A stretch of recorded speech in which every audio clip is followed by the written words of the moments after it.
Good morning and welcome to the Disney Lorcana Challenge from the lovely city of Bologna in Italy. My name is Ross Gilbert and this morning I'm in a great mood, partly because I found lasagna last night and it was delicious, and partly because I'm once again joined by the lovely Baker. How you doing, Baker?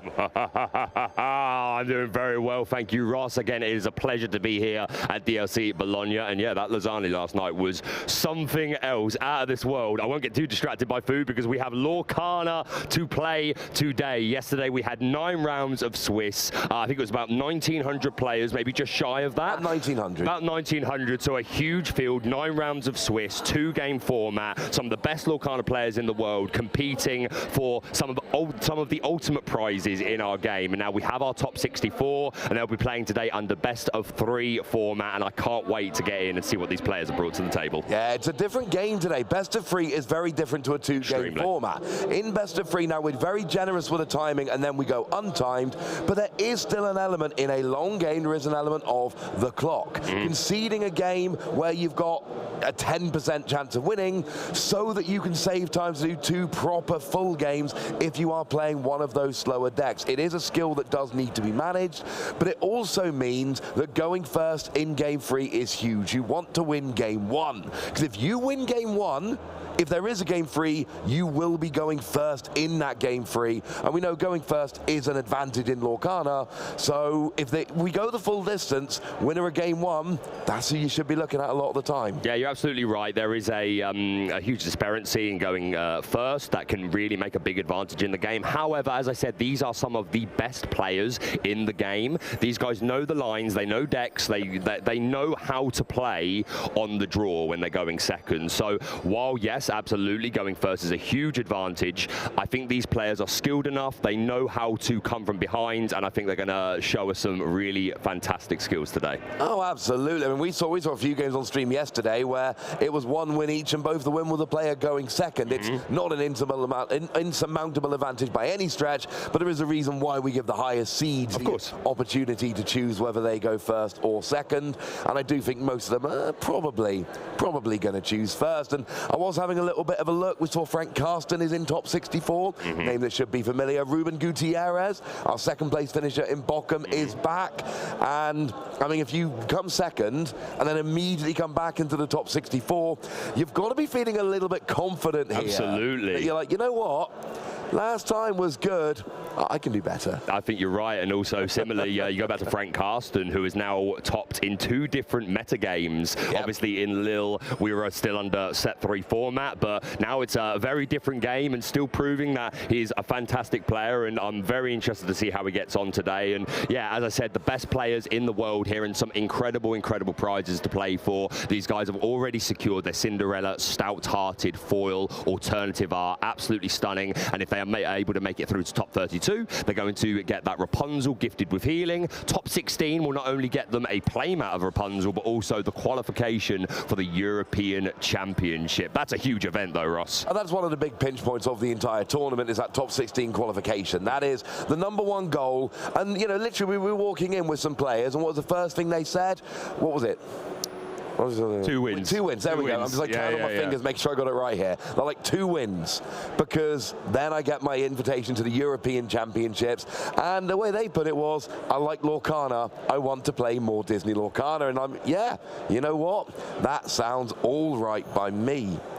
So I think in a second we're going to have a little bit of a look at the caster schedule. No, that's us. That's us. We're the casters. We're the casters. The season schedule. Right before we came on, they gave us the caster schedule. These things are important. We're going to have a look at the season schedule. So we can have a look at all of the tournaments we've had and all of the tournaments right now. And of course, we are on that bottom line in Bologna. Of course, you were in Lille. I had to miss that one, but I did make it to Bochum. And we've got Toronto. Now that's huge, because that is set 4 with Bucky. And then a double Lorcana weekend, Las Vegas and Birmingham. That's going to be an incredible weekend. And yeah, as you just alluded to, this particular event that we're at now, Bologna, this is the EU swan song for the Bucky card. The Squirrel Squeak Tutor is going to be errated in the not too distant future. I think Las Vegas and Birmingham are the first event where... set 5. Set 5, yes, absolutely. So we're going to have a completely different meta game. So still a few events left over the course of the year to try and earn that qualification for top 16. Yeah, and that is the goal here. You know, your European Championships, your North American Championships, that is not guaranteed. You have to earn your invite, and you earn your invite in the region. If an American player, North American player, were to get top 16 in this tournament, they would only qualify for the European Championships. And if our friend Joe gets top 16 in Seattle, he's going to have to go back to North America for the North American Championships. So yeah, that is quite important. You know what else is important? Go on. The tournament format, and you've already said it a second ago, we are moving to best of 3 today. 70-minute rounds for top 64, top 32, top 16. But as soon as we hit top 8, we go untimed. There is nothing which is going to get in the way. There's not going to be any, oh, if only I had one more turn malarkey. Oh no, we're finishing these games. Yeah, absolutely. And part of the skill point of some of these players is being able to put on the pressure and speed up when they need to. Obviously, in first day, if you've only got 45 minutes and your games are taking a bit longer, some players are very good at knowing when they need to pick up the pace. But as you said, in this top 8, completely untimed, it's going to be a lot calmer. These guys are really going to be taking their time, making sure they've done all the math, making sure they've thought about all the options. But at the same time, like I said, these are some of the best players. They know the matchups, and I'm so excited to take a look. But we're going to be taking a more close look now at the day 2 prizing. We've already alluded to it a little bit. Some of the most beautiful prizes I have ever seen in any trading card game in history. Some absolutely beautiful stuff, which we're going to show for you on the board in just a moment.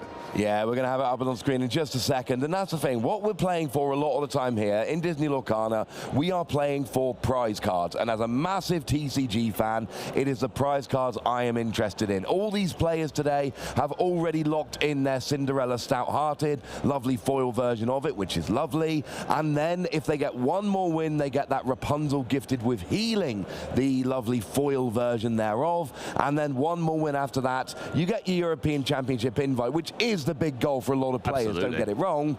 But foil Rapunzel playmat, that's all right as well. I think it's beautiful. I said yesterday I had never seen a full playmat in my life before seeing this, and it is absolutely stunning. And also worth mentioning that these Rapunzel and Cinderella cards, there are non-foil versions available on our prize wall, and throughout the tournament, players can accumulate points, and I'm going to interrupt events. To Please show do. the Mickey. By all means, interrupt me for the Mickey. The Mickey is worth interrupting you for, Baker. I'm game. That is how beautiful that Mickey is. It is. Look at him. There's one in the hall. One of the vendors has got one of these. Is he? And you can go over it and you can go and look at it in person. Oh, and see wow. how beautiful it is.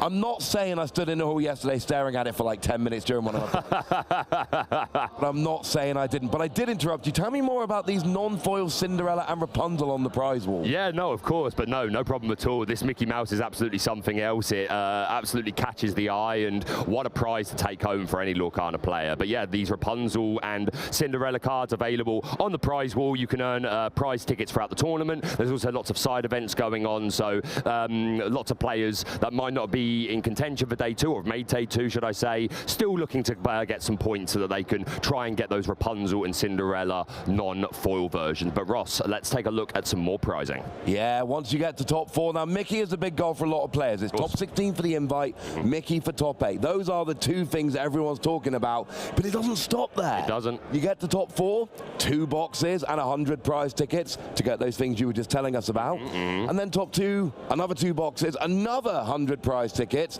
So if you get top 2, you can go and rinse the prize wall very nicely. Yeah, and just a quick mention, there's also a playmat of the Cinderella Stout-Hearted, which is available on the prize wall, and I think it's just under 100 prize tickets. So that could be an immediate trade for our top 4 players if they so chose. Oh, it absolutely could. And of course, your champion gets a complete foil set, including all of the enchanted cards from Ursula's Return. Enchanted Diablo, if you're into that. Enchanted Super Goof, which I think we can all agree is the superior of those cards. The Enchanted Ursula that you pulled on the screen. I did. Just yesterday. Yes. My first Enchanted on screen. My man here got 2 on his first day on the job, and I finally got mine. Joe is now chasing his on-screen Enchanted. But yeah, there are some beautiful Enchanteds in Ursula's Return, but we are coming closer and closer to set 5, Shimmering Skies, which is looking like it's going to be a really impactful set. I'm super excited to see how it's going to affect the meta game for future Disney Lorcana challenges. Oh, and I woke up this morning, I had been tagged on a post in X, just somebody letting me know I am not the only person that is very excited for Taffeta Mutton Fudge when Shivering Skies comes out. So shout out to somebody for taking time of their day to let me know about that. But what we're going to let you know about now is the top 64 game. We are heading right down to the table now. Oh, check that time. Like magic. It was beautiful, Ross. Almost like someone was counting me down in my ear. Oh, don't give away the secrets. But here we go. This is going to be our first feature game for top 64. And we do actually have the lists in front of us now. Now, this is open deck list format for day 2. Both players get a full list of what their opponent is playing just before they start the game. So they know the opposing ink colors and they know the exact counts of a lot of cards. And Ross, knowing how much of a difference is your first turn knowing what your opponent is playing? It's absolutely huge, because when you know what your opponent's playing, you know what your lines are. It's what you said a moment ago. You know what cards are super important. If you know there is a particular, if you know you need to go very, very, very aggro, then you need your cards which are getting you more lore nice and early in the game. If you know that you are, let's say you're Emerald Seal and you're going to be playing against some of these aggro decks, so you really need something like grab your swords really early as a bit of a board clear, then you can mulligan more aggressively to try and grab that. Absolutely. Or if it's in your opening hand, that is one of the cards you know that you keep. You identify the cards you most need for the matchup, and you either keep them if they're in your opening hand, or you potentially mulligan a bit more aggressively to up your chances of drawing those cards once you actually, you know, do your mulligan. Yeah, so a huge benefit knowing the inks that your opponent is playing. But take a quick look at our players here. We have Luca on the right-hand side and Din on the left-hand side. Now, Din is a name that I recognize. I am 90% sure it was Fort Worth where they made Top Cut. I will confirm if that was the correct event, but they have definitely made Top Cut a previous Disney Lorcana challenge, and I believe they're playing the exact same deck that they played at that event. And we are seeing the Maui hitting the inkwell on turn 1, a Portugal drawing us a card. So yeah, Din using the Ruby Sapphire color combination, and he is playing a very spicy tech that he included in his previous Top Cut winning list, which is Dig a Little Deeper, which is getting more popular and popular, especially in these combo decks. We see Luca ink a Strength for a Raging Fire. He is on Emerald Steel and is going to be passing over. It is indeed. I think it might actually be Sapphire Steel. Yeah, sorry. Deck list. It is. Yes. It says Emerald Steel, but it is Sapphire Steel. Yes. So we'll get that changed in a moment for you. Luca is on Sapphire Steel. So Din here having a little bit of a think, deciding what am I going to be doing. We're going to be inking might have been a Develop Your Brain. Either way, we ink and then we pass. But remember, these Sapphire decks, it is not unusual to... Oh, it is Emerald. It is Emerald. It is Emerald Steel. It must be the deck list that we have wrong in front of us here. Well, we have Din's list. I know that is correct. Yeah, we thought it was Sapphire Steel, and I was going to say, oh, that's pretty bad to miss the Portugal or the Fortisphere. But yeah, it makes sense. We're Emerald Steel. We skipped turn 1 and turn 2. We were able to get that Bucky Squirrel Squeak tutor onto the board. His final appearance at an EU event. Whenever you play a Floodborn, you make your opponent discard a card. And of course, he's got that ward keyword over on Din's side of the board, putting down a Fishbone Quill after inking and just passing over. I don't think he even exerted it that turn, just got it down on the board. That's all right, though, as long as we get it down. That is the most important thing. Looks like we are getting an Aladdin, which, of course, against these item-heavy decks, when you quest, you get to banish an item. That is a very nice trick that you can use against some of these decks. So, again, that's a kind of example of a card you really want to see in your mulligan. Force your opponent to use their items earlier than they maybe would, or that they will lose them. Yeah, and I'm just taking a look at Din's hand here. We see 2 Be Prepareds, 1 Madame Medusa, 1 How Far I'll Go, and I believe that was a Flavisham right at the back of his hand there. So that's certainly going to help make that hand a little bit more playable. Obviously, the Be Prep is going to be important as Lucas starts to build up his board with Bucky, perhaps multiple Buckies. A Diablo could come down before too long. But again, Lucas has made top 64. He knows what his opponent's playing. He's going to be very careful about overextending when he doesn't need to. Din choosing to discard a How Far I'll Go from that previous Bucky trigger and then passes back over to Din. Yeah, has another one in hand, so if you want to play that card next turn, you will still be able to do so. And Din got the early Bucky down, which is absolutely huge. No Diablo yet, which is also what you're looking for, because, you know, that's your draw engine. Looks like we're actually using the ice block here. So that's a Fishbone, I believe. Oh, is that Fishbone? Oh, I do apologize. No. Oh, okay, now I can see it. it, yeah. Yeah. He's going to choose to exert the Fishbone Quill this turn. Has a couple of uninkables in his hand. Worth noting, just for the interest of people watching, this Ruby Sapphire deck is playing one copy of Hercules, the 5-cost uninkable 7/3. Most people preferring Maui, which is, of course, inkable and has more willpower. But Hercules with that 7 strength means that they can one-shot the Queen's Castle, which is not important in this matchup, obviously, because Luca is on green steel, but certainly could be interesting as if Din proceeds through the rest of the tournament. We're going to see a Tamatoa being inked here. Yeah, we also saw Hiram Flavisham coming down, getting rid of that Portugal, drawing a couple of cards. You called it the best draw engine in the game on stream yesterday. I believe so. And I think you might be right about that, honestly. So Luca's got the Bucky. If we see a Floodborn coming down here, that will force Din to discard a card from their hand.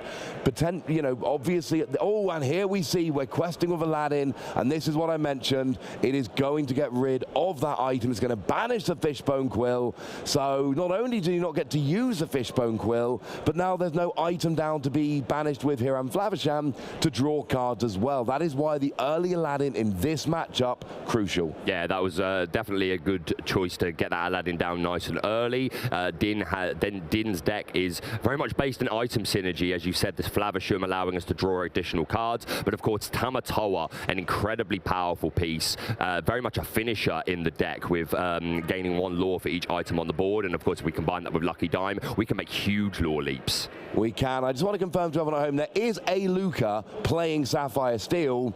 We just had the wrong Luca. Okay. There is a Luca playing Sapphire Steel. Understood. So that's why we had the ink colors wrong at the start. But we are back now. We know we have Emerald Steel against Ruby Sapphire, and we have Ursula. Beautiful, right? Oh yes. Yeah, this Ursula Deceiver of All is a fantastic card introducing into the Inklands. She's a 3-cost inkable, 2/3 quest for 1, and if she sings a song, you get a encore rush. She just does it again and then puts it back in the deck and says, oh, maybe we'll do that again later. Really, really powerful card. Can be very big. We saw the Beast Tragic Hero getting inked by Luca there at the end of the turn.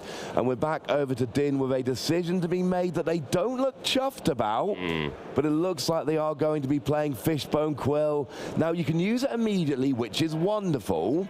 But obviously, they're thinking, well, if I put this down, I can get a use out of it. I can get an extra ink. But I know what's going to happen to it on Luca's next turn. Yeah, so I imagine this Flavisham will absolutely be questing and removing this Fishbone Quill so that he can at least get the 2-card draw off of it. But yeah, I mean, it's not the end of the world for Din to be losing these items. As you say, he's already been able to, you can trigger Fishbone Quill straight away, you can exert it. But again, Din wants to build up this item count so that his Tamatoa has a nice high lore total. And again, you want to always have Flavisham draw access. But of course, there is a Portugal in the hand there, and there'll be a couple more in the deck. So not over, not by a long stretch, but not the greatest of starts from Din. But the ideal situation is your Fishbone Quill sticks in play, you get to use it every turn to build up your inkwell, and stuff like Portugal is what you're getting rid of with Flavisham. You can't do that with an Aladdin down. You can play How Far I'll Go and get a card in your hand and a card in the inkwell. And firstly, the best playmat from set 3. That's very important. Secondly, very good card for building your hand and your inkwell. Yeah, Din's gonna see the line where the sky meets the sea. It calls me, and take a look at the top 2 cards of his deck. One went into his inkwell and one straight into his hand. This How Far I'll Go, really nice, and obviously can be sung by 4-cost characters. Luca is using that Let the Storm Rage On, double sung by Ursula, which is going to do 4 damage to the Flavisham and allow Luca to draw 2 additional cards. And you mentioned he inked the Beast Tragic Hero on the previous turn, and I imagine that's because he knows perfectly well what Din is running. There are multiple copies of Madame Medusa in there, which could immediately answer it. So again, just another example of knowing the opponent's list, potentially manipulating how you want to play, how you want to ink, all this sort of stuff. And after the double sing, we did see Aladdin coming in and taking out the Hiram Flavisham. I thought that's where we were going there. It's such a good draw engine. You can't leave it on the board. And, you know, why use Aladdin to get rid of items when you could use Aladdin to get rid of the character that really wants the items? And we do see Beast Tragic Hero hitting the board. Love the point you just made about Madame Medusa. We might well see the punish from that, but it's still drawing you an extra card every turn. It's still one of the best cards in the game. Yeah, no, absolutely. Even if you know your opponent's got the answers, then sometimes it's still worth it. If they're missing the answer, then this Beast Tragic Hero is going to put in a lot of work. And of course, because that Tragic Hero came down, Bucky is once again going to squeak, squeak, squeak, and Din discarding the Be Prepared from his hand. Yeah, it's a bit warm in here, but I'm feeling a bit of a sudden chill coming in.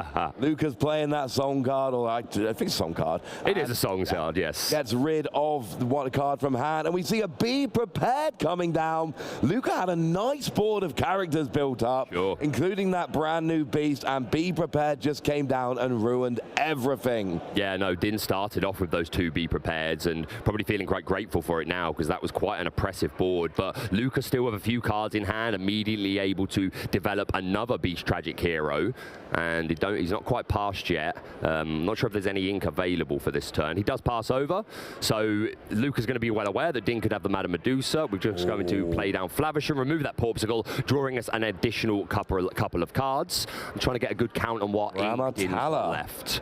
I think it's 9 total.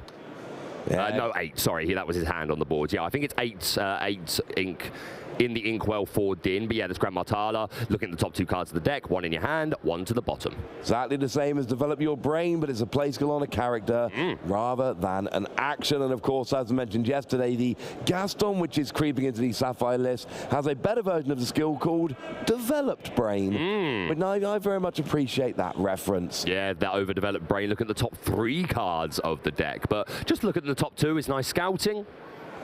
Now, we do have a Diablo in hand for Luca, but it's just the 1-cost Inkable. Let's look at your opponent's hand.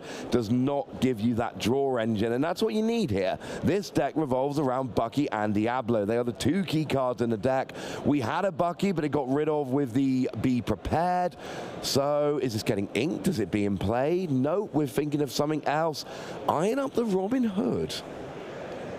Yeah, Robin Hood could, of course, is an inkable, so could find its way there. But, we are going to see the Diablo making it down on the board. Luca wanting to take a look at Din's hand, which is a Madame Medusa, a 1 jump ahead, a Brawl, and I missed the top card. Grand Martala, I believe. Another Grand Martala. I could be wrong. So yeah, that Diablo allowing Luca to check what options Din has available to him. And of course, if Luca is able to find a Diablo, then that's a nice shift target on the board there. Luca seemingly considering a quest here. I quite like this. Now, the quest for 2, the downside is that if Beast takes any damage whatsoever, you lose that skill that gives you an extra card draw at the start of your turn. Yep. You do go up to 7 strength, but you lose the card draw, which is the main reason people are playing this Beast a lot of the time. But then again, Din doesn't have many, like Grand Martala would go down against the Beast, and Hiram Flavisham would take a lot of damage you maybe don't want to take. So we did see her let the Storm Rage on into that Grand Martala, and then we're passing over. Will Din want to damage the Beast? Luca's clearly worried about it. Yeah, and interesting that he put the damage on the Grand Martala, because obviously this Beast Tragic Hero could can draw additional cards for Luca. Oh, we do see the Dig a Little Deeper, just to change my thought trail. This card I mentioned earlier that Din used in his previous run to top cut at a DLC, and I remember him posting on social media that he considered it the VIP card of the deck, and I am a big fan of it. Looking at the top 7 cards of your deck, that's a lot of cards, and picking any 2 to go into your hand, and these any deck with Sapphire is a combo deck as far as I'm concerned, because you're looking for that lucky dime, you're looking for the Tamatoa, you're looking to have a nice high item count. So yeah, just being able to find specific pieces from a 7-card dig is pretty good. We see the Madame Medusa coming down and immediately taking out the Beast Tragic Hero, so Luke will not be drawing additional cards next turn. No, and that's exactly what you said. The Beast is vulnerable to Madame Medusa. It's got enough utility that is absolutely worth playing, but it is something you need to keep in the back of your mind. So Luca top decks, I believe, a Sudden Chill, and then there are a bunch of options, but the deck is not running. Also worth pointing out, both players have 1 lore at this point. It has not gone brilliantly. But Luca here is, this deck is not working like it's supposed to. His opponent's got a massive Inkwell. His opponent's got a hand of 4 cards. There's no Bucky down. There's no Diablo down. We do see a giant Tinkerbell coming down. 1 damage to everything, which will take out the Grand Martala because of the damage previously placed by the Let the Storm Rage on. Yep, no, very nice. I like that. And of course, this Flavisham with 5 willpower left and could be taken out by the Tinkerbell on the next turn if it is exerted. which I expect it will if Din is able to find an item card to gain resources. But yeah, as you say, Luca really, this isn't the sort of situation he wants. He wants his Bucky down. He wants his opponent to have no cards, basically, and just be topping off the top of the deck. But at the moment, Din still has a nice pool of resources available. Oh, my boy Tamatoa's hit the board. You know this is going to make me happy. Of course. There is still an Aladdin down, so building up a large pool of items is going to be very difficult to do. But we get the Porpsicle back with Tamatoa. Play it. It looks like we're questing with Hiram Flavisham. Probably going to be banishing the Porpsicle, I would imagine. Yep, that Porpsicle. To draw 2 cards. Yep. And here's the thing. If Luca has a Diablo down, every time Din does this, Luca gets 2 cards. Yep. And Din is not playing a deck which really punishes Diablo that much outside of like Madame Medusa. So you'll be getting so many cards if you could just find a Diablo.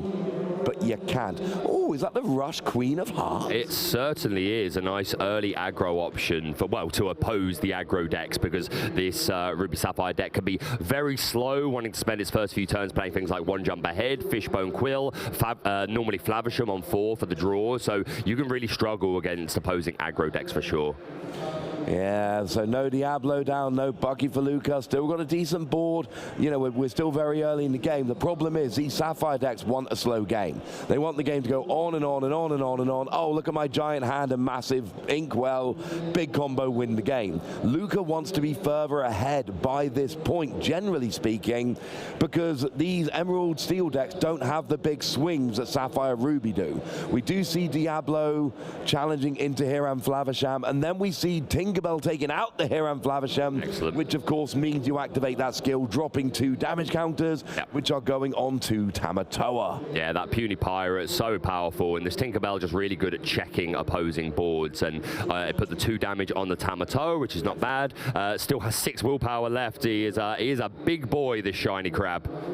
Yeah, it takes a lot to take out Tamatoa. Maui couldn't do it in the film, but did at least get the Heart of Tefiti, so it wasn't all bad. He got his fish hook back. Yeah, he got his fish hook back.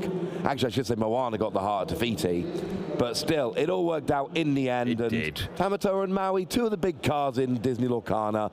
It makes me happy. Now, we do see that giant Maleficent dragon in Din's hand, which could be irrelevant later. We do see the giant Tinkerbell being taken down. Is too much of a threat, but then we see Madame Medusa taking out Robin Hood, and this is what the Ruby Sapphire decks can do, is they can use that Ruby package to start taking out all of these characters. And then a Vitalisphere? Yep, that's a Vitalisphere, 1-cost inkable item, and when it's on board you can pay 1 and banish it to give Rush, and I think it's +2 to a character. I believe so.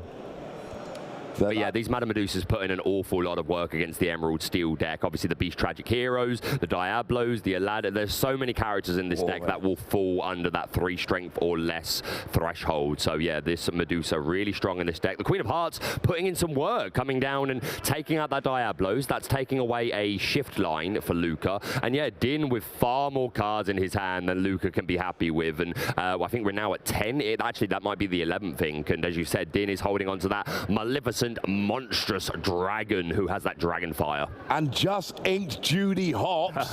Love seeing Judy Hopps. Don't see it a lot there, but it is a card I adore. Luca actually playing another giant Tinkerbell. Was not happy with the one that just got banished on the previous turn and went, nah, mate. Oh, and it does look like Aladdin is going to quest get rid of that Vitalisphere. And this is why, you know, we've had Aladdin down since turn 3. Yep. It literally came down as fast as possible. And Aladdin's put in a shift this morning. It has put in a lot of work. I believe 2 Fishbone Quills have been removed, 2 Porpsicles, and probably another one on this turn as well. So yeah, this Aladdin has definitely earned his stripes in this game so far. Yeah, this is going very nicely for Aladdin specifically. So here comes that Maleficent monstrous dragon. Takes out that Tinkerbell. Of course, much harder to get rid of than the Aladdin, which is why we go after the Tinkerbell. And if I'm Din, I still want to get rid of that Aladdin at some point, because it's causing me some consternation. We see the quest with Tamatoa for 2 because of the 1 item. And then that gets an item back. And then we see the questing. Oh no, do we use Porpsicle for healing there? Either way, we use Madame Medusa to take out the Aladdin, which is big. And we are packing up and going to game 2 here. Well, there you go. Yeah, just with 2-6 lore on the board, but this was an absolutely this was just a game of board control, and I think I do believe Din is our winner. Yes, and here's a weird thing about that game. It goes back to what I was saying like 5 minutes ago. Luca had not gotten off to a good enough start, and Din was building up his board. And because Din was building up the board and Luca wasn't, we got to the point where, like, we saw a concession when both players had like 2 or 3 lore. Yeah. That game was miles away from actually finishing, but the crucial thing here is Din's board was building up, and we had the Tamatoa and we had all the other characters, and Luca was not getting the board he wanted to establish established, and this is what you see in a best of 3 a lot of the time.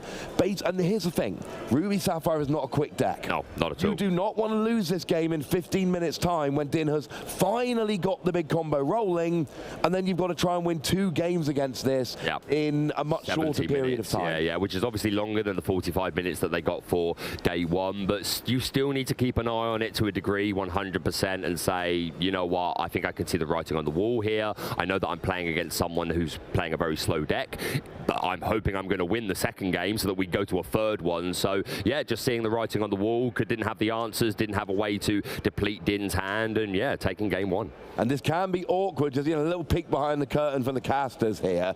You know, we're watching a game like this, we're watching it same as you are, and then all of a sudden they start packing up and going to game 2, and, you know, we're pretty sure we know what happened. But obviously, you know, we're not down at the table talking to the players, so if we seem ever so slightly hesitant there at the end of the game, it is because we're looking at it going, well, it looks like Din is in a pretty good position, but it wasn't like we saw a player exerting their final character, going from 18 to 20 lore and going, that is it, that is my 20 lore. And this can happen sometimes. Sometimes you're watching a game and it is a case of one player just goes, yep, I've just worked for the next couple turns in my head, I'm not winning this, let's go to the next game. Makes things a little more challenging for us, but I think in a fun way. And as you can see on the screen now, we obviously have confirmation. It was Din who won that game 1, and it was literally a case of Luca looked at the board and went, we're 20 minutes into this game, I think your position is too good. You're not actually winning yet,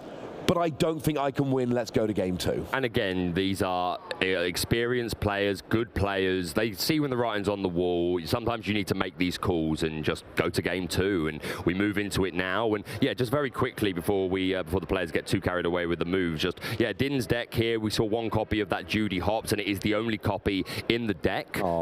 Din taking a 5-card mulligan, only keeping 2. But yeah, it's only 1 copy of Judy Hopps, which can banish any item on the board, and then its owner draws a card. Obviously, you would prefer most of the time to be removing opposing items, like opposing lucky dimes, but you can get rid of your own Porpsicle in a pinch if you really need just an extra card draw, and she quests for 2. Yeah, I like Judy Hopps. We got Judy, Nick, and Porpsicle. When, you know, when Zootropolis first came around, or Zootopia. Zootopia, yeah. No, it's we're in Europe, it's Zootropolis. Okay, fair enough. North America. I was going to say, we got told off for that last time. Oh, this is very, very important to me. I love Zootropolis. It's a top 3 Disney film for me. Zootropolis, Wreck-It Ralph, Moana will not be swayed. But we have that little package where you've got Porpsicle, the really good item, and then you've got Judy, which can banish it to draw a card, and then Nick that can bring it back, specifically only Porpsicle.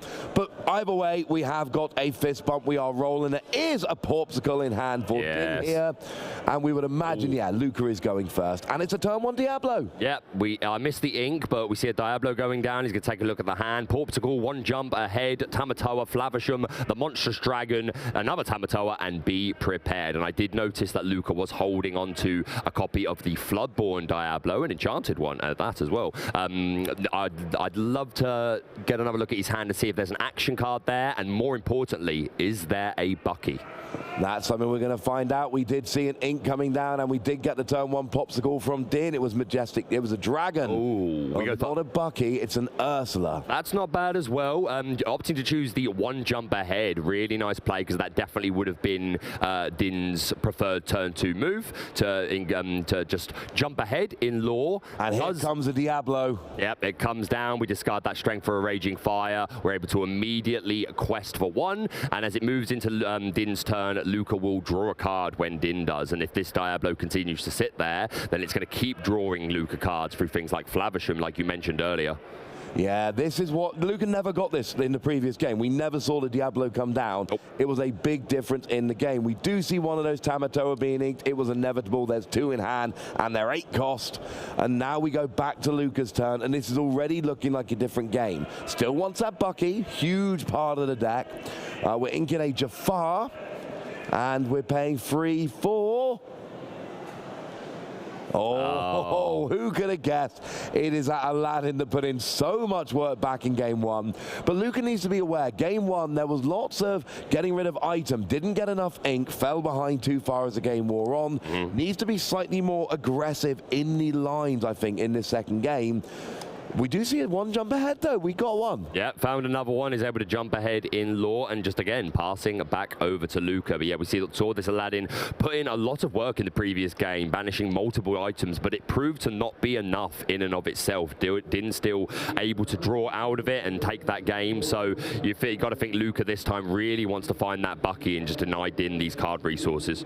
Yeah, Bucky's what you're looking for. Worth noting very quickly, sorry to cut you off, Ross. But yeah, just in Din's deck, I just want to bring quick attention to the 1 copy of the Great Stone Dragon, which is coming into more and more Sapphire decks. It's very similar to Fishbone Quill, except that it enters play exerted, so you can never benefit from it on turn 3. But later on in the game, because it takes a character from your discard to put into the Inkwell, that means that you don't have to deplete your hand resources. So a lot of players really valuing this Great Stone Dragon. You know what Luca's valuing right now? What's that, buddy? Double Diablo. Got another one down on his last turn.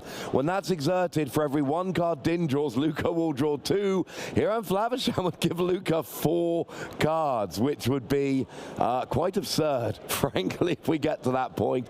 There were a couple of turns last game where Din was doing a good job of board clearing, because of course you've got the Ruby package here with the Sapphire. We're going to need a bit more of that against his Diablo. This can get out of hand very, very quickly if Din is not careful. Luca's going to be drawing a plethora of cards right now. What are we playing?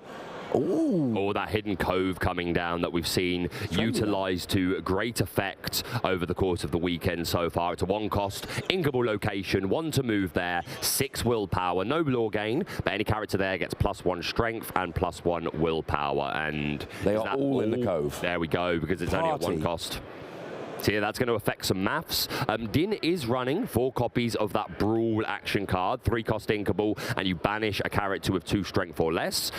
So now that Din's got to be quite annoyed that he missed out on those Brawls before this turn, because the Diablos could have been ripe for the picking, but now that they are sitting at the Hidden Cove, Brawl is not going to get the job done. No, Hidden Cove making a big difference, and you'll notice Luca's already on 10 lore. That's more than he managed in the whole of the first game. In 5 minutes of this second game, he's done more lore than 20 minutes of the first game.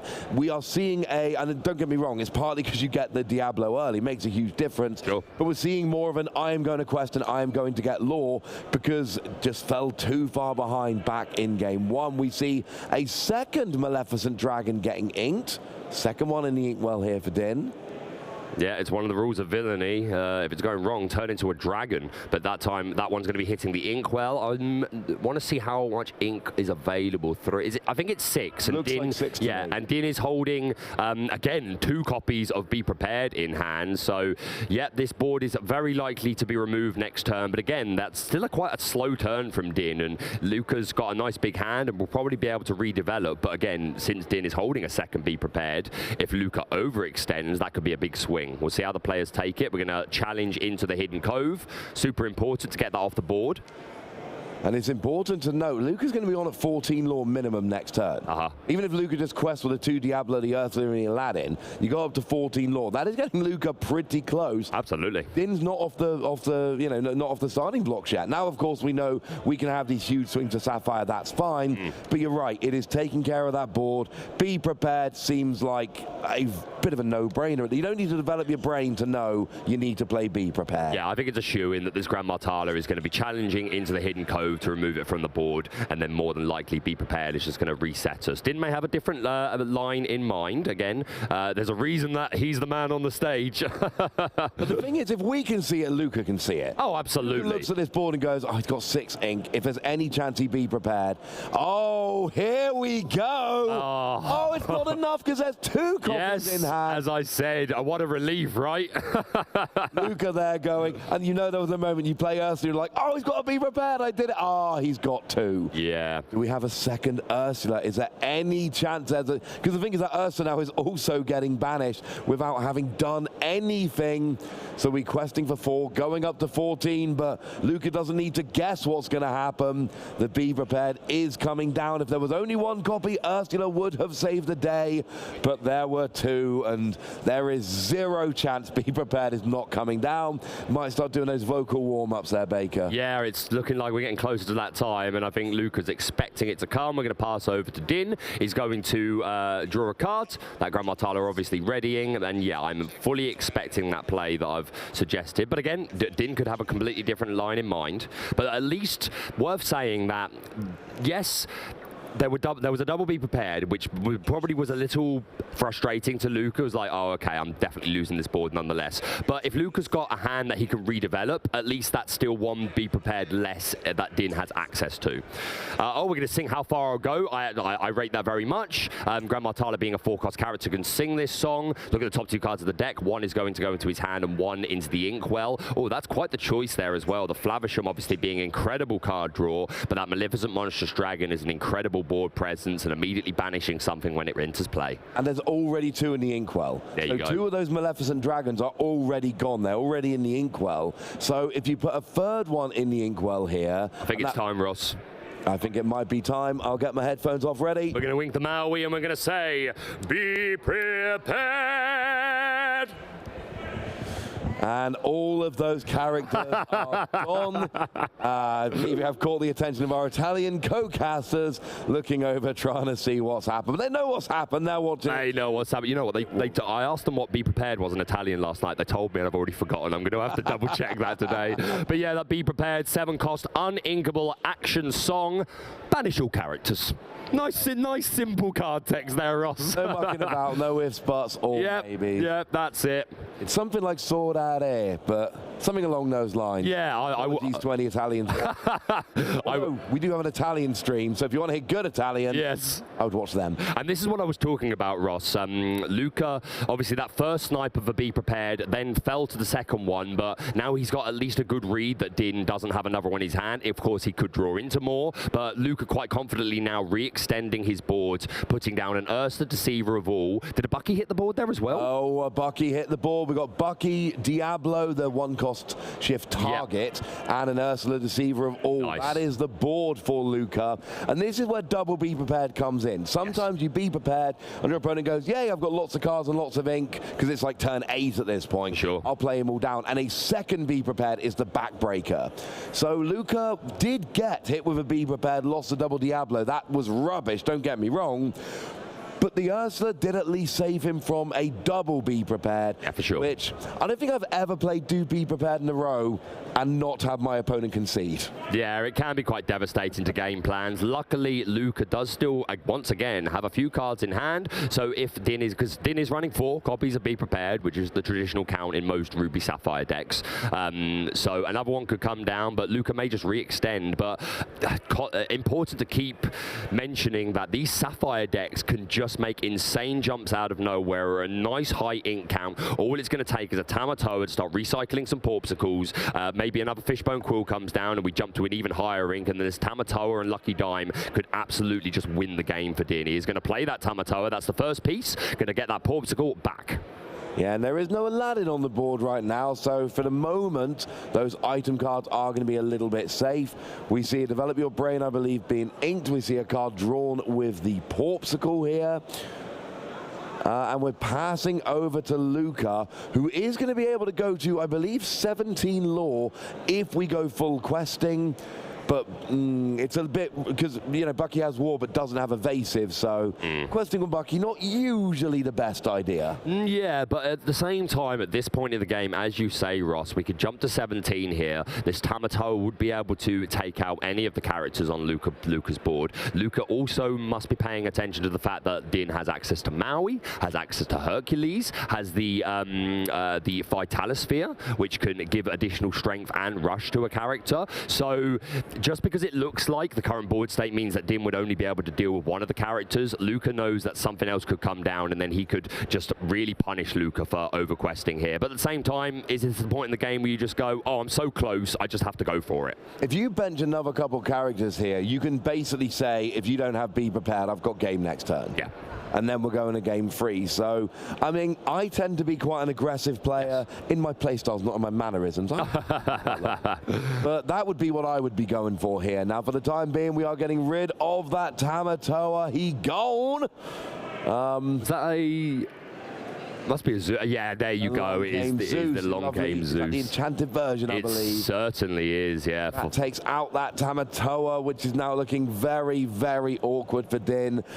And the difference here is that by this point in the game last time, Luca had like 3 lore and Din had a really nice board established. Now Luca's got 14 and Din has a Porpsicle. This is very, very different to game 1. And it does feel, we've got 35 minutes left. We've got plenty of time. Yeah, plenty of time. But this is justifying Luca's decision to concede early in game 1. We're going to be going to game 3 with like half an hour left rather than potentially 10, 15 minutes. Yeah. Huge difference. This is what we talk about with best of threes. And we are getting that full quest for 3. Ursa Deceiver of All moving into the Hidden Cove, which is still on the board. Diablo and Bucky questing, and of course he's put down that Robin Hood, still with wet ink at the moment, so cannot sing or anything, but another character that can hopefully close out this game for Luca on the next turn. And yeah, I think a Be Prepared is absolutely necessary here. Of course, like I said, there could be Medusas, there could be Mauis. It's not enough. Might be able to buy a turn.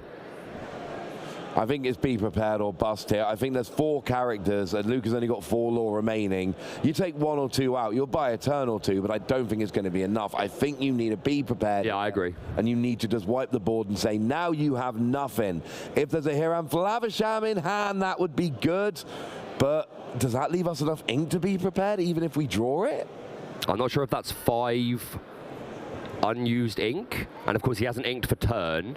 If there's 6 unused, then he could ink for turn and still go for it. And did he even find it? Has not found it. He's holding a Maleficent Monstrous Dragon, a Brawl, a Grand Martala, a Maui, and that Vitalosphere that I was talking about just a moment ago.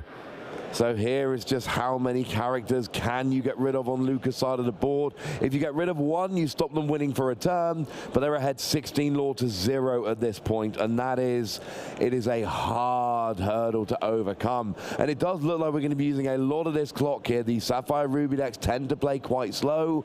Emerald Ruby, excuse me, Seal Ruby, Steel Emerald, there we go. There we go. Not exactly the fastest deck in the format either here, and it is why clock does become a concern. It's why Luca needed to conserve that time, and I think we're going to be sitting here in half an hour going, it is such a good job that Luca conceded that game when he did. I think you could be right on the money there, Ross, especially with this Ruby Sapphire deck. And again, it's a big game. This is the top 64 match. These players both want to progress through. They want more prizes. They want to get that Mickey Mouse or that invitation to European Championship. So take a moment, really weigh up all of your options. We are going to see the Maui Hero to All, or Hero to All. Hero to All is going to come down and will be able to buy Din 1 more turn, because as Ross said, there is 4 lore currently on the board, courtesy of Luca's characters.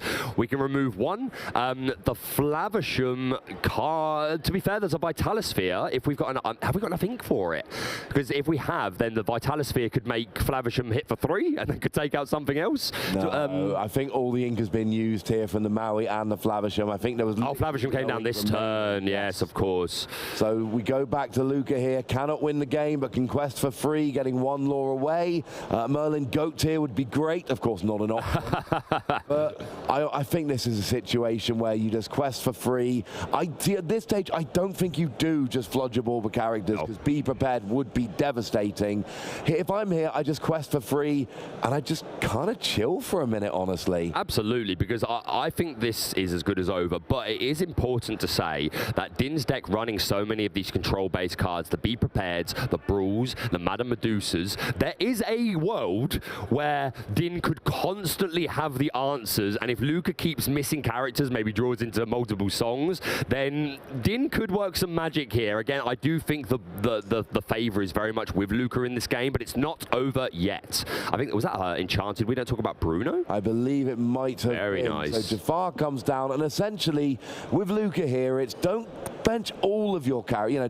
Don't play all of your characters because you're worried about a Be Prepared, but have enough on the field just in case your opponent starts removing characters, because you need one to quest with next turn. Yeah.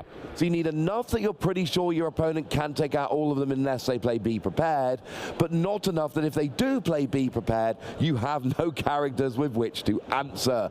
That is a balancing act going on for Luca right now. Yeah, 100%. Luca's still holding on to that Beast Tragic Hero and a Giant Fairy Tinkerbell. Din is going to slam down that Vitalosphere and going to quest with Flavisham, probably to be removing the Vitalosphere, I dare say. I feel like there's one card we might be digging for here. Yeah, I think you're probably right. And there it is. We hit it. We hit the Be Prepared. And we're we sync. No, we can't. No, we're going to sing How Far I'll Go with the Maui, because obviously he's about to lose it. So why not get the full use out of it? Sing that How Far I'll Go. Find yourself another card. Put another card into the inkwell. And now we are going to very likely see that 7-cost uninkable Be Prepared. Luca putting all of his characters into the discard pile. But like I said, he's holding a Beast Tragic Hero and a Giant Fairy Tink. The Beast is a bit more susceptible to the Medusa play, but Tink may be a safe way just to close out this game. And that's what I think. You saved your ink, you've saved your cards in hand. You go, right, I know there's free Be Prepared in your discard pile. Yep. I really don't think you'll find in the next one. Now I can play as many characters as possible. I can play my Beast. I can play, hopefully, another character as well. What is, look, I know, just playing the Beast there. We don't have enough ink to play anything else, unfortunately. But now you're saying to Din, you're on one law. You've got to set up for your big end of game combo, yep. But you have also got to take out every single character the second I play it, or you will lose this game. And here we see the Maleficent Monstrous Dragon, that Dragon's Fire immediately removing the Beast. So yeah, as I mentioned, this Beast was susceptible to a Madame Medusa, whereas Tinkerbell would not have been. But actually, I'm pretty sure Luca had that knowledge that the Maleficent was in Din's hand from a previous Diablo. So maybe favouring the Tinkerbell more? Potentially, that, and here comes the Tinkerbell. That could have been a bait to try and make sure Madame Medusa... Yeah, absolutely. Doesn't get Tinkerbell, whereas, so you get the dragon out, which did work. The dragon did come out. I like that sequencing, actually, because...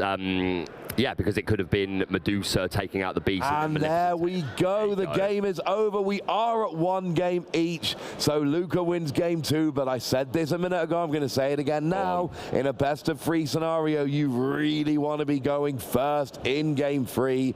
And we have used a lot of the clock here. We're under half an hour remaining, even with the early concession from Luca back in game 1. So we might be going right up to the wire here with this 70-minute best-of-3. I wouldn't be surprised. Like, again, I know we've said this a few times, but these Ruby Sapphire decks can be slow.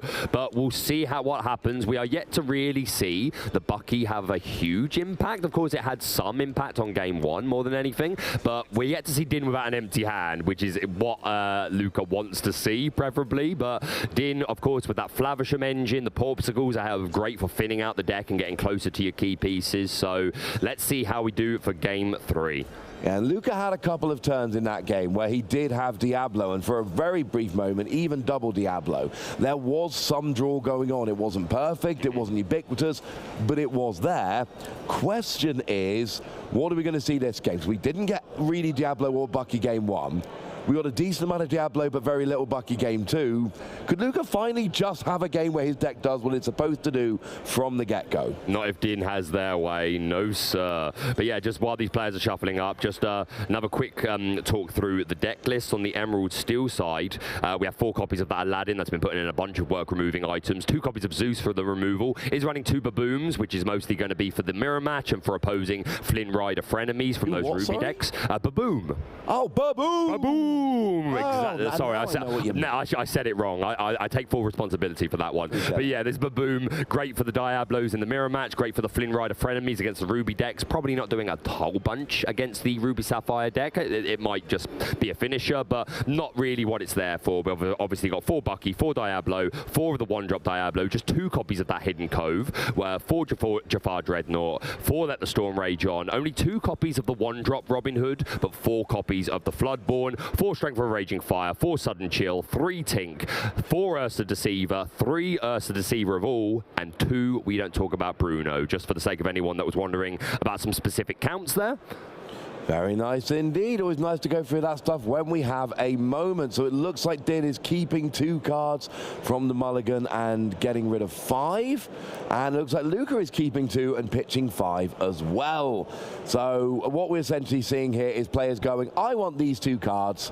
The rest, I'm going to, try and get something better. Now, I did see that the Hidden Cove was one of the cards Luca kept.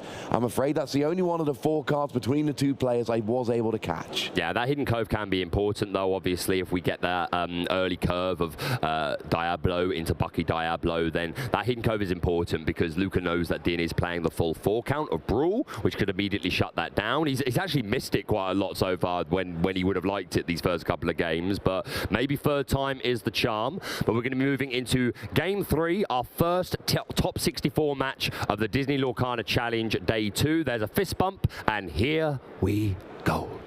So it does look like Din, of course, going first in Game 3. We are getting an ink straight away. It is again that Maleficent Dragon, which seems to be mostly ink in this matchup, but or at least until the late game. Yeah. But we see the turn 1 Porpsicle, your preferred turn 1 play, and we get a Beast Ink and a turn 1 Diablo, which is Luca's preferred turn 1 play. Yeah, but of course, having a little Spire of the Hand. There's a Brawl, How Far I'll Go, a Fishbone Quill, a Flavisham, a Maleficent Monstrous Dragon, and I think that was to develop your brain there as well towards the back. Passing over, Din immediately draws a card. He's going to put that develop the brain to the top. He obviously wants to start digging. And yeah, look, top 2 cards. 1 goes in your hand, 1 goes to the bottom of your deck. Important to note, cards at the bottom of your deck probably going to stay there. Yes. So you do need to be a little bit careful as to what goes on the bottom, because they're going to be very hard to get back. Yeah, for sure. A second Maleficent Monstrous Dragon and pass back over to Luca. That seems to be 2 Maleficent Dragon in every game just getting inked. And it's worth mentioning there are only 3 copies of the Maleficent Monstrous Dragon in the deck, which I think is a fine count. 3 or 4 is quite common. Players go one way or the other, but yeah, just worth bearing in mind that Luca has that information as well, so he's going to be counting these Maleficents that make their way into the Inkwell to have an idea of what he needs to, how many he needs to worry about later. And we do see that Diablo. We did not see the Bucky, so a small sigh of relief from Din, I imagine, but the Diablo, again, just a fantastic card. Whenever Din draws during his turn, Luca will also draw, and it's at the Cove, so no Brawl, Ross. No, hiding out in the Cove, turning off Brawl, which is lovely. Brawl lets you banish a character with 3 strength or 2 strength or less, whereas Diablo has 2 until he's chilling in the Cove when he goes up to 3 and turns off Brawl. But of course, having seen the hand with Diablo on turn 1, that told Luca that if you want to keep Diablo on the board, you've got to go and hide in the Cove. Yeah, absolutely. Din putting down the Fishbone Quill, going to immediately exert it to put a hidden another ink into the Inkwell. No, I believe we inked the Fishbone Quill and played 1. That's right. So my apologies. Slight confusion there. I'm used to seeing the Fishbone Quill on the board. Yeah, 1 jump ahead instead, increasing our ramp.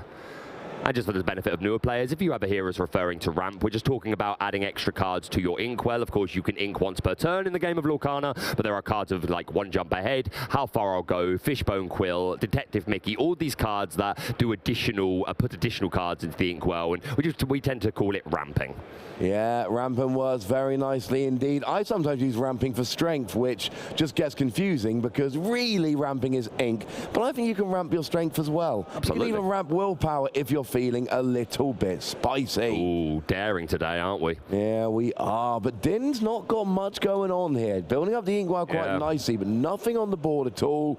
Luca at this stage, it is all about finding that bucky. You've got Diablo, you've got your draw engine established. You don't need something like Aladdin yet. I mean, I suppose you could take out that lone Porpsicle if you were feeling really mean, but honestly here, it's bucky. Get that full combo going. You didn't get the top 64 without using a lot of bucky. You need to try and dig, but of course, if you're just not drawing it, you're just not drawing it. No, absolutely. I do see that Ursa Deceiver of All in hand, which may be an interest because we're holding also Let the Storm Rage On, which could allow a double sing of that for 4 damage and draw 2. But we're eyeing up the, we were eyeing up the Beast Tragic Hero, but we're going to ink the Strength of a Raging Fire, and down comes that Ursa Deceiver of All. That Enchanted is stunning. Diablo is going to quest for 1, which of course will enable it to draw, enable Luca to draw, should I say, whenever Din does, which he does. Yeah, Din draws to start his turn, so Luca draws to start Din's turn. But it means if a Hiram Flavisham comes down, I think you would need still 1 more ink in addition to ink for the turn. But if a Hiram Flavisham comes down, gets rid of that Porpsicle, Luca draws 2 cards as well. We got the one of Judy Hopps in hand, just saying, you know, could play Judy Hopps right now. But instead, it looks like we are playing... I think we brawled the Ursa Deceiver of All. Yeah, we did indeed brawl the Ursula. And we're inking Judy Hopps. That means guaranteed no Judy in this matchup at all in top 64. But, you know, she's still a rookie. She's not been there long. You know, give her a chance to get her feet, and then... It's all right. This isn't what she's for. She'll be for other matchups if Din is able to progress. Yeah, of course. But yeah, this hidden cove... Sorry to cut you off, Ross, but just I want to emphasize the amount of work this hidden cove is putting in. Such a simple, cheap location. Just 1 cost inkable, giving 1 strength and 1 willpower. But that makes all the difference, especially in a meta game, which is very much ruled by how much strength you have because of these cards like Brawl, like Madame Medusa, or more recently, Under the Sea. Absolutely, and we did see it was one of the 2 cards kept by Luca in that mulligan phase, and Luca has got that Aladdin down now. We've seen it's been a big threat to Din's items throughout this matchup so far. Having it down here is nice, and it looks like Din is going to play the Gramatala. Yeah, nice little bit of card draw there. We're yet to see a lucky dime hit the board over the course of these games, which is quite peculiar. It's normally a pretty sure thing that you're going to see that dime in a Sapphire match, but hasn't come up yet. But there's still time. We have 20 minutes exactly left on the clock, and we are getting to that point where, as you were mentioning earlier, Ross, where Lucas must be thinking, okay, yeah, definitely the right decision in game 1 to just call it and move on. Yeah, we would be getting to the stage now. I reckon in kind of about 5 minutes time, that's probably when we would have run out had we played that game 1 out to its full conclusion. Potentially, absolutely. That's why I keep saying playing the clock. Unfortunately, in top 64, top 32 and top 16, it is a genuinely relevant skill. We don't have all day until we get to top 8, when we apparently do have all day, although some of us have dinner plans. We are inking a second Aladdin here. So there's more ink in the inkwell. We got 1 Aladdin down. That's enough for now. But what are we eyeing up in the hand? I cannot see what that first card is. Oh, it's a beast. It is a beast. Beast Tragic Hero coming down. And Aladdin's chilling in the cove, which now means that Aladdin is actually out of Madame Medusa range. Yeah, and the 4/4 means that it could go into the Grand Martala and survive it as well. So, yeah, really nice. Aladdin definitely benefiting from the hidden cove. And as I said, that Beast Tragic Hero hitting the board. So if it is still on the board at the beginning of Luca's next turn, and if it has all its willpower, then he'll draw an additional card. And Luca really is, like, drawing a lot this game. This Diablo has put in an awful lot of work. He's denied Din the ability to play Brawl on it. So this hidden cove really putting in so much work. So, still not much of a board. Here's the thing, there's 2 games in a row where Din has just not developed much of a board at all. Lots of ink in the inkwell, being able to keep cards in hand, avoiding that bucky, although I think that's more Luca just not drawing into it. Yep. Game 1, Din was doing a good job getting rid of the bucky, but games 2 and 3, Bucky's just not making an appearance. He's hiding in a tree somewhere, and it's not going great in that regard, but Din is not able to get much of a board going. And this is kind of playing into Luca's hand. Luca's on 5 lore, and we saw in the last game, get characters down, quest a little more aggressively, aggressively and just try and build up that lead, because there comes a point in the game where Din's deck goes, oh, yeah, no, your chance to win was like a couple of turns ago. We're over now, mate. Yeah, this Grandma Tyler is going to be singing How Far I'll Go. Look at the top two cards. One's going to go into the hand, one is the Inkwell. I believe one was a Be Prepared. I believe that's what I just saw, which I imagine will come into the hand if I was right in seeing that. We're going to ink the Queen of Hearts, and down here comes we go. That 7-cost action song, wiping the board. And yeah, the Diablo has definitely outstayed its welcome, especially with a beast on the board as well, which would have given Luca even more card draw. And the thing is, this Diablo just kind of shuts down the way Din wants to play the game, because really you want the Fishbone Quill on the board, you want a Porpsicle, you want a Flaversham, and you just want to be able to keep playing these Porpsicles, keep questing with Flaversham to draw more cards, keep inking with the Fishbone Quill. But the combination of the Diablo and the Aladdin removing these items has just kind of slowed Din all the way down. Yeah, we now see double Porpsicle. There is a beast on Luca's side of the board, chilling in that cove, going up to a 4/6, which is a very good stat line for a 5-cost. Very much so. Not going to be falling to Medusa anymore. Of course, there are Maleficent Monstrous Dragons in the deck. We're not. Oh, Be Prepared comes down just to get rid of Beast. That seems slightly over the top. Oh, and another one just immediately followed up and put into the cove. Heartbreaking. I understand what you're saying, Ross. Like, it doesn't feel like the hugest of value, but I don't think I'd have made. I think I'd have made the same move, because Luca's got 4 cards in hand, which is a lot. It's kind of a lot. But if this Beast Tragic Hero just sits there, then it's going to get carried away. So may not feel like the highest value Be Prepared, but I understand the decision. But another one just coming straight down and moving into the cove. We got double Flaversham, getting rid of double Porpsicle, drawing double 2 cards. See, that's what I mean. Like, could you imagine if the Diablo was exerted on the board at that point? Yeah, like, that would be bad. See, I'm not saying don't double Be Prepared, but and look, I am not in top 64 of this challenge, let's be clear. I like waiting eternity. If they've got one character down, I want to sit there being like, oh no, I have nothing in hand. But of course, if you do that, your opponent plays an Ursula, picks it out your hand, and you never get a chance to use it.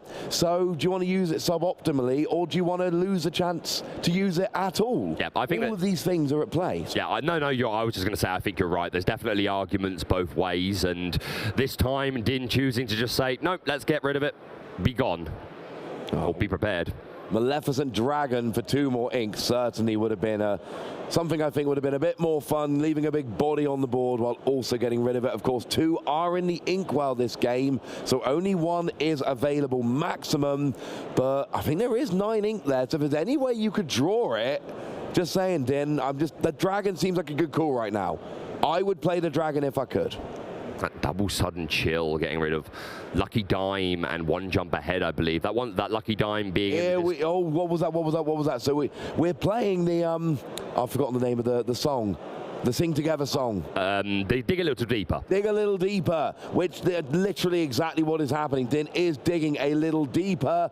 Did get the Dragon. Oh, that's what huge. I wanted to see this turn. The Dragon gets rid of the Beast, but also leaves a very good character on the board. That is how I like getting rid of a Beast. Yeah, that is absolutely huge, and showing the power of this Sing Together song. Looking at the top 7 cards of the deck, taking any 2. I absolutely rate it. And ever since Din used this to top a DLC, we've seen a couple of players start to pick up this card down because of the Madame Medusa. Oh, and that's it. What we saw there was Madame Medusa came down and took out the Jafar after the Dragon came down and actually challenged into the Hidden Cove to take it out. And as soon as that was done, we saw a repeat of game 1. Marco said, Din, I'm looking at your board, friend, and I cannot do anything about this. I was just about to say, Baker, this is starting to feel a lot like how game 1 was finishing, and yeah, that is exactly what happened. 2 big cards, and that was the end of the game. We were not going to finish from there,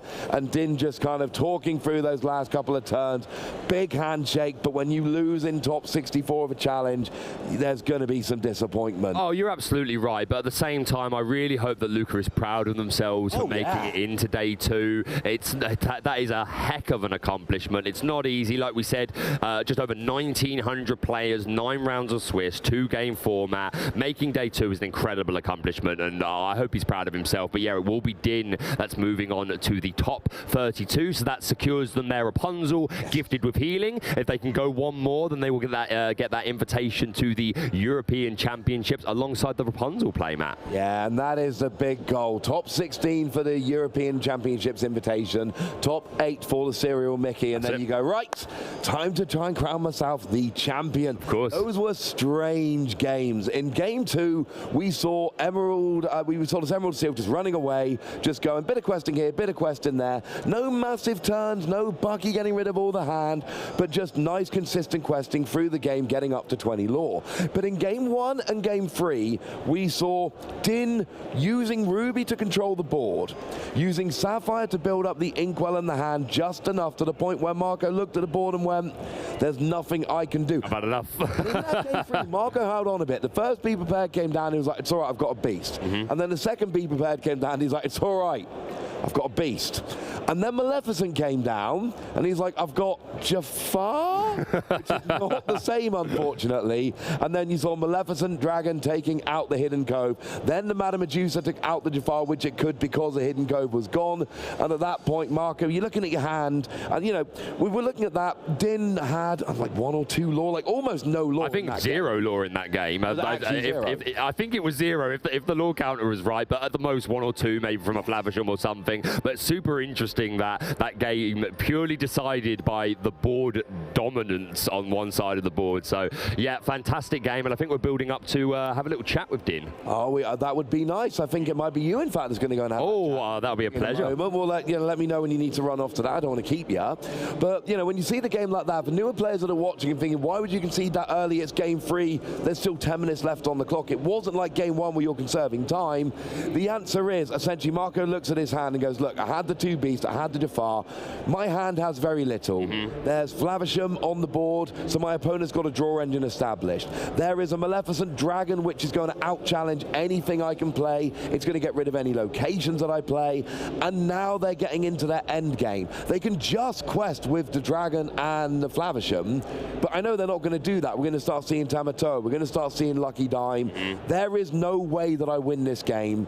That's game. Let's call it. And we are going to be moving into that winner's interview, so we're going to go on a short break now. I'll be back very shortly, and we're going to have a little talk with Din and see how he's feeling about after that top 64 victory. And then after the break, Ross will be back with Joe for top 32. So don't go anywhere. We'll see you very soon.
Hello, welcome back to Disney Lorcana Challenge here in Bologna.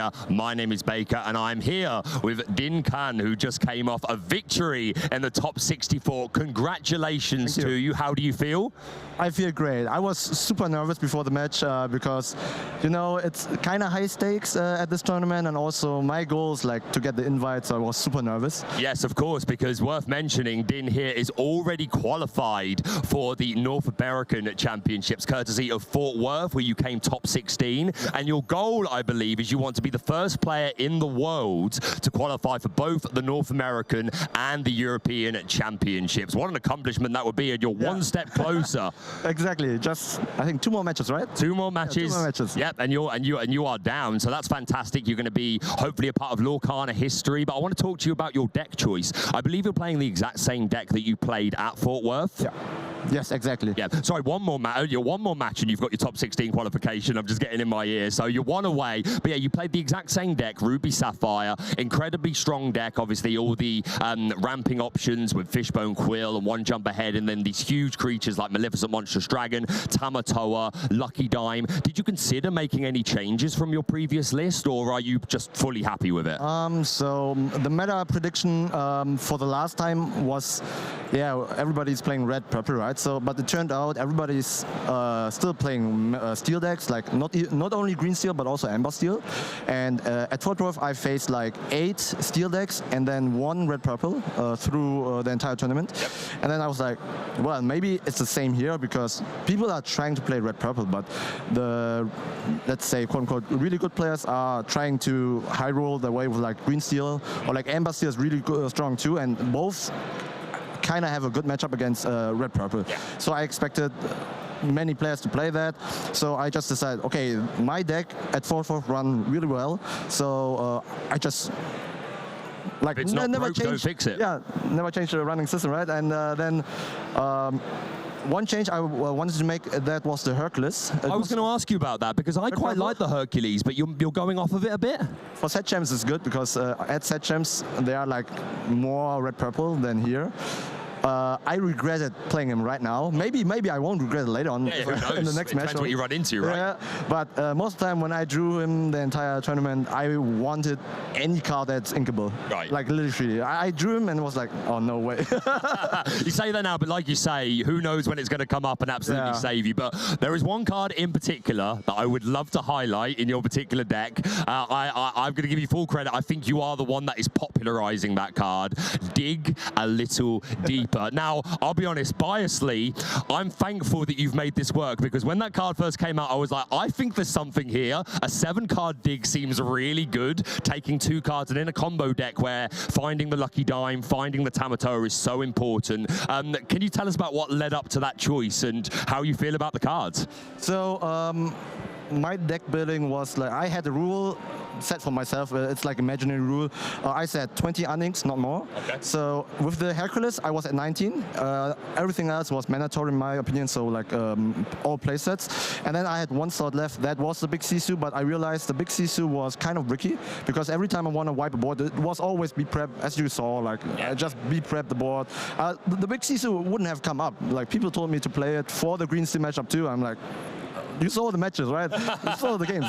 And then I saw the card and I read the Sing Together part. I'm like, oh, this card is absolutely broken. Yeah. Because this deck has basically only 4 drops or higher, and many times you have the 4 drops. And also because I play 4 B preps, the main goal is like use your bodies efficiently. Meaning normally what you do is you quest. With them, you can gain 2 lore, but in this deck, it doesn't matter, like 1 or 2 gain. The gaining of 2 lore doesn't matter. So what you want to do is like sing how far, like use the bodies efficiently for the mana, for the ink. And then what you can do here is you can do how far, dig a little deeper first. Yep. Get insane value, and then be prep the board. That's like 15 ink worth, right? Yeah, you had an example of that, I believe, in that last game where you found the Be Prepared, have the Maui sing the How Far I'll Go, and yeah, just... I mean, that was a misplay kind of too. Oh, you weren't happy with that? No, I should have destroyed the Cove, because after that... I thought you were going to remove the Cove. Yeah, I was too greedy. I threw him too, I think, but yeah. Do you think, though, that sometimes in Lorcana you kind of have to just take those risks and be a little greedy? Or do you prefer playing on the safe side more often? often than not?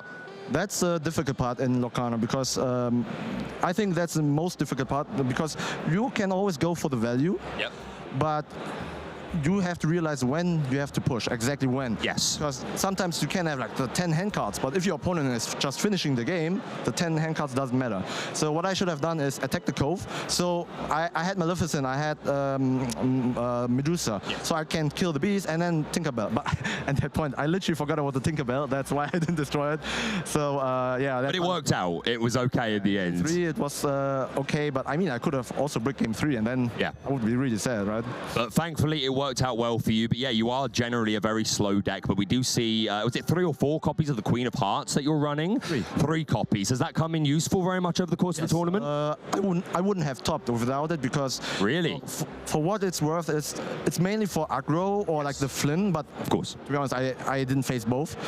I faced Red Purple, but they never had Flynn on the play. Gotcha. So what I used it for was, they played Robin Hood, they quest with it in turn 2. I summoned Queen, attack, challenged the Robin Hood, meaning now they cannot shift the Robin Hood. Because I would have done it, I would have lost. Yeah, because I imagine a lot of players, as soon as they see you're playing Ruby Sapphire, they assume that you're not playing those, because not many people are playing those Queen of Hearts like cards. They just have a slow few turns. Basically, 2 ink removal that we don't have because we don't play steel, for example, like the Baboom. And it's inkable, so a perfect addition. Yeah, most of them are inked. Amazing. Before I let you go, what matchup would you most like to run into next, and which matchup would you really hate to run into? All steel decks, please. All steel decks up to the finals. And I really, really want to avoid the red-purple matchup. Yeah, absolutely. It's been fantastic talking to you. I think you're really making a strong name for yourself in Lorcana, popularizing some cards that people maybe are not valuing enough, and I'm super excited to see if you're going to be the first ever person to qualify for both the North American and the European Championships. Din, I wish you the absolute best of luck with your next game. And yeah, this is a man to absolutely keep an eye on. But we're going to go to another break. After very shortly, you'll be joined by Joe and Ross, who will be taking us into the next round. And if Din has his way, we'll be seeing him again very soon. Thank you very much. Bye-bye. Yeah, if anyone's playing Judy Hopps in their deck list, I am going to be cheering for them. I am Ross, and I'm back with Joe. I swapped Baker for Joe, and you know what? Not a terrible swap. How you doing, Joe? I'm fantastic, Ross. I may have started the day off with a break, but I've been watching so much Disney Lorcana. The top 64 players have all been going head-to-head. Of course, we had one on the main stage, but there's been so many other players back there. I've seen Frank Carsten coming out on top in an Amber Steel Songs mirror match, so he's still in the mixer. Nice. And so many interesting decks. There's some Amethyst Steel out there. There's a bit of Emerald Amethyst. Not as much Emerald Steel as I expected to see back there, Ross. Not as much Emerald Steel. And like I said, that was always a weird one to me, because there's so many things going on. Do people want to play it more to say goodbye to it? Do people want to go, well, it's going away, I want to start moving on to new decks? Do some people go, well, I was going to build it, but I'm not going to build it, you know, because it's about to be ruined by the Bucky errata? Or a lot of people playing it, but a bunch of other people are going, I'm ready for this now. It's been a great deck for a while. I'm countering it. My Sapphire Steel matchup. I wonder, my Sapphire Steel prediction. Wonder how that's doing. Maybe we look at the meta game. Boom. Hello. 14%. 268 players. This is, of course, the meta game from yesterday. We said just shy of 1,900 players. I think 1889 counts. What stands out to you? Well, I think the fact that Amethyst Ruby and Emerald Steel are the most 2 popular decks is not really to anyone's surprise. And frankly, Sapphire Steel being the 3rd most popular, not a surprise either. I think maybe the fact that Amber Steel is right up there as the 4th most popular deck, more popular than Ruby Sapphire. A lot of Amber Steel Songs players in that top cut as well. Yes, yeah, we'll hopefully get numbers on that at some point. But certainly going in, a lot of players. And this is exactly what I expected. Like I told you yesterday, super clearly, as far as I'm concerned, there are 2 decks head and shoulders above everything else: Amethyst Ruby, Emerald Steel. Yep. I told you that as far as I was concerned, it was a very clear 3rd place deck at the moment. That was Sapphire Steel. And I told you that I wanted more information about the Steel Song deck, this Amber Steel, that I think, especially in and since Fort Worth, people are taking a lot more seriously. And with 215, 11% of the meta, I think that tells us everything we need to know. But make no mistake about it, 40%, 4 out of every 10 players are playing those 2 top decks coming into this tournament. We are in well, there's basically 2 top decks, and then a third quite a bit behind them, and then everybody else following along after. Yeah, and of course, when you can come into this tournament, you would have predicted a meta similar to this, which then gives players like Ding Kong the opportunity to come through with something like Ruby Sapphire. If they're expecting lots of steel, I mean, 3 out of the top 4 decks are steel. It does just give you that opportunity to really try and build something which is good into the rest of the meta. Amethyst Steel, quite popular as well. That's definitely a deck which can do quite well into a lot of the other top decks, and is still in the tournament as well, with 1 player making it through to the top 32. And 1% of the board, 25 decks, Amber Amethyst. Yes. Hyper aggro. We did get one on stream yesterday and have a little bit of a gander at it. You liked hyper aggro coming into this tournament. You said yourself yesterday that were you playing, you think that probably would have been your choice. Has anything you've seen this weekend turned you away from that? No, I mean, in fairness, what I would have had to have done is I would have had to have tested it a lot. Of course, coming as a caster, I didn't do that prep time ahead of a tournament like I would have done, but had I been prepping for an event like this, I think the 2 decks I would have been sinking the most time into would be that Amber Ruby and Amber Amethyst. Just something a little bit more quick. I think if you can be quick enough to go under Emerald Seal, and what I mean by that is just race them. By the time they build up their board, you've already got to 20. If you can go under Emerald Steel, I think these more aggressive decks could be a really interesting spot in this metagame. Yeah, I agree. You made an interesting point there about preparing for the event as a caster, of course. If you're playing the event, you want to try and identify as fast as you can the deck you want to play, and you test. Yeah. I'm playing Hyper Aggro, you test against Emerald Steel, you test against your Ruby Amethyst. You play as many games as you can against every other deck with your deck of choice, and your aim is to perfect all your matchups with that one deck, and hopefully try and settle on your deck as fast as possible. You tweak the last few cards, you get your, you really get your lines down of how you're going to play. As a caster, we don't need that real hyper knowledge of that one deck where we're expert players. We need the overall view of the metagame as a whole. We need to know, you know what, Lawrence is starting to pop up in a bunch of these steel decks. You know what, Arches was popping up a bit more in Bochum. It's still there, but it's not quite as much as it was. Tell you what, steel songs, just saying, that is really building up. We need those kind of big overview umbrella moments. So it's a very different way of preparing for an event. It certainly is. And I think a really big benefit of coming into an event like this with something unorthodox, you can spend that time to test each matchup and then just tweak your deck accordingly. If you find out that up against Ruby Sapphire, you're just that little bit too slow, you might want to just put in a card like Lawrence, which can quest a little bit more quickly, for example.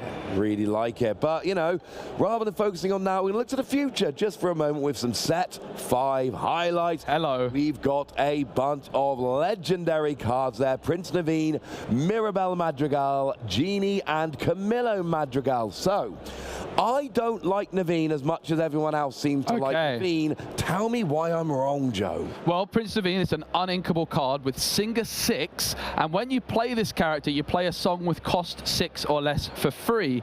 Of course, we've seen Amber Steel doing quite well this weekend, and A Whole New World comes to mind. You can play Naveen, and that same turn, play A Whole New World. You're not singing it, you're just playing it, and that could be a pretty nice way for these Amber Steel songs deck to just get that Whole New World out. We saw yesterday people using Smash to remove aerials. Well, Prince Naveen, if you've got the Whole New World in hand, it's coming down. So it's got a lot of interesting synergy, maybe with like How Far I'll Go and Mama Odie in Amber Sapphire. I think there's a lot of potential for this card, but it is uninkable, Ross, and ultimately if you don't have enough card draw, it is taking out 2 cards from your hand in 1 turn. And like I say, I understand why everyone likes this card so much. Of course I do. It's just a card which I don't think is for me personally, and that's okay. The fact that it's uninkable, the fact that you need to have the song in hand at the time you play it, the fact that it's a -2 in hand, so you play this and then you play the song. And if it's something like Whole New World where you're getting a new hand of 7 cards, that is absolutely fine. But it is a little more awkward sometimes when you're playing a different song it can get a little more awkward. No, it certainly can. And then Mirabel Madrigal is the first card we're seeing with 5 lore on it. And it is, of course, also going to be the promo card for the set championships for Shimmering Skies. And a bit of a change announced recently to the set championships for Shimmering Skies, which is instead of the top 4 players getting the promo card, it will be the top 8 players. So there's going to be an alternative artwork for this Mirabel Madrigal. Genie Main Attraction is one which really interests me, Ross, because it's almost like the kind of card that Amethyst has been looking for, where a lot of the time if you pair Amethyst with Sapphire, for example, you don't have that board presence and board control that something like Ruby or Steel offers. But here, Sapphire paired with Amethyst, the Genie, I think, could be great. You ramp into it, and then while this character is exerted, opposing characters can't ready at the start of their turn. Your opponent might be at 19 lore, they might have 5 characters down, but if your Genie is exerted, none of them are going to be readying. They can't challenge and they can't quest either. Yeah, that is always very nice indeed. I think we have some other ones we can have a little bit of a look at in just a second. Oh, and right, I'm taking this. I'm going Donald Duck Pie Slinger. Okay. So I know you're going to talk about Robin Hood. Yeah, I certainly am. Like Donald Duck Pie Slinger. It's 5 cost. It's inkable. I love me some inkable cards. Shift 4, though we don't have a phenomenal. I don't think we have a 1 cost. We've got a 2 cost, which is all right. And there's always Morph. And there's always Morph. Of course, there's always Morph. But we've got Humble Pie. When you play this character, if you use Shift, each opponent loses 2 lore. Well, we've seen a lot of -1 lore cards. -2 lore, really good. But while an opponent has 10 or more lore, this character gets 6 strength. Well, wow. Look, you're a 5 cost. So there's going to be a lot of games where your opponent, especially if we are apparently moving into a hyper aggro format like a lot of people have suggested for Shimmering Skies, this is a lot of the time, if your opponent's got 12 lore, that is an absolute sweet spot. You play this and you've got a 9/6 that loses your opponent 2 lore on play. I mean, come on. Tell me that doesn't sound like fun. It sounds like a lot of fun. And I think being able to take lore away from your opponent could be a more common strategy for some more slow control decks in order to prevent these hyper aggro decks with that Daisy Duck we've talked so much about really coming out on top. Robin Hood Sharpshooter, you're right, Ross. I do want to talk about this card. It is possibly the most exciting legendary for me personally. I am really interested in this one. Whenever this character quests, look at the top 4 cards of your deck. You may reveal an action card with cost 6 or less and play it for free, and then put the rest in your discard. So Robin Hood, if it's not removed, can quest, and even if you find a simple card such as an Improvise, which is just a 1-cost Emerald card which gives one of your characters 1 strength and draws, it's drawing you a card, so you're going to play Improvise for free, and you add a card to your hand while questing for 2, and it still remains on the board. You've also got Brawl in Ruby as a great option already, Ross, so I think Brawl and Robin Hood are going to be a really natural pairing. It's a card I love, but there's gigantic downsides. Firstly, the fact that you're discarding free cards from the top of your deck can get pretty brutal as you go through the game. Secondly, it's a 1/4 that works on questing. There are going to be so many games where this just doesn't ever work. Like when I was on my show match yesterday and I kept benching Simba, and I'm like, they quest for free. No, they don't. They don't last 2 seconds. So there are going to be players trying to remove that before it gets rolling. If they don't, it is going to get out of hand. There is an Ana here that's it's a 3 cost, but really it's a 5 cost. Yeah, it's a 5 cost, but one downside maybe is it is essentially a 5 cost, but it can't sing 5 cost songs because it is actually, of course, a 3 cost. Yes. But you can play 2 ink extra to choose one of these abilities. Which is your favorite of these 3 abilities? You can either discard a card from your opponent's hand of their choice. You can give one of your characters +2 strength, or banish a chosen damaged character.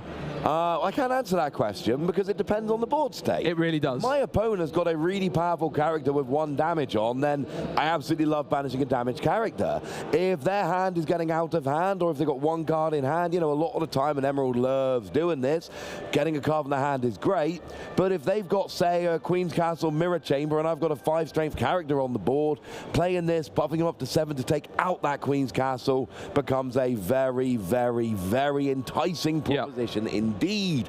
But it's not really a free cost, because if you play it as a free cost, it's a 2 free quest for 2, which are an uninkable. I don't love it. I think you've got to have that extra ink to use a skill. But it is quite nice that if you've got a really awkward hand, you can still play Arna down on turn 3. Maybe in the later game, if you're wanting to play, for example, Arna and a Mr. Smee at the same time, you have the option of doing that as well. So it's a really flexible card, and the fact it's so flexible really makes up for its maybe lackluster stats elsewhere. I think it's a great card. I'm really excited for this one. Clarabelle's also interesting because it's a rare opportunity for Emerald card draw. We have also seen 2 other Clarabelle cards, a 1 cost and a 3 cost, one which can banish an item, and the 3 cost which can potentially draw you a card. So I think Clarabelle looks like an interesting option for Emerald to draw cards, which is an ink color which can struggle for card draw often. Yeah, and I really like this. It really depends on the matchup again, but at the end of your turn, you get to draw up until your opponent's hand size every turn. So if you're playing against, say, a Diablo deck, you draw, they draw more, end of your turn, you get to match them. So it is a 7 cost, it's a shift 5, it takes a while to come out, but it can work. But there's one more quartet of legendary cards we've not talked about yet. Maybe we talk about them, and we might as well start off with Mufasa, or Blue Fassa, as a lot of people in the community are calling it. 8 cost uninkable, immediately makes me sad. Yeah. But 9 willpower, phenomenal. Questing for 4, phenomenal. When you play this character, exert all cards in your inkwell, and then return 2 cards at random from your inkwell to your hand. Yes, it is minus ink, but it is a plus 2 cards in your inkwell, and it's very hard to get cards back from your inkwell. That can get you cards that you thought were long gone. But also, whenever this character quests, ready all cards in your inkwell. That is absurd. Yeah, this is a very, very unique card, interacting with the inkwell in ways we've never seen before in Disney Lorcana. And of course, the 8 costs uninkable, it is a downside, but if ever there was a ink color which could get away with an expensive uninkable, it's going to be Sapphire. And there's a lot of people talking about trying to play it early. I don't love playing it early, because if you use something like Gaston to reduce the cost by 2, well, you play it as a 6 cost, put 2 ink back, and then you've got 4 ink on the field. Yeah. I like playing this with Sapphire. Ramp up your ink in the way that Sapphire does. Get to 8 ink, not by cheating, but by just ramping in the normal way. Yeah. They were from 8 to 6. But you're playing Sapphire, you're going to be able to ramp it back up again, and then every turn you get to use all of your ink twice. And you've got 9 willpower. That is hard to get rid of. It's got 4 strength, which means it's not a target for something like Madame Medusa. I think this card is great. Yeah, I agree. I think we can expect to see this all over the place. We've got Merlin Intellectual Visionary next, and this is another unique ability, because when you play this character, if you used Shift, then you may search your deck for any card and put it not on top of your deck, but in your hand. Very powerful. Of course, there's a lot of Merlin cards in Amethyst, so most likely going to be an option in Sapphire Amethyst. There are a couple of Merlin Shift options in Sapphire as well. This is a card which fascinates me. Kind of like how the Mirabelle quest for 5, when previously, you look at the design of Mufasa, there's only space for 4 lore pips there, right? Yeah. But Mirabelle questing for 5 opens up the game. It opens up card design. Merlin opens up card design as well. Lorcana is not, until set 5, a game where you just search for whatever card you want. That is not the way Lorcana works. Merlin goes, hang on a second, mate. Maybe it is. The fact that you can go and search for any card is just mind-blowing to me. That is so powerful. Need be prepared next turn? You got it. Whatever you need. The possibilities here are fascinating. Yeah, the big downside, as strong as the ability looks, is the fact that you have to shift this card in to get its ability, and that can prove to be quite expensive. So it's going to be a really interesting card, but if ever there's a really heavy combo deck, then Merlin is going to be a great option. Up next we have Jafar, and it's another legendary Jafar. and it's a 0 strength card with 7 willpower. However, when it challenges, it's going to have 7 strength because of its Challenger 7 ability. And the Intimidating Gaze is opposing characters with cost 4 or less can't challenge. Now, as much as I love the card, Ross, I want to draw your attention to the flavor text here. No one will keep me from the broken crown. We've seen the half Hexwell crown of Ursula, which was destroyed, and it seems like Jafar is going after it, Ross. Yeah, it seems like Jafar is going to be the next big bad in the world of Lorcana. This card is fascinating to me because if we are going hyper aggro like we think here, then that is going to be a lot of low-cost cards running around, and any card with a cost of 4 or less can't challenge. Doesn't say can't challenge Jafar, doesn't say can't challenge characters, it just says can't challenge anything under any circumstances. And if they don't have a removal card for Jafar, they can't challenge Jafar to open up challenging other things. And look, there's going to be plenty of decks where they've just got powerful enough characters that this doesn't matter. But there are going to be some decks where this is absolutely brutal and your opponent goes, oh, I really want to challenge this one annoying character. Oh, I'm not allowed. Yeah.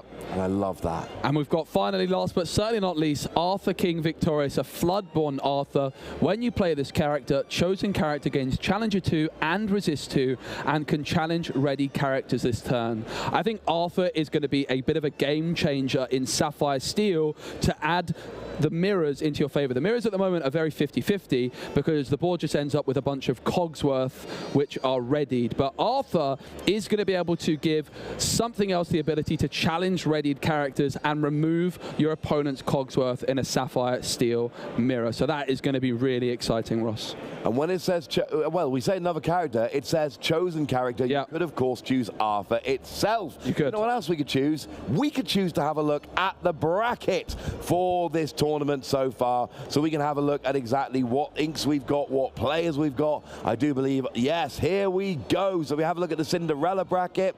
We've got a lot of Sapphire Steel in this part of the bracket, but a couple Ruby Amethyst and a couple of Emerald Steel as well. Yeah, so the first round, this is the top 32 round. You can see Jan Moy, who's going to be a bit of a fan favorite from the Lorcana podcast, has made it through.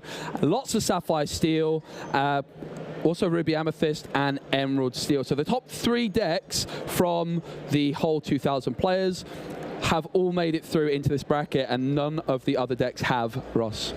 Yeah, unfortunately not, but I'm just looking at that, and on this half of this bracket is Sapphire Steel. Yep. It's my pick for the weekend. It's a deck I really want to see doing well with Tamatoa, and I don't believe Justin Morales did make top 64. I'm not certain. Who was a player who was doing very well with it yesterday, but it seems like at least in the Cinderella bracket, there are a bunch of them there, and we do expect it, generally speaking, to beat the Emerald Steel. That is one expectation we have. So if it can start sliding past some of these Amethyst Ruby, we can start getting into the quarterfinals and rolling from there. So this is something I'm going to be very excited to see as we go through.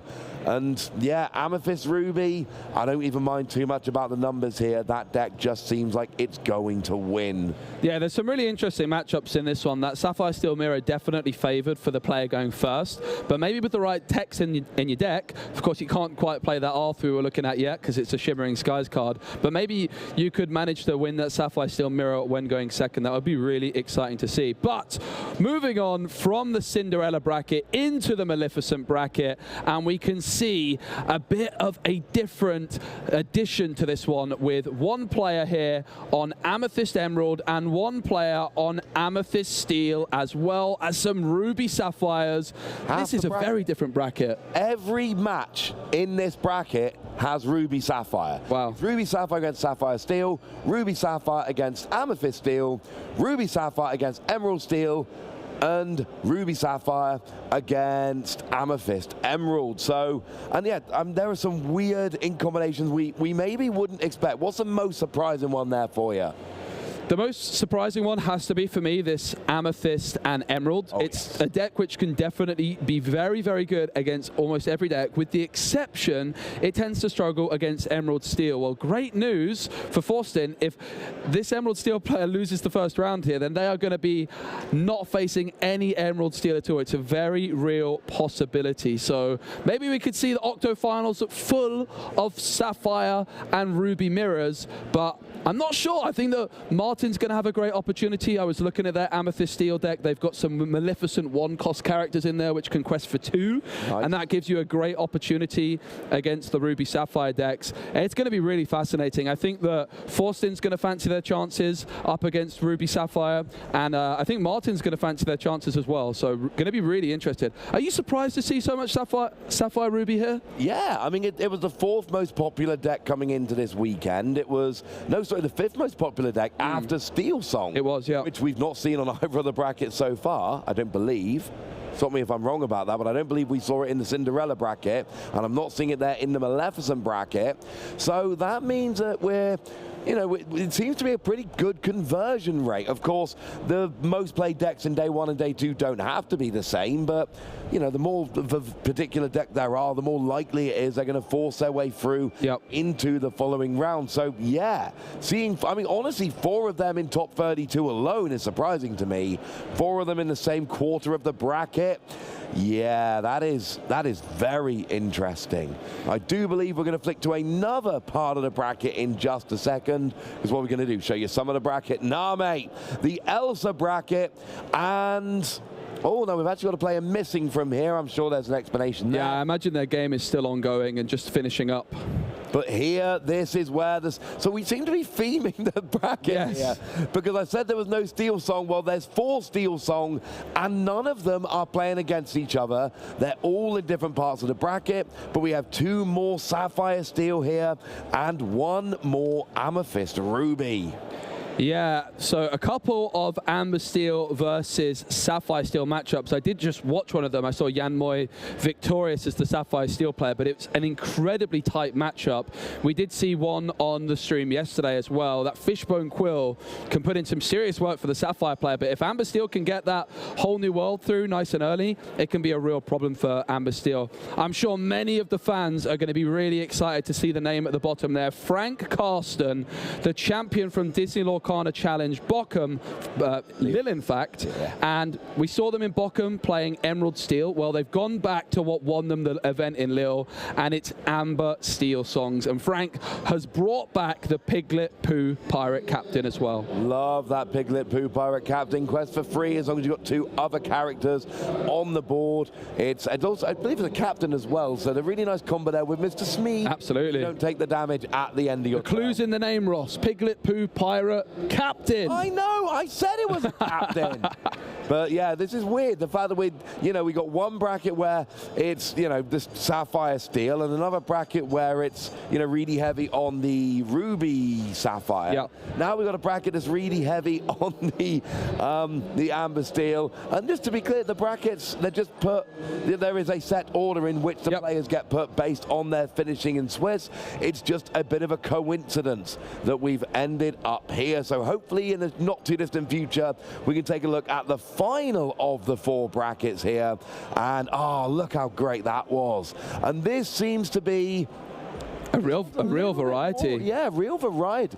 We got another Amethyst Emerald there. Yep. Teo Marcom. And they're going to be up against Ding Kong, who you guys just watched play. That looks like a really tough matchup. In their interview with Baker, they were saying, I just want to play Steel all the way to the finals. Well, bad news. They've got a Emerald and Amethyst matchup, which is probably one of the quickest decks in the metagame. That is not ideal. And yeah, we've got 2 Amethyst Ruby there playing against each other. Yep. We've got 2 Emerald Steel. We've got 2 Ruby Sapphire. And then we've got your 1 Amethyst Emerald, and which one did I forget? Your 1... Not certain on that one. It's really interesting to see all the different variety. I think we've got a total of 6 different decks that have made it through into... 1 Sapphire Steel, there we go. Yeah. Sorry. 6 different decks, I think we've got. So we've got the Emerald Steel, we've got the Sapphire Steel, we've got Ruby Sapphire, we've got Amethyst Emerald, we've got Amethyst Steel, and we've got Amber Steel. 6 different decks total have made it through to the top 32, which just shows you how diverse this metagame is. Yeah, it really is, and of course the bracket makes a big difference, what you're playing against as you go through all of these rounds, and some of these brackets look very, very different. We've got one which is very heavy on your Sapphire Steel, one that's very heavy on your Ruby Sapphire, one that's very heavy on your Steel Song, and then that last one which is the most open bracket of them in terms of the different decks that people are going to be playing against, and then we wind it all the way down until we get through to the final. Yep. I have to say, I think if you're one of the Amber Steel Songs players and you see that side of the bracket and there's very little Ruby Sapphire, we were missing one player from that bracket, but Ruby Sapphire is probably the toughest matchup on paper for Amber Steel Songs. So I think that the Amber Steel Songs players will be pretty happy if they can avoid Ruby Sapphire for the rest of the tournament.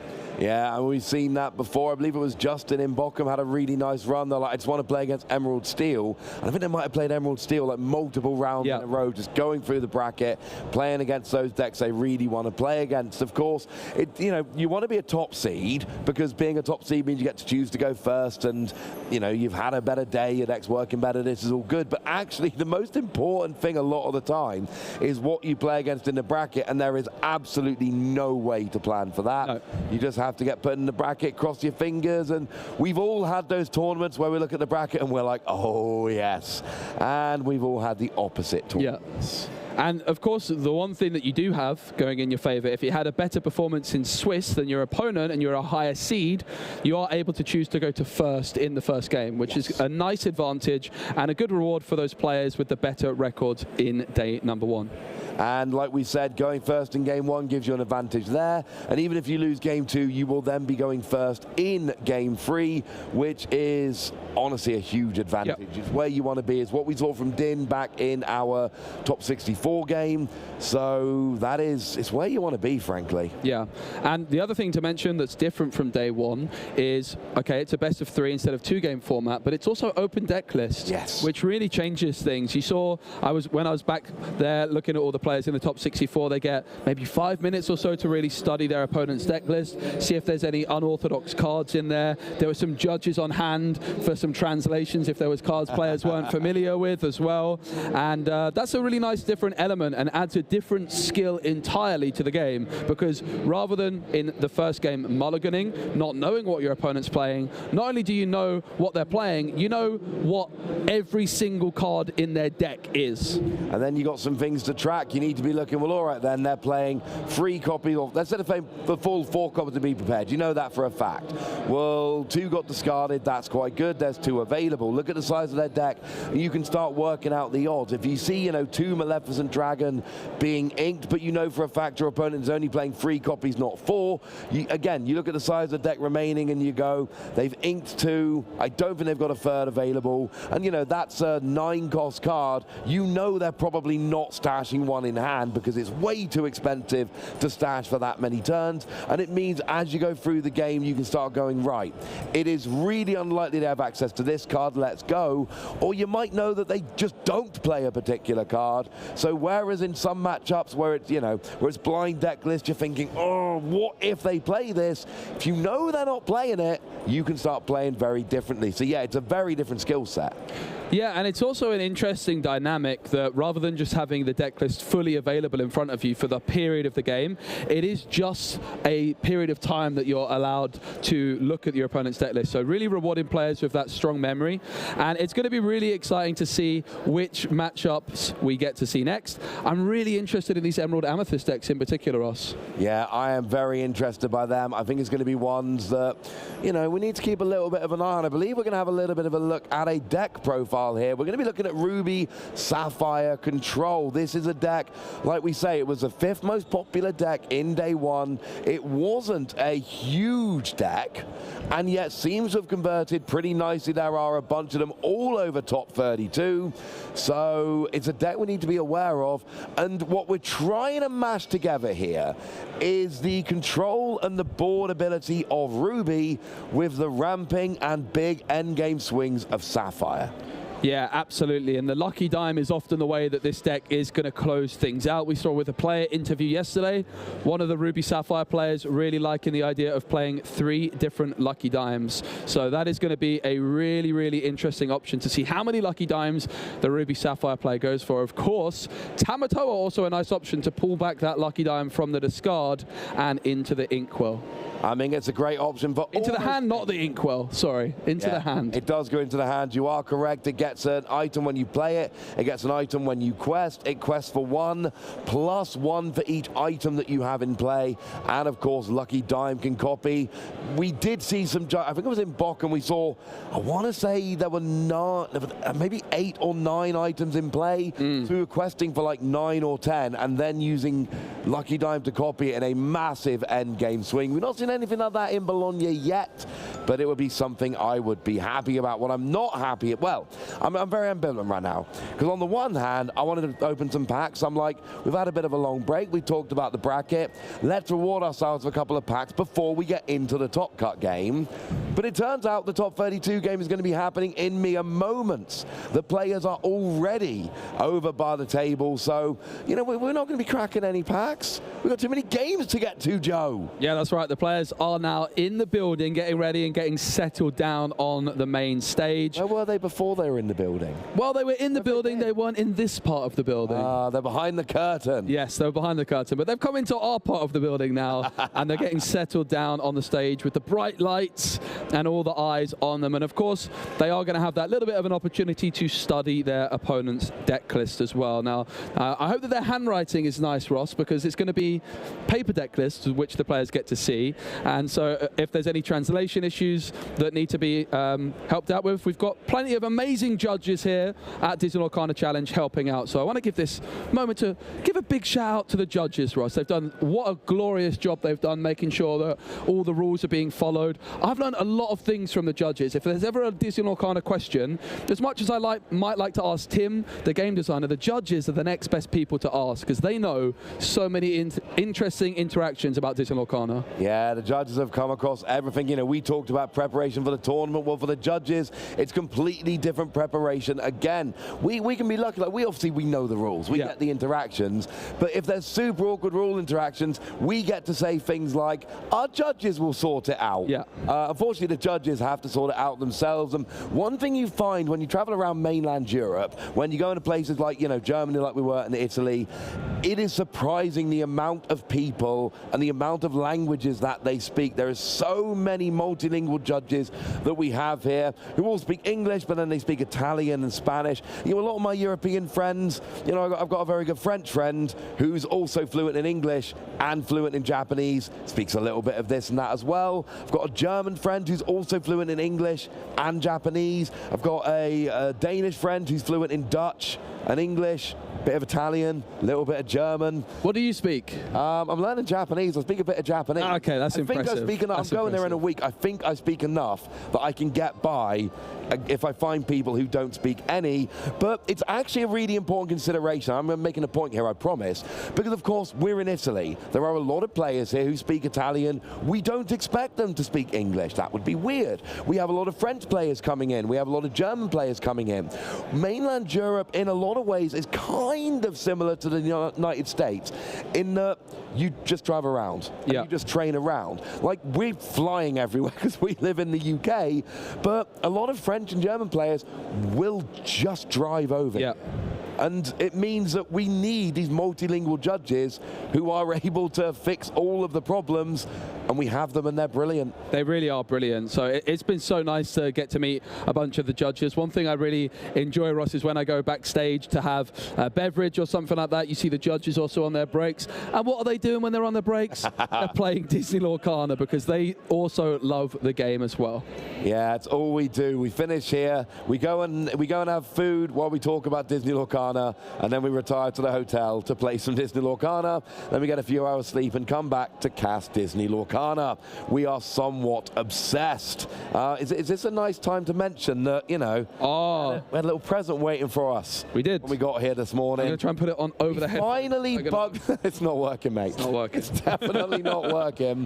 What apparently did work was how many times we asked for a hat. Yes. So, you know, it's all coming up nicely. It's a very good day for Disney Lorcana. Yeah, I was very unhappy when I was in Lille. In fact, Bochum, one of my friends had the hat, and I was like, wait, I want one of those hats, because it is a prize on the prize wall. And I think it might be a good time to mention, Ross, what the players in this game are playing for.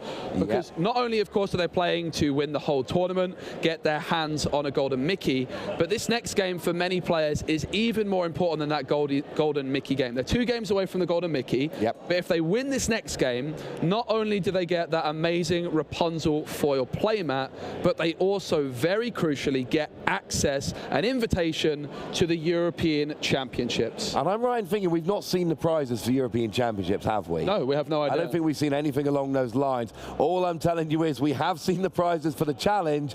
They're phenomenal. Do you honestly think Ravensburger don't have better prizes for the? So I'm obsessed with trying to figure out what they are. There's a man just out of shot who knows what the prizes are, and I'm pretty sure they're not going to tell us. But here, every player has already got their Cinderella. Every player remaining has already got their Rapunzel. I just saw the players actually, when they sat down at the table, giving their Rapunzels and big smiles on both of their faces. I also saw one of the Amber Steel Songs players using the non-foil version of Rapunzel in their Steel Song deck. Oh, that is beautiful. Well, they're playing here for the playmat.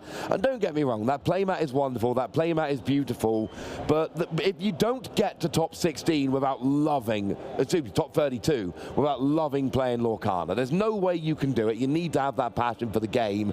And if you've got that passion for the game, you want to come to the European Championship. It is not an open tournament. You can now. I believe there's going to be side events and such. I believe that I might be making that up. I believe something was said along those lines, but I might be making that up. I might have just. I watched the Lorecast, but I watched it a while ago, right? Yeah. What I do know about the European Championship is that if you want to play in the main event, you've got to have an invitation, and we've only got one more chance after this. So, if you lose in the top 32 here, maybe you can get back in Birmingham and have another chance. But, I mean, look, you can win one game, or you can try and get all the way back through the field in Birmingham to top 16. This is, for a lot of players, the best chance they're going to have to get that invite to the European Championships. It is a gigantic deal. Yeah, I think a lot of people from home would expect that the Golden Mickey is the prize that people are chasing, and of course the Golden Mickey's great. Yes. But speaking with many of the players, the games they're really talking about winning is this one, getting into that top 16 and securing the invitation to Disney Lorcana Challenge, Disney Lorcana Championship for Europe. And that's the beautiful thing. A lot of these players, what do they want to do? Well, their best prize is an opportunity to play even more Disney Lorcana, because they love the game as well. Yeah, but I think they're also thinking about the prizes. Yeah, okay, that's true. Again, like we don't know, we're not giving any information away, we don't have any information to give away, sorry. But there's a really nice participation prize for the Disney Lorcana Challenge. Yeah. So I think maybe there might be a participation prize for the championship. You kind of need to have an invitation to get there. And we were walking in with one of your friends this morning, and they went 2 more games. Yeah. And you were like, well, no, 3 more games for the Mickey. And they were like, no, 2 more games, European Championship. I want to play more Lorcana. Yeah. Exact quotes. No, absolutely. Players are now currently sat down looking through the opponent's deck list. And I can tell you, Roz, what matchup we are going to be seeing. We are seeing one Ruby Sapphire player, but they are not going to be playing against something we're used to seeing. They're going to be playing against Emerald Amethyst. And I have to say, if I'm the Ruby Sapphire player, I am going to be absolutely terrified of seeing a turn 1 Cursed Merfolk. Any card which can quest for 2 in the early game is often a bit of a nightmare for Ruby Sapphire. But I also did spot in the Ruby Sapphire deck list a 3-cost uninkable Sisu, which is not something you see every day. This, when it enters the board, can banish a character with 1 strength or less. And then if you're playing the legendary Sisu, there could be an opportunity to shift that in for 6 to clear the board. So I didn't see if there was a legendary Sisu, but if I'm seeing a 3-cost Sisu, I maybe anticipate that there might just be. So it's going to be really exciting to see the different builds. I can see the Queen. Okay, so the Ruby Sapphire deck we're seeing is an item build of Ruby Sapphire control, a very different take. So we're seeing the Queen legendary card, which is a card from Ursula's Return. I think there's some Scuttles in the mixer. There's Maurice's Workshop. It's a really, really different take. Instead of going for cards like Dig a Little Deeper, they're utilizing lots of items and then just continuing to draw using the items and then the Flaversham. Whereas the Emerald Amethyst deck is going to be pretty aggressive. It's going to have lots of questing power while also utilizing maybe cards like Queen's Castle and Friends on the other side, those really powerful Amethyst cards that we are used to seeing. And there's some really interesting item cards that you get to play as a result of playing with this Ruby Sapphire deck, because you're also going to be getting access to some really good options like the Shield of Virtue and other things like that. There it is. Is this the Sisu you were talking about? So this is the legendary Sisu. There is a 3-cost Sisu in there as well. Oh, yes, but you said, did they play this one? I couldn't remember the subtitle, but I'm like, I've got one in my bag. So I pulled it out. It's Sisu Empowered Siblings. I've also got the deck list here. Yeah. And I can tell you there are, in fact, 2 copies of Sisu Empowered Siblings. This card is in the deck. You got your wish, sir. That means that this is going to be available in this matchup. And, I mean, you have personally guaranteed that it's going to be the difference in this matchup. So let's hope you're right. That's a lot of pressure. There's a lot of pressure. It could be a really big game-changing moment if you can play that Sisu on turn 3 to answer a Cursed Merfolk in a similar fashion to Queen of Hearts, and then on turn 6 with 6 ink, shift in and clear multiple threats at once. It could be a bit of a game-changer. Of course, a Be Prepared is also great, but Emerald often going to have access to Ursula Deceiver to discard that Be Prepared. Amethyst also has the power of Queen's Castle, which is often one of the best cards to mitigate the value of Be Prepared, because of course it's got that 7 willpower. Maui's not going to be able to clean it up, and locations are not removed by Be Prepared. Yeah, there are 3 copies of Queen's Castle in the deck, as you might expect, and I'm just trying to flick through both of them as we go. The Ursula, I mean, I'm assuming it's in the deck. Why would Ursula not be in the deck? Yeah, makes sense. Pretty. Yeah, we got 4 copies of Ursula Deceiver and 2 copies of Ursula Sea Witch Queen. Oh, that's amazing. Yeah, the Ursula Sea Witch Queen, imagine if they're using the promo cards from the set championships. Wouldn't that be pretty impressive? But the players have now looked at the deck list, and it is time for the top 32 of Dizzy Lorcana Challenge in Bologna. This is the match for the invitation to the European Championships. It is a big game of Dizzy Lorcana. Yeah. Emerald Amethyst versus Ruby Sapphire, Ross. Yeah, this one is going to be a big one. It's an exciting one. We get to see a matchup we don't see all that often, and we see there Eli is on 47 points and Faustin is on 45. So that is, you know, we can see who the highest seed are. Ely, we got Ely on 47 points and we've got Faustin on 45. So Ely there is the top seed with that Sapphire Ruby, and Faustin with your Emerald Amethyst on 45. And you told me yesterday, and I don't know if we ever checked this officially, but apparently only 3 players on 45 points made it. 45 was not safe. Yeah, so just to confirm, this is Eli with the 47 points. This is their Swiss score.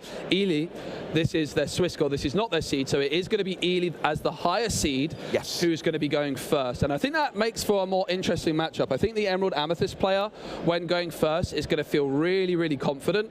And I think the fact that we're seeing Ruby Sapphire have the advantage being the highest seed is going to make things even more interesting. Yes, I think I said 47 points. If I didn't, you did. No, you did. I apologize. I was just wondering if there was a chance. Look at that, Let It Go. Oh. They've got the foil Let It Go promo card, which you get for getting top 128. There's also Teeth and Ambitions in there. This is the Mulligan stage. Player going first. Looks like they Mulligan first. Okay, so we're keeping 3, pitching 4 over on Ely's side there. And Faustin does have that Cursed Merfolk on turn 1. The question is, when you go in second, do you keep a Cursed Merfolk? It can be a little bit risky to do so, but I think up against Ruby Sapphire, you're absolutely going to hold on to this. There's a few uninkables, such as Diablo and Peter Pan Shadowfinder. Really, for Force Team, they're going to be looking for as much early questing power as possible. They do keep a Diablo, they kept a Cursed Merfolk, and kept one other card. Yeah, the Merfolk, I mean, it's still a great turn 1 play. Unless you can show me a better turn 1 play, then I want to keep the Cursed Merfolk. You're right, it's better going first, but it's still a good play going second. And worst case scenario, it forces your opponent to answer it. So sometimes it can be nice to just force your opponent to expend resources getting rid of it. And if they don't, then the questing power gets very, very good very, very quickly. I'm so happy to see Eli with that Let It Go promo card in their deck. So it's going to, hopefully they didn't get rid of it in the mulligan. I imagine Let It Go is not necessarily a card you're going to hold on to in the mulligan unless you plan on using it for ink. But it's going to be great for our audience to see that card in the game. It is just an absolutely beautiful artwork, but with that special foiling, which you get for the Disney Lorcana Challenge cards, is just glorious. And with 100, you know, top 128 out of 2,000 players, that is a lot we see. Is that a Queen getting it? That certainly is. So this Ruby Sapphire deck really focused on items, which is not the usual way we see it being built, with an ice block down on the board. That could be great. And we see improvising. It's not a card you see that often. I've been talking about it a lot for set 5, but the Merfolk on 1 is exactly what you want if you're Emerald Amethyst. You see Tamatoa getting inked there. And I was telling you about Queen yesterday and how I thought it was an underrated card. Love seeing it in top 32 here. So back over to Faustin here. We've got the Cursed Merfolk in the active. We'll be able to quest this turn. Going and getting 2 lore, getting him off the board, which is going to be lovely. What do we have for a turn 2 play? Yeah, so there's the Ursula Deceiver as an option, but there's also a slightly unorthodox option, which could be to play the Snake and bounce the Cursed Merfolk back into hand, perhaps anticipating that there could be that turn 3 Sisu. But it is going to be the Ursula, and there is no songs available, so no discard available. Look at that double Sisu. Double Sisu, double Queen, bearing in mind 1 got inks, that's 3 Queen in the opening hand, plus a Havisham there as well. I like that Queen card. I don't know if I want Freedom in my opening hand, but at least they do work as ink. Yep, they can be inked. Very flexible card, and Eli's deck is very much built around this Queen and cards like Scuttle putting in big work. They have so many items in their deck, cards like Maurice's Workshop, Shield of Virtue. It looks like the Queen is going to be inked, and I think we're going to see the power of this uninkable Sisu here. It's going to be able to come in on turn 3, banish a character with 1 strength or less, which could be the Merfolk, it could be the Ursula, but it's going to be the Queen instead. I love this. That's really interesting. Queen, you can exert it, and then you look at the top, is it 4 cards of your deck, you find an item card, and you can actually play it if it's, of course, 3 or less, I believe. Yeah, I'm really interested. Eli here deciding that they're not too worried about Force Team's questing power and can afford to just develop their own engine first and then perhaps remove the Kerfolk the next turn. That is, of course, going to mean Force Team's going to get 2 extra lore, which they otherwise Eli could have denied. So could be a pivotal moment that we look back on at this game to see, was that the correct call from Eli? It's definitely a really, really interesting play, and surely they know better than I do. They've got a lot of experience with this Ruby Sapphire deck, but it could come back to haunt them. If Forstein's getting really, really close to that 20 mark, this 2 lore Eli could have denied last turn could be pivotal. It absolutely could. That is something which always makes me nervous, letting that Cursed Merfolk quest, but that Queen does, it's going to give a lot of utility. We see a card being inked there.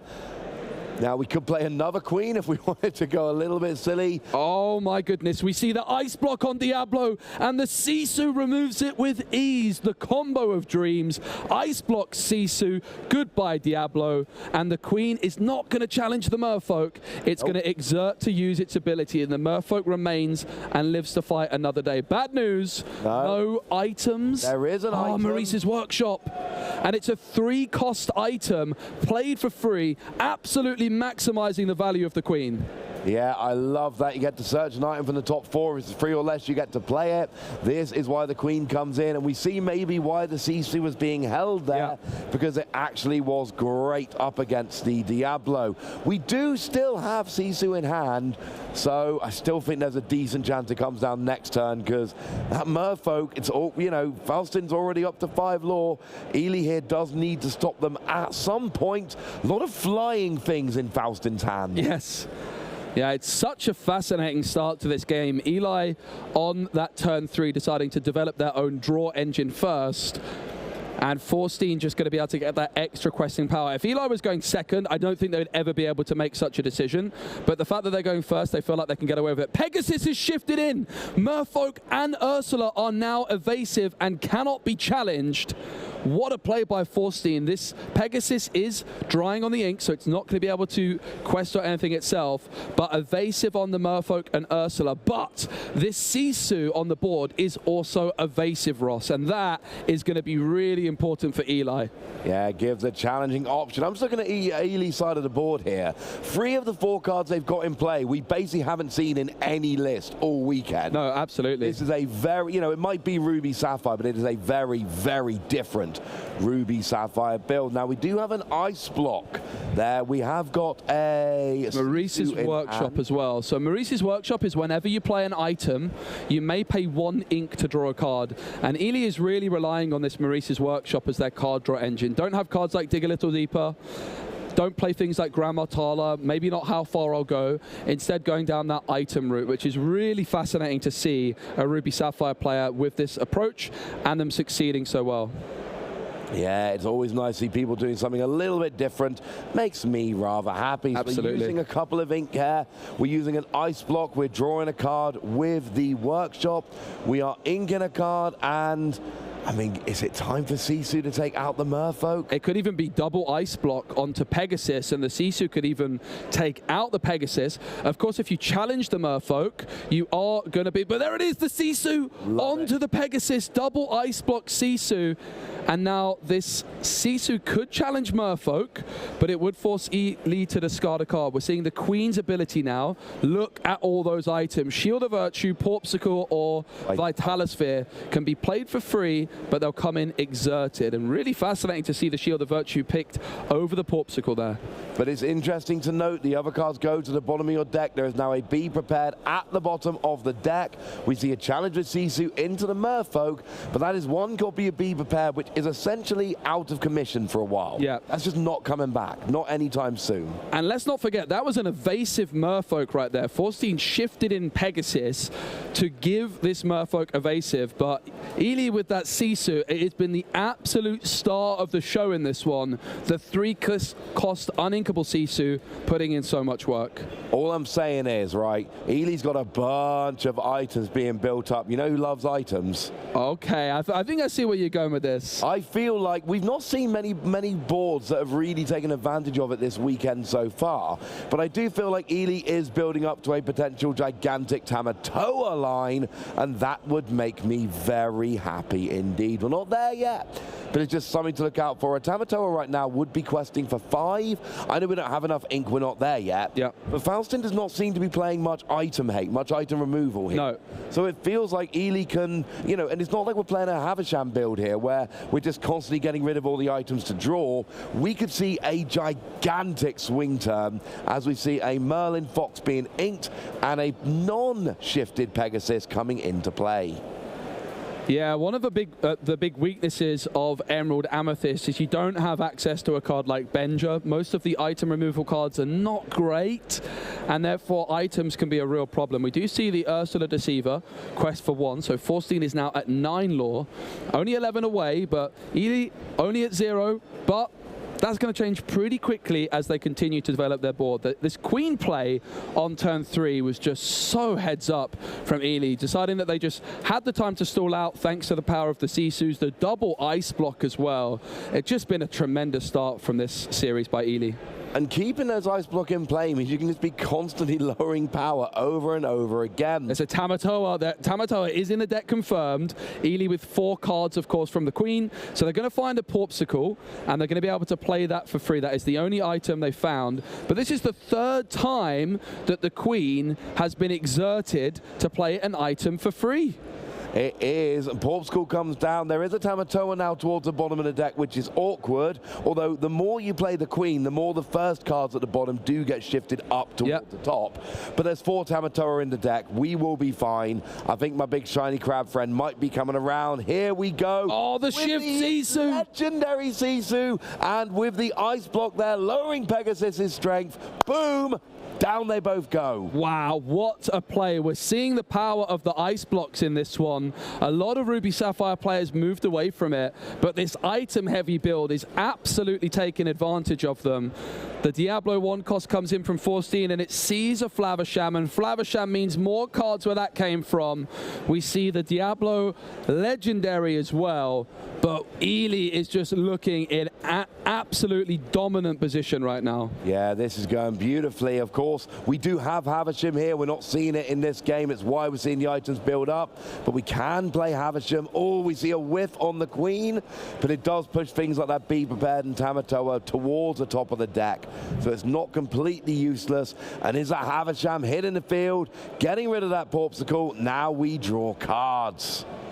Yeah, there is a Scuttle in hand. There is also a Vitalosphere and a Fortosphere.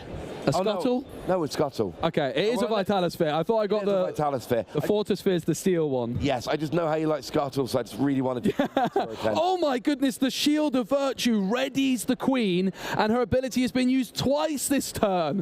What a deck by Ely. It's absolutely glorious. I love this Queen. I keep telling people, I literally told you on the way to dinner last night that I like this Queen. I think it's underrated, and I am very much enjoying watching Ely show us all just how underrated this card is. And between games, I've got a nice little story about Queen, but I'll save that. This game is too exciting. We've got Diablo coming in here, and we've got a Vitalosphere and Scuttle. Yeah. That is the hand. But there's so much draw available with Hiram Flaversham and all those items on the board, with Queen getting some items, and Maurice's workshop. There's so much potential here for draw on Ely's side of the board. That hand is deceptive. Yeah, and you're absolutely right, Ross. I've been very critical of the card Scuttle being in players' Sapphire Steel decks in the past, for example. But when you've got this many items, Scuttle is going to be hitting an item very, very consistently, and it has the potential to be an amazing card. And Ely has clearly found the right home for it with this deck as we see another item come down. But where's Tamatoa, Ross? I know you're waiting for it. I am. We've seen one so far, but it was from a Queen. It didn't work. We get Rush and the extra strength given to Sisu to take out the Diablo, of course. Sisu being evasive really helps, and I'm getting a hankering to watch Raya and the Last Dragon right now. I think this is the 6th time or so we've seen the Queen exerted to play an item for free, and she's hit every single time. No, that was one whiff. Okay. It was one whiff. But hitting 5 out of 6 is fine by me, man. Yeah, absolutely. The Shield of Virtue still on the board as well. We did see Ely decide to play that instead of a Porpsicle, and I was surprised. But then we see the synergy that it can have with the Queen. It comes through again. You're paying a little bit of ink. The Queen's going to ready and now challenge the Diablo, and it's not even going to take any damage back thanks to that ice block. What a combo deck this is. I am loving these combos. I really want to try this deck. Yes. I would stay away from Sapphire a bit, but I'm telling you, this seems good. And here's the thing. Ely has now got up to 11 lore. Kept enough characters on the board to just do a little bit of cheeky questing here and there while building up that well of items and controlling the board with Sisu and Queen. And it seems like Ely is completely in control of this game one. This is absolutely beautiful play here. And if a Tamatoa hits the board, it is over. Yeah, and again, I just think that turn 3 play from Ely, I was so convinced they were going to go for the Sisu, but they felt confident enough to develop that Queen engine on turn 3, and then using the Sisu 3-cost uninkable to help control the board, those ice blocks, and really slow down Force Now. They were really starting off the game well. They got to like 8 lore very quickly, but since then it's been absolute dominance from Ely. Yeah, it's been just taken out. Everything Faustin plays down just gets removed immediately. And Ely's doing the thing so many of these decks do when they're successful. Gaining lore here and there when it's convenient, but really shutting your opponent down and building your board. The lore kind of comes later. If you've got a much better board than your opponent, you're going to win. It is, let's get my board, control my opponents, everything else will come from there. Absolutely. Currently, there is quite a lot of questing power. Flavisham and the Queen for 1, but the Sisu for 3. So Ely, without the dime, is still able to quest for 5. But Forstein's now also only 8 away, so they're not so far away. They have 3 lore on the board potentially for themselves. But when you're up against Ruby Sapphire, I think you're fully expecting your cards to get removed pretty consistently. We've got Gaston, Maurice's Workshop, there's an Ice Block and a Maui in hand. So we do see Ice Block lowering power. That Merfolk is a bit of a problem with evasive. We're using Queen here, and we are grabbing ourselves a Fishbone Quill for nothing at all. Another, oh no, we're changing our mind. The Fishhook. The Fishhook, and there is a Maui in hand to use the Fishhook if you want to next turn. Yeah, so Maui's Fishhook, you can either give a character evasive or some extra challenging strength, and it's going to cost you. But if you've got Maui on the board, it's going to cost you nothing at all to do so. It is exerted for now, as the Queen plays the item exerted. But it could definitely be something that Ely could make use of. As a third Ice Block comes through. 8 items on the board here for Ely. And we do see Maui coming down, taking out the Diablo. Next turn, Maui's Fishhook can give it Reckless to take out the Merfolk. And we go up to 15 lore. I don't think we even need to take out the Merfolk next turn. Faustin can get to 17 here. But what we got? We got 1, 2, 3, 4, 5. Oh, we're not actually there yet for Ely. There's not 8 lore on the board. But there is a couple of dimes in the hand. Not 1 lucky dime, but 2. Oh my goodness. I think we're good. I think we may, yeah. And then that Sisu questing for free. You quest, you copy it with the lucky dime. That is 6, and then we can just quest Avisham. And there we go. Ely wins game 1 in fairly dominant fashion with one of maybe my favorite deck I've ever seen on stream. Yeah, it's got to be a contender, but I love that you just play that Diablo, look at Ely's hand, and then you're like, yep, double dime. Okay, time to go into the next game. Of course, that means the loser of game 1 is going to be going first in game 2, and that is going to change things. Emerald Amethyst wants to be the deck going first, so that Curse Merfolk on turn 1 could be pretty devastating. And if it does go to a game 3, Ross, it's going to be really interesting to see if Ely has a slightly worse opener, if they don't have access to those 3-cost uninkable Sisu cards, they can't remove as many characters early on. It could be a very different game. Oh, it absolutely could be, but I enjoyed watching that, and we'll see, you know, sometimes you see one game of a deck, and look, they've made it to top 32. They're clearly a phenomenal player with a phenomenal deck, no argument there. The question is whether it is good enough to go further. So far, so good. But I was in Italy, I was in Bologna a few weeks ago, and I tried to buy an Italian booster pack of Ursula's Return. I thought I'd bought an Italian booster pack. Turned out I'd accidentally bought an English booster pack, and then I pulled a reverse legendary Queen, the one we've just seen here. And I felt very good about accidentally buying an English booster pack in Italy. Then, of course, I pulled the enchanted version of that card on the stream in Bochum, which is why I've been looking at that card a lot more. It's a card which is, that card is following me. Yeah. That Queen is after me, and now I'm watching Edie play this top 32 game at the Disney Lorcana Challenge in Bologna, and I'm thinking, maybe I'm being shown how to play this card. There's also a lot of new items coming in Shimmering Skies, which are going to give some other really interesting options for the Queen. We did see some players experimenting with the Queen in Sapphire Steel, but it definitely seems like it's got a slightly better home in Ruby Sapphire. Of course, Sapphire Steel, you can play a whole new world for card draw.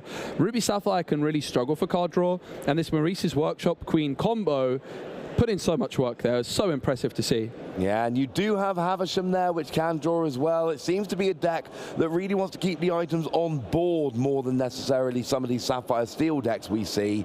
But Havisham there as an option to start getting rid of some of them and drawing cards is always a bonus as well. Ely's deck worked perfectly last game.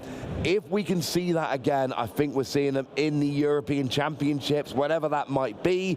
Faustin here needs a better start than last game. So we had the Merfolk, but very little else.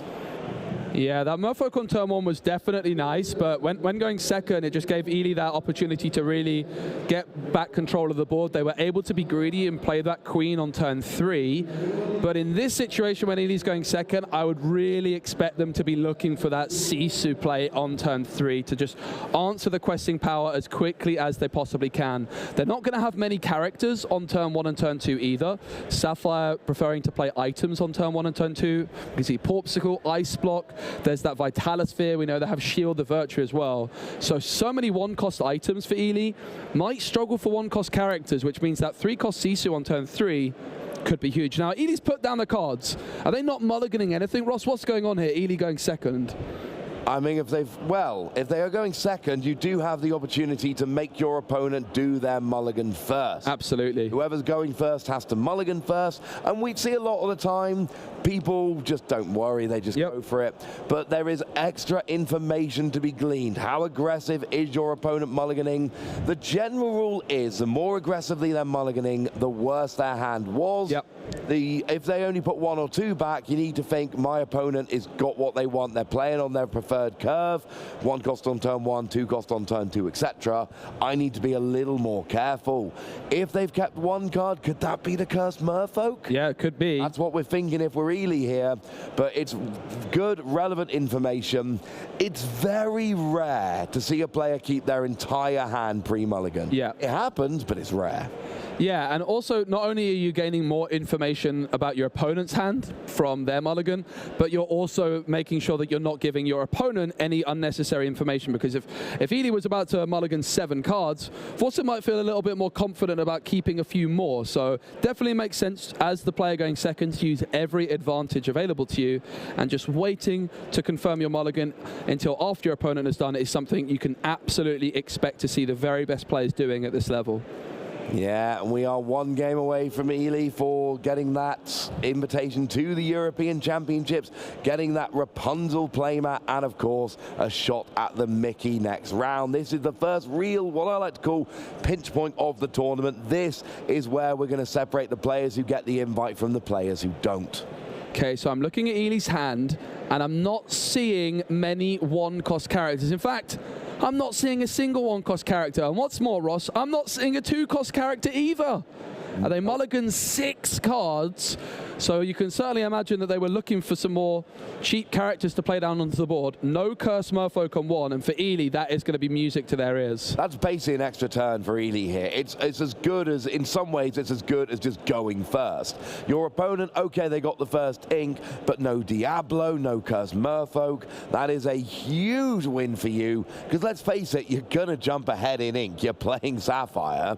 So this is just wonderful here. I love that we're doing this. Although I say that, is Ely playing any ramping cards? There is the Fishbone Quill. Of course there is. Okay, so yes, Ely will, and it's in hand as well. So Ely is going to be going ahead on ink at some point. Seeing your opponent with is huge. And again, no 2-cost card. So Faustin is just inked and passed. 2 Porpsicle from Ely here. 2 extra cards in hand. And next turn is where Ely really wants to start going with stuff like Queen. And why play Sisu when this has been your opponent's start? Yeah. Oh, I'm liking turn 3 Queen here. There was an absolutely huge grimace from Forster when this second turn card draw came through, as it was not a playable character. There's the Cursed Merfolk. A little bit late for Forster's sake. Would have liked that on turn 1. Would have even liked it on turn 2. Could, of course, come down later on. On turn 3, it looks like it's going to be a Diablo.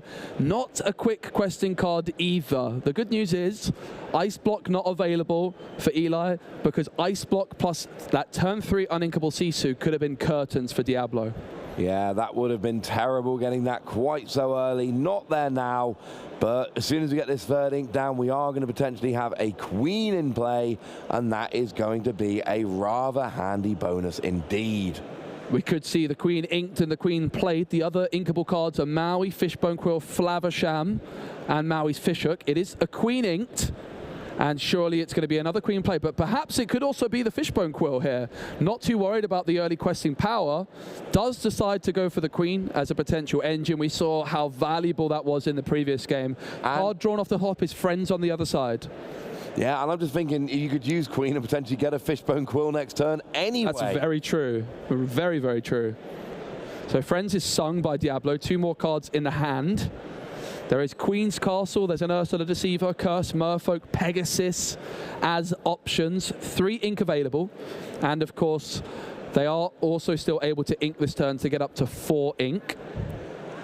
Could play the Queen's Castle Mirror Chamber, that could be fun.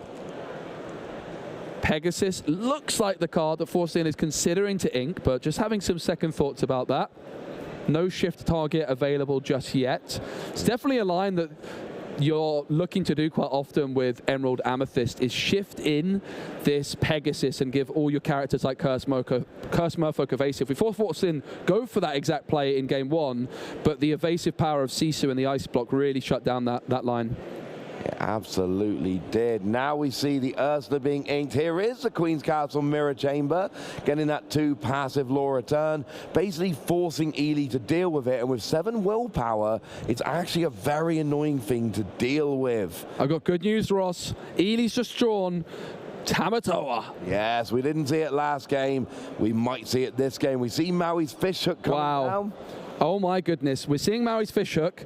We're seeing the Vitalosphere go on to the Queen, and it's going to challenge the Queen's Castle for 5 damage. And the Maui's Fishhook preferred over the Fishbone Quill, which seems odd, but when there's a Diablo on the board, this Maui's Fishhook has the opportunity to give one of your characters evasive, and there's a Maui in the hand. So Maui can rush in, be given evasive for no cost at all by the Maui's Fishhook, and Maui's Fishhook and Maui combining to potentially remove an evasive Diablo.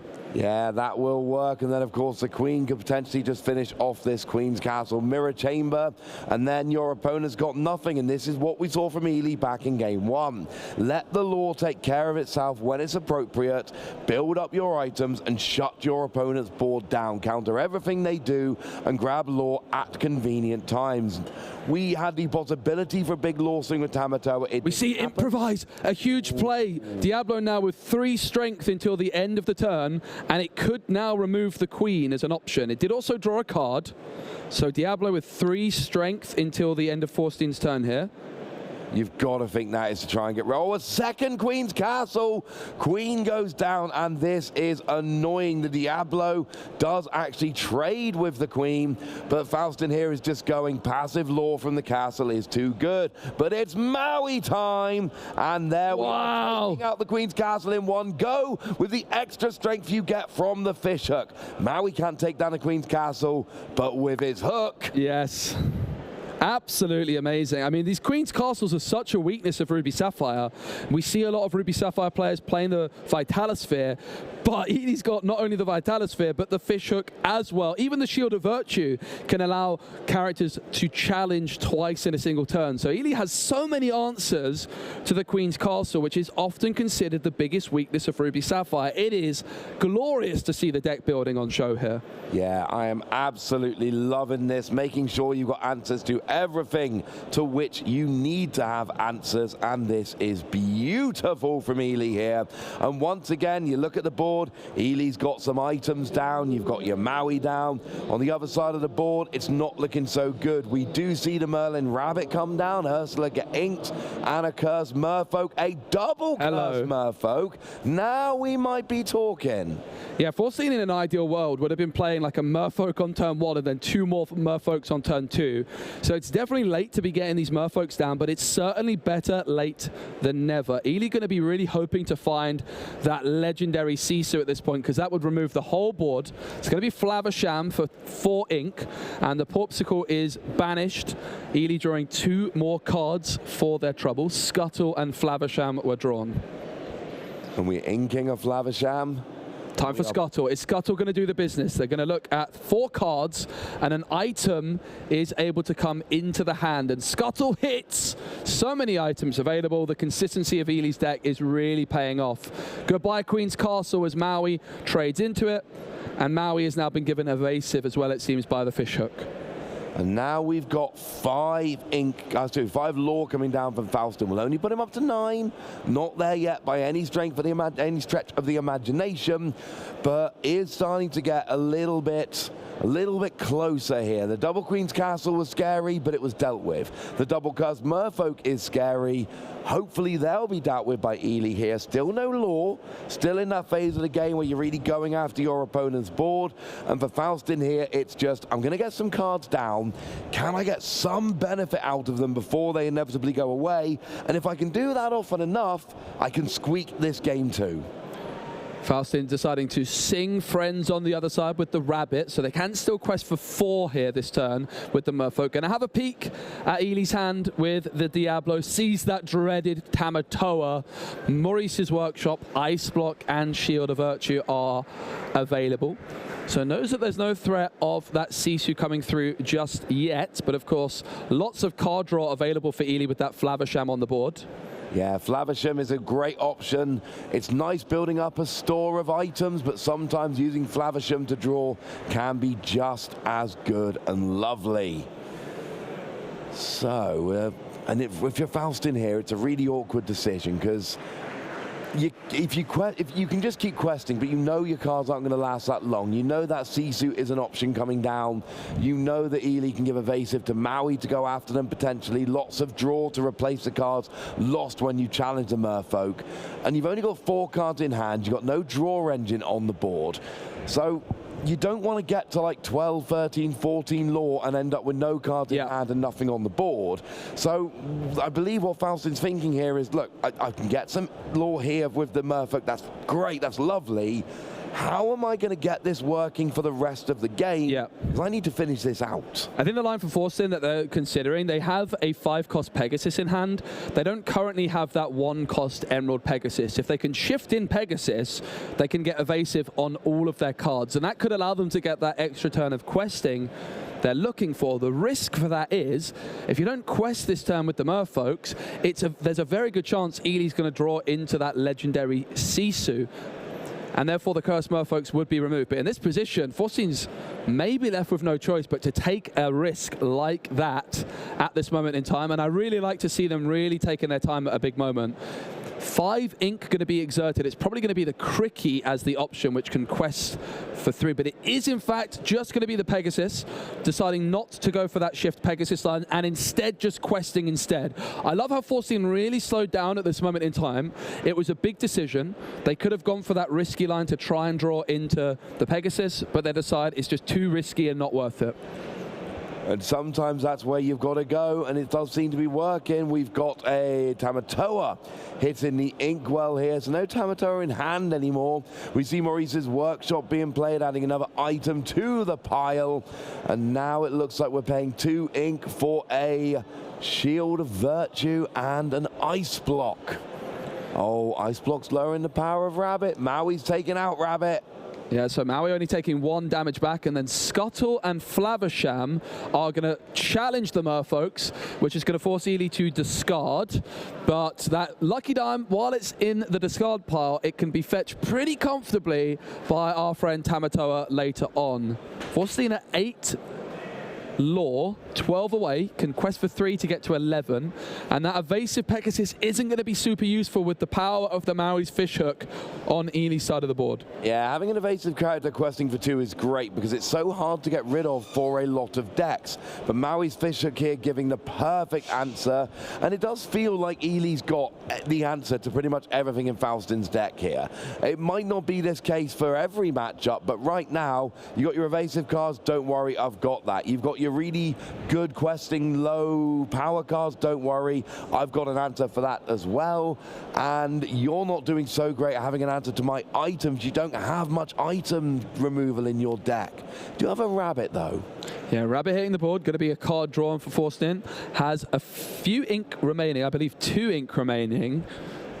does find that one-cost Pegasus. Just in time. Yeah, probably a little bit too late, unfortunately. They decided to shift in that Pegasus, but I think because they played the Rabbit this turn, it possibly would have been too late anyway. They only have 2 ink available. If they played the Rabbit and drew into the Pegasus, they wouldn't have the 4 ink necessary to play the Pegasus and shift the Pegasus. So Fortunately not. what they can try to do is quest, and then while their characters are exerted, they can be bounced back to hand and replayed readied with cards like the Madam Mim, Snake and Fox. That could allow them to get that extra questing power. Ely doesn't have much questing power at all and has no cards in hand currently, but that Flavisham is on the board with Evasive and can draw cards very, very quickly. Yeah, it really can. It works very nicely indeed. So a lot of decisions being made here by Faustin. Ahead in the board in terms of lore by having 8-0, but not as good a board position. And we saw what happened back in game 1. So your Madam Mim Fox comes in, takes out the Maui. There is a trade there. Both those characters go down. Maui was being a little bit of a pain. Gets up to 11 lore here.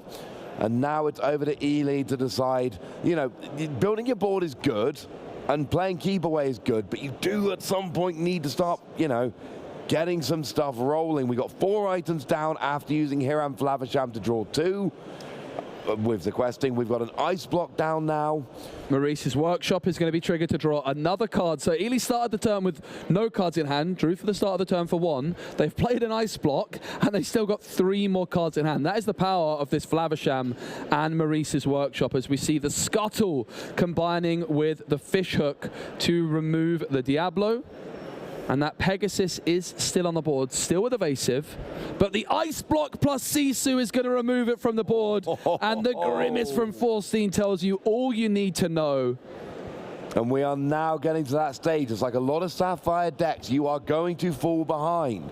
The question is, can you get enough setup rolling while you fall behind to bring it back in the late game? And Ely might be there. We got 3 characters and 5 items on the board. You have completely gotten rid of your opponent's board in its entirety. You are down by 10 lore, but you've got enough ink there that Tamatoa is now an option. And a Tamatoa Lucky Dime combination could get you to 20 lore very quickly. Now, there is a go in Forstein's hand, and there is a snake as well, so this bounce potential can start coming through for Forstein and get them to that 20 mark very quickly. Let's not forget, Ross, this was a game where Forstein missed that turn 1 and turn 2 character, yes, but they're still in this game. It is not over yet. If you can get to 16 lore, it's only a goat and a few bounces away from getting to 20. That is a worry when you're playing against any deck with a bounce engine. If they get, there's a lot of decks that'll get to 16, 17, sputter out, not win. But because you've got the goat, you can play it, bounce it, bounce it, etc. And then it goes away and it gets another lore and it finally gets taken down. And getting that last 3 or 4 lore with the goat bounce combination is so much easier than most other decks getting those last few lore. There's a few other ways to do it, like the super goofs that I won't shut up about, which still never actually sees a huge amount of play. But in terms of cards that you can play and immediately get lore to get you over the line, there aren't that many. It really is the goat that is, pardon the pun, the goat here. Yeah, absolutely. So there is, I think, 7 ink available here for Forstein. They have a goat, they have a couple of Diablos, they have a rabbit, and maybe at least 1 snake, quite possibly 2. The problem with these Diablos is the card draw at this stage is just too slow. Yeah. They're only questing for 1, but they're also uninkable. In fact, it's only 1 Diablo and it's a Cricky. So 1 Diablo, 1 Cricky, who does quest for 3, could be a really interesting option for Forstein to try and get some questing power with. They're still deciding on exactly what to do at this stage, and it is going to be the goat. So they're up to 12, and it's going to be the snake as well, up to 13. And this is the power of the goat. That goat back in hand, Forstein can draw into some more bounce targets. That 13 lore mark can keep being bumped up, slowly creeping towards 20. It's on Ely. They have the Flavisham on the board for more card draw. Tamatoa and Lucky Dime in hand. Yes, that's what I'm talking about. That is a combo. Ely right now sitting on 1 lore to Faustin's 13, but this gets big quickly. Yeah, you need to play the Tamatoa just to open up the questing the following turn, honestly. The Shield of Virtue banished by the Flavisham. Gaston inked. Be Prepared was also drawn. I don't expect to see Ely playing Be Prepared here, Ross. No. You've got your Flavisham, your Sisu, and your Tamatoa, as well as Scuttle. And your opponent's just got the Madam Mim Snake. And here's the thing. Next turn, Tamatoa is questing for a minimum of 6. Plus then Lucky Dime will get another 6. If you can play one item, it's game next turn. One item, Tamatoa quest for 7, Lucky Dime gets 7, and oh no, but you would need it. Yeah, because you need Tamatoa to quest for 7. Oh no, because then you've got Scuttle and Havisham. No, you've got game on board. Okay. I'm overthinking this, sorry. We've got Tamatoa will quest for 12... 16, no, you will be, no, you'll actually be 1 short. But yeah, so what you can do is you quest with Tamatoa, you will get yourself 6 lore, then you get an item back, play it down, and Lucky Dime copies for 7, that's 13, puts you up to 17. Certainly does. Havisham, Scuttle, Sisu, 20, boom! Game is on board for Ely right now. I like doing the Tamatoa maths. Yeah, so 14 does therefore need to remove this Scuttle at very minimum, can do so with the Snake. They've got a goat, a rabbit, a Pegasus 1-cost character in hand as well. Now, the Maui's Fishhook did not give anything evasive this turn, so all the characters on Ely's side of the board, apart from the 3-cost Sisu, are not evasive. It is going to be a rabbit, possibly hoping to find a fox here, as this would allow them to quest with the snake, and they do find exactly the fox. They now, rather than having to challenge with the snake, in theory, they could take the risk and quest with the snake, rush him with the fox, and remove the Scuttle that way, because that's just going to allow 14 to get that 1 extra lore, and every lore at this stage is going to matter. They are going to be inking Cricky, it appears. That is the card they're hovering over. Of course, they'd love to use that fox on the Merlin down the line as well. That could also be an option. It's going to be 4. It's going to be for Pegasus Diablo. Are we going to see the snake challenge the Scuttle, or is the snake going to quest? You've got to take that one. Unless I've made a mistake with my maths, I think game is on the board for Ely here. It's a quest. It's a quest for 14 up to 14. 16 lore needed for Ely in a single turn. We should be able to get this. So we are seeing the Brawl getting inked. So first we're going to play the Lucky Dime, I believe. Yeah, and 14 didn't know that Dime was available. And then so 1, 2, 3, 4, 5, 6. Oh yes, that's already it. So Tamatoa quest, Lucky Dime copies, quest with a couple of the others, and that is it. That is the game. We go from 4 to actually 21 at least. Wow. Because I forgot, with Tamatoa, you play the Lucky Dime, and you don't even need Tamatoa. Of course, Tamatoa could get more, but it doesn't matter. Ely gets all the way from 4 to over 20 in one go, moves on to top 16, and gets that invite to the Disney Lorcana European Championships. And you could have quested with Tamatoa, got an item, played it, then Lucky Dime. So I think you could have got to like 22, 23 there, but it's all irrelevant. Tamatoa, Lucky Dime, what a combination. What a combination indeed, and it was great to hear the spectators in the venue really enjoying that as well. Lots of claps coming out from that one. What a deck, what a performance. I really thought Ruby Sapphire was going to have very little chance against Emerald Amethyst, but boy, oh boy, was I wrong. Yeah, but here's the thing, right? When you think about your Ruby Sapphire, there is a certain build you're thinking of. Yeah. That is not the build. It's a completely different deck. Technically, it is Ruby Sapphire, and you still got things like Lucky Dime, Tamatoa, Porpsicle, Hiram, Flavisham. There's elements you see in other decks, but things like the Queen, which didn't even really come down in Game 2. No. Game 1 was absolutely huge, and things like that free drop uninkable Susu that you keep talking about, as you should. It's great. Things like your Maui's Fishhook, things like your Maurice's Workshop. That was not a Ruby Sapphire deck like we would imagine it, and there were so many cards in that matchup that we haven't seen on stream here or in Bochum. First time we've seen them on stream, because they are unique cards. Yeah, and I'm so excited to see it. I have a real belief, Ross, that Disney Lorcana has such a high skill ceiling in terms of the deck building. I think there's so much potential within this game. A lot of players are going to play it safe. They're going to use the decks that they expect to play, that we expect to see, but some players want to go outside of the box and try and bring something very unorthodox, and if you can, strike gold and find something that really, really works, I think it can give you such a big advantage coming into an event like this, which is why I'm not surprised at all to see something just a little bit different to what we're used to seeing in the top 16. I wouldn't have said it was necessarily this deck, but I'm never surprised to see these really spicy decks doing well. And there is, you know, there was a conversation where Ely goes to his friends and he's like, right, I've got this idea. Yeah. It's Sapphire Steel, but I'm playing a bunch of the Queen, and I'm going super heavy on items, and I'm playing the free cost on Inkable Sisu. And you know there must have been a couple of friends who are like, mate, I don't think that's going to work. That's not really the way we do things. Like, let me show you, son. Yeah. Let me show you this. And I mean, I love seeing a weird deck do well. Every time I ask you what you want to see on stream, you always tell me you want to see something different, something unique. Yeah, absolutely. I love it. I really do love it. And hopefully we can find out more from an interview, Ross, which we're going to be going to shortly. So we're going to have a short break, and then when we're back, we're going to have an interview with one of the players.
Welcome back, ladies and gentlemen. My name's Ross, and I'm joined by the winner of my favorite game that we have seen on the stream this weekend.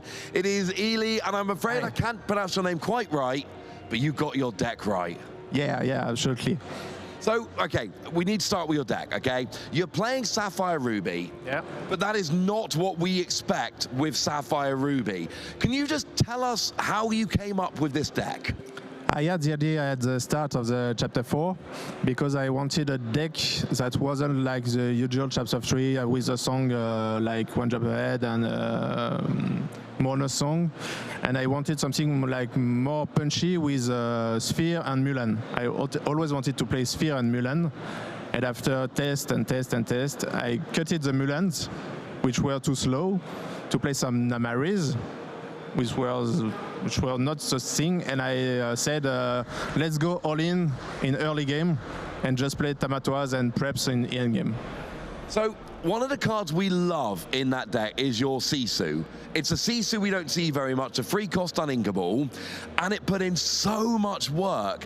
Is that happening every game? Is that a real key card in the deck? Yeah, in every matchup is a key card. She's evasive, so she can catch Diablos and other threats, and with so much ice block, she can kill almost everything, like even a Tamatoa. I did it today, yesterday. You took down a Tamatoa with your free cost Sisu. Yeah. Oh, that is absolutely amazing. Right, the Queen. Yeah. I love this card. Nobody plays this card, but you play this card. Why is the Queen so good? It's so good because it can draw and generate mana, and even she can contest Flynn Rider in turn 2 against Ruby Purple. I mean, that works pretty nicely for me.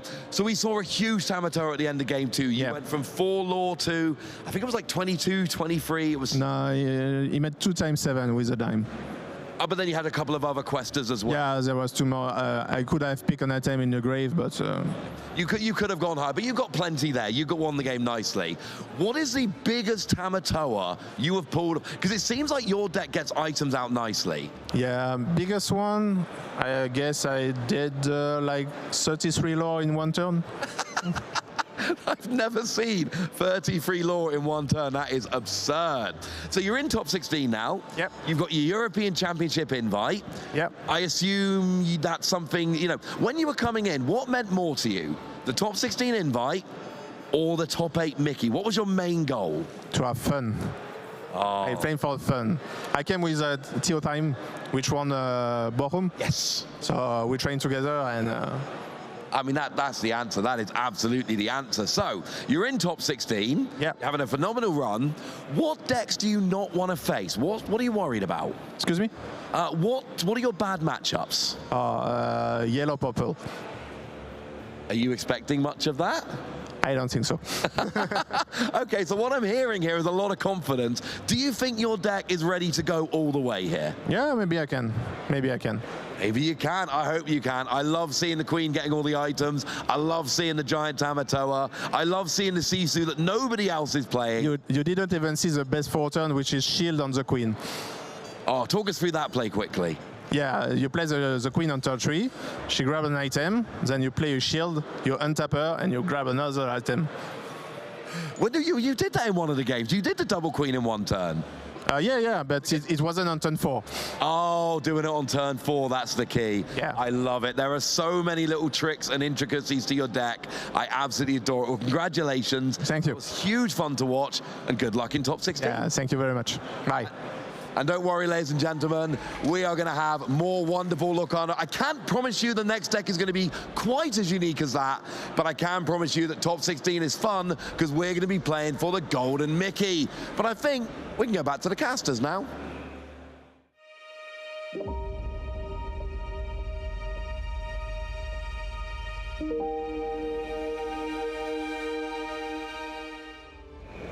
Welcome back to the Disney Lorcana Challenge here in Bologna. I'm joined by Baker. We've just watched an amazing game, Baker. Ruby Sapphire with items. Did you expect to see that in the top 16? No, the Queen. What an interesting tech choice to fish those items. Not something we see many players utilizing, but clearly performing very well for that player there. I actually missed parts of the game. I was having to wander around the hall and finally getting something to eat and all that. But yeah, like it seemed to be quite an intense one. Yeah, it was a really, really intense game. It was a very, very impressive performance. I saw Emerald Amethyst up against Ruby Sapphire. I'm like, okay, Emerald Amethyst has got this. This is their dream matchup. But no. Didn't happen that way. Not at all. I think, like, in particular, this 3-cost uninkable Sisu combining with the ice blocks. It was so good. Like, double ice block onto Pegasus, Sisu removing it. It was amazing. Yeah, that Sisu saw a little bit of play at the beginning of the format. A huge shout out to Sailor, part of the Lorcana community, who kind of popularized the ice block and Sisu inclusion. But we've not seen them a lot throughout most of the meta, but certainly making an impact there and taking our player through to the top 32, earning themselves that Rapunzel gifted with healing. What a prize, but it's not over yet. I did love the comment that he made during that interview, like, what were you here for most, the qualification for Euros or Mickey? To have fun. That's what he said, which I think we could all learn a little bit from that. No, I think that is the exact right spirit, and I'm really interested and excited. While I've been at this casting desk, I've not had a chance to peek back there and see what decks people are winning with and who's making it through. We've got some really big names still in the tournament from the top 32. We are going to be quite shortly having a look at the updated bracket so far. The round hasn't finished. There are still some games going on, but we're going to have a peek to see which results have gone through. People like Frank Karsten were still in the tournament at the top 32, of course, who won Lille. We have Jan Moy, who is well known within the community. So let's have a little gander. You can see Jan Moy has made it through, which, as many of you know, is a good friend of mine, so I'm a little bit biased and happy to see that. That means that they put their place forward into the Lorcana European Championships. What a result. I spoke to them at the start of the day. I said, he was like, I got 2 more games. I was like, what do you mean? You got 3 more games. You've got to get that Mickey. He was like, no, that Mickey's nice, but I want to play more Lorcana. I want to get into the European Championships. They've managed to take down first a Steel Song player, and then they take down Ruby Amethyst, which is considered a pretty tricky matchup for Sapphire Steel. And we also see Thomas Berger making it through. Ruby Amethyst taking down Emerald Steel in this side of the bracket. Jan Moy is going to have a Sapphire Steel mirror waiting for them, and then Thomas is either going to be up against an Emerald Steel player or a Sapphire Steel player. Yeah, definitely not as many Ruby Amethyst lists as I would have necessarily guessed after its recent success at Disney Lorcana Challenges. But yeah, as you say, huge congratulations to Jan Moy, very well known and respected in the community, really knows the game well, and I'm thrilled to see him find success. I imagine he's not very happy about this Sapphire Steel mirror, though. If I know anything about Sapphire Steel players, they don't like playing the mirror match. What can you maybe give us a bit of information about what that mirror match might look like? Yeah, the player going first definitely tends to have a pretty big advantage, but we do also see, as you're not going to be surprised to hear, Baker, I'm quite excited to see Amethyst Steel still in the tournament, into the Octo Finals, taking down Ruby Sapphire. Now, that's the second Ruby Sapphire player that they've taken down. They do have those Maleficent 1-drops in the deck, which quest for 2, wow, which can give them some really good questing power. Amethyst Steel was my outside of the box pick for the tournament. You may be the winner this time. We didn't see Amethyst Steel making it this far in, I think, any of the Disney Lorcana challenges so far. So Martin is really performing well, and we can see Ely is going to have, very interestingly, a Ruby Sapphire mirror. Now, Ely said that they didn't really fear any deck apart from maybe Amber, Amethyst, Hyper Aggro. But I am going to be really curious to see how that item version of Ruby Sapphire holds up in a mirror matchup, because both decks are very greedy. They've got lots of very expensive cards. We didn't really see Ely having necessarily cards like Maleficent Monstrous Dragon, and maybe that could be a more tricky matchup for them. I don't know. It's going to be a really fascinating game to see the outcome of. Yeah, it's one of those where it's definitely going to, I think the first few turns are going to be very impactful in the game. Who's able to get their ramp the quickest, where you just seen one more result go through there as well, Baker. No, please, no, please. Sapphire Steel taking down Ruby Sapphire. So Martin, they've played 2 Ruby Sapphires so far. I'm pretty sure they would have been hoping for a third, but Jarno's got other ideas as they book their place into the European Championships as well. Pretty tricky matchup for Amethyst Steel on paper. Martin does have some copies of Benja. They do have some copies of Maleficent 1 cost biding her time, which can be the difference in that matchup. I agree. But definitely one of Martin's most tricky matchups in the game. Yeah, no, those first, again, similar to what I was saying for the Ruby Sapphire, those first few turns are going to make a big difference. The Sapphire Steels are Sapphire Steel lists are quite slow, so hopefully that Maleficent can help. But now we move over into the Elsa bracket. We see already Ricardo has made it through to the Octo Finals, also repping that Steel Song lid. Steel Song are really coming out in full force over this tournament. I said yesterday when I was looking around the top tables that there was a lot of Steel Song out there, and as we can see, a lot have converted into the top cut. And could it go all the way? Will we see a repeat of Frank Karsten's victory in Lille, where he was able to rock Steel Song? And of course, Frank Karsten, they're also still playing that Steel Song deck. They're going to be going up against Pierre Sapphire Steel. Who do you give the edge to in that particular matchup, Joe? Yeah, it's a really interesting matchup. I think it's very, very even. Yeah. It really comes down to the Fishbone Quill difference. We can see that the dream of the full Amber Steel Octo Finals in the Elsa bracket has been shut down.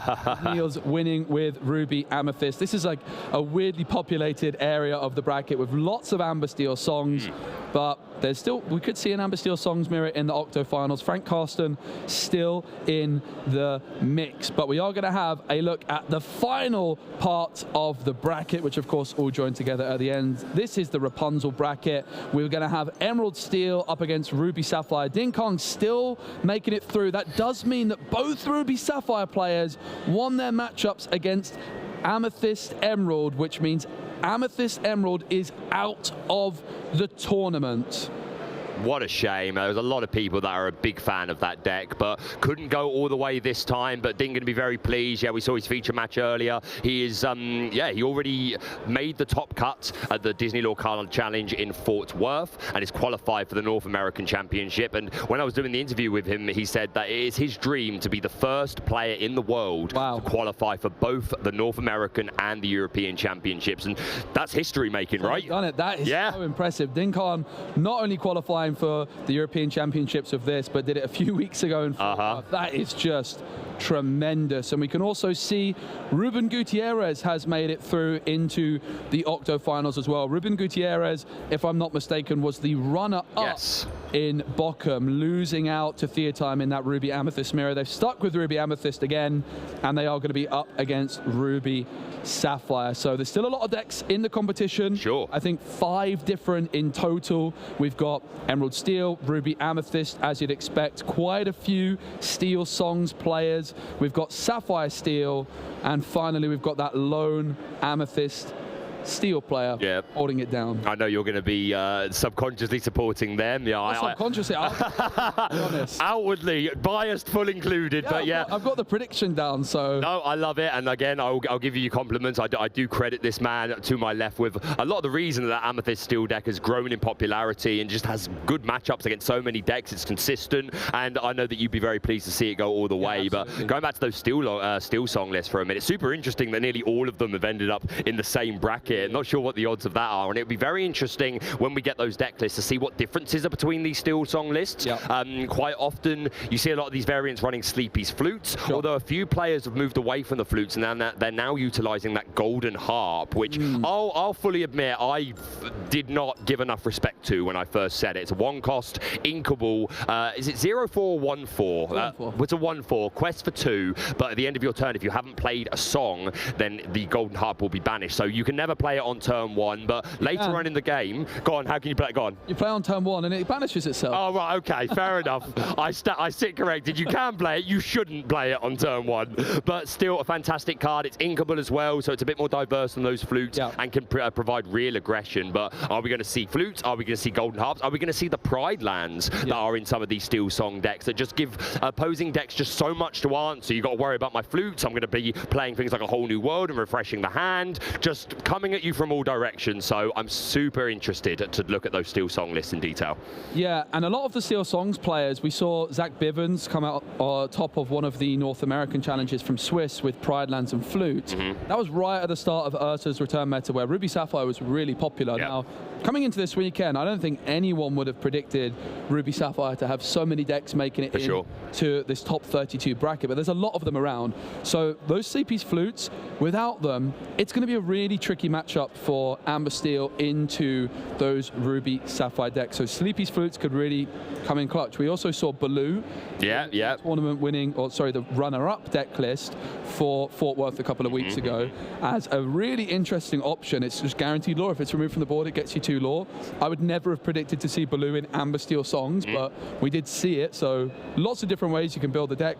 Frank Carsten is still rocking those Piglet. Is he really? Excellent. So we were waiting to see if Frank Carsten is going to make it through into the top 16. We did see them in Bochum playing Emerald Steel with Bucky, but they've moved away from that. And overall, there's not much Emerald Steel left in the competition at all, which I'm not that surprised by. I think the meta's developed so much now that players know how to beat these Emerald Steel decks, and ultimately, if your deck can't consistently beat Emerald Steel, you're not going to play it at an event like this if you're a top player. And I think that's why we're seeing Emerald Steel struggle a little bit more, because Bucky does have a bit of a target on its back. It is the best deck in the game, but as a result, all the other decks are kind of built in a way which allows them to consistently beat it. Yeah, all the other decks have kind of teamed up to sort of bully Bucky out of any contention, but still, it is Bucky's swan song at this event for the European Championships. A little bit of representation, but no, I agree. I think just over time, players have worked out how to play around these decks. They've worked worked out how they need to tech out their decks to be able to beat it. But nonetheless, Bucky, it has been absolutely real. We wish you the very best in the future. But just to go back to this conversation about Ruby Sapphire against Steel Song, I think you're absolutely right. If they are playing those flutes, then they're going to be really important in that matchup. You mentioned Zach Bivens, very well-known and respected player in the community. I think more tops in Lorcana events than anyone else in the world, as far as data that I've seen. And yeah, has had 2 top cuts in previous DLCs in America. He was over here playing Steel Song in Bologna, and I did get a chance to chat with him yesterday. He ran into 3 Ruby Sapphire decks, and he just wasn't happy about that. He wasn't happy with that matchup. So stars didn't align for Zach this time, but there's plenty of time in the future. I'm sure he's not finished. I've got good news. Go on. I've got pack stuff. Because I'm notoriously bad at opening packs on. I noticed before. I've prepped them all as well. He's prepped them. So I can speed run through some packs here. This is still the first box that I've opened. Did Ross get another legendary Sisu? I swear I saw him getting something. Right, go on. Sure. Yeah, I'm not sure. I got a Pico, Gunther. I think this is the first packs of the stream today. I've got a Transform Chef, Shempo, great card. I've got Sign the Scroll, Ursula Mad Sea Witch Queen. Oh, I've got the Sisu Daring Visitor. Now, this was the star of the show. It is uninkable, so a lot of Ruby Sapphire players not able to include it, but in this item-heavy build, combining with the ice blocks, an absolute menace of a card, and a great shift option for that legendary Sisu. I've got a rare. Ooh. How many wonders can one cavern hold? Is it Ariel? It's Treasures Untold. That was close. Go. You were pretty close. Good guess. I got a super rare. Ooh. I got the Minnie Mouse. Now, this is a card which could make a splash with the more 5 strength characters which come into the game, the better it gets. Agreed. And I got a Farzo. You're up next. Not bad. Okay, this is my first pack of the day. Let's see what we get. Can I get my second enchanted? First of all, we've got Dodge there, giving Ward and Evasive. We've got Aurora, 2-cost thinkable, 1/3 with Ward. Ursula Vanessa. This was the reveal card for Joe here. Super powerful card in many of those Steel Song decks. Just a consistent singer for things like a Long Came Zeus and Let the Storm Rage On. We've got a Brawl, which is an absolute 4-of staple in every single Ruby deck. The majority of that reason is because of Diablo, but could also help against things like Flavisham. We've got TikTok, super good in draft. Really for sure. good draft. Yeah. We've got Yao. We've got another Ursula Mad Sea Witch. Pegasus, the Cloud Racer, super powerful card in Emerald. Yeah, I know you're a big fan of. Well, you just love Emerald, don't you? I do. We've got some Imperial Bow, Isabel Madrigal. This is a card that I think is still waiting to reach its full potential. 5-cost inkable, 3/4 quest for 1, evasive, and yeah, if she is the only character that quests on your turn, then she gets an additional 3 lore, which is super aggressive. So big fan of Isabella. I'm also a big fan of this Lumiere, who gives +1 strength to all of your other characters, and I really think this is a meta that is built around the strength of characters, with cards like Medusa, with cards like Brawl, like that Sisu that clearly did very well in the previous game. Something like Lumiere or Ling that gets +1 to heroes could be super strong. We've got Magic Broom, the Aerial Cleaner. That is my foil. Right, your turn. I think the Lumiere could be a really nice option for dealing with Daisy Duck. If you combine Lumiere of Ruby with either Steel for Captain Hook or Rafiki, then it could be a really nice option. Yep, agreed. To remove a Daisy Duck in a single strip. I've got a Cogsworth. I've got a Tong. TikTok. Gunther. Hans, Magic Broom, Prince Eric, Hercules, Flounder. We're getting onto the rares. I got a Triton. Oh, I know who it is. Yes, it's you a do. legendary. Good lad. It is the Sea Witch Queen herself. Hey, is it foil? It's not. Oh, I've got a foil still to go. Or is it? That's foil. Is it in fact an enchanted? No, it's not. It's Gunther. It's Gunther. Still, that's not bad. That's not bad. If you fancy beautiful art. If you fancy running some EA tempo, that's normally included in there. Let's go on to another pack then. We've got Pegasus, the 1-drop 1/1 with Evasive, super aggressive. We've got the Winter Camp. We've got First Aid. We've got Rhea, Guardian of the Dragon Gem. We've got Pico. We've got Ariel. Marshmallow here gets an extra 1 strength for each card in your hands. I find them a Platinum to banish all items. Pretty good against Sapphire decks, and especially Sapphire Steel. They like to play a lot of items. Beast Wounded, big fan of this card. Works really well with Rapunzel, and we're getting cards like a new Gaston that I had the pleasure of revealing in Shimmering Skies that you can play cheaper for every damaged character, so nice synergy there. We've got this Triton that Joe just pulled. Zeus, Mr. Lightning Bolts, and we've got a Pegasus 4. That's not bad. That's a pretty playable card. card. I love that foiling. Look I've been playing it in Ruby Amber because it's a nice shift option for. Sorry, Ruby Emerald. Emerald. Yep. Nice shift option for the 5-cost Pegasus. Prince John Evasive. Don't mind if I do. There you go. I'm starting off with a training grounds, which is a location. Nice. I've got another location. Can I have a full location? Full pack, locations. please, with the Casa Madrigal. I've got an ink cast. This is my kind of card. I was playing that against Tim yesterday. 36 uninkable deck enabled by this. I've got an Arna. I've got an Argus. Good card. Nessus. I've got an Olaf. An Imperial Bow. Is this Gunther? No, I think it's Prince Philip. Prince Philip. Yep.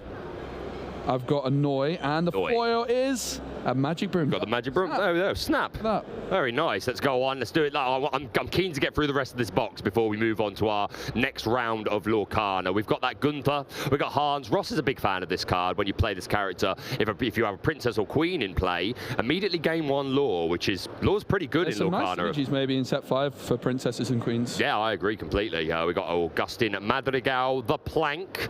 Gonna make him walk the plank. Oh, the best card of the game. He loves a bit of Magic I Broom. say about lots of cards, but what a card. You have converted me to appreciate this Magic Broom a lot more, to be honest. We've got another beast. We've got Bruno's Return. I like Bruno's Return. I told you yesterday with the new Robin Hood and Ruby, it could be good. Yeah. Have we talked about that Robin Hood in detail? We should soon. We've got Li Shang. We've got Sisu, Pepper Madrigal. Oh, hello! I will absolutely take a legendary Diablo. And that's not even my last card, is it? Okay, we don't have a legendary foil. We get a Louisa, but hey, I pulled a Diablo. I will absolutely take that. You've got a lot of Diablo. That's my 5th. That is pretty good. Okay, I've got Augustine Madrigal to start things off. I've got the Plank.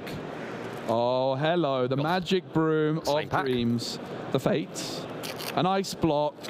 A Fortisphere. Those are some good items. Ursula's Plan. With both the crown and the trident together, we would be unstoppable. It was a trick. She tricks her. Pain. Chifu.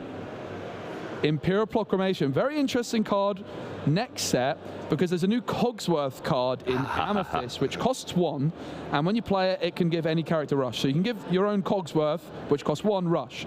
So whenever one of your characters challenges another character, you pay 1 ink for the next character you play this turn. So you play the Imperial Proclamation, you exert the Imperial Proclamation, your Cogsworth costs nothing to play, you give your Cogsworth rush, you can challenge with your Cogsworth, and it banishes itself. Doesn't sound great. But if you have Dr. Facilier on the board from set 1, whenever one of your characters is banished, it goes back into your hand, and you can create an infinite loop with the Cogsworth. It's like a mini Be Prepared. It can just challenge all your opponents. You've been cooking. Characters. You've been cooking. I saw it somewhere else, so it's not my idea. I saw it on one of the community forums. So an Aerial Sonic Warrior. Absolutely amazing. And a rare foil. What could it be? Whenever it's character quest, your other characters can't quest for the rest of the time. Well, we know what it is. It's Isabella Madrigal in foil. Foil's pretty good as well. Love that. Yeah, going back to what you were just saying, you can leave it to the Lorcana community when the new set comes out to break the set as soon as possible. Find out, right, okay, how can we completely break this Imagine meta? with a Shere Khan on the board as well, Baker. You just gain so much lore. That's a lot of lore, right? Exciting deck. We've got Gunther here. We have got the Transform Chef. This is Atlantis. Atlantica, well, close enough. We've got the Plank right there. We've got Jetsam, Ursula's Baby, with Louisa Madrigal and the Terrified Donkey, Petrified, Traumatized, whatever you like. Vision Slab, kind of an interesting card. Prince Eric, look at him, he's seen things, he has. We've got Heidi. Do you want to read this flavor text again? I've done it about 7 That's why I was like, do you want to? Oh, this is a very good card. Love it. We don't talk about Bruno. Oh, legendary Triton. And the thing is, like, there are some legendaries in the game that aren't really doing a lot at the moment, but cards like this could always get better in the future. If it ever becomes easier to get this out and we play a lot of locations, then this could be a formidable card to deal with. And we've got a foil Aladdin. Not bad. 2 legendaries back to back.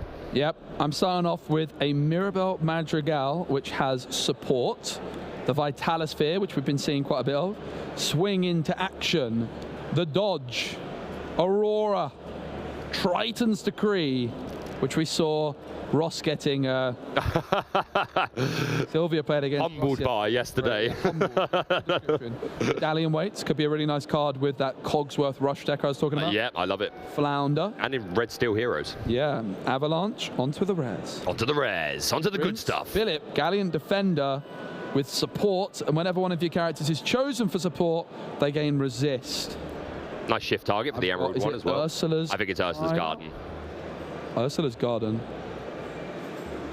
Magic Broom foil. Oh, you're going to foil out your playset of brooms, are you? Yeah, please. Love to see it. Nice. To be fair, I was going around the hall. I bought myself a foil Merlin Crab, a couple of Kuzcos. I want to start foiling out my deck. I see players with foiled out decks, and they are kind of impressive. Right, that's going to be the last pack, and then we're going to go back and have another look at that bracket. So fully updated now. Oh, you love to see it. We've got Hidden Cove, which has been, for the Emerald decks, this is I think this has been an MVP over the weekend. We've seen so many games where this made all of the difference, putting things like Bucky and Diablo into the Cove can really mess with opposing things like Brawl and Medusa. We've got Tuk Tuk, Record Player, Benja, Dolores Madrigal, pretty interesting card, Fortisphere, a staple in the steel decks these days, Felix Madrigal, Camilo Madrigal, they're all here. We've got Medallion Weights, Goofy, another one of our Musketeers, Dang Hu, I haven't seen the film that she's from, and my foil is the one-drop Pegasus. Do you want that, mate? Yeah, I actually was. Yeah, I'll trade you. Do you know what? I'm going to give you my Isabella Madrigal for that. Oh, I'll do that. I'll take that trade. You love a bit of Pegasus. I know you do. Perfect. Pegasus. All right, well, I think we are in a moment going to be able to, Baker, take a look at our updated bracket. Going to be really interesting to see if Frank Carsten has made it through. I know a lot of people are going to have their eye on that one. Can he be a two-time champion? That would be history-making, right? That would be very, very impressive. So we see Din Khan book their place to the European Championships and the North American Championships, the first player to do so. We haven't yet seen a player win 2 Disney Lorcana challenges, but let's have a look at the bracket. Let's see what's happened. Elsa bracket to begin with. Frank Carsten is out, baby. Oh, I'm sure he's going to be disappointed at that, but we must say, well done to Frank for making it all the way to day 2. Like, we had 9 long rounds of Swish yesterday. All these players that have made day 2 should be really proud of themselves. And yeah, I'm sure he's a bit disappointed, but I'm sure we'll see him on the top stages again in the future. Yeah, so Niels versus Ricardo. It's going to be Ruby Amethyst versus Amber Steel Songs. And the other game in the octo finals of the Elsa bracket is Luca versus Pierre, and it's going to be a Sapphire Steel Mirror. You would have to predict the player with the highest seed is going to be the very strong favorite there. Going first in that mirror matchup is really, really very valuable. Yeah, being the first player to play things like a Shift Robin Hood and then get the whole new world going, or just be ramping ahead of your opponent. Yeah, going first is going to be a big difference maker in that game. But at the same time, I'm sure the player going second, they know what they're doing. They're a good player. They know how to come back from second place. Going second, sorry. And this was the Elsa bracket, which was very, we could rename it in many ways. Just for this tournament, we could have renamed it the Amber Steel bracket. Amber Steel has only won 1 out of the 4 games in that Elsa bracket. Now there is this last game at the top here. Now Eli was victorious against Forstein, so it is going to be Eli versus Anthony in that mirror matchup for Ruby Sapphire, that item version of the deck versus probably, I would imagine, a non-item version of the deck. But who knows, maybe Anthony's got the same idea and is also playing the Queen and items. And I'm really excited for Amethyst Steel versus Sapphire Steel. I think the most unique deck left in the tournament, Baker. Yeah, so if this was you piloting this Amethyst Steel when you're going into Sapphire Steel, what are you looking for early? What's your immediate game plan? Maleficent on turn 1. Really need as much lore as possible. You need to try and get to like 10, 12 lore before your opponent can wipe the board. Benja is also going to be a really big deal to deny the Fishbone Quill. If your opponent plays Fishbone Quill on 3, they can play Tinkerbell very, very quickly if you don't answer it. So it's going to be really, really nice to see the Amethyst Steel player potentially getting that early lore with Maleficent, and then just stabilize later in the game with things like goats. If you can get up to 10 lore before your board's wiped, those goats and Queen's Castles can carry you just across the finish line. It's a tough matchup, but it's very winnable. It's very, very winnable for Amethyst Steel. No Amethyst Steel matchups are that bad. but this is probably the toughest one of the bunch. Well, Martin has made it all the way through to the octo-final, so I'm sure they know the matchups, and I have just had it confirmed that that will be a feature match that we're going to be watching, Joe. So you are going to get to watch this Amethyst Steel deck go up against Sapphire Steel and see if they can win in what Joe here says is probably the hardest matchup overall. But yeah, looking like a really nice bracket. I'm excited to go into that match. Did we talk about Ellie and Anthony? Have you already mentioned those? Yeah, Eli and Anthony is Eli we saw with the item deck. Sapphire, which was really, really nice. Awesome. And then we've got Anthony on a different Ruby Sapphire deck. And I do see our players making their way in. As Joe said, there are, I think there's 1 or 2 games still out in the hall, still going on. But since those players are finished and we know that they're going to be featured, then we're going to bring them in, get them sat down. So hopefully when the round has officially finished, we'll be able to move on to that as quickly as possible and bring you more Lorcana action. Yeah, so that is the Maleficent bracket. And in a moment, I'm sure we're going to be able to look at the rest of the bracket as well. And here is the Cinderella bracket. We've got Emerald Steel for Samuel up against Thomas on Ruby Amethyst. And then another Sapphire Steel mirror in the Octo Finals. Jan Moy up against Victor. Yeah, that's going to be really interesting. So yeah, like I think the first few turns of that matchup are going to be huge difference makers. Who can get their ink ramped up nice and quickly. It'll be interesting to see if either of these players are playing any copies of Benja, so they might be able to immediately remove things like the Fishbone Quill, and that Lucky Dime, of course, is going to be such an important piece. And I think that that matchup is going to be more race-oriented than any other, potentially, because we know the big jumps that things like Lucky Dime and Tamatoa can make. So I think every lore is going to count in those early few turns. Yeah, absolutely. And it's going to be a really interesting matchup, Ruby Amethyst versus Emerald Steel as well. We know that Ruby Amethyst has found those ways to potentially win that, tried to get to 7 ink and be prepared. But Samuel, maybe they've got something up their sleeve, maybe something like a Prince John to try and improve that matchup in their favor. But we've got one more part of the bracket to go, I do believe, and that is the Rapunzel bracket. Of course, how could we ever forget about Rapunzel? We've got Thomas versus Ding Kong, and it's going to be Emerald Steel versus Ruby Sapphire. Ding Kong, in the interview with you, Baker, they said, I just want to play Steel for the rest of the tournament, and I thought they were going to have a really hard time up against Amethyst Emerald. They're going to be feeling a lot more confident in this matchup against Emerald Steel. Yeah, no, 100%. And yeah, he seemed motivated. His eyes are on the prize, and yeah, great to see that he's still having a good run. Was able to, and will be going up against that Emerald Steel deck next, which I'm sure he's very practiced against. We saw him beat it in the feature match, so didn't probably feeling very confident, but Thomas did not come this far to just come this far. I imagine they are well prepped for this matchup. They will be familiar with Din's deck. Of course, everyone in this top cut is open deck lists. If you're a newer player and you might not know, day 1 is played under 9 rounds of Swiss, and of course you don't know your opponent's decks, but in day 2, just before the matches, they provide both players with a full list of all the cards, so they know what inks are going to be played, and they're going to know specific counts for these particular tech cards, and that makes a big difference in Top Cut. Yeah, and interestingly as well, I mentioned it earlier, it's not where you just have that deck list available throughout the game, but it is just you're given an opportunity, I'm not sure how many minutes, roughly 3 to 4 minutes, to study your opponent's deck list and really try and memorize those subtle differences. A lot of the decks people are going to be pretty familiar with. You play against Sapphire, of course there's 4 Flavershams, there's 4 Popsicles, but then it's going to be things that, you know, if you're up against Amber Steel, how many copies of Bare Necessities do they have?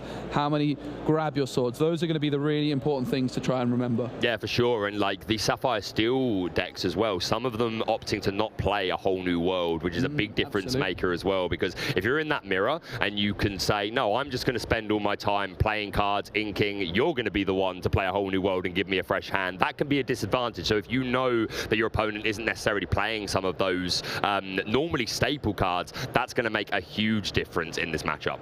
Yeah, absolutely. I think it's a really good point. The Sapphire Steel decks without a whole new world, in a closed deck list format, you can kind of bluff and make your opponent think that you have a whole new world. Well, that's not going to be an option in this open deck list format. And let's not forget, Baker, this is the big one. We've just had the game for European qualification, but this is the game for the golden Mickey Mouse Brave Little Tailor. It doesn't get bigger than that. It really doesn't. There it is. Look at this beautiful card the players are playing for. But of course, it's not just that, Baker. They can secure the Mickey, but then there's more prizes to be won. More? If they win it as well. Oh, what more is there, Joe? If you finish first, you get a whole binder filled with an enchanted card and each of the foil cards from Ursula's return. Wait, every single card? Every single card. That's more prize tickets available as well. You get a couple of booster boxes just for good measure as well. And those prize tickets can be spent on the prize wall, and you're even going to be able to spend all of those prize tickets and get yourself a nice foil Cinderella stout-hearted mat, as well as some other goodies as well. To be honest, that is exactly what I would be doing. If I had been playing this weekend, whether in the main tournament or the side events, it's that Cinderella stout-hearted playmat that I would absolutely have my eye on. But as I said, yeah, plenty of side events happening here in Bologna. Some players that, well, all the players that didn't make it into day 2, there's still plenty going on. Side events, different styles. There's constructed, there's pack battles, there's, I think, sealed and draft going on, and tournament prize tickets are available for all of this. We've got a wonderful prize wall as well as the Cinderella playmat. There's also the non-4 versions of Rapunzel Gifted with Healing and Cinderella Stout-Hearted. You can get the Disney Lorcana t-shirts and caps, which are absolutely top tier. So much to play for. I want to give a huge shout out to Ravensburger for giving us this beautiful game. I want to give a shout out to everyone involved back. There's such a huge operation going on here. So many people are walking around, so many moving parts. I want to thank everybody for all the work and effort that they've put into making this happen. But almost more importantly, thank you to the players, because if you're not here, we're just sat in a hall just talking about nothing really, aren't we? A big thanks to everyone watching at home. Yeah. Well. It's really great to have the Lorcana community. We're a big global community. Of course, we've got our local communities with our local game stores, but it's also great for these kinds of events to just come together as a community and celebrate the game we all love, because Disney Lorcana, it's a very good game. It's a very, very good game. I love it. It's my favourite thing nowadays. But yeah, just to go back to the point you just made, I think that's probably my favourite part of getting to come to these events. I'm very active, as I know you are, on social media and communicating with the Lorcana community, and it's so nice to spend a few months in the early stages of the game, like following people on Twitter or watching their content or whatever it is, and then you finally get to meet them at events like this, and it's so great. I've met so many people over the weekend. It's been a pleasure to meet the best players, the best people. If you are considering getting into Lorcana, if you've not quite committed, maybe you've tuned into the stream for the first time today and you've gone, oh, this looks sort of fun, come and join us. We want you to come, play Lorcana, come to a Disney Lorcana challenge, win yourself a golden plated Mickey. And if you are going to come and you're interested, don't forget to check out Disney Lorcana on the social channels. Follow us on Facebook, Instagram, and X as well. And let us know, what deck do you think is going to be winning this event here in Bologna? Do you believe in the Amethyst Steel, or do you think it's going to be that item deck from Ely with Ruby Sapphire? Lots of spicy decks still in the tournament, lots of variety, a wide open meta, and we'd love to know what deck you think is going to be winning. Maybe also let us know which card from Shimmering Skies you're most looking forward to. Yeah, I had to pick one card from Shimmering Skies, which is coming pretty soon, Baker. What's your one card that's not called Daisy Duck? Because I think Daisy Duck is going to be our top pick each, probably. It's kind of a basic answer, but... That's all right. I like basic. Can I give you meta and then just because I like it? Yeah, okay. Meta, it's Pete. Okay, Pete. 3 cost, Inkable Pete. Referee, I believe, is the sub-name. Stats are kind of irrelevant. The effect is all you kind of need to know. When you play this card, your opponent can't play actions until the beginning of your next turn. Songs are actions. Putting this down and saying, you don't get to B-prep, you don't get to Whole New World, you don't get to grab swords, you don't get to sing anything, you don't get to brawl me, all of these things. This card is going to be so influential in our meta. I actually think it's the most influential card we've had since set 1 and we got Be Prepared and Whole New World, which I call the most meta-shaping cards in the game, personally, and I think this is absolutely up there. It's going to warp the meta, and if you play it with Amethyst as well, and you can keep bouncing this Pete back to your hand and keep reusing it, that is potentially game-breaking, so I'm very interested to see what Pete can do. And from a fun side, the other Pete, the one that's got the repeat ability, because I really like that bad joke. What about you? I think the thing I would compare the Pete referee card to, in the way it might impact the meta, is how in set 3, into the Inklands, we got Ursa the Deceiver, and we got Bare Necessities. And here you can see a couple of the cards which Baker has been mentioning. Lots of Pete Games referee with that 3/3 stat line, which is a really nice stat line for such a powerful ability. And it's inkable as well. And talk to me about this Pete Wrestling Champ. You can exert it and reveal the top card of your deck.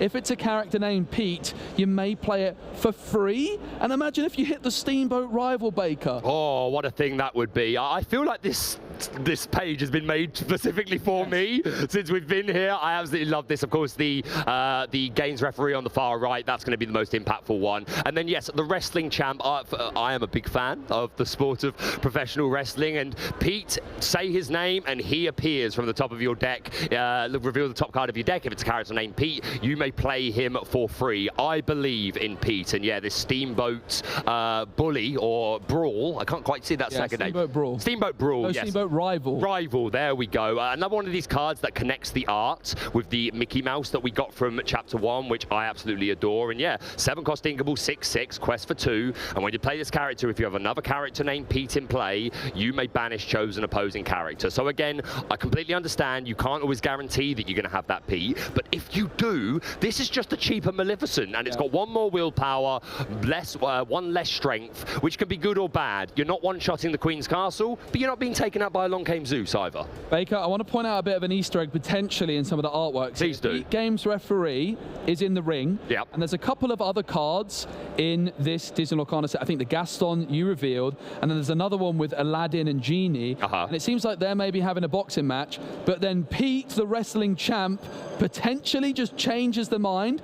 And look, the Pete referee card text is like, it ain't cheating if you make the rules. Yeah, there you go. And then Pete turns in to the champ, just rips off the shirt, and just, I'm the boss now. Raises the Lorcana Championship. Absolutely love it. I'm so excited to try out these Pete cards. And of course, I'm a little biased. He is the original bad guy, and I kind of like a villain. Yeah, I noticed. There's also quite a few other Pete cards that have already been in the game as well.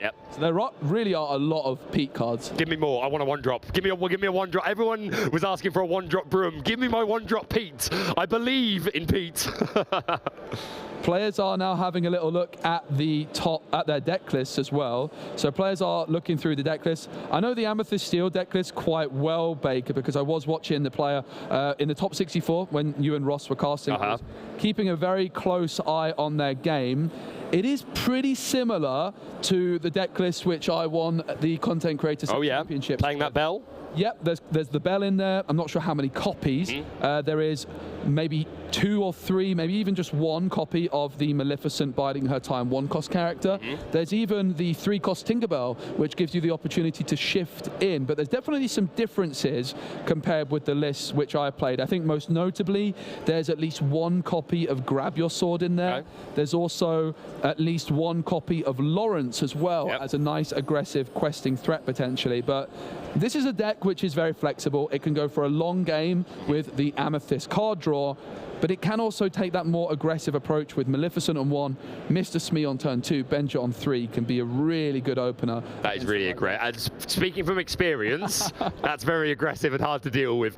Just in case you're wondering, by the way, I'm using my phone because I have the deck lists here. I'm not just browsing social media. But yeah, we're going to go over to our player tables right now and see who we will be watching for this feature match. Oh, a lovely bit of camera work there from our production team, top tier. And here are 2 players having a browse of each other's deck lists. Again, I'm not sure exactly how long they get, at least a few minutes, to identify what color inks the opponent is playing, and again, specific counts of specific cards. I'm just going to have a brief... So both players with 48 points in Swiss. So we're going to get it confirmed to you who is the highest seed. They both got 48 points on day 1, and therefore it's going to go down to some tiebreakers to decide who was the highest seed. And of course, the highest seed then will be going first in game number 1. So that is going to be a nice difference maker. Sapphire Steel versus Amethyst Steel. Benja is going to be a really important card for Amethyst Steel. So Martin will be going first in this one.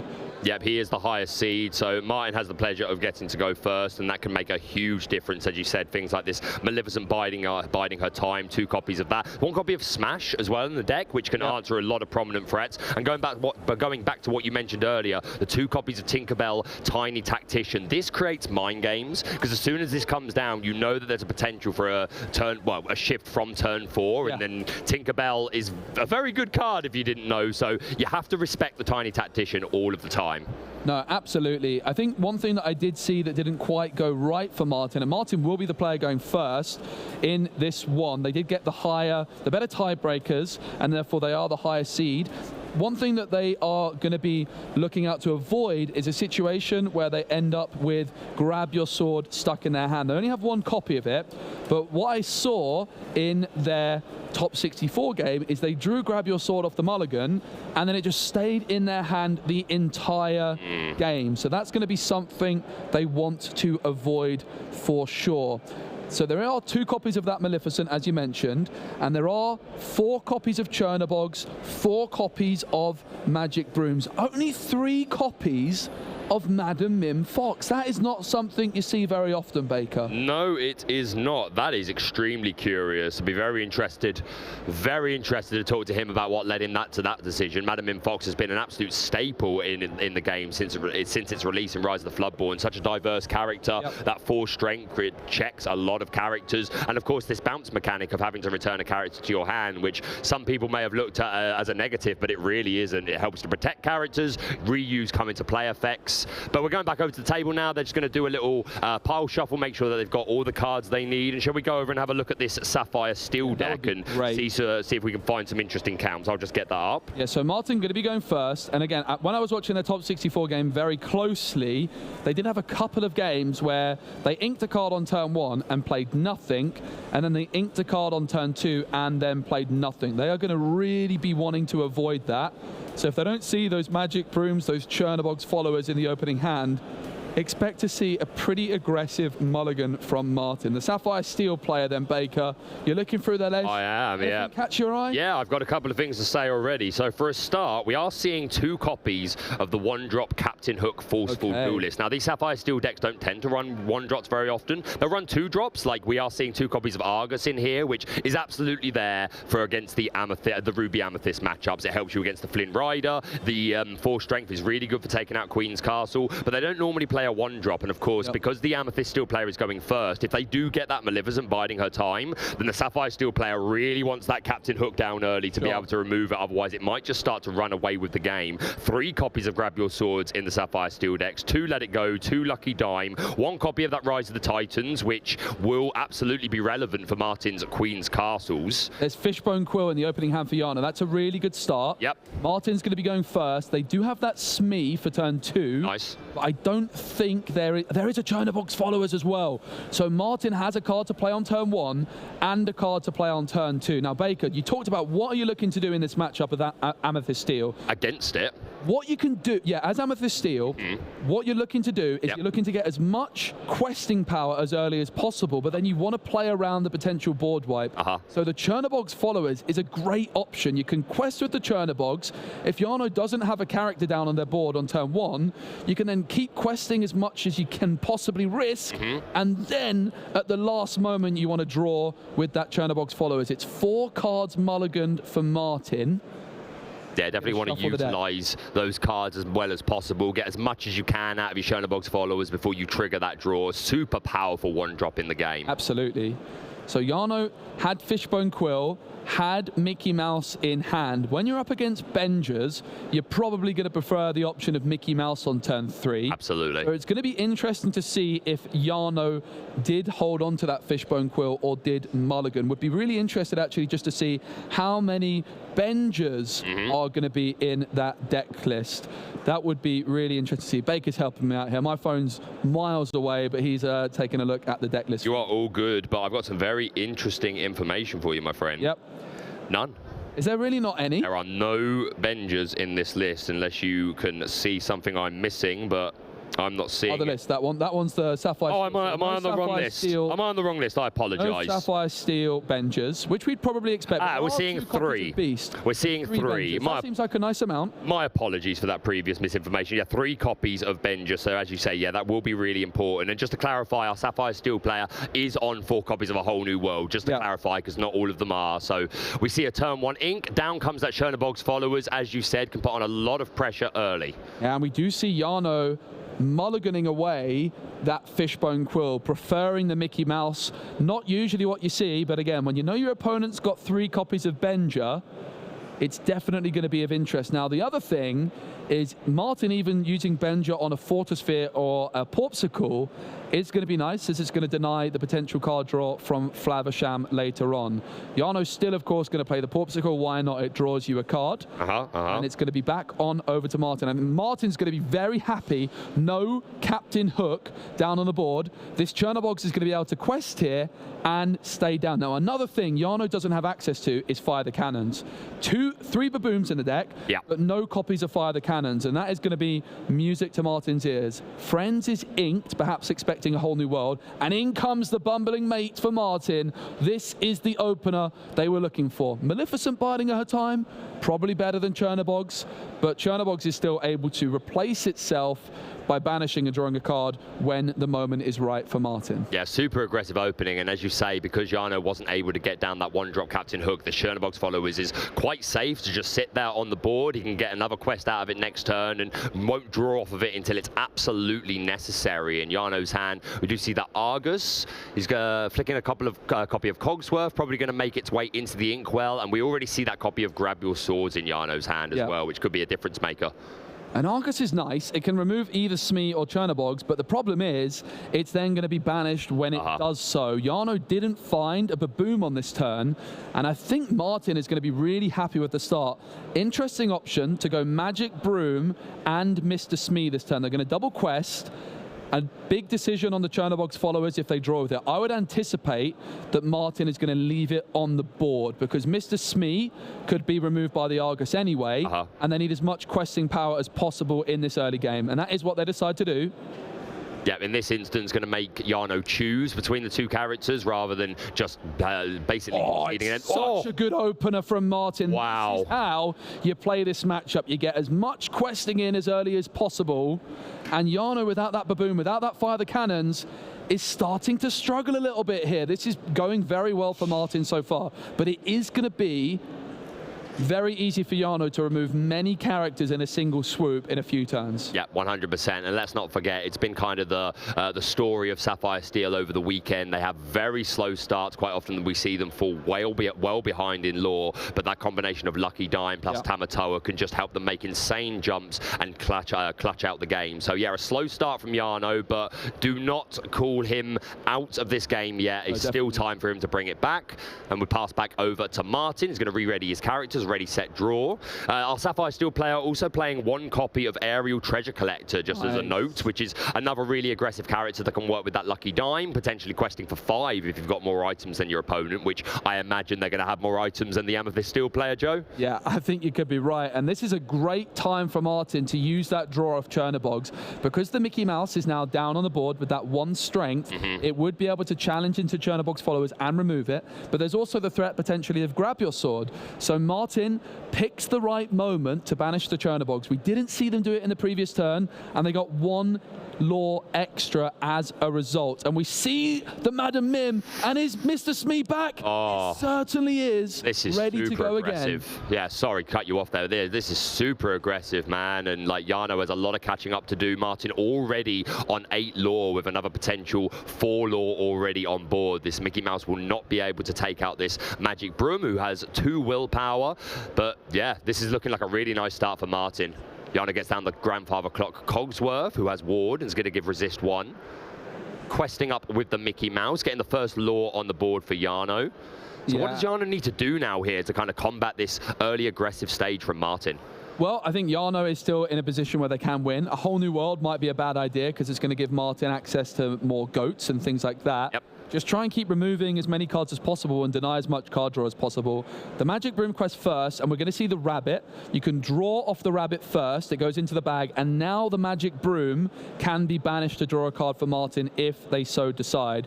So they're now deciding if they want to banish the Magic Broom or leave it on the board, and they decide to leave it on the board for now as they quest with everything. Martin is kind of taking the risk that there might be a grab your swords coming, because the broom could have been banished to draw, but Martin instead decides, okay, well, if you don't have grab your swords, I'm probably winning the game.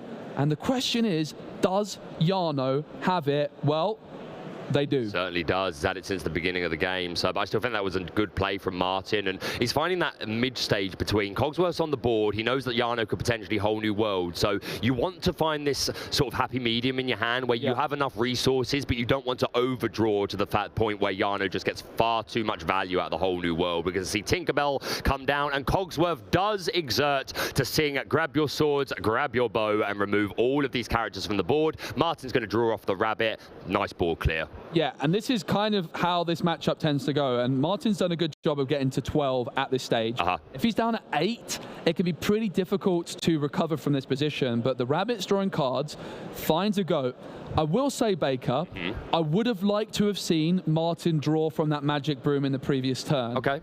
It was a risk, it was a calculated risk, I'm sure they have their reasons, but the grab your swords then comes through, clears the Magic Broom. It could have been an extra card in hand potentially. So it was definitely a big decision from Martin, and it didn't work out in their favor in this particular instance because the grab your swords was there. Having said that, if Jarno didn't have grab your swords, Martin would have been very heavily rewarded for doing that. Yeah, for sure. I think there are points in the game of Lorcana on like the big stages where sometimes you just have to take the risk, or you have to be a little bit greedy, and that's not always going to pay off, but I absolutely respect it. We're in the top 16. Martin wants to go all the way, so he took a calculated risk, didn't pay off, but I respect his thought trail. We're going to see another Mickey coming down for Jarno, who's going to ramp the top card of the deck straight into the Inkwell. And yeah, Jarno's just sitting with quite an oppressive field here. And what can Martin do to sort of subvert this? Obviously, he's got access to things like Tinkerbell, but if you're Martin, what are you looking for to kind of stabilize here? You're just looking for questing power. You're just looking for goats. You're just looking to cross the line. You have to accept that the Sapphire Steel player now has the board control. Gotcha.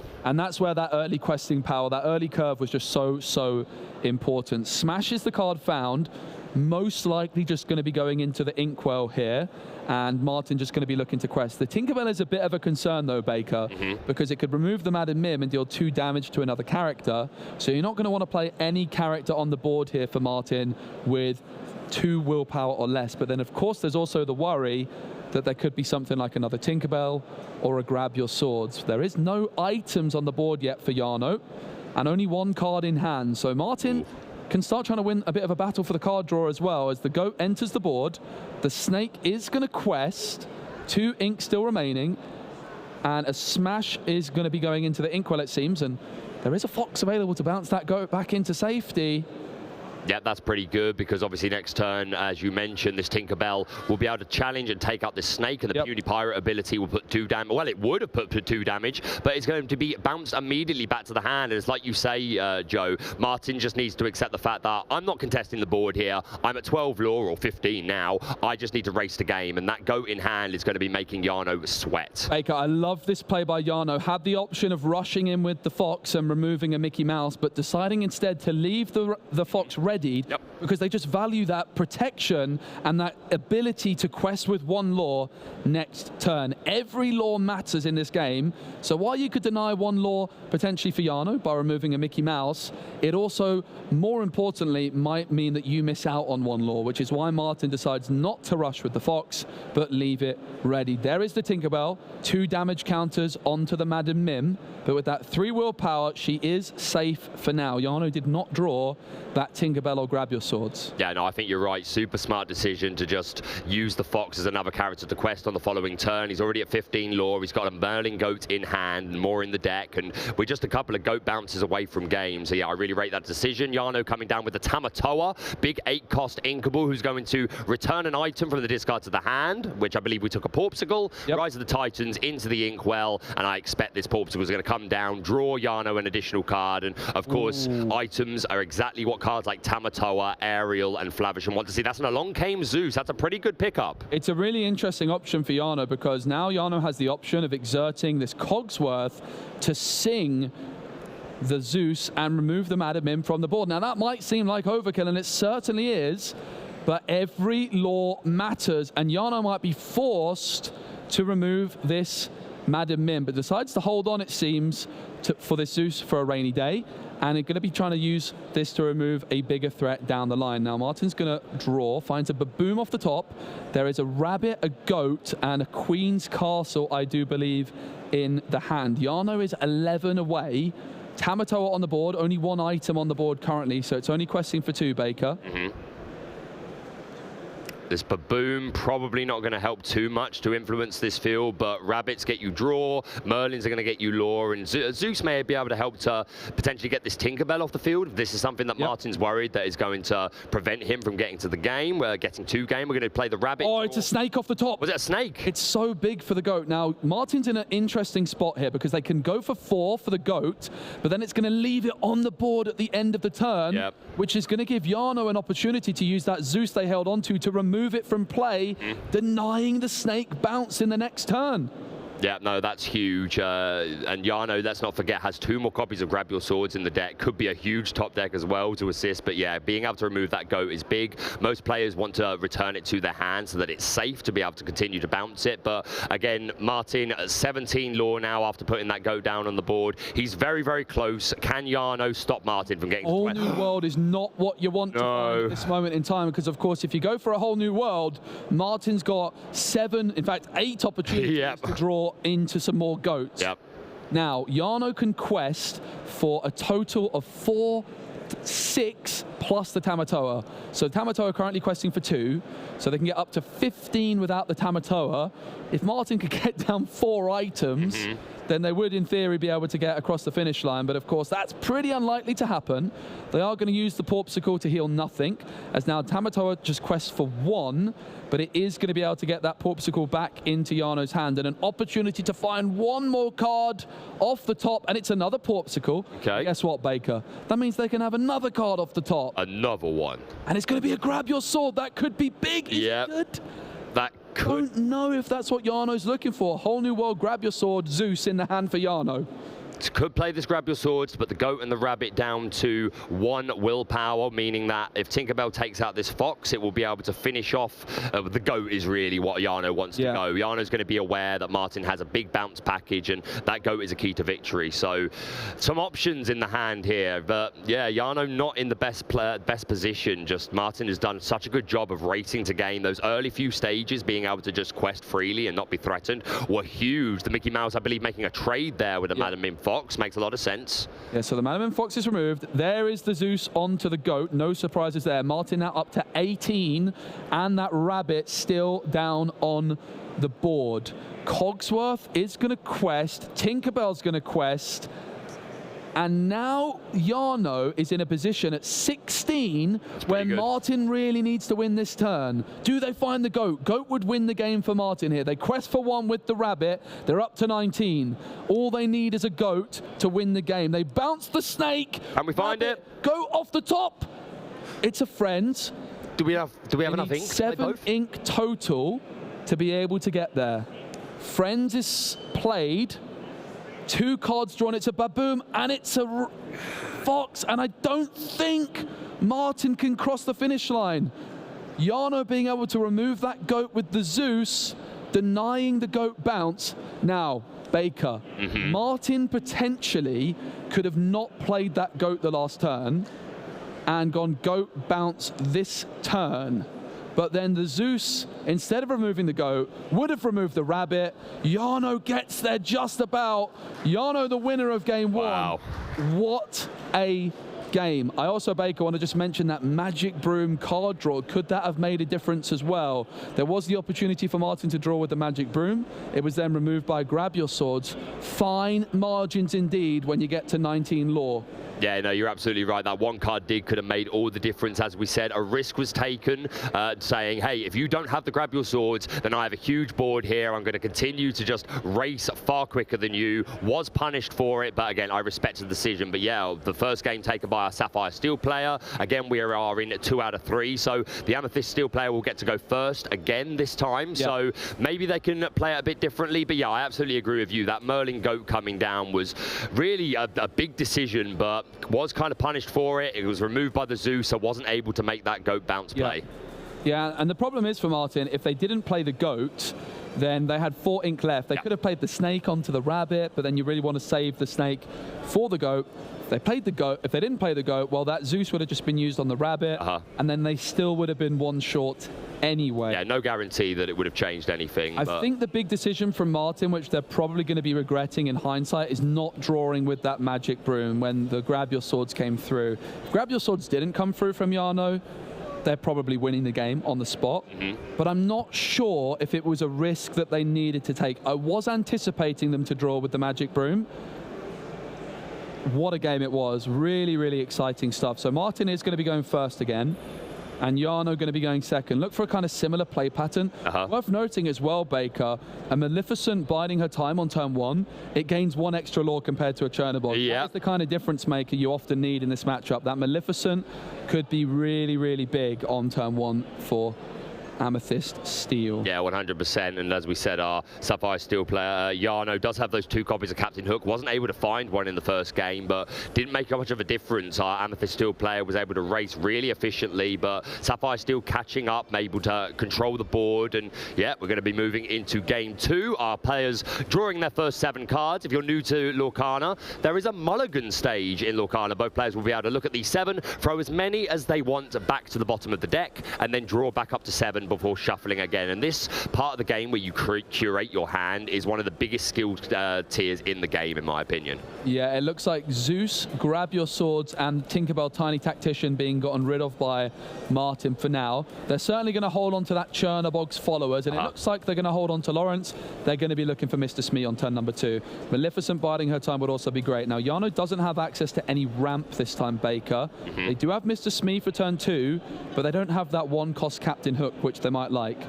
Yeah, no, absolutely. I think we're going to be throwing 4 cards back into the deck. Looking for that ramp. They only play 3 copies of Mickey Mouse, interestingly, and it does seem as though they missed the ramp, if I'm not mistaken. Yeah, it's 3 copies of Mickey Mouse, and of course the 4 Fishbone Quill, but as you mentioned earlier, Martin does have access to these Bengers that could immediately punish that. I thought we missed 1 drop. We do have a Porpsicle, so that's a start, but you got to imagine the Captain Hook would have been the preference. Yeah, Captain Hook would be nice. Also Babooms to try and answer those aggressive questing threats. They don't have Fire the Cannons. Interesting that they did also get rid of Grab Your Swords Tinkerbell. Maybe if they had the Fishbone Quill or the Mickey in the opening hand, those cards could have been kept. Now, Martin has not got that Maleficent, but they do have a Chernobog's for turn 2, and a Chernobog's for turn 1, rather, and potentially a Chernobog's for turn 2 as well. So they're going to be really hoping to find, off the top, either a Mr. Smee for turn 2, I would be surprised if Martin inks the Chernobog's here, because if they top deck another 1-drop, they're going to be able to go for that triple 1-drop by turn 2 play, and they do decide to ink the Baboom as a result, which I really like to see. Yeah, and you saw when Martin was mulliganing, he was considering the idea of keeping that Queen's Castle, which I get the temptation. Sapphire Steel can really struggle to deal with them, but draw, it's a rabbit. It is a rabbit, but no, prioritizing wanting to find those 1-drops, and yeah, as you say, this could be just a aggressive collection of 1-drops hitting the field on the next turn. We're going to ink the Madam Mim Fox. And I expect it will be that Chernobog's followers coming down. The first one's going to quest. I expect it will stay on the board because Jarno's not going to have a way of dealing with it efficiently. Of course, things like Baboom could make the difference, but the Chernobog seems pretty safe. Yeah, and if Martin draws with this, Chernobog's followers, the other one can get Baboom. So really good to see that Martin made that decision to ink Baboom on turn 1. They did have the option of playing the Madam Mim Snake on turn 2 and bouncing the Chernobog's followers back to the hand. But the game plan for Amethyst Steel in this one is just get as much lore as you possibly can in the early game and then regain the board. Interestingly, the Chernobog's comes off the top now, just 1 turn too late. They would have loved to have played that down as a double Chernobog's play on turn 2. Now the Chernobog's followers, it seems like Martin is going to be an option to draw with. Going to keep it on the first one on the board. Yeah, I actually like this decision because now the SME can challenge a Chernobog's followers, but the SME would get removed from the board as well, as there's no captain. Now, what Jarno can do is they could challenge the Chernobygs with SME and then use the Porpsicle to heal SME to keep the SME on the board. Yep, absolutely. Or alternatively, the captain hook could come down, and of course, Smee's ability, if you have a captain in play, does not trigger. So that could be a way of saving it as well. But yeah, this is going to be a really tense game. Amethyst Steel with a nice start there with a double Chernobog. Still haven't seen that Maleficent biding her time come into play yet, which I think that could be, like you say, that first game just coming down to that one lore, that could be the difference maker. And we've already seen that Sapphire Steel player Jarno can be really behind, but still just equalize and catch up with that Sapphire cards. Yeah, and don't panic, you're not missing any action. Judge just interacting with the players, making sure everything's okay. We'll have an update for you. You're not missing anything, don't panic.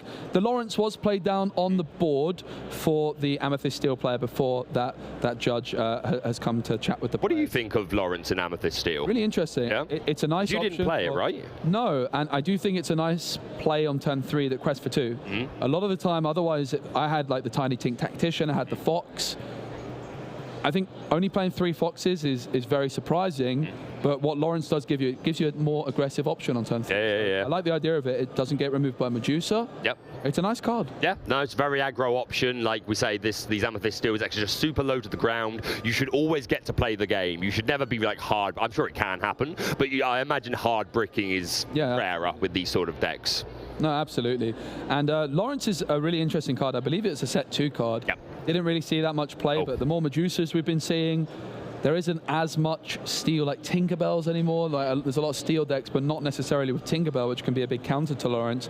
It's a really nice card. Yeah, for sure, especially because these steel decks can struggle with locations as well, so it's an extra way to help deal with the Queen's Castle. And of course, that dreaded Flynn Rider Frenemy. I haven't seen it. I think I've missed all the Ruby Amethyst matchups over the weekend. But you did one, because I was the other side of the hall on my break yesterday. Oh, when I say be prepared. Yeah, okay, fair enough. But I'm yet to see a Flynn Rider Frenemy, which is such a powerful card. Just an extra 3 lore at the beginning of your turn if you have the character with the most strength. So people utilizing these things like Lawrence and Argus to just counter it because they know that they're used to having really slow starts. Yeah, absolutely. And don't panic, everyone. The action has not yet resumed. As soon as it does, we're going to be back watching the table. Both players just waiting for the all clear that we're good to go. The current board state is 2 Chernobog's followers and a Lawrence down for Martin. And on the other side, Jarno has that Mr. Smee bumbling mate.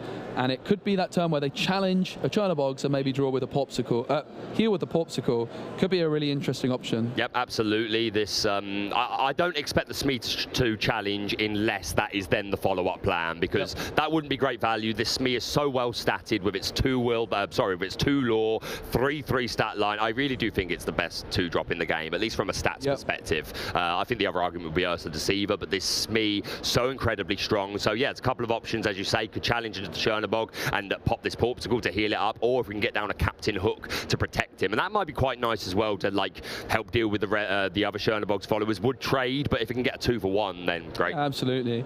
And the thing is as well, from Martin's perspective, they're probably fully aware this Porpsicle play can come in, but that Porpsicle in the discard pile is going to deny potential card draw from Flavisham, which could be a really big deal. We saw in the previous game, Jarno with just grab your swords, whole new world, and Zeus in hand, somehow just managed to cross the finish line by finding that Tamatoa in time. But you can be left in a position where you just don't have that many cards, especially if your items are getting removed. So while the Chernobogs might get removed and Smee remains on the board, the Porpsicle being banished is still going to be a nice thing indeed. Yeah, for sure, but these Porpsicles can certainly help with cards like Tamatoa, as you said, and the 1 copy of Aerial Treasure Collector, and yeah, they're pretty much guaranteed to always have more items than their opponent as long as they've got 1 down. So yeah, super interesting. I can't wait to see how the rest of this match is going to play out. Just having another quick look through the deck list while we're waiting for the players to come back in. 2 copies of that Beast Hard-Headed, also going to be irrelevant in this matchup from an item perspective, but it is a 5-cost character that quests for 2, so that could be super aggressive. Nice option in Amethyst, in Steel Sapphire, to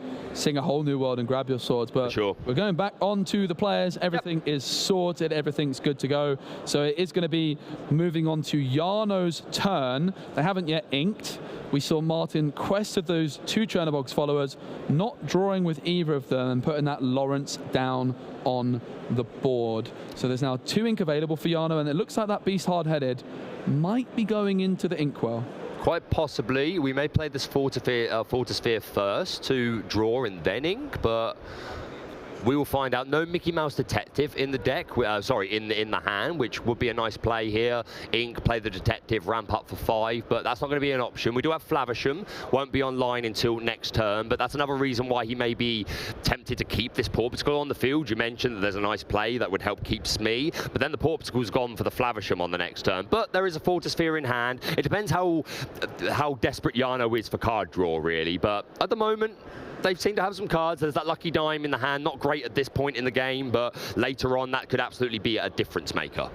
Yeah, there is that Captain Hook, and it is going to go into the Inkwell, so there was the option of playing the Captain Hook, and it's going to be Smee, Captain Hook. Are we going to see that Porpsicle healing the Smee to keep it on the board? Because there was, of course, the option of playing the Hook, but going for the Fortisphere instead, and the Porpsicle is going to heal the Smee. Like it. Chernobog's followers into the discard, and there's another Chernobog's followers still on the board. Brilliant play, and yeah, then Smee just taking 1 damage for the end of the turn for not having a captain on board, and we move over to Martin, who is holding 2 copies of Merlin Rabbit, I believe that is, 1 Fox and 1 Snake. The pretty much all the bounce package in Martin's hand. He is going to take that quest with Chernobog and dig for another card. It's a Queen's Castle, which is a very strong card in this Sapphire Steel matchup, but with 2 Mr. Smees on the board, can't quite deal with the Queen's Castle, but I think you want to wait to play the Queen's Castle until you are more guaranteed it's going to get more longevity out of it. But Jarno is running 1 copy of Rise of the Titans, so these Queen's Castles are going to be really important potentially. We're going to quest with Lawrence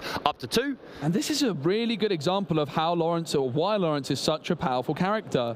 With this 4/4 stat line, it may have 0 strength, but if it's got no damage on it, it is a 4/4. And those Mr. Smees are not only not going to be able to remove it, if they did, they would be banished themselves. So this Lawrence is going to continue to quest for quite a while longer. Flavisham's going to banish the Fortisphere, draw 2 cards. Of course, Jarno could challenge the Lawrence with both Smees, and only 1 would be removed from the board. So that is an interesting option. The Rabbit on Martin's side can't be challenged. That is going to happen. So 1 Smee is removed by Lawrence, but then Lawrence has 0 strength when it has damage, so the second Smee is able to remove it and not take any damage, but it does take 1 damage as there's no captains on the board, as it's now Martin's turn. Yeah, super nice play, being able to take out that Lawrence, as you said, as soon as it takes any damage. Oh, but boom, hello. Boom! I did that for Ross, he's been saying that all weekend. We're going to see the Rabbit singing Friends on the Other Side. We draw 2 cards. It's another Friends and another Goat. Very nice. Good options to have if your name is Martin right now. Absolutely, already at 6 lore, still quite a way to go, but this is certainly going to help. We're going to see that Snake, and this is the Amethyst package doing exactly what it wants to do, recycling these rabbits, obviously drawing a card when it enters and exits play, also just protecting the rabbit from being taken out. Obviously there's nothing on Jarno's board at the moment that can take it out, but that could very quickly change. So loving this. We're going to ink that Queen's Castle, and down comes that Chernobog's followers. Yeah, and while Martin's had a slower start to this game, we saw them getting to around like 12 lore in the previous game. The other thing that has happened is that Jarno has not ramped. So Jarno is not going to be able to get that kind of explosive questing power that we saw in the previous game, where they got that Tamatoa down, and with a couple of quests, they were able to get to 20. That is not going to happen this time. So Martin's got more time to work with. Yep. And therefore that bounce package of bouncing the rabbit back and having more cards in hand is definitely going to be relevant, because it's going to be a longer game. It is going to be the Beast hard-headed onto the board. Not exactly what you're looking to spend 5 ink on, Baker. Not really, no. Can sing Grab Your Swords next turn, which is going to be a big threat for Martin. Yeah, and that 4/4 stat line should compete with most of the cards in Martin's deck, should be able to deal with them, and of course it does just quest for 2. But yeah, Martin's in this weird stage of when you're playing the Amethyst package and you know you're long came Zeus onto the Beast hard-headed, immediately removing that tempo that Jarno was trying to build. But yeah, if you know your opponent's playing a whole new world, you need to find that mid-stage. You don't want to have no cards in your hand, but if you overdo it, you really tempt them into that whole new world. And just throwing down a Smee here on Martin's side of the board, just super low-pressure characters. Low-cost, high-pressure characters, absolutely. I meant to say.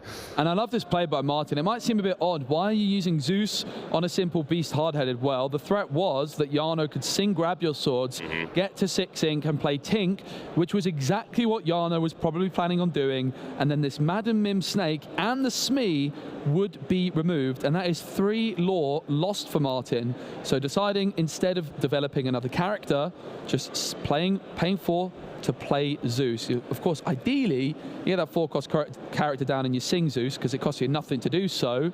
But Martin realizing that wasn't going to help him in that situation, and I really love that play. There is the Tink. No items for Flavisham right now yet either, Baker. So that healing of the Porpsicle we saw earlier is now denying Jarno potential card draw.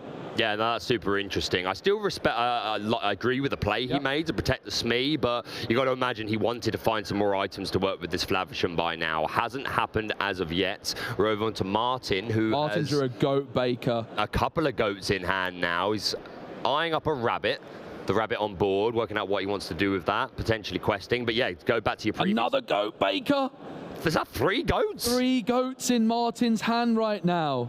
That is pretty crazy. That's going to really help Martin close out the game. We're at 11 lore now. So yeah, these 3 goats are like super online at this point and going to provide a lot of pressure. And yeah, just a quick note to say, being able to exert characters to sing songs for no ink cost is one of the most powerful things to do in Lorcana. And Sapphire Steel player in particular definitely always wants to be singing those songs with a character so that you can still continue to apply pressure to the board. So removing that beast hard-headed with the Zeus on the previous turn, I think has really changed this game for Martin. Otherwise, he'd have had a clear board at this point. Yeah.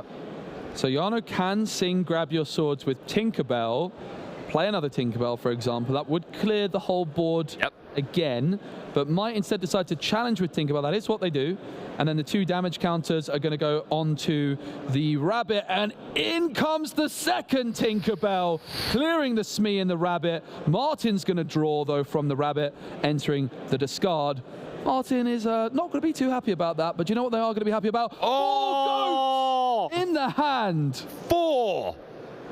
That's a lot of goats, Joe. That's an awful lot of goats. Yeah, this is a lot of pressure if you can just chain these. But you know what he really wants is some bounce cards to be able to return them to his hand. We're also seeing a Benja, but no items on Jarno's side of the board. Hasn't been able to utilize that Flavisham. But yeah, these 4 goats are huge. Now, I say that Martin's going to be happy about the 4 goats.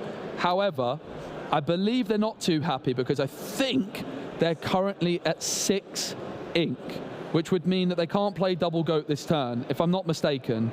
Now, what they could do is they could ink a goat and play Benja plus goat, because you need as much questing power as possible.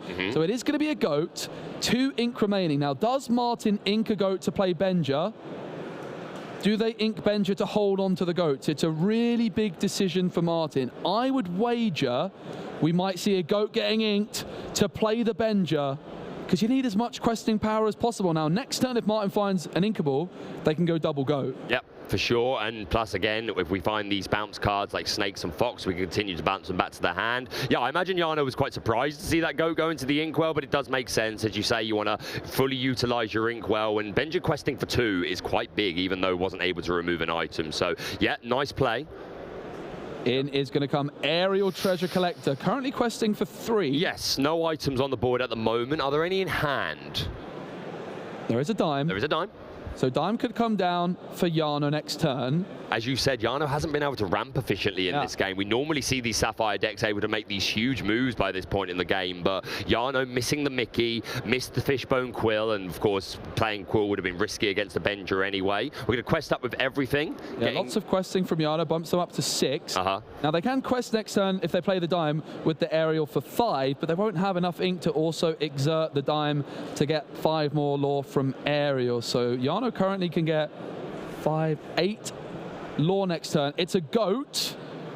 It's another goat. Oh, and the crowd has loved that one here. Triple goat, all on the board. 1 in the inkwell as well, just for good measure. Yeah, this seems like the route to Martin bringing this to a 1-1. And yeah, this game is being shown on a screen in the main hall. We can't see them, but we can certainly hear them. I imagine there's a big crowd around there. But yeah, we're definitely reaching the later stages of this game. Jarno has 3, 4, 5, 6, 7, 8 ink on board. Potentially can play that lucky dime. So I think Jarno is on a 2-turn clock here. But Martin with 3 goats and 1 Benja is already, it'll be game. If Martin goes into his turn, he has brought it to 1-1. Can Jarno interrupt? Yeah, and while Martin had a slower start this game, they didn't have that Smee on turn 2. It was just a Chernobog's followers. Jarno just didn't find that ramp, and they are only playing 3 copies of Mickey Mouse, and we saw how impactful that Mickey Mouse was in game 1. In fact, they mulligan Fishbone Quill to keep that Mickey Mouse in their opening hand. Now, Flavisham could, interestingly enough, banish the Lucky Dime to draw 2 cards here. They're not going to do that, though. They are going to quest of everything, but 14 lore is needed, and it's not going to be 14 lore.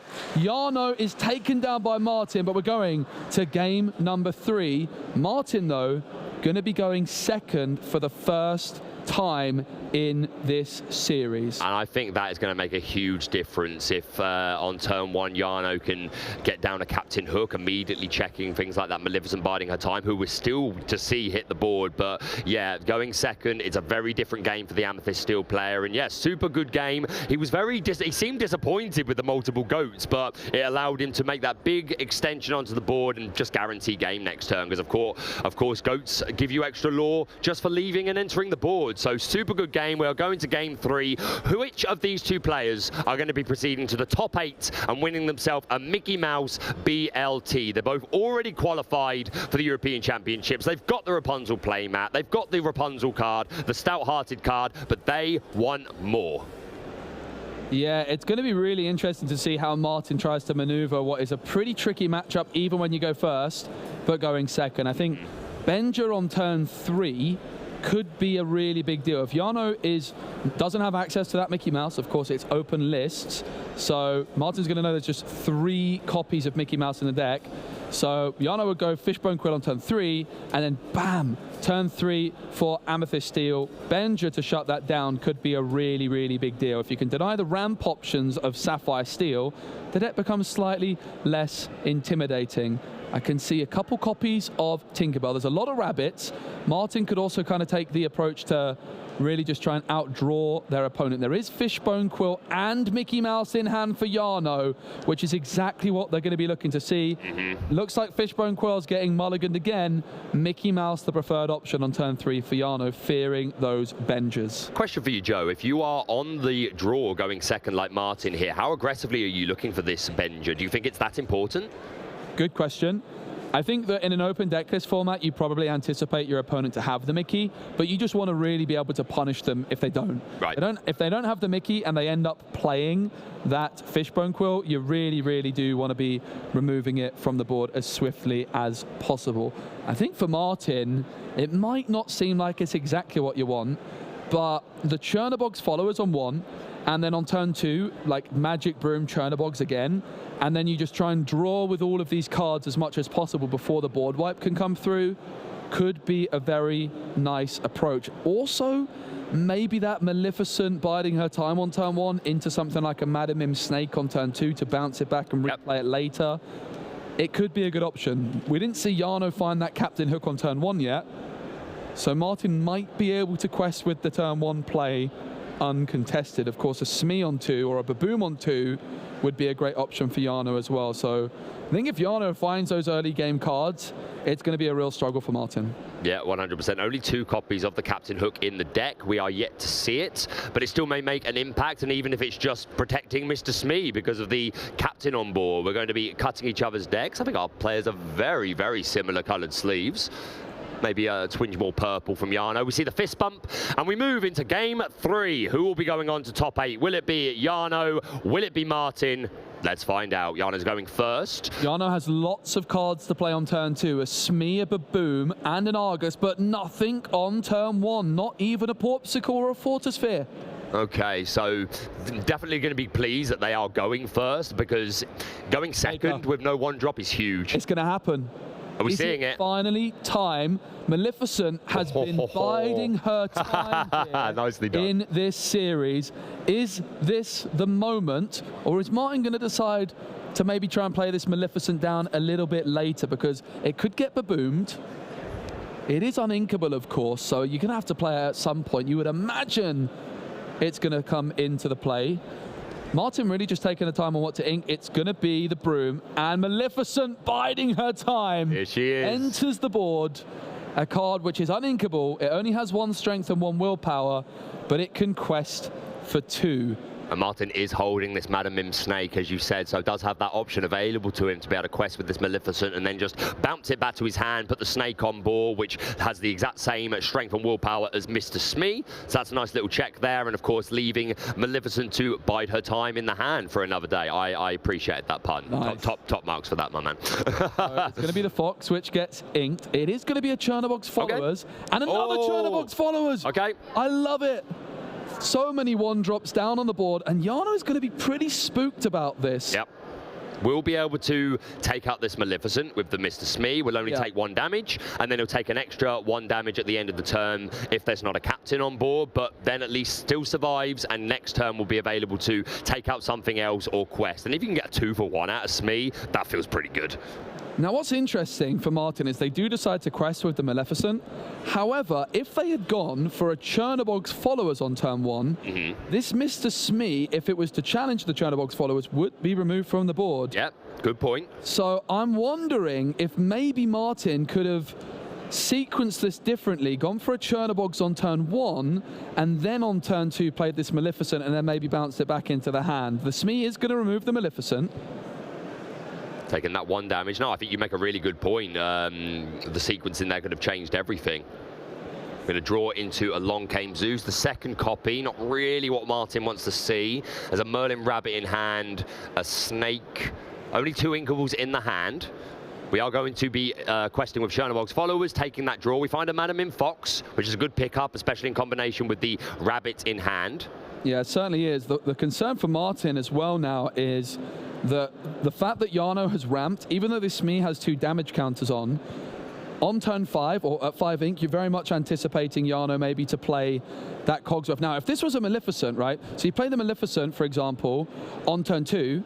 The Smee removes the Chernobog's followers potentially. It would then be banished, and then you could have bounced back this Chernobog's followers. So I'm really thinking that this Maleficent could have come down on turn 2 instead of turn 1. Yep, I respect it. Definitely an interesting sequence to think through. We're going to be inking a Tamatoa on Yano's side of the board. He's holding a Cogsworth, a Porpsicle, and I think that's a Baboom, and an Argus. So this Cogsworth definitely going to put in a lot of work. That so much. That Resist 1 is going to be the ultimate protector of Mr. Smee. Yeah, Mr. Smee, while it does not have a captain on the board, it does have Resist 1, thanks to Cogsworth, so that 1 damage which comes through at the end of the turn is going to be negated by the resist effect from Cogsworth. But the Smee does not exert to quest, which is really curious. Yano clearly valuing this Mr. Smee on the board instead, and I'm surprised by that. Martin's going to quest with the Chernobogs and draw. Finds a Bell, that accomplished mystic, I believe. Yeah, so Bell can move up to 3 damage counters from any character to any other character of your choice. So those 2 damage counters of Smee could be moved elsewhere. Now, I don't believe, Baker, that Resist is impacting Bell's ability. I'm not sure on that. Because it's moving damage counters, I have a feeling that Resist doesn't impact that. So that's something to look out for. Yep, I think you might be right. There is a difference between moving damage counters and doing damage. We find a whole new world for Yano. Could sing it with the Cogsworth. Not likely to be the immediate instinct. We're going to play Porpsicle, paying 1. Draw ourselves a card. We find the lucky dime off the top. And again, like you say, Yano in this game compared to game 2 has been able to ramp courtesy of that Mickey Mouse, and that does make a big difference. Also went first, but they did miss their turn 1 drop, which was a shame for sure.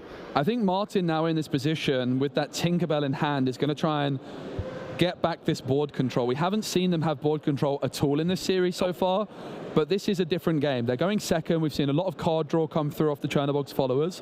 If they can start to get rid of this Cogsworth and whittle down the board, then they might just be able to cross the finish line.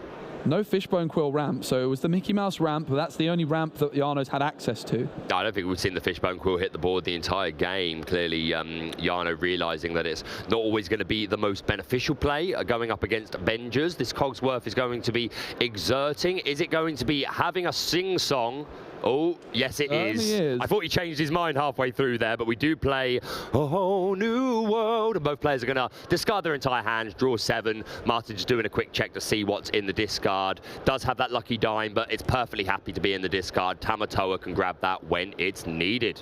Yeah, Martin going to be looking for some goats, you would imagine. It's a little bit early for the goats, but you never really say no, would you? No. I mean, Martin managed to draw all 4 in the last game. Doesn't seem like they have access to any just yet. There is a Benger in there as well, which could deny the Porpsicle healing something up. Are we going to see maybe a double Cogsworth? We most certainly are. Every character on the board now has resist 2, with the Cogsworth themselves having resist 1. We see the Smee remove the snake, and it has resist 2, so only 1 damage taken back. Great value, and maybe we now see the explanation behind the decision to just keep the Smee ready on the previous turn, seeing that if he could find that second Cogsworth off of the whole new world, then would enable this play to take out the snake and to completely survive. This Smee has really outstayed his welcome for Martin. Tons of gas, tons of questing, tons of challenging. Martin putting down a second Merlin Rabbit to draw. And again, it goes back to that turn 1 play to play the Maleficent, right? Yeah. You play the Chernobog's followers and you quest, then the Smee would be getting banished if it challenges. Whereas only 1 strength on the Maleficent meant the Smee could stick around for longer, and then the Cogsworth would have gotten there. Now, of course, Jarno might not have even challenged the Chernobog's followers, but that would have meant Martin could have a little bit more lore potentially. The Magic Broom enters the board, 2 rabbits down. Martin can definitely keep trying to gain back some board control. The problem is that resist power from Cogsworth makes it very difficult to clear if you don't have a card like Be Prepared, Under the Sea, or Sisu. Yeah, very much so. This ward keyword, incredibly powerful. Only a small handful of cards can get round it. Jarno, quite a few options in hand. We have that Bell, who will be able to quest for a lot when we get to 10 ink. We're not quite there yet. Copy of a Boom in hand. Yeah, both players with a lot of cards available thanks to Jarno singing A Whole New World. Jarno only on 1 lore as it stands, still 19 away. Martin is at 7, so from this position, Jarno's just going to be looking to deny as much questing power from Martin as possible. So things like Grab Your Swords, Tinkerbells are going to be really very valuable. We see another Porpsicle come through, and it's going to be a Smee this time drawn by Jarno. I think it was A Whole New World. Do we ever see Bell? Bell is going to do some extra ramping because you can ink 1 extra card per turn with Bell. Yep, the reader book ability basically acting kind of like a mini fishbone quill built into the body of Belle, and yeah, she's going to be a very aggressive quester. Jarno only at 1 lore at the moment, so a lot of catching up to do, but as we keep saying, these Sapphire Debts can make huge jumps, and Martin's going to reach this point where, like, you come to that decision of, am I going to continue to try and challenge the board, or am I just racing to game? Yep. Smee coming down. Bumbling, mate. You know you've got a good board when you have to start playing cards on top of it. Yes, unless you're sure. shifting, of course. Yeah, absolutely. I don't think that Smee is able to shift onto Bell. I'm not sure. You know what? I've got a feeling not, but never mind, maybe in the future. But yeah, this is a huge wide board from Jarno, and worth pointing out yet again, these 2 Cogsworth blanket resist 2 to every character that isn't named Cogsworth. Cogsworth gets a resist 1 from each other, but yeah, this is going to be a hard board to deal with, like you just said, Joe, without access to things like Be Prepared that just ignore damage completely. So yeah, Martin definitely has a hill to climb to be able to equalize this field, so might not even bother, might just continue to race. He's got quite a few cards in hand. We find a Queen's Castle, which could distract some attention from Jarno's board away from questing, but at the same time, Jarno may reach a point where he can just race to game. Yeah, and this Mr. Smee just able to remove a rabbit and not even take a single bit of damage back thanks to that resist 2 from double Cogsworth. Didn't even feel it, mate. Not a thing. This Cogsworth is keeping him well protected. Martin's still, of course, drawing a card off the rabbit, and yeah, has quite a few cards in hand.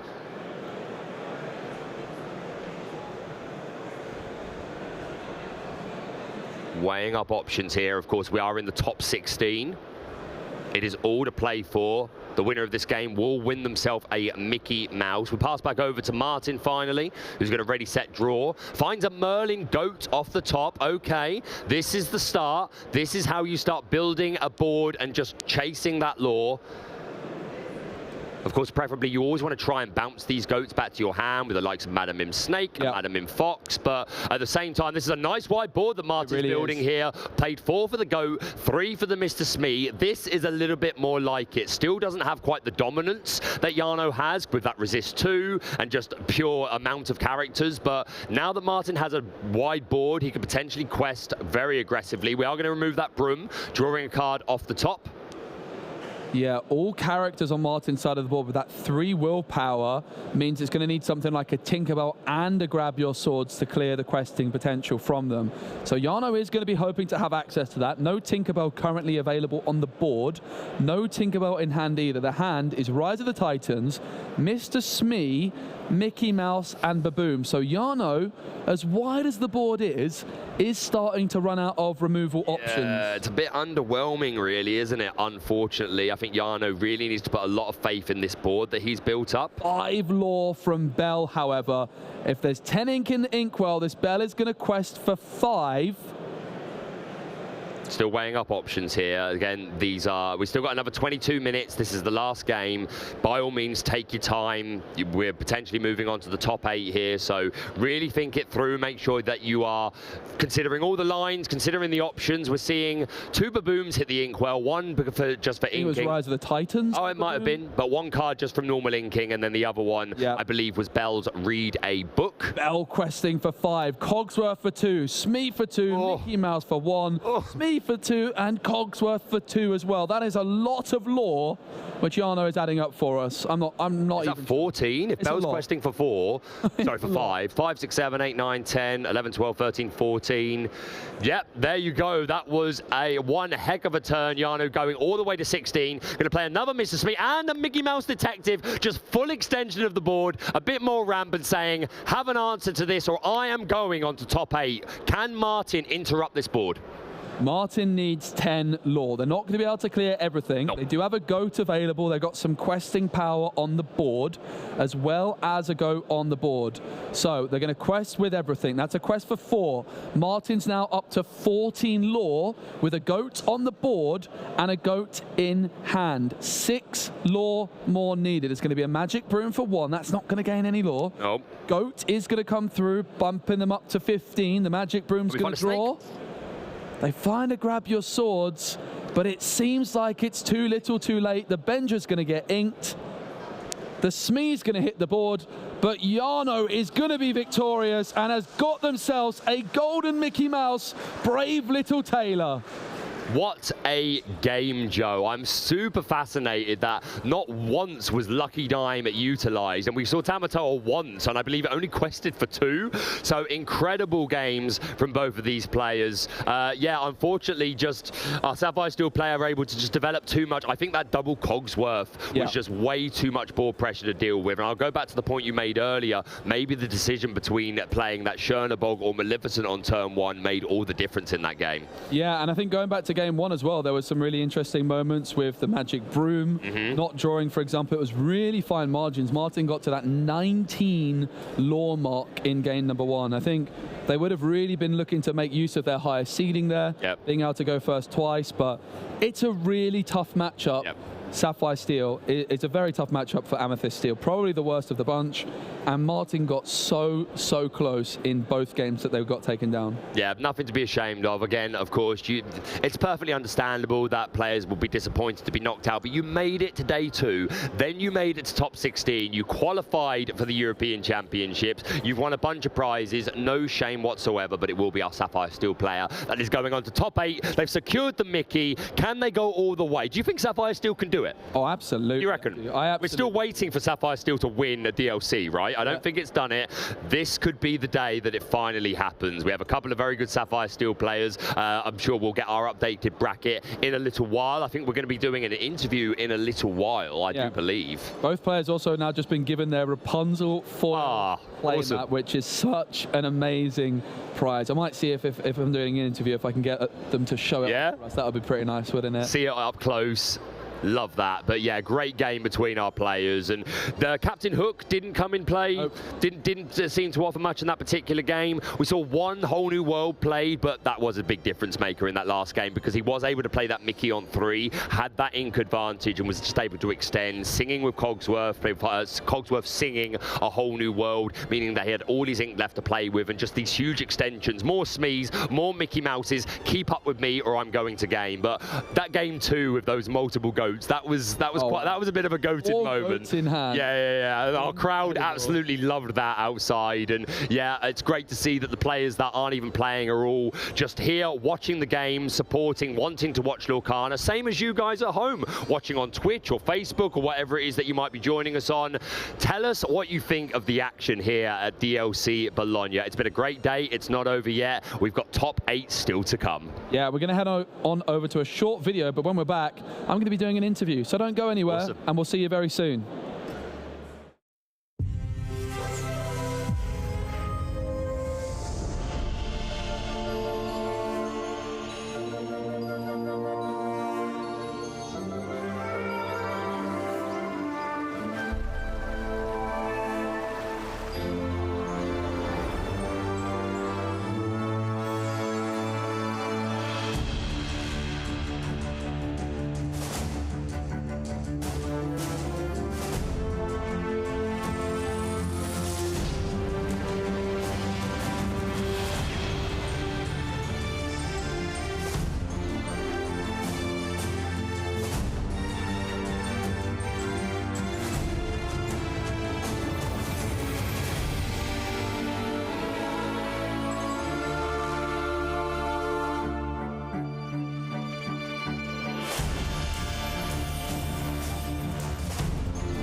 Welcome back to Dizzy Lorcana Challenge here in Bologna, and I'm joined by the winner of the last match, Jarno. You've just won a golden Mickey. How are you feeling? It's unbelievable. I'm like still shaking. I can't comprehend it. It's an absolute amazing experience. I was coming to this event hoping to make day 2, but it just went perfect, and yeah, I don't know what to say. It's really an amazing experience, and yeah, I'm just perplexed when I say that.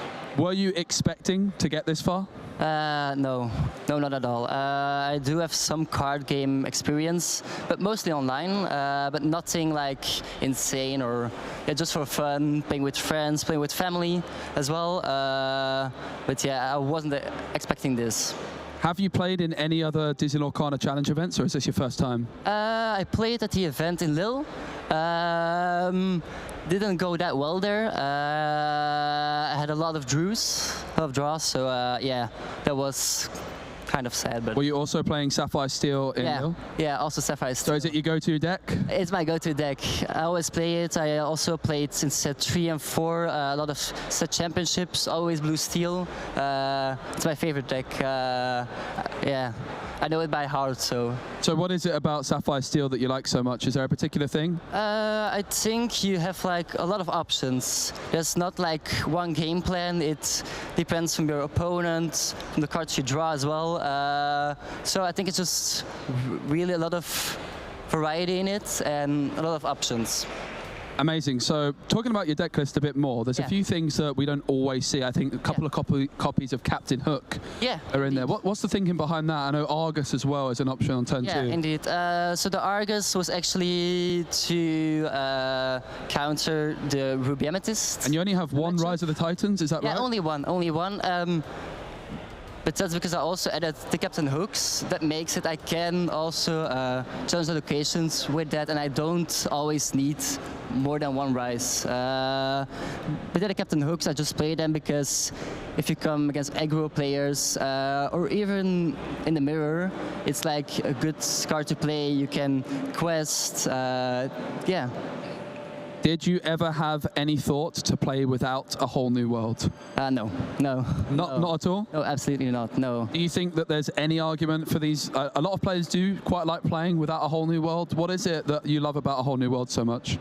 The thing I love about it is it's most of the times makes it so you can ink more, so you can ramp faster because you can get more cards. And I also just like it can be that you're like totally down in the game, and if you then can sing or just play the whole new world, it can totally change the match. Also in favor of the opponent. So sometimes you play it and you think like, oh, I shouldn't have played it, but yeah, kind of it. And obviously with Fishbone Quill, you've got the option to ink it essentially as well, which is quite unique.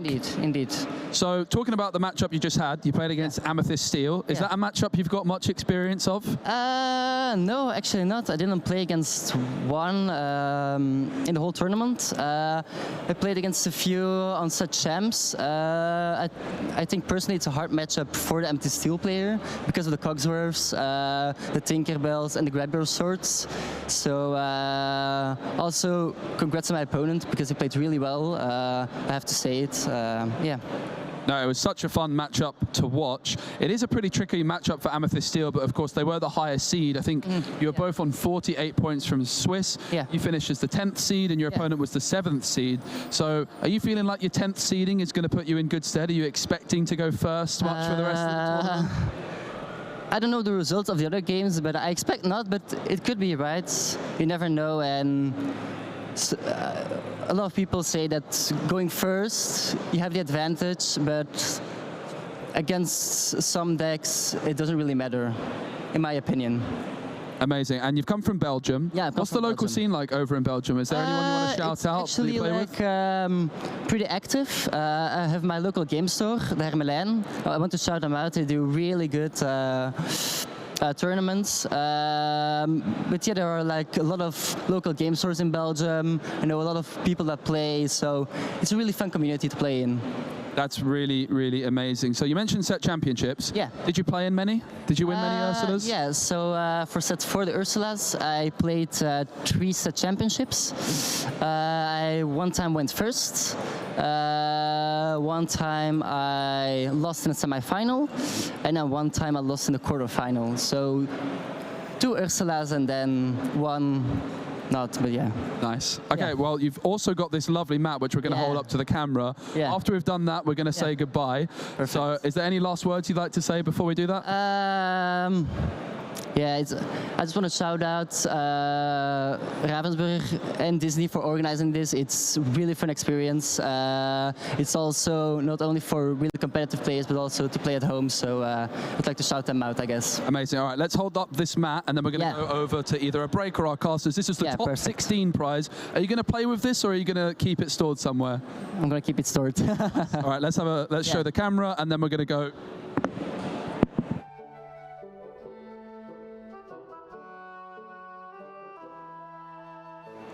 I am in love with that playmat, Ross. Oh, well, God. I see what Joe's doing there. Joe's just like, I'm going to hold the playmat. I can tell everyone about the playmat. We're on to you, Joe. We are watching. We are on to you. Welcome back to the Disney Lorcana Challenge here in Bologna, Italy. My name is Baker, and I'm rejoined by my co-host, Ross Gilbert, who's just come back from a break, and we just came off the back of a really close-net game. Sapphire Steel, piloted by Jarno, who we just saw being interviewed by Joe, versus the Amethyst Steel. And yeah, Jarno saying in that interview that he was aware that the Amethyst Steel matchup was pretty hard for them because of things like Cogsworth.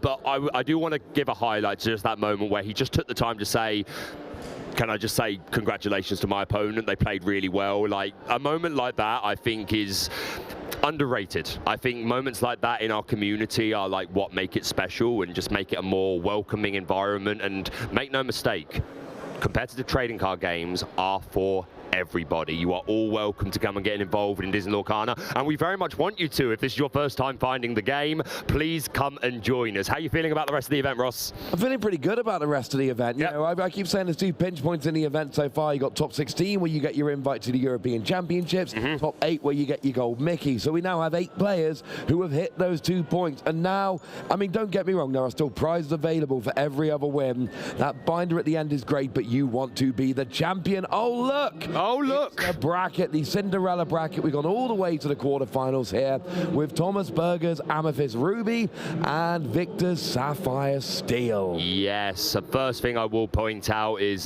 Jan Moyen, who is a friend of mine as well, but has known Spessy Joe for a long time. Obviously, he's been very honest about a slight bias there. Very pleased for Jan Moyen making it this far. He's very well known in the community. Was not able to take out Victor in that mirror match. It was Victor that is moving on to the quarterfinals, and they are going to be going up against Thomas Berger piloting Ruby Amethyst. What do you think about that matchup, Ross? I think I love the fact that the victor was Victor. I also like the fact that we've got pretty classic matchup there. We've got the hold on, now I win of Sapphire Steel, and the you can't do anything of Amethyst Ruby. It's a matchup we've seen a lot before, and I really think that one could go either way. It's going to be interesting. We saw it on the bracket earlier, of course.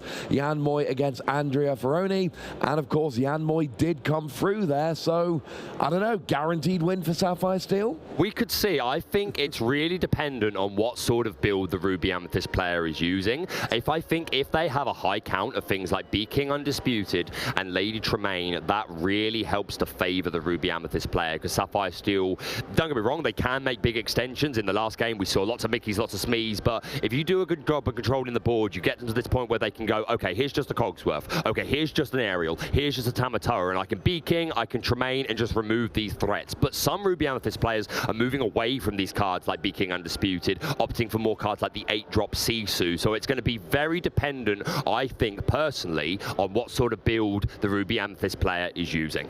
Yeah, I agree with you. We're moving from the Cinderella bracket over to which one comes next. What'll it be? It is the Maleficent. Oh, there we go. We're twins. Oh, and I got to say, I'm sorry, I'm going to jump over you on this. Please, please talk to me. Ella, who I'm really sorry sorry, I'm trying. There was a slightly ridiculous moment before the interview I did with them where they would say their name properly, and I would repeat it in a way which I thought was correct. I see. And it was not. So I apologise. My British mouth is not good enough at pronouncing that name, but I'll tell you what. Tell me. That is my favourite deck I've seen at the tournament so far this weekend. That completely unusual Sapphire Ruby deck with the aggressive Queen going and getting all of those items out, the free drop uninkable Sisu. Oh, I was enjoying watching that. Yeah, I'll be honest, like, it's a shame I missed a lot of that game because I was taking that as my opportunity to go get food, but I saw as I was walking by, you guys seemed very excited. I hope I get the chance to see this Queen in action. Super interesting card that doesn't see a ton of play, but cheating items in it can be really, really good. So we've got this bracket is going to be the Ruby Sapphire up against Varno's Sapphire Steel. I like Ella's chances on this one. I really do. I think they could be on a bit of a run. Hopefully we can pop to another one of the brackets here. We've seen Cinderella, we've seen Maleficent. Let's see Elsa. I tell you what, Sapphire is all over this bracket. We've got Pierre Gilmo's Sapphire Steel and Riccardo Picchiaferici's Amber Steel. Look, I tried, all right? I tried. This is very much, as Joe just donned it in the last round, the Steel Amber bracket.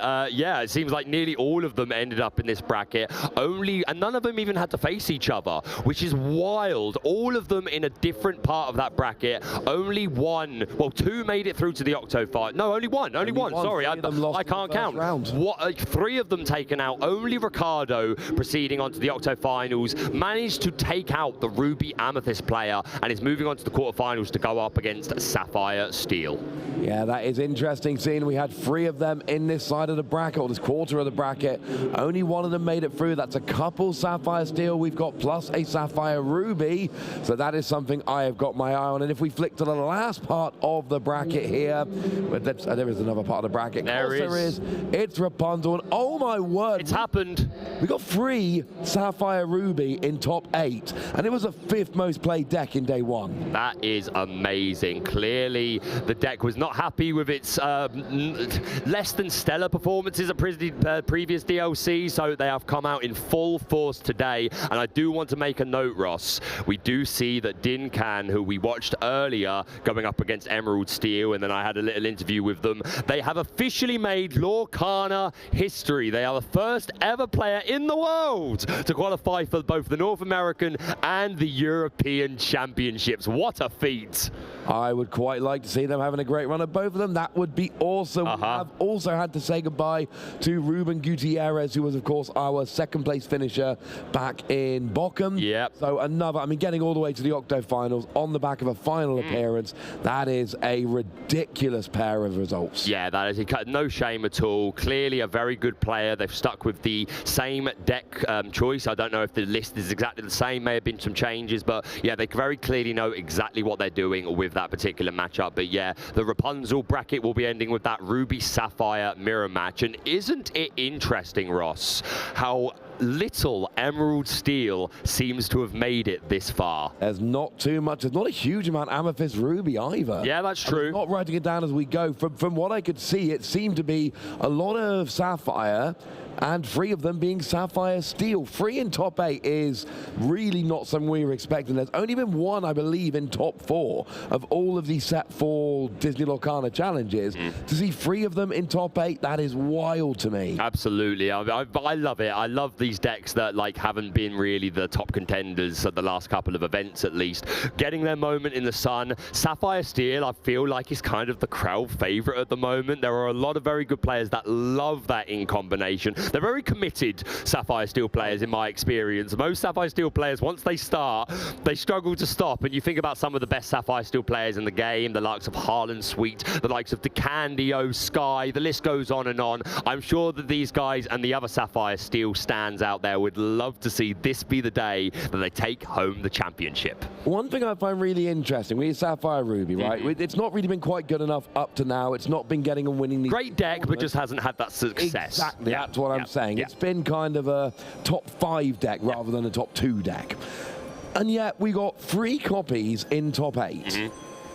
But two of them are the kind of build we generally expect, and one of them is wildly different. So on the one hand, I'm like, oh, well, you know, Ella comes in here with this wildly different build. Of course, that counts a better chance of getting top 8. But then there's two more traditional builds that also go and get top 8, apparently, and that's what I picked for Bochum. But I went off it in Bochum. You look at Bochum, you look at Fort Worth, and the deck was not performing well enough, and I was like, oh, I'm not picking that again. Yeah, I'm not falling for that trick again. Yeah, I'd go Sapphire Steel, to be fair. You did. That is true. But yeah, like you said, the Ruby Sapphire deck, it's a weird one because I do think it's one of the best decks in the game. It just hasn't really been represented by the success that they've had in like big tournaments, but today could be the day. Are we going to see Ruby Sapphire versus Sapphire Steel, the competition of, no, my turn, get out of here Ruby Amethyst, get out of here Steel Song, we're having our time in the sun. Yeah, absolutely. And just to confirm, of the free caster predictions, Joe has officially come last. Yes, unfortunately, the lone Amethyst Steel player is gone. And let's take a look at the top 64 metagame. I know a certain Knive the Nerd that will be very pleased to see this screen. 28% of Emerald Steel represented by 28% of the field. 18 players were repping that in combination. I imagine the vast majority of them included Bucky. We have 25%, 16 players rocking the Sapphire Steel. Amber Steel, 14% with 14 players, and also Ruby Sapphire with that 14%. But if we think back to the day 1 metagame, it was a clear 1 and 2 for Emerald Steel and Amethyst Ruby.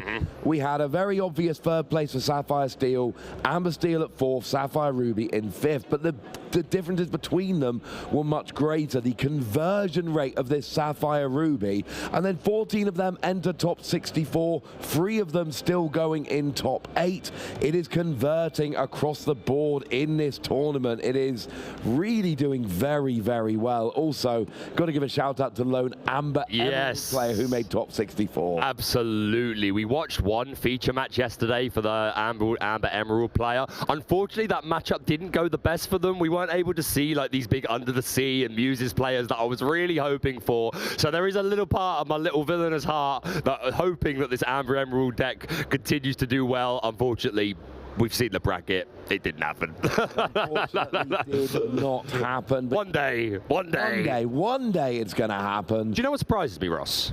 How much steel is in that bracket? I mean, that doesn't surprise me, to be honest. I feel like Steel is... I feel like some of the best players in the game naturally gravitate to Steel a lot of the time.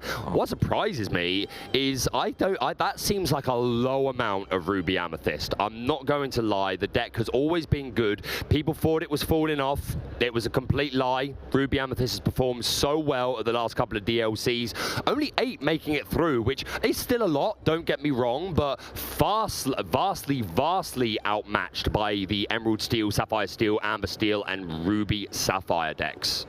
Oh, we're going to see how that converts to the top 32. And look, we see a bit of a seed change there. And there, Amethyst Ruby is there, Sapphire Ruby is there, Sapphire Steel is there. And then it drops off a little bit from there to your Emerald Steel, your Amber Steel, and a couple of stragglers. But yeah, you say Sapphire Steel's a crowd favorite. 8 of the top 32, that's 1 in 4 decks.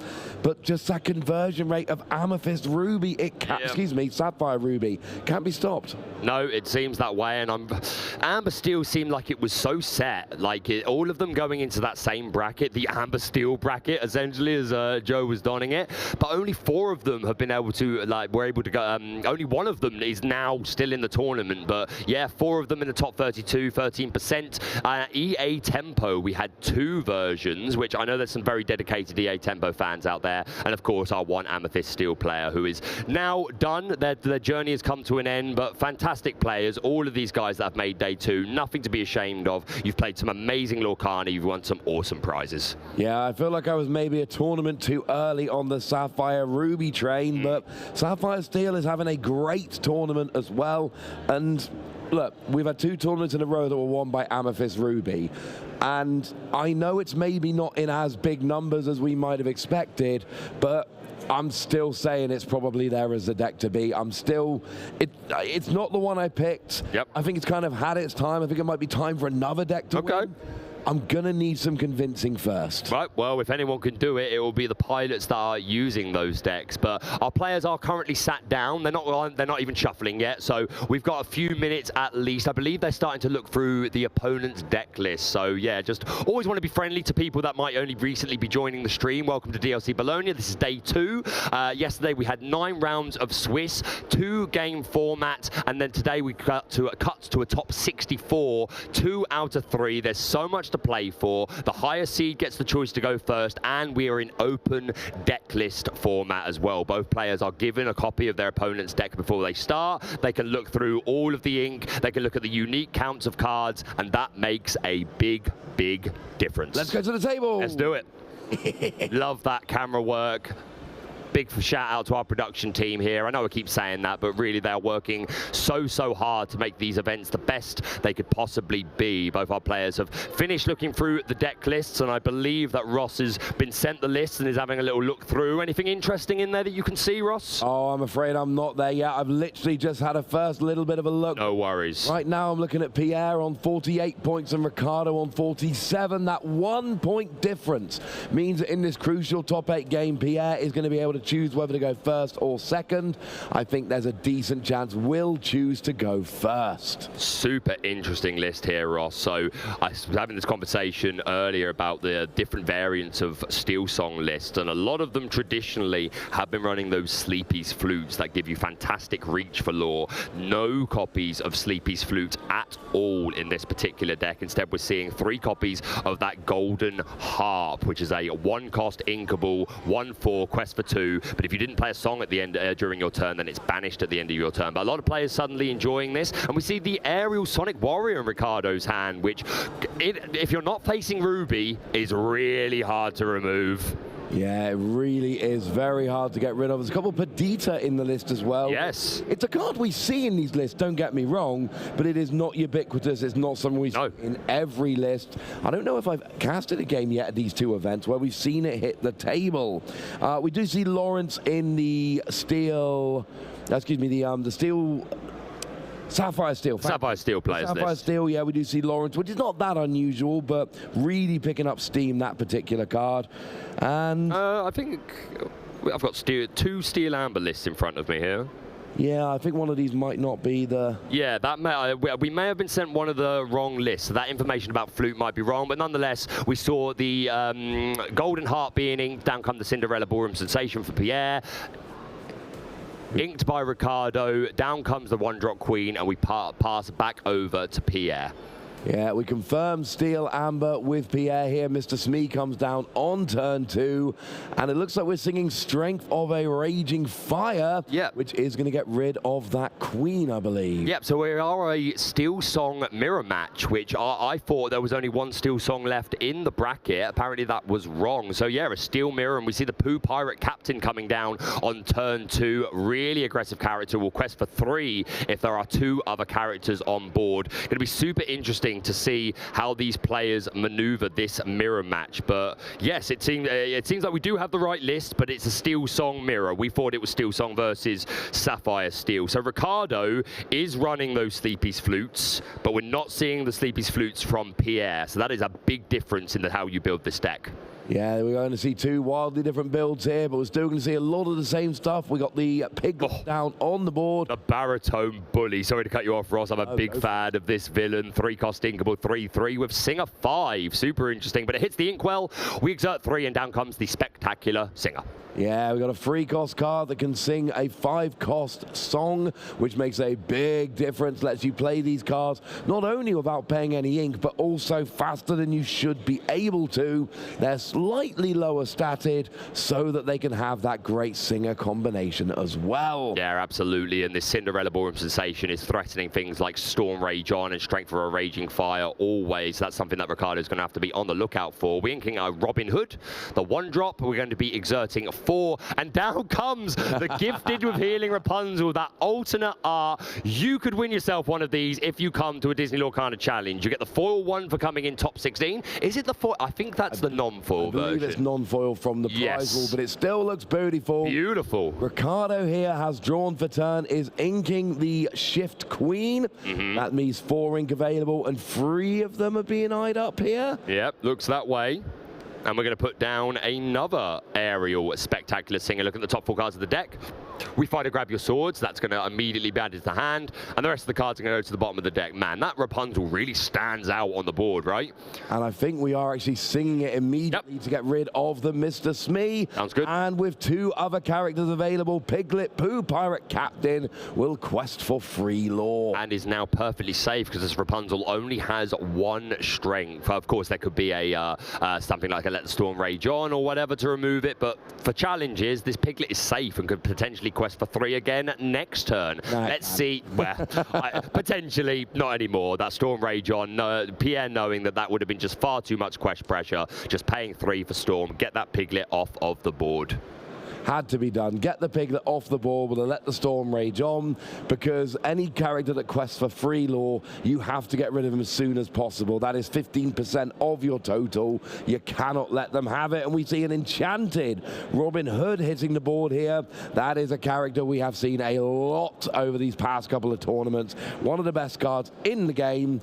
Big threat in a lot of different ways. Yeah, for sure. Being able to shift on turn 3 and just a really nice stat line. We do see the Sleepy's Flute coming down from Ricardo. The first one is down. We're going to be singing Let the Storm Rage On with Ariel, putting 2 damage onto Rapunzel. We put down a second Sleepy's Flute and a second Let the Storm Rage On to take off this Rapunzel, and then these 2 flutes will be exerting for 2 lore. Great turn, Ross. Yeah, Ricardo doing everything in 2s that turn, and it worked out beautifully. We see Ariel hitting the Inkwell. You couldn't put a 3rd Ariel down. No. We work in 2s here. 2 Ariel to sing 2 Let the Storm Rage On, so 2 Sleepy's Flute can get 2 lore. But with those 2 established, Pierre, do we see things like Aladdin or anything now which can remove these items? No, not that I'm seeing. You don't generally see them in Steel Song decks. No, generally Aladdin is great for Bucky matchups because just being a 3-drop Floodborn, the ability is good as an extra, but I don't think you'd play it just for that. That's my inkling. So along came Zeus, came and got rid of the Ariel, and my point I'm making is, I don't think those Sleepy Flutes are going anywhere. I don't either, Ross, but it's shining, shimmering, splendid. Tell me, Princess, would you like a new card, hand of 7? Which is exactly what happens as Ricardo plays a whole new world, filling up both players' hands, and now he's going to have a little bit of ink to still extend. We're putting down a Cinderella, Ballroom Sensation. Not a lot of ink, but at least we can get that down.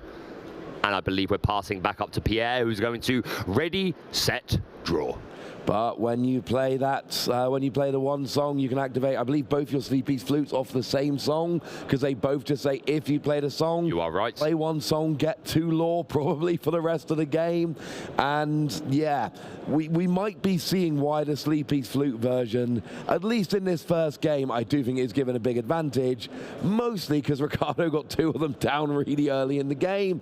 Oh, but it is the bare necessities of life. They will come to you, and what's going to come to Pierre here is going to be a non-character card. We've got Let the Storm Rage On, we've got Sleepy's Flute. I believe they're the 2 options. Does get rid of that Let the Storm Rage On.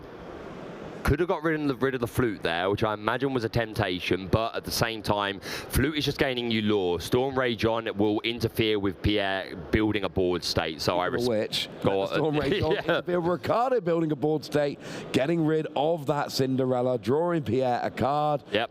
I am kind of obsessed with the idea that maybe Ricardo plays a 3rd Sleepy's Flute and gets free lore every time they play a song. But right now we see double Piglet Pooh Pirate Captain with a Cinderella. That is a lot of Pooh Pirate Captain. I'm a fan. That's potentially quested. They could potentially questing for 6 next turn and 7 with the Ballroom Sensation Cinderella. Ricardo now picking up his hand. I quite like that, actually. You've had to reveal your hand to your opponent. Just leave it face up on the table until the end of the turn. Why not? Like, again, unless you would have to draw for something. But yeah, I respect that very much. Both players having a little smile to each other. Good to see. Great vibes in the room. Yeah, we saw a third Sleepy's Flute come down there from Ricardo along with the Robin Hood. So from now on, when Ricardo plays a song, there are going to be free lore being gained. That is a huge advantage, but you need to have a bit of a board as well. Pierre is threatening to build up too much of a board here with the Robin Hood, the Cinderella, and the two, and an Ariel as well. And that's the thing, 3 characters you can quest for free with Piglet, but if you can get 5 out, your opponent removes 2, and you still get to quest for free. Absolutely right, yeah. These Piglets, if they've got a lot of friends on board, they're offering a lot of pressure. This Ariel had a little dig for a song, and we see 1 copy of the Cinderella Stout-Hearted in Pierre's hand. He is running 2, and he does take that shift line. 6 ink exerted. We go into the Cinderella Stout-Hearted, and we're questing for 3, 6, 9, 11 Loros. That's quite a bit. That's a lot of lore. That's a whole lot of lore. We got 17. This is the pressure now. Ricardo needs to answer this field. I'm not sure how much Steel Song can do to, like, we can definitely remove these Piglets potentially if we've got the cards to do so. I can only see a Zeus in hand for Ricardo. Can't see anything now. And the problem is Cinderella's questing for 3, Robin Hood's questing for 2. They are harder to get rid of. So Ricardo picks up his cards, and Pierre takes the first game in this crucial top 8 matchup. Yes, a huge turn there. Yeah, like I said, we could have removed the Piglets, but there was no way we were getting rid of that Cinderella Stout-Hearted. Such an oppressive character with those 3 lore, 5/5, resist 2, and the singing sword. Whenever you sing a song, you can challenge ready characters. Really well played by Pierre, and I feel like a little bit of momentum was building up from the Sleepy's Flutes, multiple on the board. There was another one in hand, but those double Piglets followed by the Cinderella Stout-Hearted was enough to just close out that game quicker than you like, and our players are going to shuffle up for game 2. When you can build a board that can quest for 11 in 1 turn, and your opponent isn't playing a deck like Ruby that can drop a Be Prepared or lots of challenges, etc., you're probably going to win the game. And that was a difference there. With those Sleepy's Flute, it really seemed like Ricardo was in a very, very good position, and he was in a good position,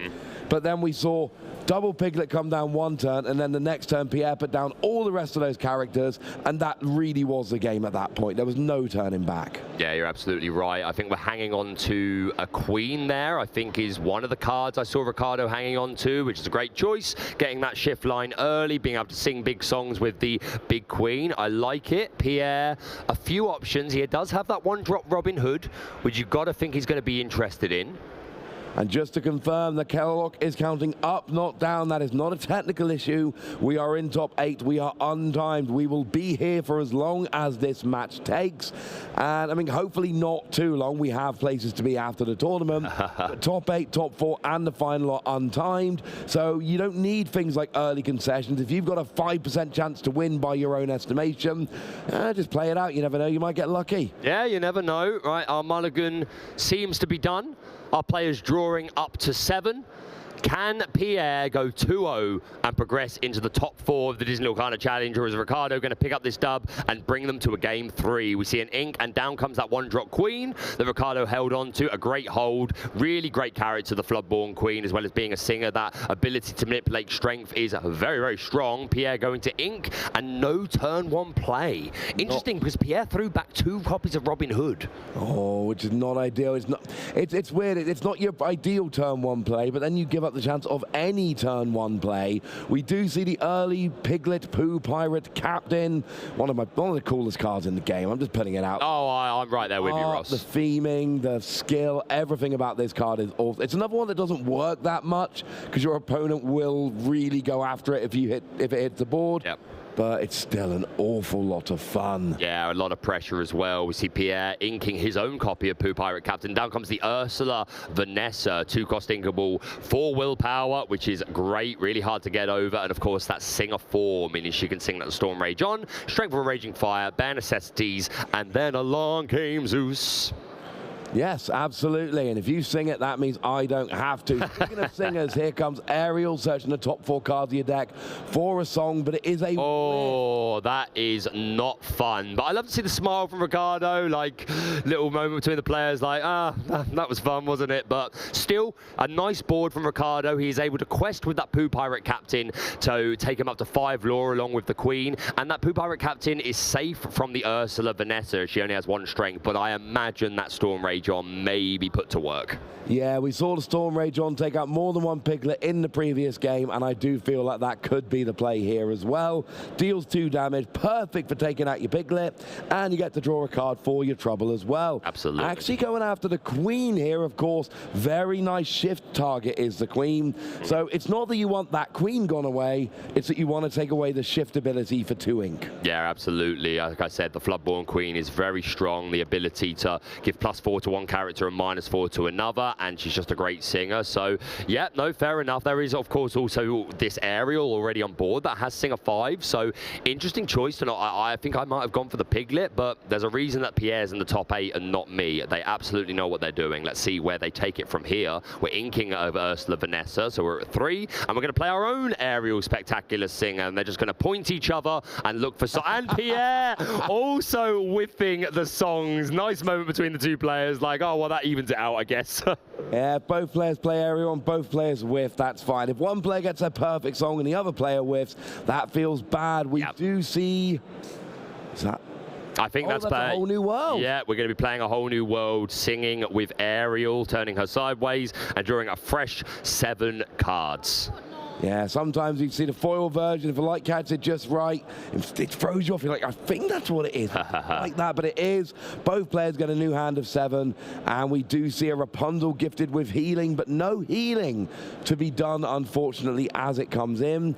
But you'll notice Ricardo's been questing quite aggressively this game. Sure. Going first and questing at every opportunity. We just got free from the Piglet, up 8 lore to 0 right early in the game here. Yeah, you're right, but again, we could see a game similar to last. Pierre could absolutely still crawl it back, but yeah, a point I wanted to make, Ricardo did draw into that 2 copies actually of that Floodborn Queen off of that whole new world. So the fact that Pierre used the Storm Rage on the 1-cost Queen may be potentially huge, because I think Ricardo would have absolutely taken that shift line if he had it open. Oh, I agree. We see Mr. Smee hitting the ink here, and that's going to leave 4 ink available for Pierre to do with as he wishes, although we've changed our mind. Yeah. Hadn't quite fully committed to it, didn't take his hand off the card. We are going to sing Let the Storm Rage On with Ursula Vanessa. We're going to get rid of that Poo Pirate Captain. Oh, he's still not sure. Okay, he is going into Mr. Smee now to play a Robin Hood. And that's super nice. Opens up that shift line potentially into the Champion of Sherwood. We're going to be singing along. Oh, so we paid for Storm. Oh no, Ariel sang Storm. Yes. Either way, we have the Singer 5 and the Singer 4, so we can long game Zeus. And suddenly Pierre has cleared Ricardo's board completely, but he has a full hand. I'm sure he'll be able to rebuild. Yeah, we had Strength of a Raging Fire as well with 3 characters down. That does 3 damage. So all those characters go away. Ricardo ended his turn with 3 characters, starts his next with none. He does play that Queen, but not with shift, and that is the entire turn passing back to Pierre here. Yeah, a little bit passive for sure. Not exactly what Ricardo would have liked, but hey, this Queen could set up the ability to make some favorable trades with Pierre's characters. We shall see. Yeah, always nice when you can quest and get +4 strength for one of yours, -4 strength for one of your opponents. Really helps small characters take out big characters to lead to gigantic swings. Absolutely, a second spectacular thing. Is that a second whiff? What are the odds of that? Right, let me count these songs quickly. I am very intrigued. How many songs is Pierre running? I tell you what, if you tell me how many songs are in his deck, how many songs, well, I need to know how many he's playing, I need to know how many are remaining and how many cards are remaining in his deck, and then I'll work out the odds of it. We saw Strength of a Raging Fire take out that Shift Queen. We saw a Cinderella come down. We're questing with Ariel and with Robin Hood. So Pierre's saying, you know what, Ricardo, I see you doing all this questing, in. I'd like in on the fun. So Pierre now, previously no law, now built up a big board and on the way, and has done a great job of limiting Riccardo's field here. Yeah, 100%. So Pierre is running 19 songs, but unfortunately I don't know the exact number he's already gone through. We've seen at least 2 Storm Rage on. We've seen at least 1 Strength for Raging Fire, but that's just a discard. So not sure on the accurate number, but yeah. And along came Zeus that got the Rapunzel. Yeah, very true. So we have worked through a few of them, but still, a double whiff from Ariel can't feel good. We're going to ink the Rapunzel gifted with healing, and here is Ariel with her brand new hit single, A Whole New World. Both players going to discard all of their cards and draw a fresh 7. And Pierre hopefully will be able to take advantage of this, the fact that he was able to sing this song with Ariel. He has all of his ink to utilize. So hopefully this hand will be able to do a combination of controlling Riccardo's board while continuing to build his own. Yeah, we are eyeing up, and along came Zeus, which I believe may be sung. That is taking out Robin. No, it's Storm Rage on. Yep. Taking out the Robin Hood. There isn't a long game Zeus, which then takes out the Rapunzel. Second time we've seen that interaction coming from Pierre.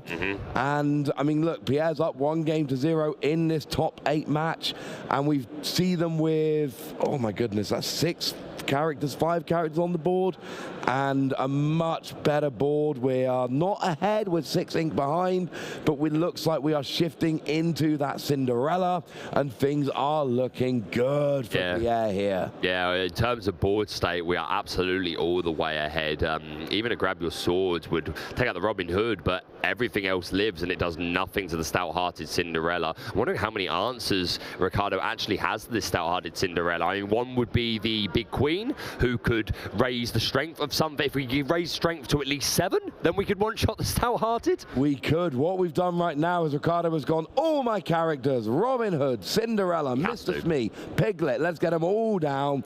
Big turn, next turn, if Riccardo, and still up by 4 law, won't be at the end of this turn, but is for the moment looking to try and make a comeback. But Pierre, I mean, even if you just start questing, but of course, we know that's not going to happen. This is Steel Song. Let the Storm Rage on, takes out the Piglet before it gets to do anything.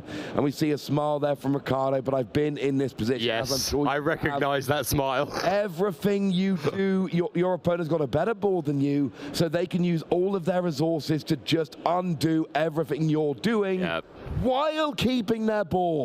Yep, you're absolutely right. You can see it on Riccardo's face. I think he can see that this is not going his way particularly. It's not over yet. He could still bring it back. We believe in you, Riccardo, but Pierre has built an incredible board, and this stout-hearted Cinderella put in so much work. Down comes the champion of Sherwood, Robin Hood, shifting onto the small one. I think we're just a couple of turns away from this game being over. Yeah, we might not be long for this game. We see so many characters down from Pierre. Only got 4 law now, but this is about to start increasing exponentially. And yeah, we see Quest of Robin Hood for 2, Request of Cinderella for 3. Now we've evened it up, and we've got a Harp questing for 2 next turn as well. There is so much to get excited about here if you're Pierre and if you're Riccardo. This is a mirror match, and the mirror is not showing you what you want to see. Yep, 10 law on board there, Riccardo. And he just offers the fist bump, and that's it. Pierre goes on to the top 4 of the Disney Lorcana Challenge, Bologna. Congratulations to Pierre. Yeah, Pierre Guillemot there with a fantastic victory, and it was all about the board. In both games, it was just set up the board, and so your opponent is constantly playing catch-up. And when your opponent is playing catch-up, you can use Let the Storm Rage On, you can use Strength for Raging Fire, you can use Long Game Zeus, stop all your opponent's characters before they get rolling, and then there's just, once you're behind, we saw it in both games, it is easy for your opponent to just derail you. And then when you've got time to spare, quest of whatever you've got, and that's the answer. Do we think there might be an element here of not playing Sleepy's Flute, giving more space in the deck for other things which made a difference in that mirror match? The Sleepy's Flute is obviously a very big difference there. I've been told by a lot of Steel Song players that they're actually more and more actually going over to that Golden Harp, really just appreciating the fact that it's inkable as well. What an incredible game, a Steel Song mirror match. huge congratulations to Pierre, and I just wanted to point out, I don't know if you guys at home could hear, but there was a huge cheer out on the floor. Clearly a big fan club here for Pierre, friends that have probably travelled with him and helped him play test. Great to see that support for him. What a game between Steel Song players. Not just a cheer, there was actual full-on chanting when that happened. People were very, very happy to see Pierre go through to top 4. Of course, top 4 gets you another couple of boxes, and it gets you 100 prize wall tickets in addition to the ones you earned on day 1. So you can go and absolutely take your pick from the prize wall when you're finally done with the tournament, which might be a while, unfortunately, when you're this good at the game. And yeah, get a couple of boxes to, you know, enjoy them as well. And of course, moving on to the top 4, closer and closer to that title of champion. Oh, closer and closer to being the official reigning, defending, undisputed champion of the Disney Lorcana Challenge in Bologna. Yeah, that's what we're looking for here. These players have already booked their ticket to the European Championships. They've already got their golden Mickey, which means they've got a complete set of promo cards here.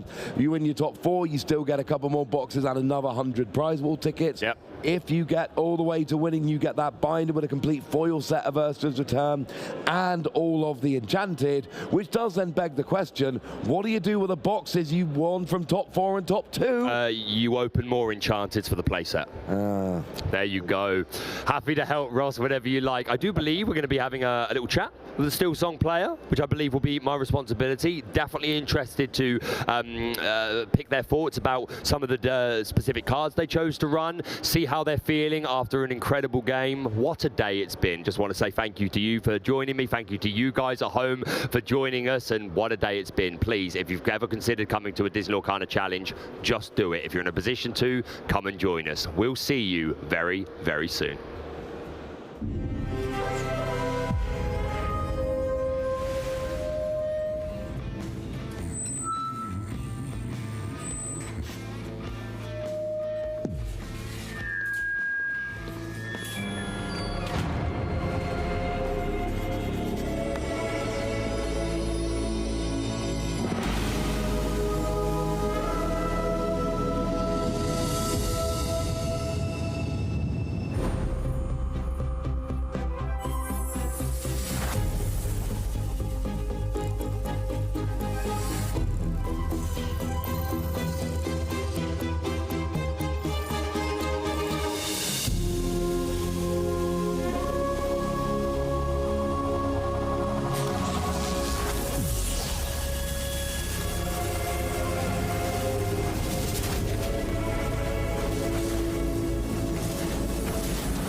Welcome back to Disney Lorcana Challenge in Bologna, and I am joined by the victor from the last game that we just watched. We have Pierre. First of all, congratulations. You're in the top 4. How do you feel? Thank you. Hard to realize, to be honest. Yeah? Yeah.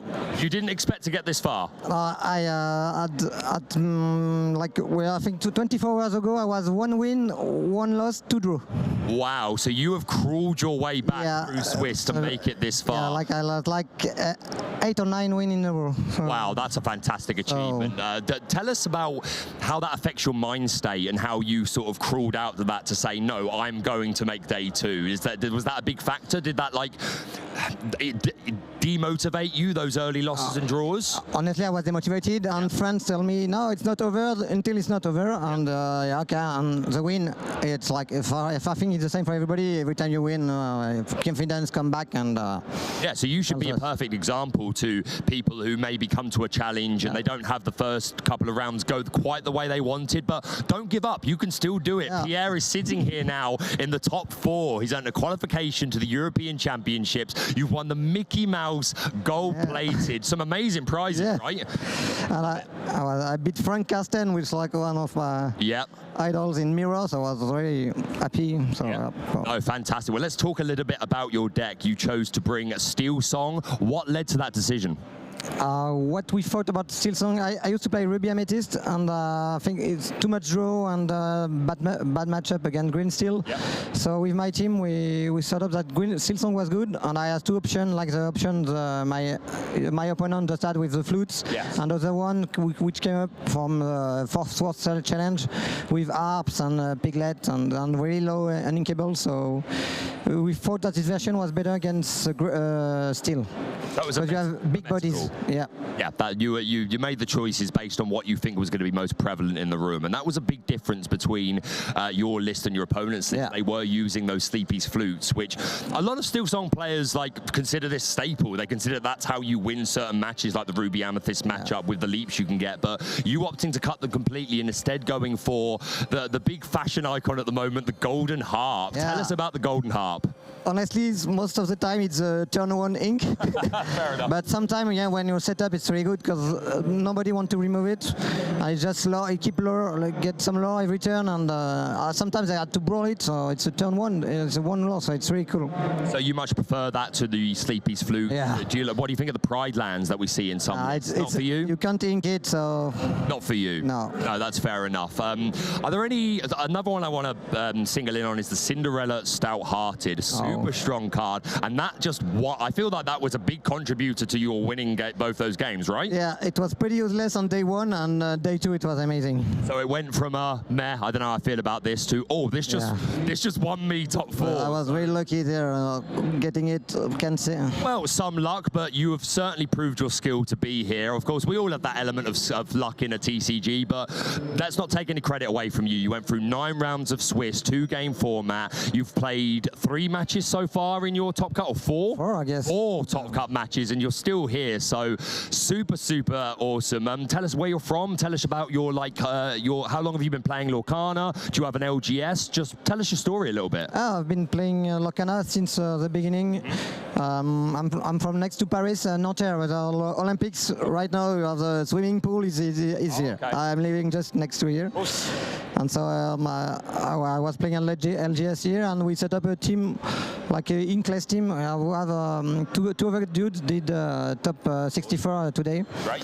And so I'll try my best. Honestly, it was supposed to be my last challenge. I said, okay, I failed a little, failed a room. So, okay, Bologna, I love Italy, I love food and people. Okay, let's go to Italy. And went well. You've done it. Yeah. You're qualified for the European Championships. We'll be looking to go, I assume. Yeah, of course. And I hope it will be in Disneyland Paris, but we don't know yet. If it's up to me, it would be, but unfortunately it's not up to me, but we could dream. That's awesome. At least you will be attending, you'll be competing. Yeah, amazing. Is there anyone you'd like to shout out? Any sort of your LGS or your testing group, anyone by name that you'd like to give thank yous to? No, it's the team is in-class from France, and local store is La Compagnie des Jeux. Okay, and a shout out to you guys, and thank you for helping to bring us this top 4 competitor. competitor, but it's not over yet. You want to go all the way, right? Yeah, I don't know what's waiting for me after, but we'll see. What's your final seeding place? I was 12. 12th. Okay, so you might still have a shot of being able to go first. It was really useful there. Yes, 100%. Yeah. Before I let you go, you've done really well with this deck list. If you were going to play again tomorrow in a different tournament, do you think there's anything you'd change? Maybe I went to 4 Ursula. Okay. It's good against Steel, but it's bad against Ruby Amethyst. So and I faced 6 Ruby Amethyst, so maybe a bit less and more Smee. And more Smee? Yeah, Smee. Smee is really strong all time. That's fantastic. You used to be a Ruby Amethyst player, but yeah, switching to Steel Song to answer that squirrel, I imagine, more than anything else. How do you feel about Bucky? I say leaving us. You can still play Bucky, but he's going to look very different. How does that make you feel?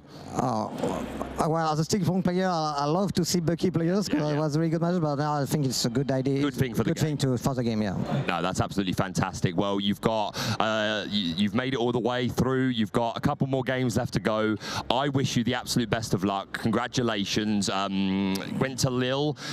Went to Bochum, haven't been able to taste that victory yet, but third time's the charm. You started off on a really, not the best start. Did you say 2 losses? What, 1 loss, 2 draws? 1 win, 1 loss, 2 draws. 1 win, 1 loss, 2 draws. And here we go. Pierre has come back all the way from that, crawled his way out of Swiss, made it into top 64, and now he's here in the top 4. Pierre, congratulations. I wish you the absolute best of luck in the future. We're going to be going back to the casters in just a moment. In fact, you're going to get a very quick flash, and then I'll be back there with Ross, but we'll be back very soon for more Lorcana action.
Welcome back, ladies and gentlemen. Baker has been running. You have no idea how far it is from the interview area to here, but you made it just in time. How are you feeling? I've got long legs. I make huge strides. I ain't wasting time. No, that was great to have a chat with Pierre. Really interesting to hear. Started his Swiss run off yesterday. He said this time yesterday, or around this time yesterday, he was on 1 win, 1 loss, 2 draws in his first few rounds. So 2-1 in it, 2 in his favour, 2-0 against him, and 2 1-1s. Yeah, exactly. So was feeling really demotivated. Thought that was it. His tournament was done, and he was just playing for prize tickets, which of course are worth continuing to play for because you can get some great prizes. But he said his friends took him aside and said, no, it's not over until it's over. If you go this score, you can do it. And he absolutely did it. And now he is not only qualified for the European Championships, he's not only won himself a golden Mickey Mouse, he's in top 4 of the Disney Lorcana Challenge. That is an incredible accomplishment. Great to talk to Pierre about that. And after 2 top 4s, we haven't got confirmation of the whole bracket yet. You know, games are still going on. That was pretty quick. But after 2 top 4s for Steel Song in Fort Worth, we've got at least one. I think it probably is only one in the top 4 now. But yeah, Steel Song might be a bit more legit than I was giving it credit for. The question is it actually going to end up winning the tournament, or is top 4 as far as it can go? Still a great run for the deck, and definitely should you know, put it back on some players' radars. But yeah, because that game didn't take too long, it was over quite quickly with that 2-0. We're going to fill the time with a little showcase game that we've got being prepared at the moment. I'm sure we will take you over to that in a moment, but you're going to see Joe Curley, the ultimate specimen, going up against one of the Italian broadcasting team. We know that Joe is playing that Emerald Sapphire deck with the Emerald Inkcaster. Not a fan I'm a huge fan of. I know Joe's a fan. 36 uninkables. He's going to be playing against Erica, but I don't know what Erica's actually playing. No, me either. We should find out. We're going to see that. We've ended up in we've almost ended up paired with the Italian casters because one of us is off every round. I tend to be off at the same time as Sylvia, hence we had a show game. Joe's off at the same time as Erica, and hence they get a show game. Hey Joe, do you want a bit more time away from the desk? He only had like a 20-minute break, so I was like, I'll stay on a bit.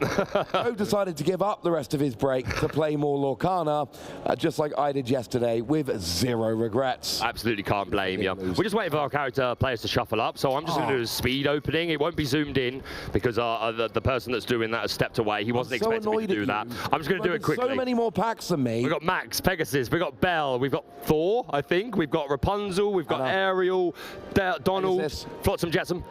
My boy. Pirate's Life. What are you talking about, Bruno? Oh, come on, mate. Go on, give me a speed opening. Mate, I am a Diablo catcher. Although, hey, the legendary Triton. Legendary Triton. Not as good as this one, mate, but... Oh, and foil largest card I revealed. Cool. I love that card. Mate, I'm opening Diablos for days, and we've got a foil Dolores.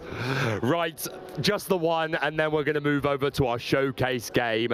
Joe Curley Specimen up against Erica from the Italian broadcast team. Again, we know that Joe is running that Emerald Sapphire, 36 uninkables Emerald Inkcaster deck, and I believe... Is that a red? Is that a ruby card I just saw at the bottom? That is a ruby card. Maui's fish hook. Yep, that is Maui's fish hook.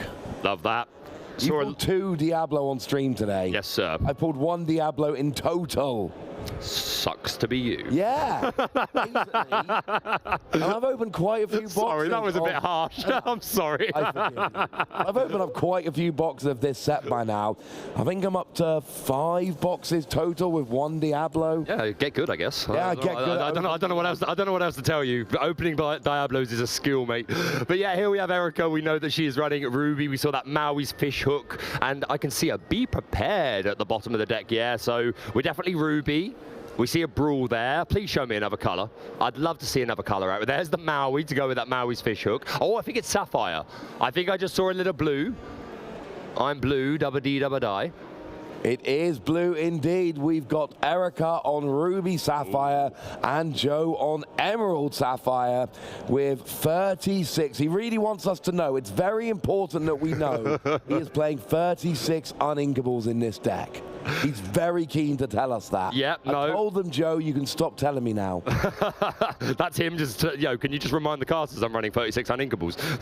I can read his lips. I think he's saying, no, seriously, 36 uninkables. Yeah, Joe is utilising that Emerald's Hidden Inkcaster, which is a 2-cost uninkable item. You do draw a card on play, and the other ability being reads that all cards in your hand read as having the inkable flourish. So Joe is hoping to turn those uninkables into resources. I think that's a lost dice roll from Joe, and he looks devastated. Oh no, he hasn't lost it yet. She's just got a high number. Here's the lucky roll. Can he do it? Can he do it? He gets a 7. Was that enough? Erica's going first. We saw the hand, and look, no pressure on Joe here, but I bet he does. I bet he taps it. Hold on. I bet he doesn't shuffle when he taps it. Hold on. Hold on. There you go. Oh, good guy, Joe. But it's important to note, Sylvia beat me on stream yesterday, so Joe is fighting for the British casting team here. The Italian casting team already up 1-0. I don't know if you're going to get a chance to play. Probably not. Against Julia, but that would be nice to be able to complete the set. It but of would. course, if Erica wins here, it's all for nothing. We believe in you, Joe. Look at his eyes, my man. Look at all those uninkables. Yeah, Joe, we see you, mate. I see it, mate. I see it. We got 2 genies on the job. They're going straight back into the deck. 2 lucky dimes going back into the deck, which is holding on to a Porpsicle, and I do think that was the other Inkcaster. That does make sense. We see, and also Joe would very much like us to know that the artist, Julia Reaver, is in the building this weekend signing cards. All 4, his entire playset of Genie are signed. I went a bit more variety. I did get one of the Genie signed, but I also got a Sudden Chill and an Olaf signed. Very ironically, nice. given how hot it is in Italy this weekend.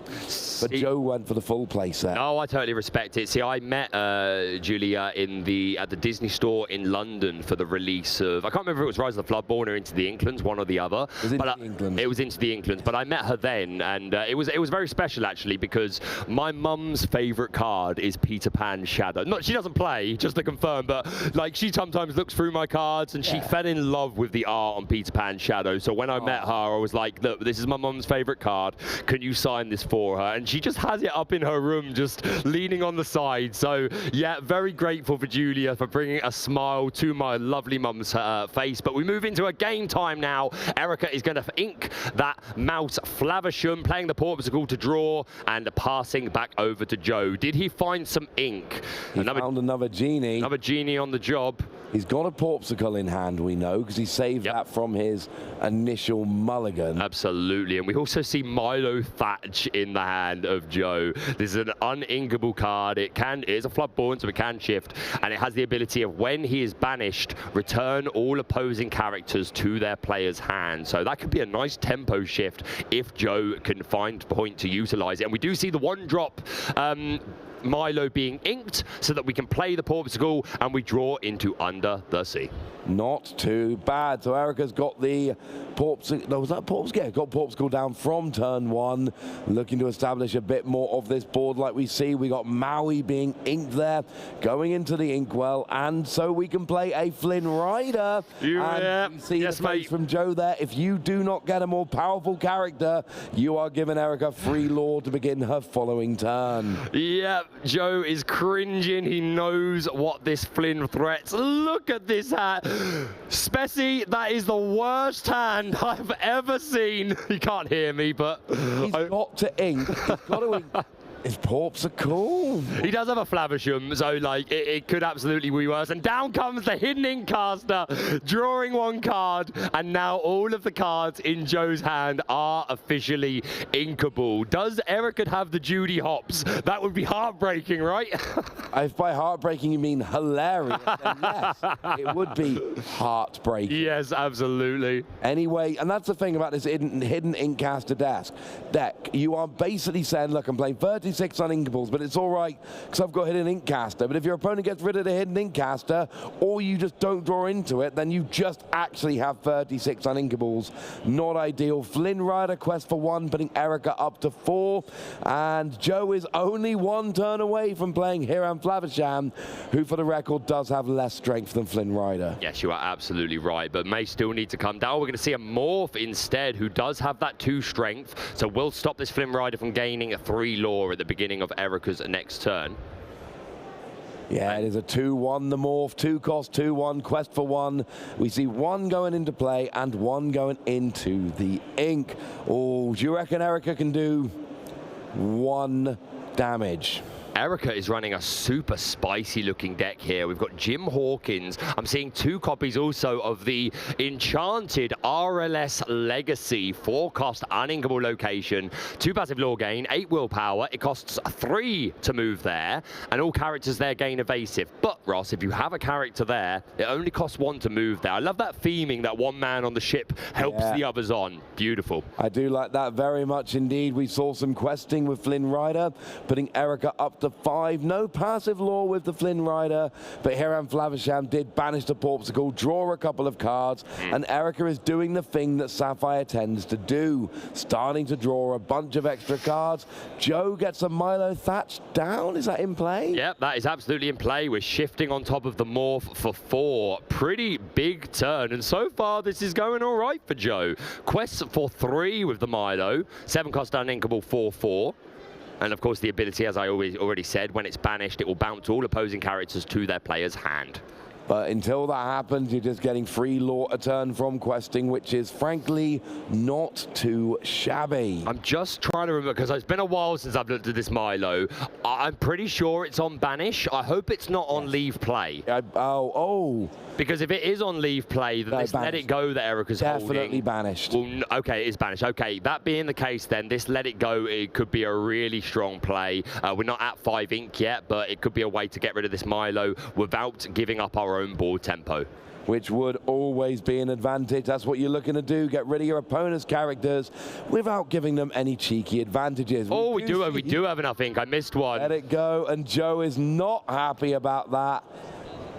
He's just asking if both the characters go into the inkwell here for an extra 2 ink. Come on, Joe, you can't keep it there anymore. Put it there in the discard. Is that how it works? I mean, I assume it is. That's what Joe seems to think. No, it does go into the inkwell. I'm just quoting the song lyrics. Oh, no, I know. I mean, if it's a shifted character, Let It Go puts 2 characters to the... Yeah. Oh, sorry. Yes, that is how it works, because... I've never come across that somehow. Yeah, that is how it works. Even if it was bounced to your hand, then you would pick up the character that was shifted onto. Oh, I know you pick up the character it's shifted onto. Yes, absolutely. But the Let It Go interaction, just let it go before. And of course, that's how it works. It's just the idea of getting 2 extra ink from your opponent's Let It Go. Pretty cool.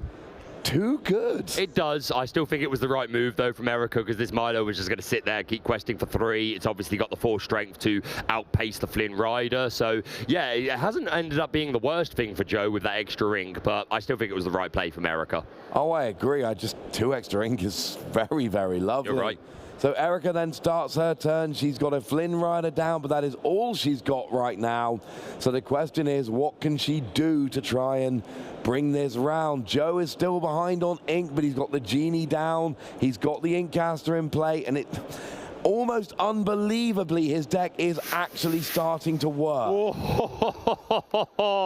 The Jim Hawkins coming down onto the board, who has the ability that when you play him, you can play a location 4 cost or less for free. And then his second ability, when you play a location, he can move there immediately. So this Jim Hawkins now has evasive. The RLS Legacy is going to be 2 passive lore game with 8 willpower. What a play. Yeah, the RLS Legacy is a beautiful card, both in terms of the aesthetics here and the fact of what it's actually doing, and that is putting Joe under a lot of pressure. He's got a lot of ink, which is lovely, but he is under a bit of pressure there from that Jim Hawkins and Flynn Rider combination. Yeah, inking that beast Relentless, which isn't uninkable, but we are seeing the hit There's a lot of ink. The Cheshire Cat, Lost in Shadow, is an 8-cost inkable character. Has the ability when he quest. I need to double check if it's on quest or just exert, but he can banish a character with damage. It is exert. Yeah, banish chosen damaged character. Words are hard, Ross. Yeah, it's just you just exert it. Banish a chosen damaged character. Words can be hard sometimes. Yeah, for sure. But not only that, being an 8-cost character, it can do a solo of Under the Sea. Yes, it absolutely can. You can sing together, but you don't have to sing together. And yeah, there's so much about Joe's deck that just confuses and scares me. Cheshire Cat seeing play, 36 uninkables. I respect the spice, I really do. Oh no, it's a fun deck, don't get me wrong. If anyone wonders, scary. Joe did take this to a set championship. He did. Finished 3-2, didn't get the Ursula. I think it's the only set championship he hasn't topped. Medusa coming down, removing that genie on the job, which is good because that alongside the 5 strength of the Cheshire Cat would potentially be able to take out this RLS Legacy if that's what Joe wants to do. But Erica already at 10 lore, so the race is on. Down comes that ice block. And Jim Hawkins questing very safely because, again, he is currently evasive while at the RLS Legacy. He absolutely is. We've got Cheshire Cat for Joe, but not much else. Looks like Cheshire Cat is just taking out the RLS Legacy here, causing too many issues, but not before Erica gets to 12 lore. I must have missed damage going on to the RLS Legacy beforehand. I assume it happened, but Cheshire Cat taking it out. And Genie on the job, returning the Jim Hawkins back to Erica's hand, I believe was what had just happened there. Yes, it was. And now she goes into her turn and draws into the Maui's Fish Hook. An item that saw a lot of play when it was first released has absolutely fallen off. You don't see it very much anymore, but I absolutely respect it. The surprise factor, just that alone could be cool. And we saw from Ella's deck game earlier where they were able to just, you know, use that in combination with Maui to take out a bunch of evasive characters that were not safe. We see questing from Madame Medusa, questing from Flynn Rider from Erica here, already up to 14, and no pressure, Joe, but you've only got 3 lore, mate. You need some more lore. You've got to catch up for sure. Yeah, no, I think on the previous turn, the Genie on the job had already done some damage to the RLS Legacy, so that's how the Cheshire Cat got rid of it, and now it's going to go into the RLS Legacy, doing 3 have been put on. I think it should be more than that. Doesn't really matter. No, it's gone here with that beast with Rush. Takes it out right away. Erica has played RLS Legacy twice. It has gone away both times. And Genie is taking out the Flynn Rider. And this is where Joe is trying to come back into the game, trying to get rid of all the good stuff on Erica's board so he can set up a big game-winning play for himself. We start with Hiram Falavasham. Yeah, great start. Just to correct myself, I think I called this Beast Relentless earlier. It's absolutely not. It's Beast Wolfsbane, just to confirm. But yeah, Joe definitely building a much more dominant board, but Erica is still at 14 lore, and we're going into her turn, and she has 3 lore on board, courtesy of Jim and Medusa. That puts her up to 17, makes it very close to the end of the game. Does have Hiram Falavasham in hand. Potentially could use that to draw some cards, especially off of this ice block. And then the other one there is a Brawl, which could take out... could at least take out the Hiram Falavasham. Oh, yes, now nice it's taking out the Genie in combination with the ice block. Yeah, super nice play from Erica, lowering the strength of that Genie by 1 before playing the Brawl, and then putting down the Flavisham to remove the ice block and draw 2 cards. Down comes another Flynn Rider. Of course, Erica does not control the character with the highest strength. That Cheshire Cat is sitting there with 5, but once Flynn can still sit there and quest. She's at 17 lore. Yeah, 17 lore with 5 on the board. Joe needs to take out a minimum of Cheshire Cat and 1 other character. Excuse me, Jim Hawkins and 1 other character, or it will be over. I mean, between them, they've got 20 lore. Problem is, Erica's on 17 and Joe's only on 3. And I want to remind you, Joe, I lost my game yesterday. If you lose this, we are officially, well, we are not the best casting team in this city right now. Let the tide down. What is wrong with you? But yeah, that Beast Relentless, I did it again. Beast Wolfsbane. There we go. Trading into that Madame Medusa. A little bit of questing. Flavisham going to give us a little bit of draw. And we've got a Fishbone Quill in hand, but that's not coming down. Nice. It is going to be a Hades, which will get rid of the Hiram Falavasham, putting it into the ink, but at least it's off the board. So Joe's good for now. He is going to be able to last 1 more turn. Erica's not getting a passive lore from Flynn Rider. She can only quest for 1 next turn, but she will still go up to 18. Erica is so close to winning this game. Joe started to build up a bit of a board now, but is it going to be too little too late? And I think she just found another brawl, which is where it's a real shame that ice block is gone, because we could have reduced Hades down to 2 strength and taken him out, but it made sense. We needed to draw some cards. And also holding a Let It Go. Yeah, here we go with Brawl taking out that nice. Hiram Flavisham. Always a card you want to get rid of because the draw power you get from that is just too good. Sure. I'm anticipating a trade here. She may quest. Yeah, I think the trade is their better here. Take that Cheshire Cat off the board. Or can she not? Is it evasive? It's been so long since I've seen this Cheshire Cat. I believe it might Is it evasive? Doesn't matter. We've got Let It Go that will put it down into Joe's Inkwell. Yep, that'll work. I am going to check, though. A lot of ink, but there's not much on the board. I said he was finally building up a decent board, and this is what you do.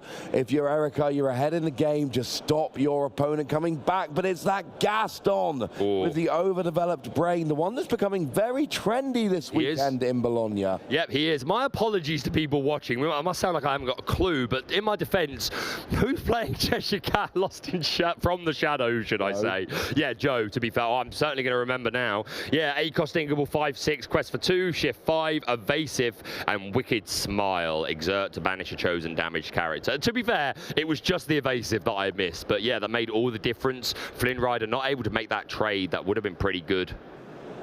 But we still got it with the Let It Go, so it was not the end of the world. We still got it off the board, but Gaston coming out is a huge advantage here, questing for free and also giving you that, you know, look at the top 3 cards, find the best one. Genie comes down and gets rid of Flynn Rider, taking away what little questing power Erica had, and Joe is very much on the comeback trail, getting those characters down. Look at the smile on his face. You can see it. He's feeling pretty good about himself. Oh, yeah, he's feeling good about himself because his deck is working this game. The McDuck Manor. Love that. There is, yes, the Gaston 4, 5, 6, 7 from the Hades, and then 3 from the Genie. So Joe would have to invest his entire turn into taking out this McDuck Manor, but it can absolutely be done. It does look like it is Joe's turn. I mean, you kind of have to. If your opponent's on 17 lore, you do not let them get 2 passive lore from a location card. That is a great way to lose the game. Yep. Does opt to make that trade into the McDuck Manor with all of his characters. And down comes the lucky dime for 7. I can't believe how well this has worked out for him. I really can't. Oh, use it to copy Gaston to get free lore. That is the best quester on the board. And then we've got... Oh, that's a what? That's Milo Thatch. Yeah, Milo Thatch, a 1-cost Milo Thatch. Yeah, there we go. No, I'm stoked for it. Yeah, look at the smiley's face. Like it's actually working. Oh, the Super Goof! And the Super Goof, and now the Flynn Rider's going to quest. Is that game? Flynn Rider's not going to quest. Yes, it is. It's been on the board since the previous game, and she gets to 20. Oh my God!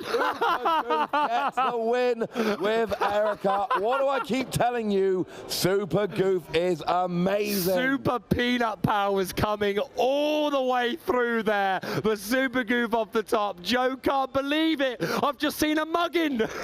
Oh, and I thought the Flynn Rider was down that turn, but it wasn't. It was down the previous turn. Erica put down the McDuck Manor and the Flynn Rider, forcing Joe to put all of his resources into getting rid of the McDuck Manor, so she could then come down with a Super Goof and the Flynn Rider.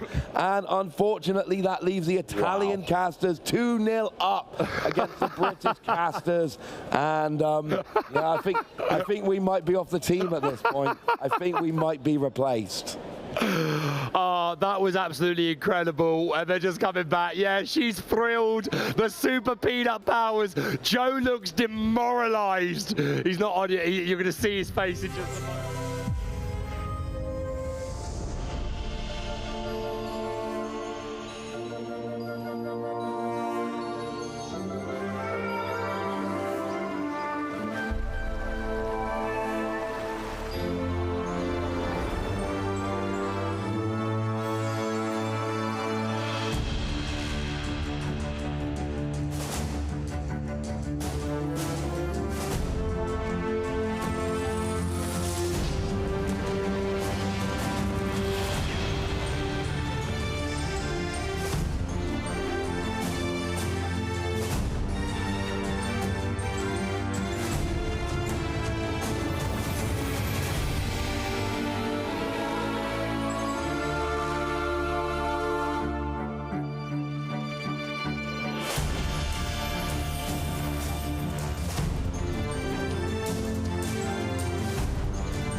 Hello and welcome back to the Disney Lorcana Challenge from the lovely city of Bologna in Italy. My name's Ross and I'm here with Joe. Let's face it, you probably deserved it. Curly, who just played a very fun game.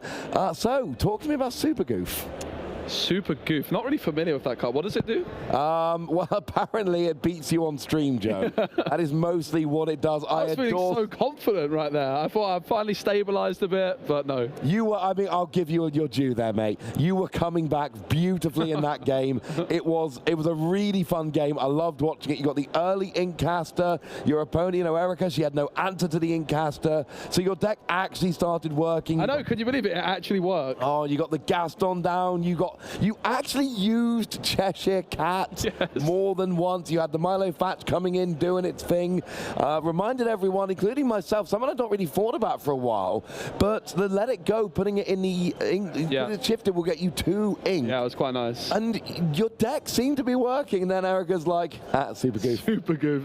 Yeah, and I had the Under the Sea, which I could have used on the Flynn Rider to deny 1 lore, but I was like, 1 lore doesn't matter. It's not going to be able to get 2 lore out of nowhere, but Super Goof had other ideas. I feel like you willed that one into existence. Well, no, I was rooting for you because I let the side down yesterday, of course, in my match against Sylvia. Ironically, I used Super Goof myself. It just didn't do enough. So I kind of needed you to even the score because even if we get time now for Baker to play against Julia, and even if Baker pulls off a convincing win, we still lose as a team, and it's our fault. Okay, well, we did lose 2-0 overall, didn't we, to the Italians so far? I lost to Tim as well. So You're having a shocker on stream. I've not done well. I've not done well. But I've had a lot of fun in all the games. They've been really spicy games. Is there an argument, I'm just putting this out there, don't get mad at me, all right? Is there an argument that 36 uninkables is too many, even with hidden Inkcaster? No. I don't think so. I think 36 is fine. I would play more, but cards like Flaversham and Popsicle are just too good not to play. I would be tempted to play more. You saw my mulligan. I just kept the 2 inkable cards and got rid of the rest. I did see that. I did spot that. That was not lost on me. Okay, here's a question. What if you play against somebody who plays item removal? Well, the big problem, and I found this out at a set championships I played at recently with this deck, is I played against Zoe, who we actually saw on the stream in Bochum. I think you cast one of her games. She was playing Amber Steel Songs. And she was playing Amber Steel Songs again. She goes Queen on 1, shifts Queen on 2, and then sings Bare Necessities to discard my hidden Inkcaster from my hand. I just had a hand of uninkables. A turn later, I was at 3 ink. I just go, pass. Nothing done. I had just a hand of uninkables. I mean, yeah. I get nervous playing Sapphire decks because you have to survive a few turns and then you get rolling. I think that might be a step too far for me. I mean, I genuinely do. I applaud you for trying something very, very different. I love the idea of the deck. And look, I've started throwing my deck ideas at you as we're wandering around after the event. So you hear where my thoughts are at. They're not necessarily much better. They're mainly looking towards Simba or Pinocchio. Ross's deck ideas, I've got this deck idea. I'm going to play Pinocchio, or I'm going to play Simba. Yeah, they're great cards. I don't know what we're talking about. They're 2 cost and they quest for free, but they never work. Every game I'm like, yay, I got double Simba down yesterday. And Sylvia was just like, get rid of that one, get rid of that one. I played free Simba and quested with 0 of them. Yeah. And then lost by like 6 lore, so I mean, yeah. The most serious match you and I have ever played against each other was a Stitch set championship. It was. And I was coming off the back of a pretty good tournament performance, feeling very confident. I was literally just off the plane. We literally just met. You got top 4 at a tournament in Poland, and I'm sitting there and I'm like, right, so we've got this Lorcana villain dude who I've heard of him. He's pretty good. Oh, and some dude who's just got top 4 at a tournament in Poland. So I played you round 1, obviously. Baker round 3. I got paired up round 2. That literally the hardest possible route through that tournament. Still got my Stitch. Pretty proud of myself. But yeah, I did grief you a little bit hard on that with Maleficent and Befuddle. Yeah, it wasn't just Maleficent Befuddle. It was Maleficent on 1 and then turned to another Maleficent and a Befuddle. Yeah, it was a pretty good opening. Really good opening. I'll be honest with you. And you were showing me your Inkwell, let's not forget. Yeah, you told that story on stream yesterday. Yeah, there was 6. There were 3. Was it Prince? No, the Prince. There was 3 The Prince and 3 Hercules. Yeah. And, you know, 6 turns in, my ink was literally Prince, Prince, Prince, Bodyguard, Hercules, Hercules, Hercules. I thought that was really interesting. And I thought, you know, here's a nice guy guy. We're having a friendly game of Lorcana. We're literally inside the Disney store. There's Disney music playing.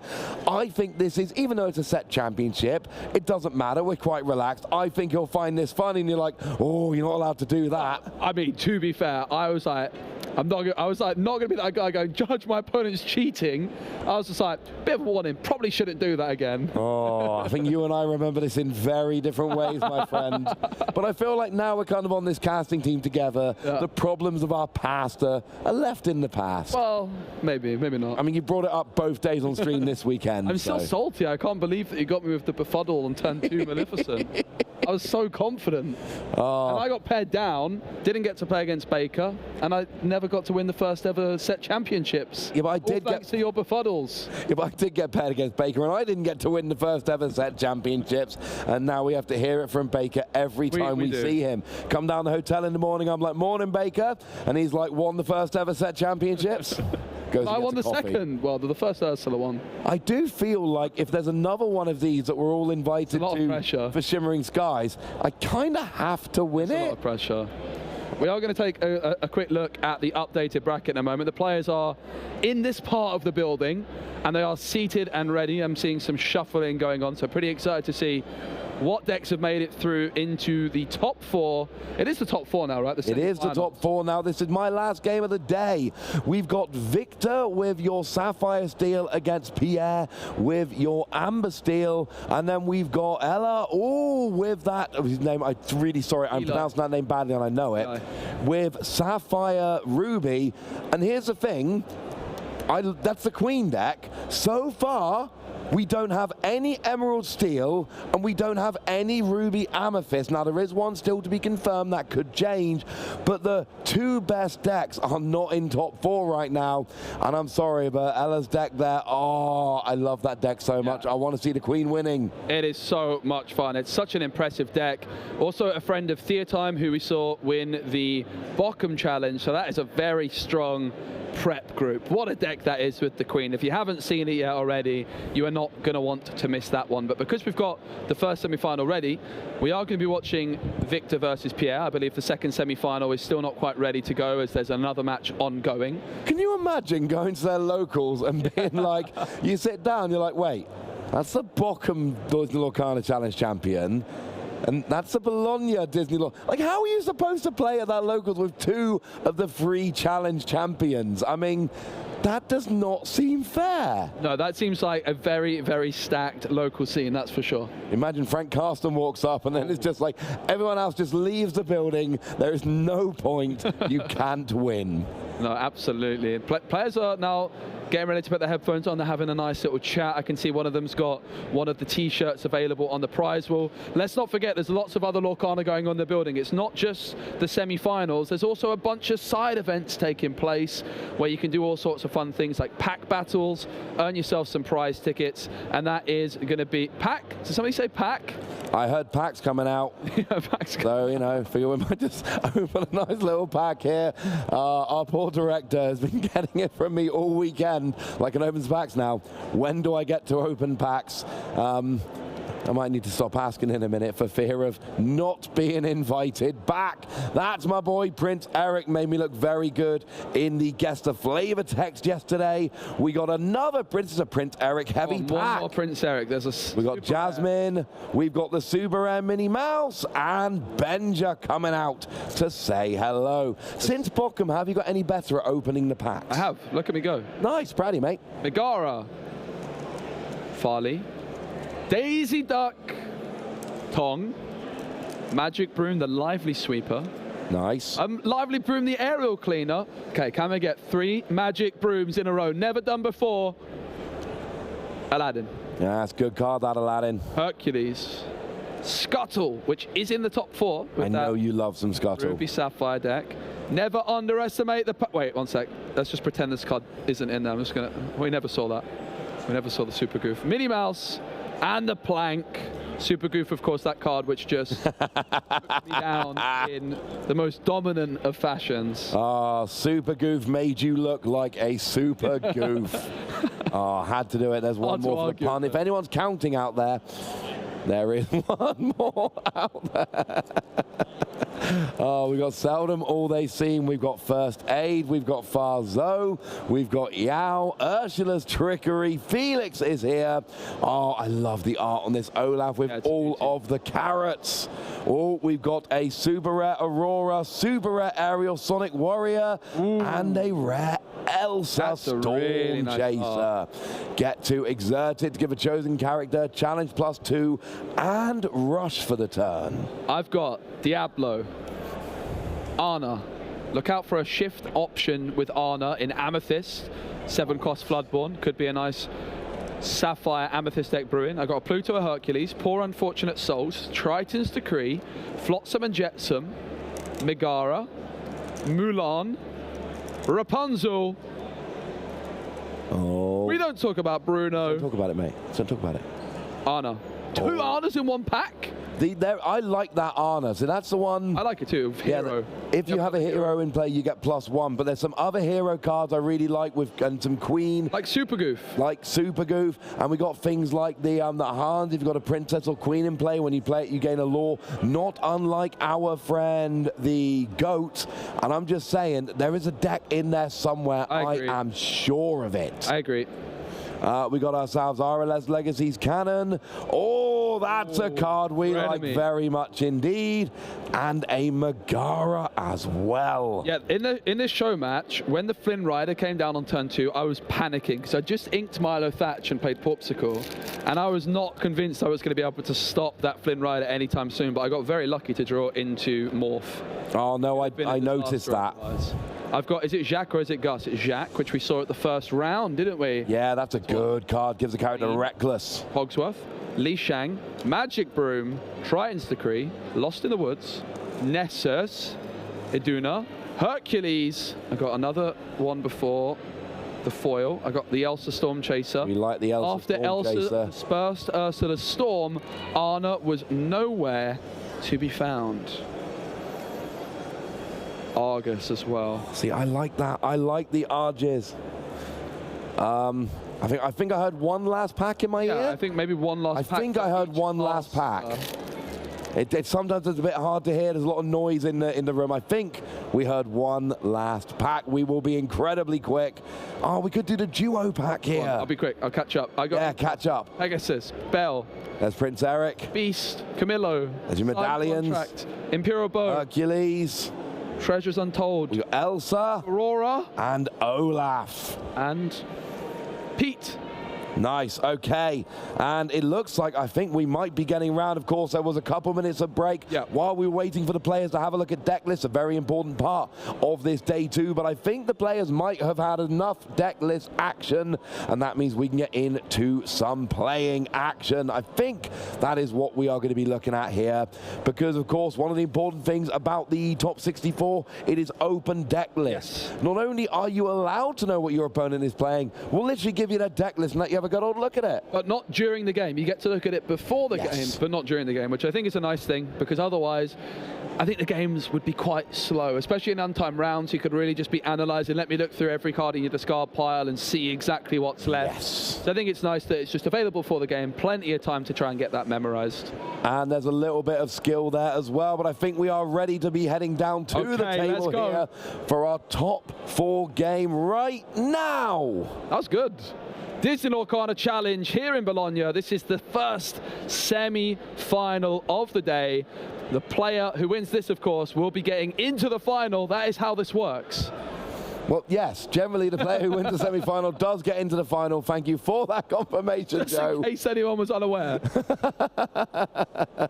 Oh, but this is going to be a very fun game. I'm also going to see, hopefully when we get confirmation of our final semi-finalists, somebody will send us a little bit of a message and we will be able to share that with you, because that is a very important note. We've got Victor here on your Sapphire Steel and Pierre on your Amber Steel, and then of course we've got Sapphire Ruby on the other side of the bracket. We're still waiting to hear what their opponent is going to be. But we've got Steel Song. There were 2 of them in the top 4 of Fort Worth, if I remember correctly. Yep, they played a mirror match. We had one in the final. Could we see, after really not making much noise, pun intended, are we going to see Steel Song in the final of 2 challenges in a row? So Victor is the highest seed. Both players on 48 points from day 1 in Swiss, but there's some tiebreakers, and Victor came out victorious on those, so he's the highest seed, slightly, and will be going first. We saw in the last game I cast as well, both players were on that 48-point mark, and they were pretty high up. They were like 7th and 10th seed, so it's going to be that kind of ballpark. So very strong Swiss performances from both players, so no surprise to still see them in the tournament at this stage. Absolutely. We have gotten down to the 4 best players in the field. I think it's 4. There might still be one of the top 4 games going on. Sorry, one of the top 8 games to go to the top 4. And I do actually think we might have had a little bit. I'm going to check here. We might know the other top 4. Now, Pierre, I saw in the Amber Steel Song deck, has a slightly unorthodox card in the shape of Perdita. It's a 6-cost uninkable legendary, as we see Victor ink a legendary card in Bell and play a Fortisphere. It's a common card. You're inking a legendary, but that's the beauty of this in Lorcana. Sometimes you need to ink those legendary cards. Sometimes you absolutely do, and no, unfortunately the top 4, the last to decide the final top 4 is still going on, but we are going in our top 4 game. Looks like we are inking a golden harp. It was a harp, and Cinderella comes down. Pretty classic turn 1 as we draw a Cogsworth over on Victor's side of the board.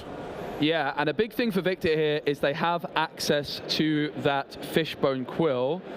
One thing that Pierre might try to do, as we see the Baboon remove Cinderella, is they could on turn 2 go for bare necessities. I'm not sure if it's an option, and potentially discard that Fishbone Quill. They do have it, so the Baboon for Victor is removing the Cinderella, stopping her being able to sing bare necessities. But Pierre could still spend that 2 ink for it, targeting the Fishbone Quill. That's exactly what happens. And you do see the Fishbone Quill. Now there is another option there. We've got an long game Zeus, and I believe there's a Fortisphere there as well. But no, going straight for the Fishbone Quill. That had to be the case. Get rid of that, really slow your opponent down, get rid of their extra ink.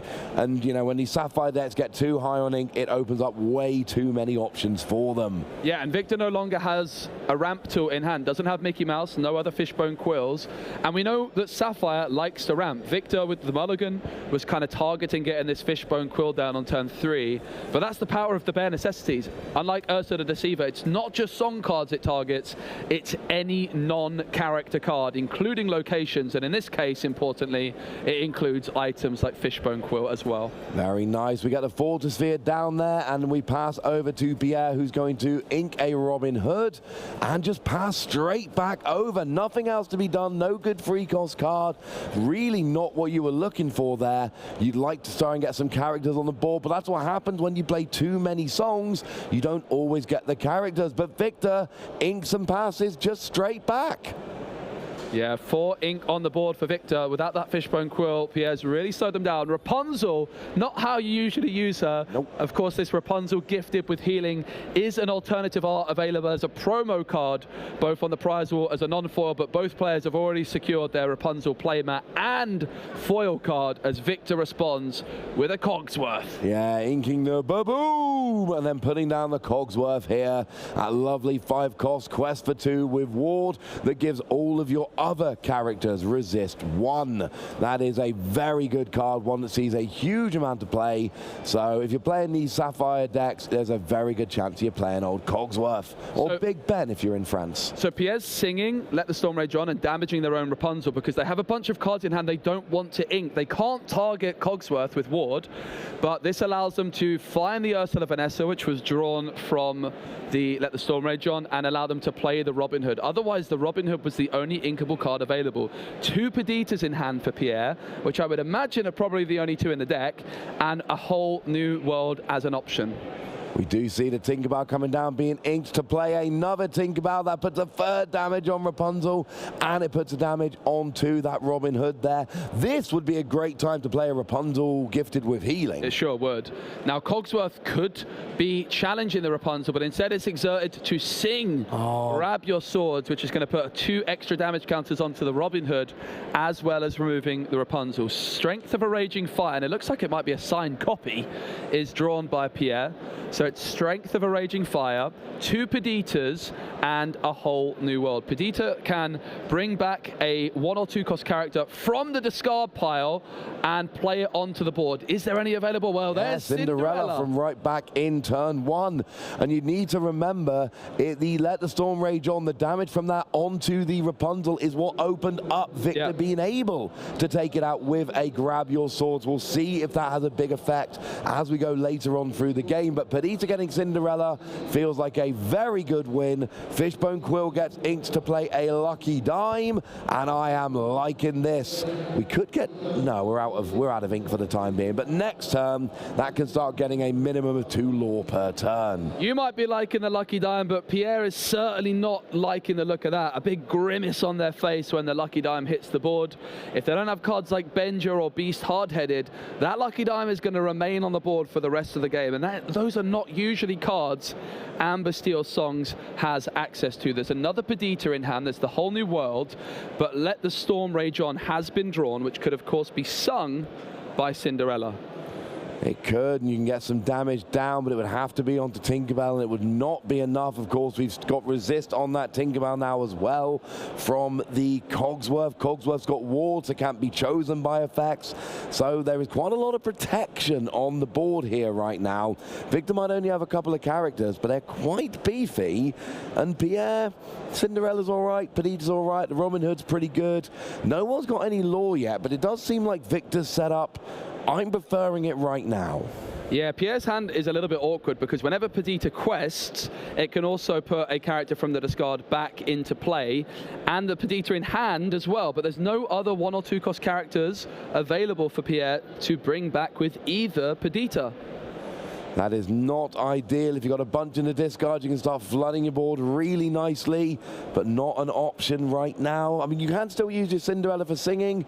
It's nice if she's on the board, but you really don't want to be getting full value, and that's what's not happening. You're playing Pedita, but you're not recovering a character. You played Rapunzel, but you didn't draw any cards. Yeah, exactly. Pierre's not getting full value out of his cards in this game, and it's turning into a problem. That is true, but Victor's also in top deck mode. Finds the Flaversham, though, off the top, and that's Beautiful. A huge moment, because suddenly the draw engine is available for Victor, down to 0 cards, but now with the Flaversham on the board, that is going to be very difficult for Pierre to stop Victor drawing cards. Does have a whole new world if you really want to go for it and get a lot of new cards, but I do think we're at the stage where Pierre would quite like a new hand of cards, frankly. Well, both players have the whole new world now, so we're in a bit of an interesting spot where whoever goes for the whole new world is maybe putting themselves at a slight disadvantage because you're losing out on lore potentially to do that if you're singing it. The Lucky Dime is going to be the first lore on the board for Victor, and in fact the first lore on the board in this semi-final at all. Nearly 8 minutes in, and we've finally got some lore, Ross. I mean, it was going to happen eventually. It's nice that we finally get some lore. Now my big question is, who, if either player, is going to be playing Whole New World? Of course, both players know the other plays it. Both players do not know the other has it. And we are inking here, Rise of the Titans. And it seems like a pass. Yeah, the Whole New World's still in hand for Victor. And interestingly, Pierre has that Bare Necessities. So while they might decide to ink it, they could be tempted to make a read that it's maybe like another Lucky Dime or some kind of song. They do ink it though, and Pierre's going to exert it to play the Golden Harp. Now, if this banishes itself at the end of the turn, it could be pulled back by Pedita. So Golden Harp, if you're not singing a song or not playing a song, the turn that it's on the board, it will banish itself into the discard pile. But Pedita being able to bring it back to a bit of a win. Here we see the Whole New World, and both players there getting a look at, oh, my opponent also had only one card, and it was Whole New World.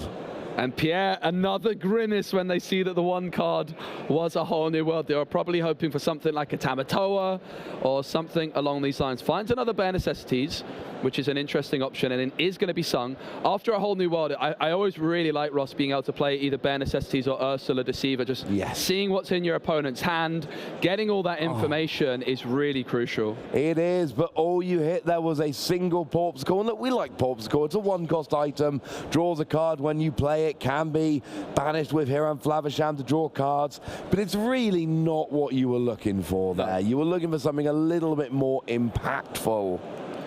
Yeah, and the other thing for Pierre is, as the whole new worlds go through, if they can manage to discard any 1 or 2 cost characters via a whole new world, then suddenly these Peditas, every time they are questing, is going to be able to bring a character from the discard into play. And that could get dangerous very, very quickly. Yeah, it really could. We see some questing here with Perdita. No, we're singing with Perdita. We're singing out a long game Zeus to get rid of the Tinkerbell. Now, just to make clear, on the board for Victor, there is a Flavisham and a Cogsworth. The rest of the cards on the board are actually Victor's hand, which was seen by Bare Necessities. They could pick it up if they want to, but Victor's just, he's not really feeling like it right now.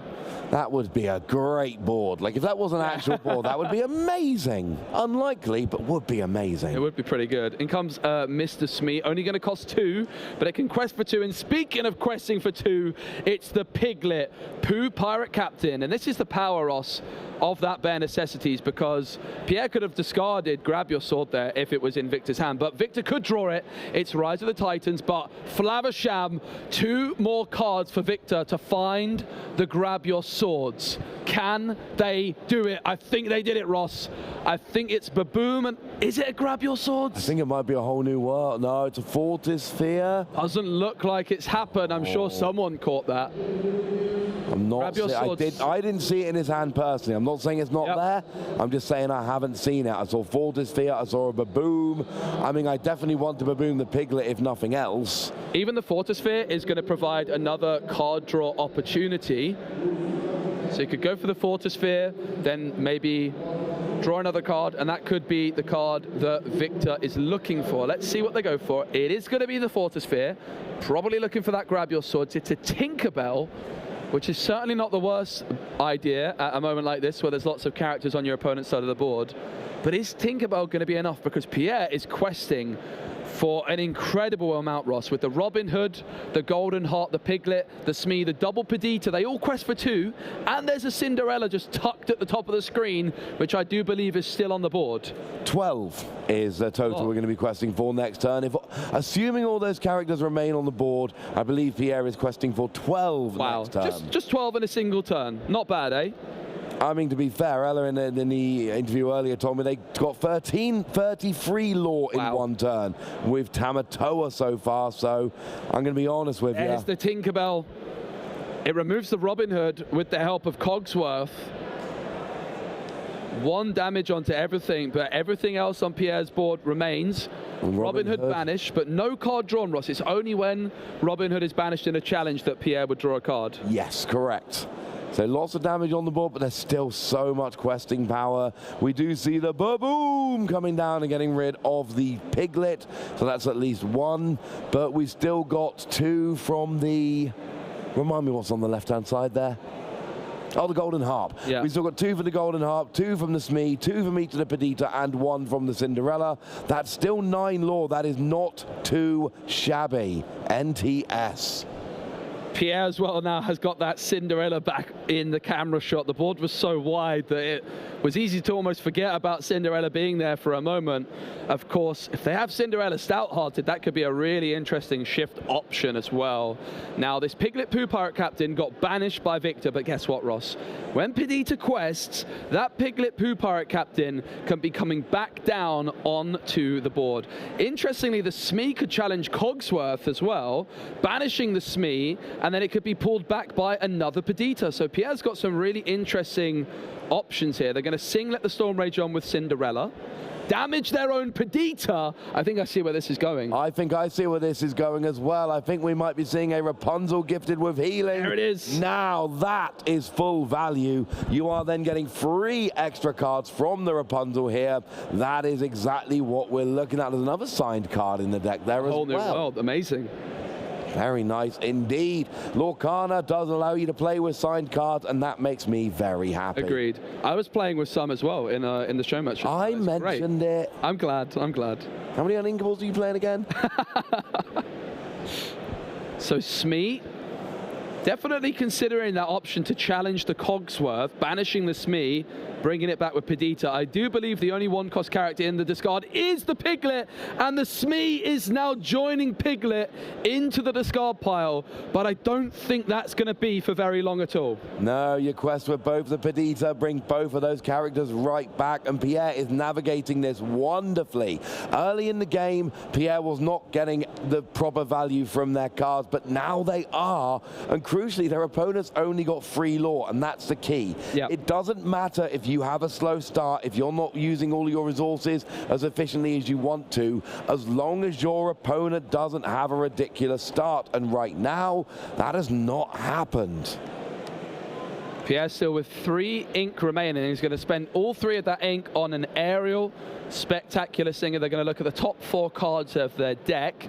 And if any of them are songs, they can go into the hand, but none of them are. And look at Victor. Victor loves it. Victor's very happy about that. We've seen a lot of whiffs off aerial on stream today. People are not having the best of luck. But look at Pierre's board. Cinderella, Perdita, your Golden Harp, your Aerial, your Rapunzel. Looks like we've just inked a Lawrence as well. So we could be seeing another character. Here we see questing with, well, both the Perdita and the Golden Harp. That is 6 extra lore. And we're also going to be bringing back 2 characters, which is going to be Mr. Smee and Piglet. It's Mr. Smee, the bumbling mate, and the captain supporting them in Piglet as well. It's just glorious to see. Yeah, and of course, Mr. Smee takes the damage if exerted at the end of your turn, but that is not the case if you've got a captain down, and Piglet is very much a captain. So it looks like we're back over to Victor here. We are questing, I believe, with Hiram Flavisham, getting rid of that Fortisphere, drawing a couple of cards. Is it what they need, though? Tinkerbell still ready and waiting. Of course, can challenge a character and then deal 2 damage elsewhere. So that's going to be a really nice control option for Victor to just slow down the questing potential of Pierre. The problem is they got rid of that Piglet the last turn, but with a simple quest from Perdita, it came right back. We're really seeing the power of Perdita from Pierre here. And that's the thing. When you've got Perdita down, your opponent can't just take out your Piglet and be like, yay, job done. Yep. You've got to take out the Piglet and the Perdita, or else the Piglet's just going to come straight back. And it makes it really frustrating. And at this point, I think Pierre is in a really commanding position because his deck is now set up. Those 2 Perdita are recovering characters. And Victor, you know, if this was a Ruby deck, a Ruby Sapphire deck, well then, you know, player be prepared, get rid of all of those characters, and then you can feel really good about making that comeback. But Sapphire Steel does not have those kind of cards like Be Prepared. Clearing this board is going to be a Herculean task, and if you don't clear the board quickly, you are not going to win the game. And Pierre is threatening around 14 or 15 lore here in a single turn. 15 lore in a single turn. Only needs 12. Victor really needs to remove as many characters from Pierre's side of the board as possible. Yeah, we've got 2, 4, 5, 6, 7, 8, 9, 10, 11, 12, 13. Might just be, oh, plus the 2 extra from the Piglets. So yeah, it is 15 here. So you need to take away, I mean, absolute minimum 4 lore worth of questing from Pierre. And that's just to only put Pierre on 19 lore next turn. Yeah, and that is definitely doable for Victor with that Tinkerbell being able to challenge into the Golden Harp, and then the 2 damage onto the Piglet, which is exactly what happens. But that means there's 2 more characters for Pierre in the discard, which Perdita can bring back. But well, one Perdita goes down from the, and along came Zeus. Yeah. It wasn't sung, but doesn't matter. Still getting rid of Perdita, but for Pierre, it's another big turn of questing, and Victor is still 16 lore away, although that lucky dime is still on the board for Victor. It is still on the board, but Pierre can go from 8 all the way up to 16 this turn just by questing of everything if they so wish, and then could even, but instead we do want to use Cinderella for singing, dealing 1 damage to Cinderella. Remember, Cogsworth is lowering that down. Pay a bit more ink here. Looks like we might be playing a character of some description. Looks like Ariel's being hovered here by Pierre. They're really leaning towards that. Having some second thoughts, though, potentially. Of course, Ariel as a singer 5 is a really nice option to have down on the board to sing those powerful Steel songs.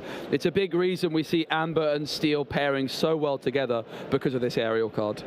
Yep, Steel have the good songs. Well, so do Amber, to be fair. But Amber have the good singer. Steel have the good songs. Whack them together, and you have this Steel song deck of which so many people are fond. Now, we've quested up to 14 with Pierre here, so we need to try and preserve 6 lore worth of questing. So we're just going to try and get more characters. Of course, Perdita's going to recover 1. Is it going to be Harp, or is it going to be Piglet? Going for the Harp here. Piglet would get 1 more lore. Yeah. Piglet 1 more lore, but that 2 extra willpower on Golden Harp means that it's not going to be removed by a Grab Your Swords. And in comes the Smee and the Robin Hood. This is what Amber Steel songs can do so well, utilizing the whole new world card draw and then just developing a really wide board with big questing power. Yeah, and if you're Victor, you need to try and end the game quickly. We're eyeing up a Tamatoa with a Lucky Dime already on the board, but that's the only item on the board. So you wouldn't get enough. Now, if Victor had 6 items on the board, then we can talk. But unfortunately, I think 6 is the minimum you would need to win the game this term.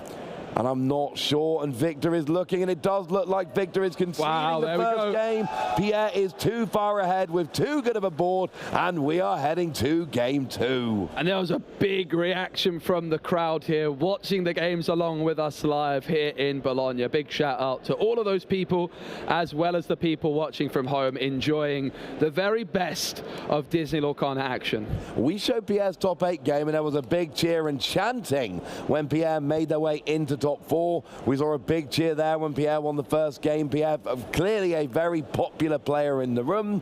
Can they win 1 more here and get themselves towards that final? They've already got their invitation to the European Championships. They've got all of the promo cards, including the Mickey. What they don't have yet is a title of champion, or a binder with every foil card, including all the enchanted from Ursula's Return. Oh, wouldn't that be nice? I wouldn't mind one of those, that's for sure. So, very interesting to see Pierre's different take on the Amber Steel song deck. Many of the staple cards we expect to see, Ariel, Whole New World, Cinderella, but the Perditas, the Golden Harps, doing really very well. And the Piglet Pooh Pirate Captain really almost becoming close to a staple card in this Amber Steel songs deck. We saw Frank Carsten win with it in Lille. Pierre looking to do the same thing. Absolutely, and it's awkward because you watch these games and you're like, but Piglet never works. Yeah. You never actually get to quest with Piglet. The thing is, if you do, free lore on a 2-cost character is absurd. And secondly, you don't get to quest because your opponent sees it and goes, I have got to get rid of that right now. And they start using resources to go after the Piglet, which means they're not using their resources to do other stuff, and you're basically forcing your opponent to play the game that you want them to play, and that's a bit of a win. I think a really big moment in that game was that turn 2 bare necessities discarding the Fishbone Quill. So maybe Pierre here with the opening mulligan might try to learn from that, and maybe even try and get 2 Fishbone Quills in their opening hand. Maybe a Fishbone Quill and a Mickey Mouse. We saw the Fishbone Quill getting discarded, and then Victor having no more ramp to fall back on. Which is not what you wanted. You ended up without getting that ramp, which means that this Sapphire Steel does not work as intended. Of course, this was my pick for the weekend, Sapphire Steel. It's a favorite deck of a lot of players in the room, so Baker was telling me. But right now, it is in trouble of going out in this top 4 match. Yeah, Victor did have a Mickey Mouse in their opening hand, possibly even 2 Mickey Mouse, or Mickey Mice. And looks like there is still a Fishbone Quill and a Mickey. So this time if Pierre is to go for that same bare necessities play, Victor will at least have that Mickey Mouse to fall back on. which is always a bonus. Mickey Mouse, your free cost uninkable that ramps up when you play it. Get an extra ink into the inkwell there, which is a bit of a win. Yep, Victor going to shuffle the deck, of course, after the mulligan. Pierre is ready and waiting, presenting their deck to Victor to give a little cut, maybe a little shuffle, to make sure that everything's all okay with both players. There's our lovely table with some very big dice. I need some big dice as well. Big die, I suppose, is the correct phrase. No, one big die, 2 big dice. Oh. 1 die, 2 dice. I was so close. You were right the first time. I was. And also you can see the first chapter Mickey Mouse deck box there. I think that belongs to Pierre. A pretty nice deck box to have indeed. Yeah. I've got the Captain Hook one with me. I've got the Mickey Mouse one with me. Oh, look at that. It's beautiful. I love it. Gifted by Ravensburger, I should say, which was very kind of them to do so. So here we go into game 2, and it looks like Victor is going first. We play the Fishbone Quill into the inkwell, and then the Fortisphere comes down onto the board, drawing a card, and we pass over to Pierre, who's there's 3 Tinkerbell and an aerial in hand here. Yeah, they all cost 6. With the Fishbone Quill, you can get those 6 cost characters down on turn 4. With Mickey Mouse, it's not going to be until turn 5 that you can get those 6 cost characters down. So Victor's going to be hoping to draw into some characters they can play soon. Robin Hood for Pierre.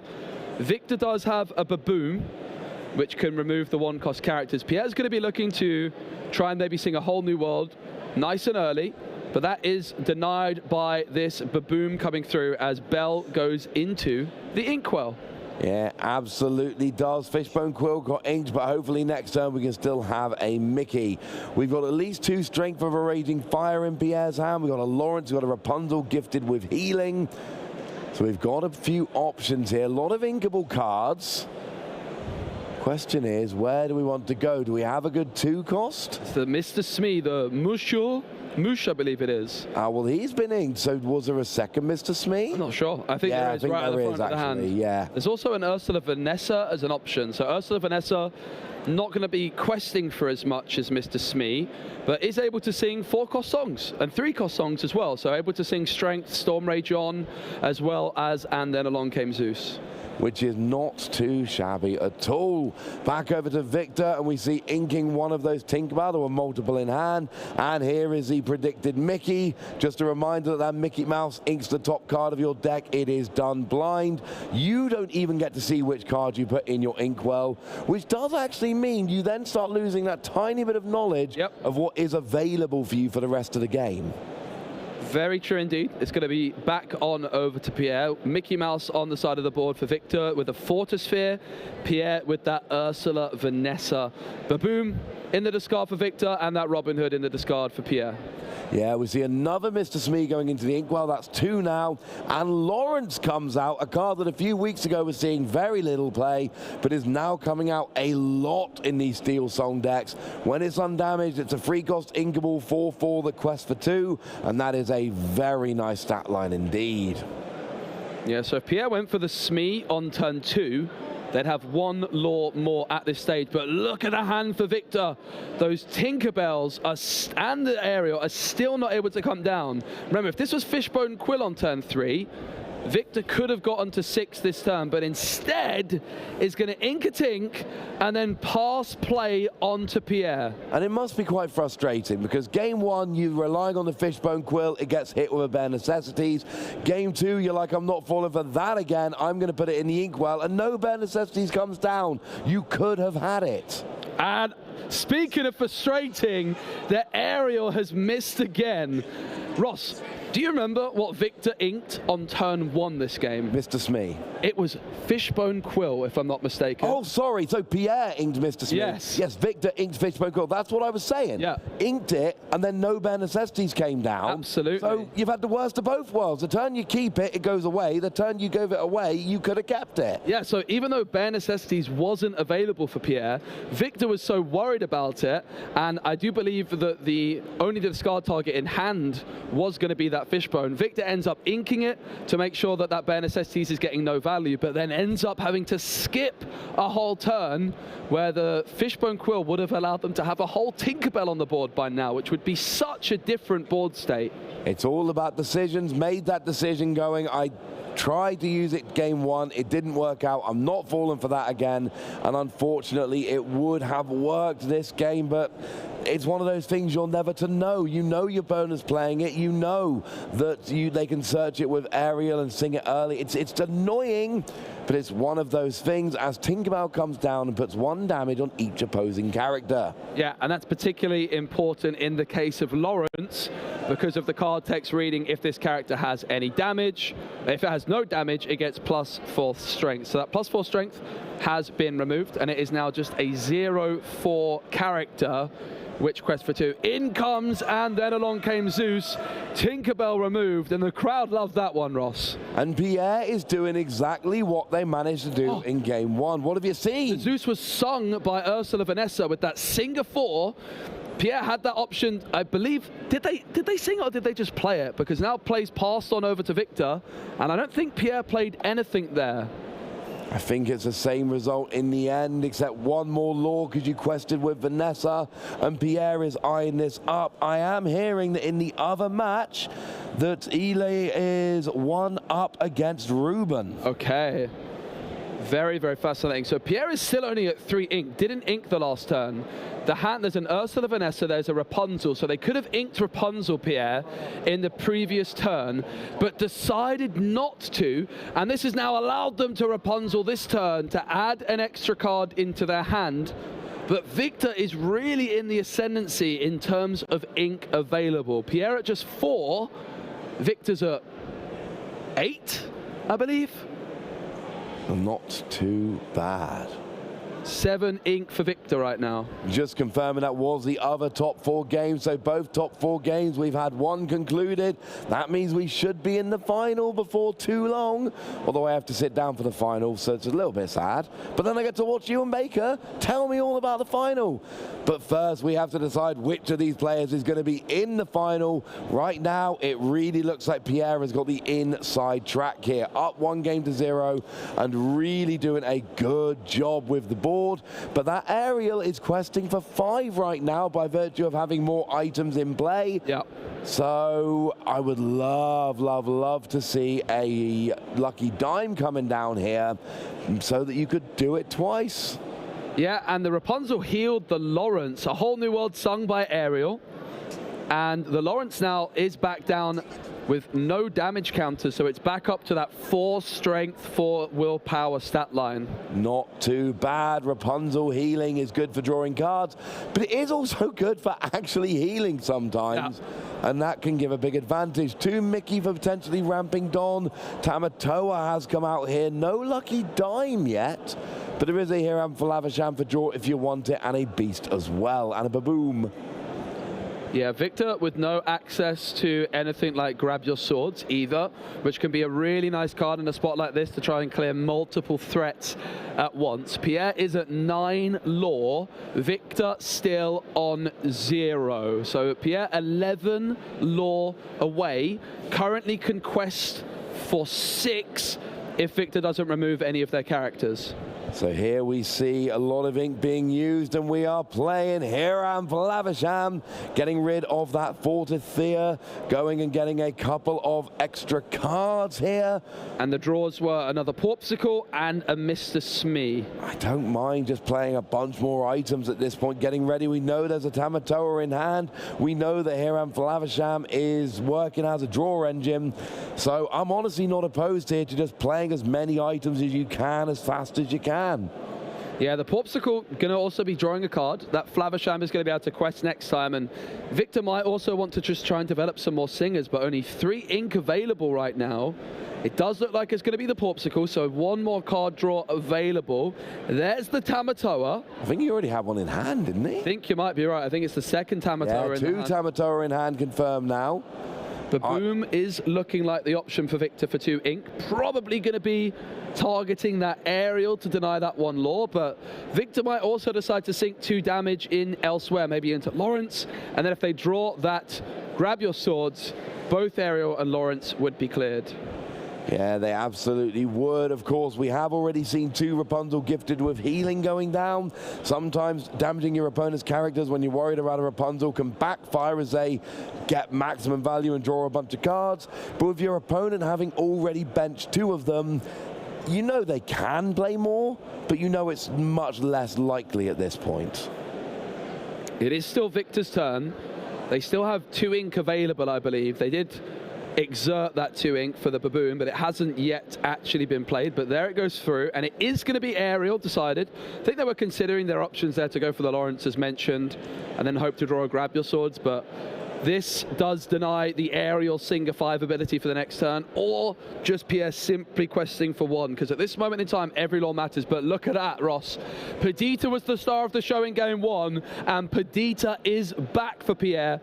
But somehow Pierre's only at 4 ink, so Perdita's still at least a turn away. Yeah, we're not there yet. We need to pop an ink down, and then we need to get another ink next turn, and then Perdita can come in. Great card, but it is a 6 cost on inkable. But now we have the bare necessities of life. They will come to you, but what will come to Pierre here as we have a look at the hand? And it seems like Fishbone Quill is the only option. After that, we got Mr. Smee, couple of Mickey, couple of Tamatoa. Yep, so again, that is the hand for Victor. The only cards on the board for Victor are the Flaversham and the Aerial. Victor just presenting all the cards in their hand for Pierre to see. And it's really interesting that Pierre only has 4 ink, but spent half of that on a simple bare necessities. But if Victor had something like a grab your swords in hand, Pierre would have absolutely wanted to remove that as quickly as possible. It looks like Robin Hood or Robin Dubois is going to go into the ink. I'm not sure if the pronunciation of the French there was spot on, but we'll take it. Okay, Ariel's missed a few times already today. Surely not again, Pierre. It's a whole new world, which he's not too happy about. Plus whole new world. If you know your opponent's holding whole new world, that does give you a lot more information. It means that if there's a card you really want, you know to play it down nice and early. One important thing for Victor, has 2 Tamatoa in hand. Yeah. So a whole new world, getting rid of both of those Tamatoa could hurt in the end game. Victor's on no law whatsoever right now. You need some big swings at the end. Now you've got Aerial down on the board, admittedly, but I want to get a Tamatoa down at some point, and I'm worried if Whole New World gets rid of too many of them. I think Pierre's going to be wanting to remove this Aerial with that 5 questing power. So Aerial removed. Lawrence now with those damage counters is now going to be a 0-4. 0 strength, that is, and 4 willpower. Of course, just going to take 2 damage from Victor to remove. Victor almost forgot to pick up the hand there, but they have now remembered. Always a bonus when you remember to pick up your hand, the cards you're playing.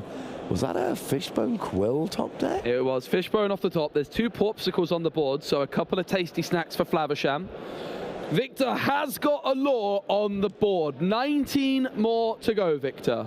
Yeah, Pierre unfortunately only needs 8 more, so it's going to be a little bit of a rush at this point to try and make sure we can get there. We know we can get big swings with these Sapphire decks, but we need to actually start working towards them now.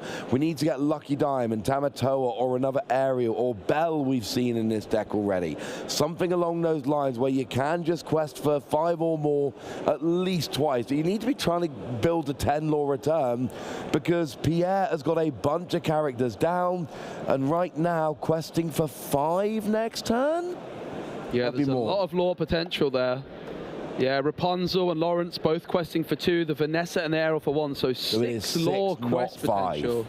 And 6 will get you from 12 to 18, but there's nothing like the Super Goof or Goat or anything in Pierre's deck that will get that 2 out of nowhere, is there? Not that I'm aware of. We did see one of the players in Fort Worth playing with the blue cards, but I'm pretty sure Pierre's not on the Super on the blue. Blue's the word I was looking for. Yeah, Blue's good. Blue gets you, it's a bodyguard that when banished gets you 2 law. The problem is you got to play it down and then got to wait for it to be banished. Great in the early to mid game, but in the late game when you want that last 2 law right now, your opponent can potentially ignore Blue, and that can be We did see a really cool play in Fort Worth, Ross, where the player quested with their Blue and then spent 4 ink to Zeus their own Blue to win the game. That was quite spectacular. I love that. I saw that play. It's always fun when you can can pull that off, because of course the vast majority of cards just let you target any character, as long as it's out of ward of course, and that will include your own as well. So it's not always the way you want to go. The way you do want to go, though, that is Tamatoa. And again, you know your opponent's holding a whole new world. You don't want to lose all of your Tamatoa too quickly. Oh, okay. Now, Victor almost forgot to pick up the Porpsicle from the Tamatoa, but then inks the beast, plays the Porpsicle, draws a card. That is the power of Tamatoa. Not only is it a big body on the board, but it's also recycling your Porpsicles, and Porpsicles draw you cards. So Tamatoa, if you spend 9 on it, it's often going to draw you 1 card as well. 1 for the Porpsicle, 8 for Tamatoa. Yeah, absolutely. Get the 8 to play the Tamatoa, the 1 to play the Porpsicle after you recover it with Tamatoa, but get an extra card, and now Tamatoa is questing for free. Minimum. Now Pierre is going to ink a Robin Hood, which is going to finally put them up to 6 ink. I can't believe they're in such a strong position, despite taking a whole turn off from inking way back when they were at 3 ink. They could have inked that Rapunzel, but they decided to just ink nothing, stay at 3, and then find a worse inkable card to put into the inkwell and use Rapunzel for some card draw. And it's working right now. It is working for Pierre, up 12 lore to 1. Nice board of characters, going to get a bunch more lore this turn. And at this stage, Victor needs that gigantic Sapphire swing at the end of the game. That seems to be about the only thing that's going to save him now. But he does have Tamatoa down. If we could see, it's a lot to ask, but Lucky Dime and a couple other items could get you quite close. As it is, Piglet, Pooh Pirate Captain comes down, and this is what I was talking about. You are now... Oh my goodness, the strength of a Raging Fire, dealing 6 damage to Hiram Flavisham. What a play. Deals 1 damage for each of your characters in play, and with a really wide board, that means 6. And is Victor even going to be able to get rid of Pooh Pirate Captain right now? Right now, Pierre has got so much lore on the board. Big card off the top. Is it the Grab Your Swords? I think it is. I've thought this before, though, and I've been wrong. Victor needs the Grab Your Swords right now to clear this Piglet from the board. But even then, the Lawrence would get removed, but the Rapunzel, the Ursula Vanessas, and the Ariel will remain. It looks like it was a Fortisphere, not a Grab Your Swords. Oh, and right now, if we look at the board, we've got 3, 4, 5, like at least 10 lore there from Pierre, and we only need 3. We need a board wipe from Victor. We need, like you say, a Grab Your Swords. If we were playing Ruby, we would go Be Prepared, but we're not prepared for that. We're not playing Ruby, and it really is starting to look like Victor might be out of luck in the top 4 of the Disney Lorcana Challenge. Already 1 game down, staring down a 17-1 lore deficit with an opponent who has got a very impressive board, and I've seen this face before, Joe. Yeah. This is the, I'm pretty sure I've lost. Let me think through everything before I concede. And I want to go back to the very first play from Victor after the mulligan, which was to put the first card into the inkwell. It was the Fishbone Quill into the inkwell, and it just ended up meaning they skipped turn 4. Pierre's been able to get this big board presence down on the board, and Victor just hasn't quite been able to ever claw back that board control. We just drew 2 from Hiram Flavisham. And the Grab Your Swords is now there, Ross. Definitely there.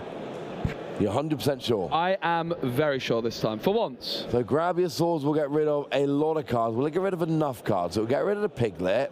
It'll get rid of the Lawrence. Would it get rid of the Ariel? The Ariel will remain on the board with just that 1 damage necessary more to remove it. And the Rapunzel will stay, and the Lawrence will stay. So that's 5 lore potential on the board. Sorry, 4 lore potential on the board, which you only need 3. It's very possible the Grab Your Swords is not enough. Those 4 willpower on the Ursula Vanessas, the 5 on the Rapunzel, the 3 on the Ariel means Grab Your Swords on its own is not going to be enough. You're going to need something like a Grab Your Swords, well, maybe 2 Grab Your Swords. That would probably be enough. Double Grab Your Swords. Now that would do it, Joe. That would absolutely be enough here. Deal 2 to everything, and then deal another 2 to everything. Completely wipe the board and go from there. That would be an option, but well, I mean, it would be an option if Victor had the cards. Does Victor have the cards? Victor just making sure they're taking all the time that they need to make sure that there's nothing else they can do.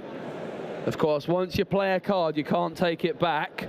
So it's absolutely worth using all the time. Victor's going to play 1 ink to play a Fortisphere and draws into a whole new world. Okay, and the whole new world is interesting. If you're able to sing it, you can draw a bunch more cards. But here's the problem. You need to be working towards the end game. Yeah. When your opponent's on 17 lore and you're on 1, just buying a couple of turns isn't going to be enough. Now here comes Grab Your Swords, and that's going to do a bunch of damage. Going to get rid of Lawrence, going to get rid of Pooh Piglet Captain. Piglet Pooh Pirate Captain, there we go. But there's still enough lore on Pierre's side of the board, and even if you get like another Grab Your Swords, right, and you get rid of all of these characters, you're still not that close. And there we go. Pierre is going to be in the final of the Disney Lorcana Challenge in Bologna. That 2-0 victory with Amber Steel, Steel Song, as we tend to call it. Too many characters, too many options. Amber Steel Songs made the finals in Fort Worth, to many people's surprise, just a few weeks ago. And here over in Europe, in Bologna, Italy, it's done the same. Pierre with a really, really strong 2-0 performance. Yeah, very nice performance there. I'm just looking to see if we've had an update on the other games so far. We are still looking at Eli 1 up against Ruben. So, I mean, that does...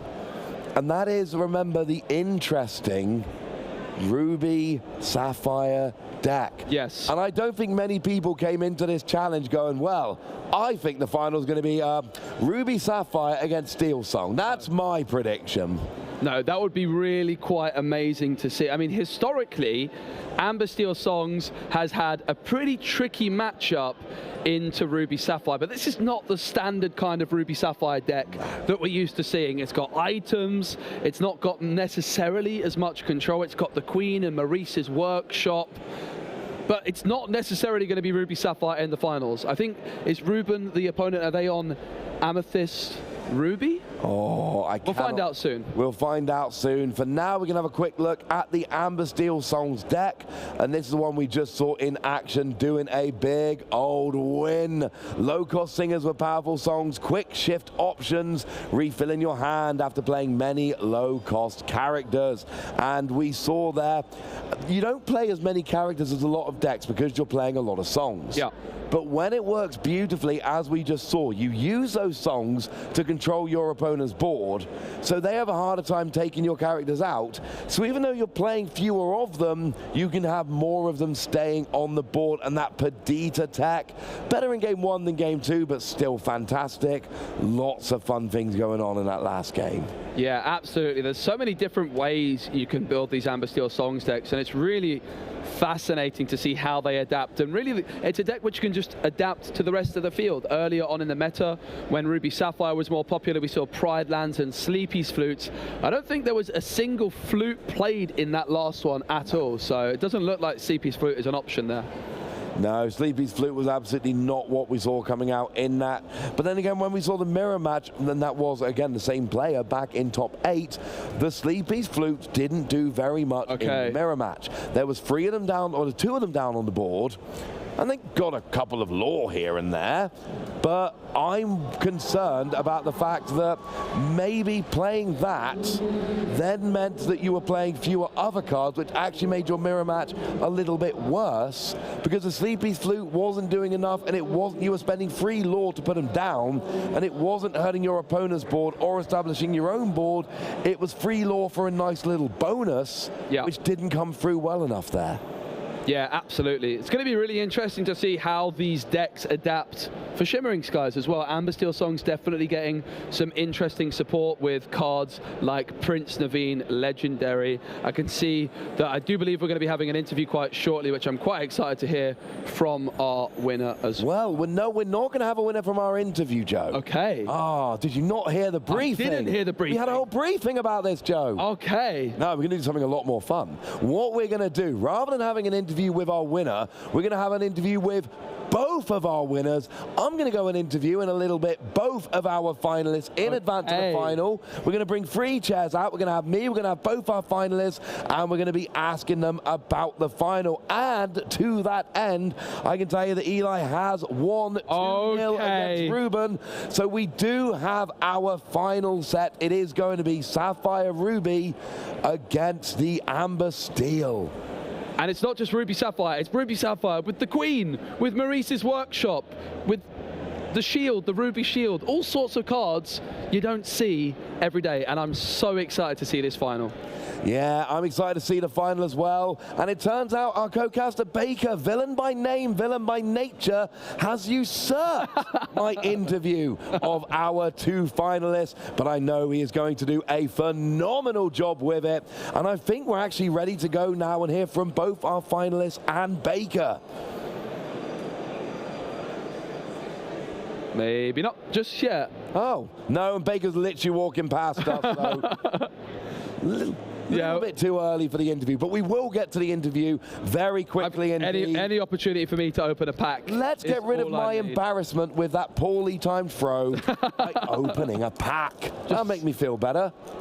We've got some Shimmering Skies. Oh, Ross. Oh, this is my slide, this is. Okay, so before the event happens, the production crew go, right, what do you want to see? What slide should we make? And I said, I want to talk about Taffeta Mutton Fudge. Now, there's actually 3 characters of this character in the set, and what we've got is a 1-cost Inkable, which takes a lore away from your opponent, a 2-cost Inkable that quests for 2, and a 4-cost Inkable with shift 2, bearing in mind we've got a 1-cost to shift onto, that then once per turn, when you move to a location, you gain 2 lore. Why do I love that so much? The 1-cost location Sugar Rush Speedway that you can move to for free.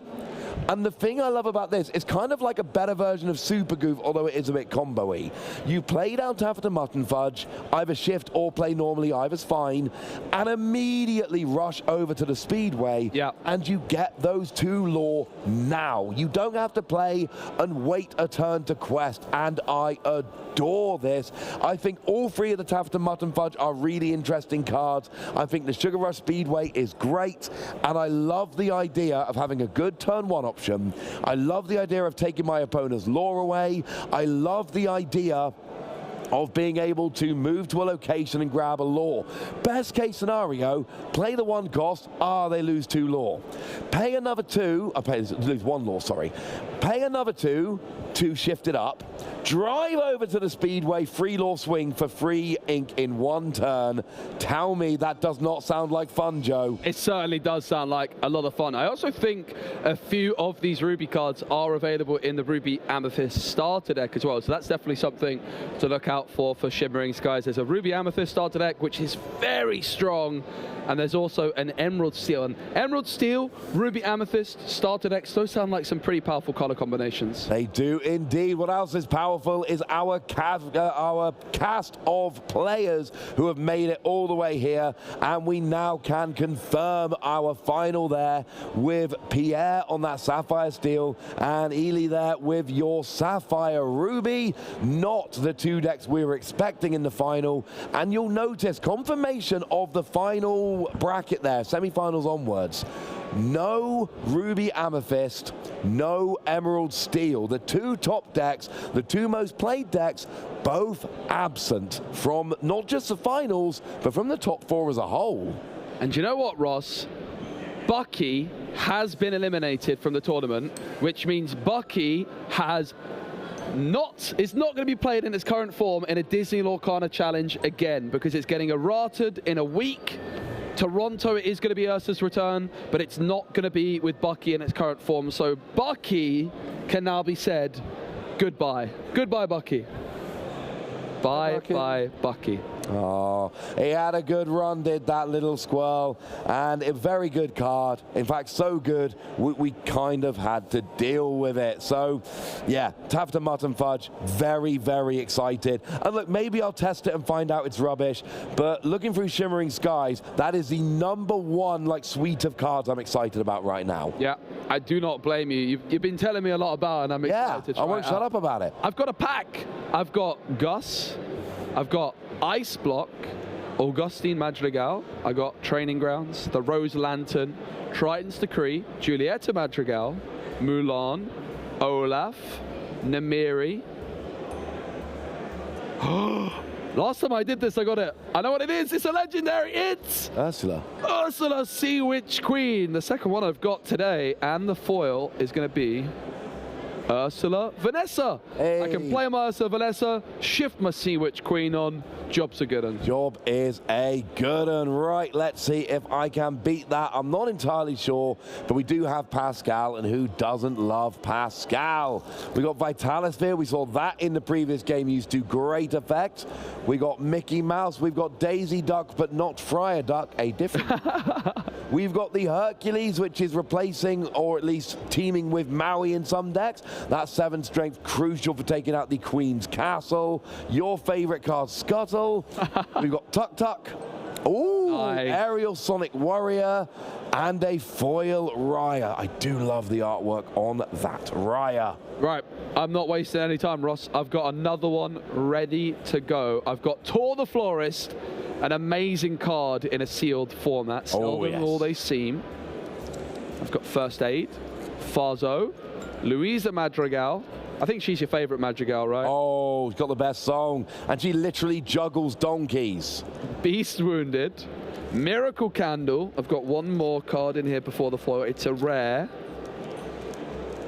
Mystical Rose, and the foil is a Duna. Very nice. Okay, I pulled 2 enchanted on stream in Bockham. I've not managed one. Only Baker has so far.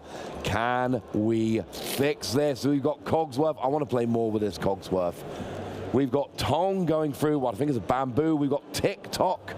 We've got ourselves Aladdin. If you're going to shift into Aladdin, that is your base. Donald Duck with the bodyguard who lets your other characters quest for more. Great Stone Dragon with some good meta cards here. Lumiere that buffs your other character. Oh, hello. Ursula Sea Witch Queen, Snap, and Yow. Yeah, we've both got an Ursula Sea Witch Queen, but I've got the card I was playing in the show match, the star of the show in that one, the Hidden Ink Caster. Oh, that is a card you like. The more uninkables that get printed, which of course is going to come with every set, the better this card gets. I think especially in Emerald Sapphire with that Flaversham, it could be really nice. I love a bit of Pegasus, Bell, Thebes, one to keep an eye on.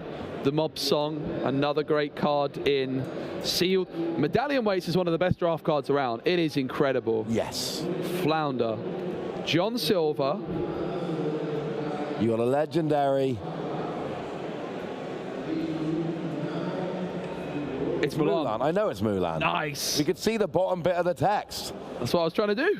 And Tuk Tuk. All right, we're going to do one more pack, and then I think we might have a little bit of a look at Ruby Sapphire. Although, remember that the Ruby Sapphire we have in the final, it is not your ordinary everyday Ruby Sapphire. It has a bunch of cards in common, not quite the same. Can we get an enchanted before we chat about that deck? I hope so, frankly. That would make me a very happy bunny. There's your Pico, there's your Aladdin as a shift target. There is Pain, there is Flounder. We've got an Avalanche, Bruno, nice. Madrigal, Prince Philip, and Namari. And that is the other card from this set I revealed. I now pulled both of them as foil on the stream nice. today. Let's go. Makes me happy. That Let's talk some more. Really very exciting. Yeah. Ruby Sapphire. Yeah, Ruby Sapphire. Tell me about this deck, Joe. Ruby Sapphire, very, very control-heavy deck. And look at that, I think we've updated the graphics to see Ice Block and this 3-cost uninkable Sisu as 2 of the really important cards in the build that Eli's playing. You can use the Ice Block on 1. On turn 3, then the Sisu can come through and it can remove a Diablo. And it's got Evasive, which can make it quite difficult to deal with. It can shift on the legendary Sisu. It's a very item-heavy build using cards like Scuttle, the Queen, and Marisa's Workshop. to rely on its card draw, not really using maybe things like Maleficent Monstrous Dragon, which we're used to seeing. A really fascinating build, which we absolutely loved watching earlier on. Oh, it was so much fun watching the Queen go and get all of those items. And, you know, when I spoke to Ely after the game, they told me, well, you didn't actually see the best turn 4 play. Yes. The best turn 4 play is we play the Queen, and then we use the Queen on turn 4, play Shield of Virtue, ready the Queen, get 2 items from that Queen on turn 4, and I'm like, yeah, you know what, that does actually sound like a really good turn 4 option. Especially if you hit the Fishbone Quill as well, because the Fishbone Quill can then start ramping you up more. If you hit a Porpsicle, the Queen is essentially drawing you a card.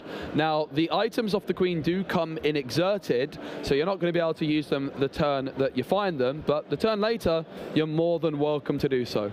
Yeah, it is really, really good. I wanted to see that Queen in a good deck, and, well, we've got our wish, has made it all the way to the final, and whatever happens, we're going to have a slightly surprising winner here. Yeah. Amber Steel, less surprising, because, of course, made the final in Fort Worth, so, of course, that makes sense, but still not the... I mean, who was really picking that? Actually, I think did one of the Italian casters pick Ruby Sapphire? I think one of them picked Amber Steel. I think one of the Italian casters picked Amber Steel. I did pick Sapphire Ruby in Bochum. In Bochum, so I can kind No, you can't. No, you I can't. And to be fair, the deck I was thinking of when I picked that is not the deck that actually is made the final here. Tell us what you think about the final. Use all of the usual channels, Facebook, Instagram, and X with /Disney Lorcana. Yeah, what deck do you think is going to win the final? Ruby Sapphire or Amber Steel? Let us know on the social media channels below. And this, I'll be honest with you, this final we're going into, it's not exactly a matchup I've thought about very much in this form. How do you see it rolling? Have you got a bit of an inkling here? I think it's going to be a real uphill battle for Amber Steel. Historically, Amber Steel can struggle against Ruby Sapphire, especially without cards like the Flutes. Having said that, this is a very, very different build of Ruby Sapphire. Maybe cards like the Queen could be removed quite easily. You play the Ursula Vanessa on turn 2, exert it on turn 3 to sing, and then along came Zeus to remove the Queen. Yes. And maybe that's going to really, really disrupt the game plan, even singing Bare Necessities to discard the Fishbone Quill. So there's a lot of really interesting options that Amber Steel has. A big problem often is, as a Amber Steel player, is if you sing a whole new world, you're giving the Ruby Sapphire so many good cards, but with this heavy item build, maybe that's not the case. No, maybe not. It is going to be interesting to see. I think we should play some Guess the Flavor Text. Okay. That's what I'm thinking. I think we should would be very down for text. that. Guess the flavor text. That sounds like, okay. This time, nothing. Not even Basil can stand in my way. Not even Basil. Okay, sounds like a baddie. Sounds like a villain. That's my first prediction. Basil standing in the way, the Great Mouse Detective. Correct. Okay. So who was the baddie in the Great Mouse Detective? Well, I know that Hiram Flavisham, the toy maker, was the toy maker in the Great Mouse Detective. So that's what... Oh, Ratigan. Am I right? Ratigan is the baddie in the Great Mouse Detective? I mean, it makes sense because, you know, Rat's a bad guy in the mouse film. Look, I told you guys I was going to watch The Great Mouse Detective. I think I'm pretty sure Ratigan is, I think Ratigan might the baddie. So... But here's the thing, I was going to watch it, but I want to watch it with my kids. I want to see what they think, and we almost watched it, and then we just watched Moana for the 74th time instead, but I'm working on it. I'm working on getting that film. So, Ratigan does have a couple of different cards currently in the game. We're getting a new one out in set 5. There is an evasive one in Emerald, I believe. I think it costs 4, and it's like a 4/1 that quests for 2. And there is also a Ratigan in Ruby, which is a 5-cost uninkable. So you going Ruby or Emerald? Which Ratigan do you think it's going to be? I'll go Ruby, but I think Ratigan is enough, frankly. No, you got to name the card properly. I'm going for the Emerald Ratigan with evasive. Okay, name the card properly. It's a Ratigan Emerald Evasive. That's the official name, apparently. Well, that is the official name. Okay, we'll check with Tim later. Just double check on that one. I think Ratigan, Hiram Flavisham it could be, but I feel like Basil doesn't really get in his way. I feel like they're mates. Yeah, I think so too. There's also a really interesting new Basil card coming in set 1. It's a 2/1, 1-cost character in Sapphire. But what's great about it is it has support. And that is one of the, I think it's the first one-cost character in the game with 2 strength and support. We've seen Hey as a 1-2 with support, but of course the more strength you have, the better that support ability is going to be. So definitely a card to look out for, that Basil in Sapphire for Shimmering Skies. I'm ready to see what it is, Ross. I'm really, really keen. Do you think it's Ratigan, Ruby Ratigan, Emerald Ratigan? You got it right, Ross. Ruby Ratigan, that's 1-0. And if you'd have just let us say Ratigan, that would have been a tie. Yeah. Instead you lost. How do you feel? Well, I will say, I did say Ratigan before you. You did say Ratigan before me. I was kind of letting you go. It was obviously the Great Mouse Detective, so the baddie from the Great Mouse Detective. I mean, this was one of the easier ones we've had. Yeah. I'd say so. And I also presented you with the Ruby Ratigan as well, but you can take it. You can take it. I am, frankly. I could have done with the win after I got super goofed on stream earlier, but you deny me from that as well. I understand. All right, do we have another one ready to go? We have another flavor text, perhaps. I mean, if not, you don't need to tell me twice. I can always open a pack. We never rob. We just sort of borrow a bit from those who can afford it. Okay. Instant feeling is it's something to do with Robin Hood. Yeah, it's got to be Robin Hood. So, could be Robin Hood themselves. Of course, some of the other characters, there's a Friar Tuck, but I believe the Friar Tuck card text is get out of my church, out, out, out. In fact, look what I have in my pocket, Ross. An Italian Friar Tuck, which I was given to by somebody outside. Just pretty cool. That's kind of awesome. I think you'll find the flavor text is Fiore dalla mia chiesa. Fiore, fiore, fiore. That's impressive. That's very good. You're probably terribly wrong, though. That was pretty good. So there's a few different Robin Hood cards. Which one do you reckon? There's Robin Hood Daydream and Emerald. There's the 1 cost. There's the 5 cost. I could see it being Little John. Ooh. I could see it being Robin Hood, I could see it being Little John. Now, this is a film I've watched many times in the past few months with my kids. Oh, I kind of want to say Little John, but it feels like Robin Hood is so obvious. Yeah, I think Robin Hood 1 cost from Steel is my shout. Maybe it could even be the 2 cost Robin Hood that's uninkable. It's definitely not the 6 cost inkable. It's definitely not that one. I would agree. All right, I'm ready to find out. We're ready to find out. What are you locking in? I'm going to lock in the 2 cost uninkable.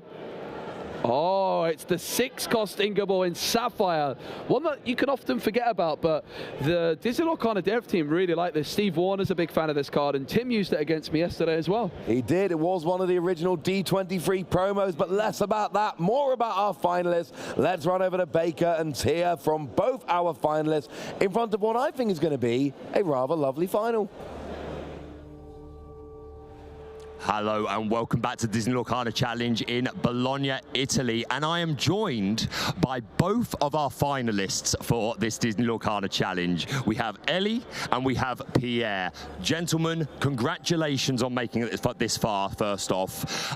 Yeah, this is quite interesting. It's kind of like the showdown before you go into the finals. You're in the finals, you've come a long way, 9 rounds of Swiss, you made it into day 2, and now you've gone through multiple best of 3s to get all the way here. Now, we already spoke to you a little bit, Pierre, but for the sake of people that might have just been joining the stream, let's just start again and act like it's your first interview. So I want to ask you both, first of all, where you're from and what got you into Lorcana. What's the story? Yeah.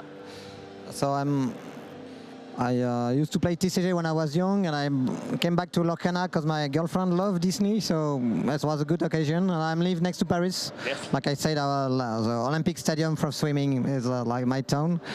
And so that's all. And my family is in Normandy, so it's like something to give the mic to Ellie. Yeah, no, there's a familiarity already. And yourself? Yeah, I was playing some TCG, probably mainly online before, and I like the gameplay of Lorcana more than other ones. Right. So I dig into it, and now I'm here. Perfect. And you both started right from the very beginning in the first chapter? Yep. Yes, awesome. So what is it that you find unique about Lorcana? What is it that keeps you playing after all this time? What is unique, it's a simple game. You have a few little text on the card, but it's really complicated to know what to do exactly and play well. So that's everybody can play simply, but it's really hard to perform well. So that's what I like. I hate the TCG with many texts, and Lorcana it's simple. Yeah, the simplicity. And how about yourself? What keeps you playing Lorcana after all this time? Yeah, like you said, like it's easy to play, hard to master, and there is so much integration between some cards like my deck, obviously, and it's the most fun. Awesome.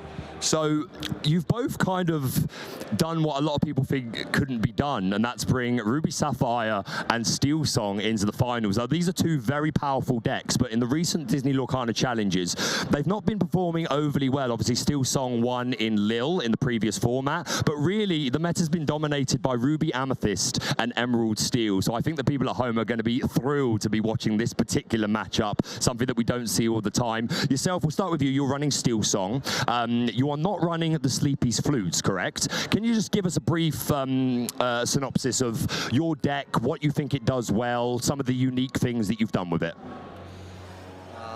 So I play the list with, I would say, big bodies. So you have Ursula, Harps, Perdita, so it's really low rounds, so it's really strong bodies. And against steel decks, it's really hard. Like maybe if you watch the semifinals, it's really hard for a steel deck to clear the board.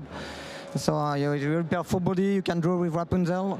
So yeah, really, and you can always recover. That's just with all one new world and sing for free. So yeah, it's the classic steel stone, but with stronger body. A lot of cards we get too low, so it's really strong. Yeah, the Cinderella Stout-Hearted that you're running in particular is particularly hard for a lot of decks to deal with, and in your previous feature match, that looked like a really key piece in taking that victory. And the Golden Harp's obviously also doing very well for you, so that's something for Steel Song fans. Maybe take a look at this list and maybe consider running it slightly differently. But I would say perhaps even a more unique list from my friend on the left here. You're playing Ruby Sapphire, and you are running the Queen. Please talk to me about your deck. What led to some of these choices? Yeah, I think the Queen is actually the best blue card in the game. Oh.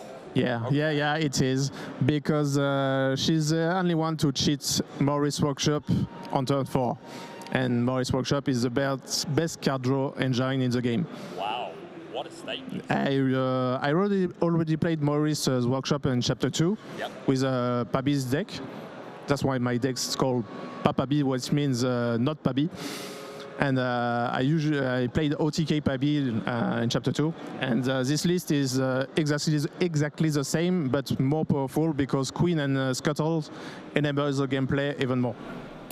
Amazing. I did have the pleasure of, while I was on my break, I did a little scout around when you were playing against the Ruby Amethyst player, and I think it was 11 items I saw on the board at one point. Absolutely wild. And just so people at home know, that might be thinking, oh, why are you telling each other the decks? We are in open deck lists. Both of these gentlemen will be able to look through their opponent's entire list and know all the unique counts. I'm so thrilled that you've both made it this far with like different versions of decks that, from what we would normally see from players. It's going to be an incredible final. Last question, is there anyone that you would like to thank, any shout outs that you'd like to give to anyone in the Lorcana community? Like before my teaming class, which would come together since we have to play offline now, and so they really helped me for this. Yeah, and you said that you think you might actually miss your flight tonight, but because you've made it this far, so it's worth it. So we've got you for one more night, which is fantastic. And yourself, anyone you'd like to thank or shout out? I would like to say my partner, which is which bring me luck to me today, and all my team, obviously, meta makers, will make a new meta. Absolutely love it. And you heard it here first. Maurice's Workshop is the best card drawer in the game, and the Queen may well be the best Sapphire card in the game. Gentlemen, I'm really excited to watch your game. Can I ask for a just pre-match handshake just as we go in? And there we have it. Can't wait to watch it. We'll be back very, very soon.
Hello and welcome back to the Disney Lorcana Challenge in Bologna, Italy. My name is Baker and I'm once again joined by my co-host Joe Curley. I just had a very interesting interview with our two finalists, with Pierre, who is on the Steel Song list with golden harps, no flutes, and Ellie, who was playing that deck that Ross seemed particularly excited about. I actually missed that game, so I'm so excited that I get to watch this deck in action now. But during my break, I stepped outside and I actually watched his game against the other top four player, the Ruby Amethyst player that came second in Bochum.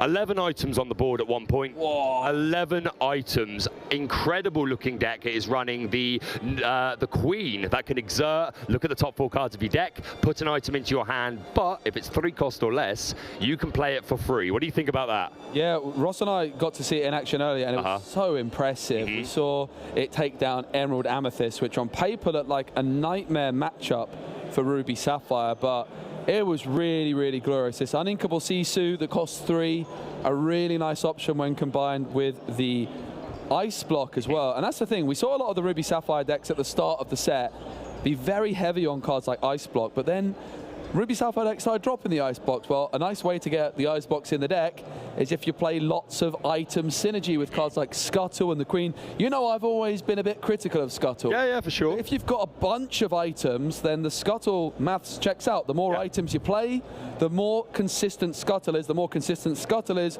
the better it is. So I think it's a really exciting deck. I love to see players thinking outside the box. For sure. Really, really investing time into preparing something spicy and unorthodox, and it's clearly paid off here. Yeah. 100%. What I think is super interesting as well is, as you just said, the Ruby Sapphire player playing the deck a little less conventional to what we would expect these days for Ruby Sapphire. And I think the same is kind of true for the Steel Song deck. It's probably a bit closer to what we consider the core Steel Song deck, but not playing those Sleepy's Flutes, which I do think is a rarity in Steel Song these days, but playing those golden harps, which are slowly growing in popularity. I do want to share a couple of hot takes that I got from that interview there from Ellie on the Ruby Sapphire deck. He says that Maurice's Workshop is the best draw engine in the game. Wow. What a statement. Not something I would have ever previously said, but I suppose if you're going through a tournament where it is you've got this many items and you're getting the advantage off of it that much, it probably does feel like it is a very powerful draw engine. He also believes that that Queen, the one that can exert to find an item, he thinks is the best Sapphire card in the game. Wow, those are some hot takes. You're right. They are some hot takes. But I mean, look, they're in the final. Yeah. And I think it's really interesting. These cards kind of all work together. I mean, if you're playing a Maurice's Workshop on turn 3, it's a 3-cost uninkable item. It's going to be pretty slow, but if you can play the Queen on 3, exert the Queen, and then get Maurice's Workshop exerted and play for free. It doesn't matter if Maurice's Workshop is exerted. It doesn't matter at all. It's just every time you play an item, you can pay 1 to draw a card, and you can play multiple items per turn and trigger Maurice's Workshop multiple times. But look at that, Baker. Ruby Sapphire in the good matchups. Amber Steel is listed as a good matchup. So that could be a pretty bad sign if you're Amber Steel, especially without those Sleepy's Flutes.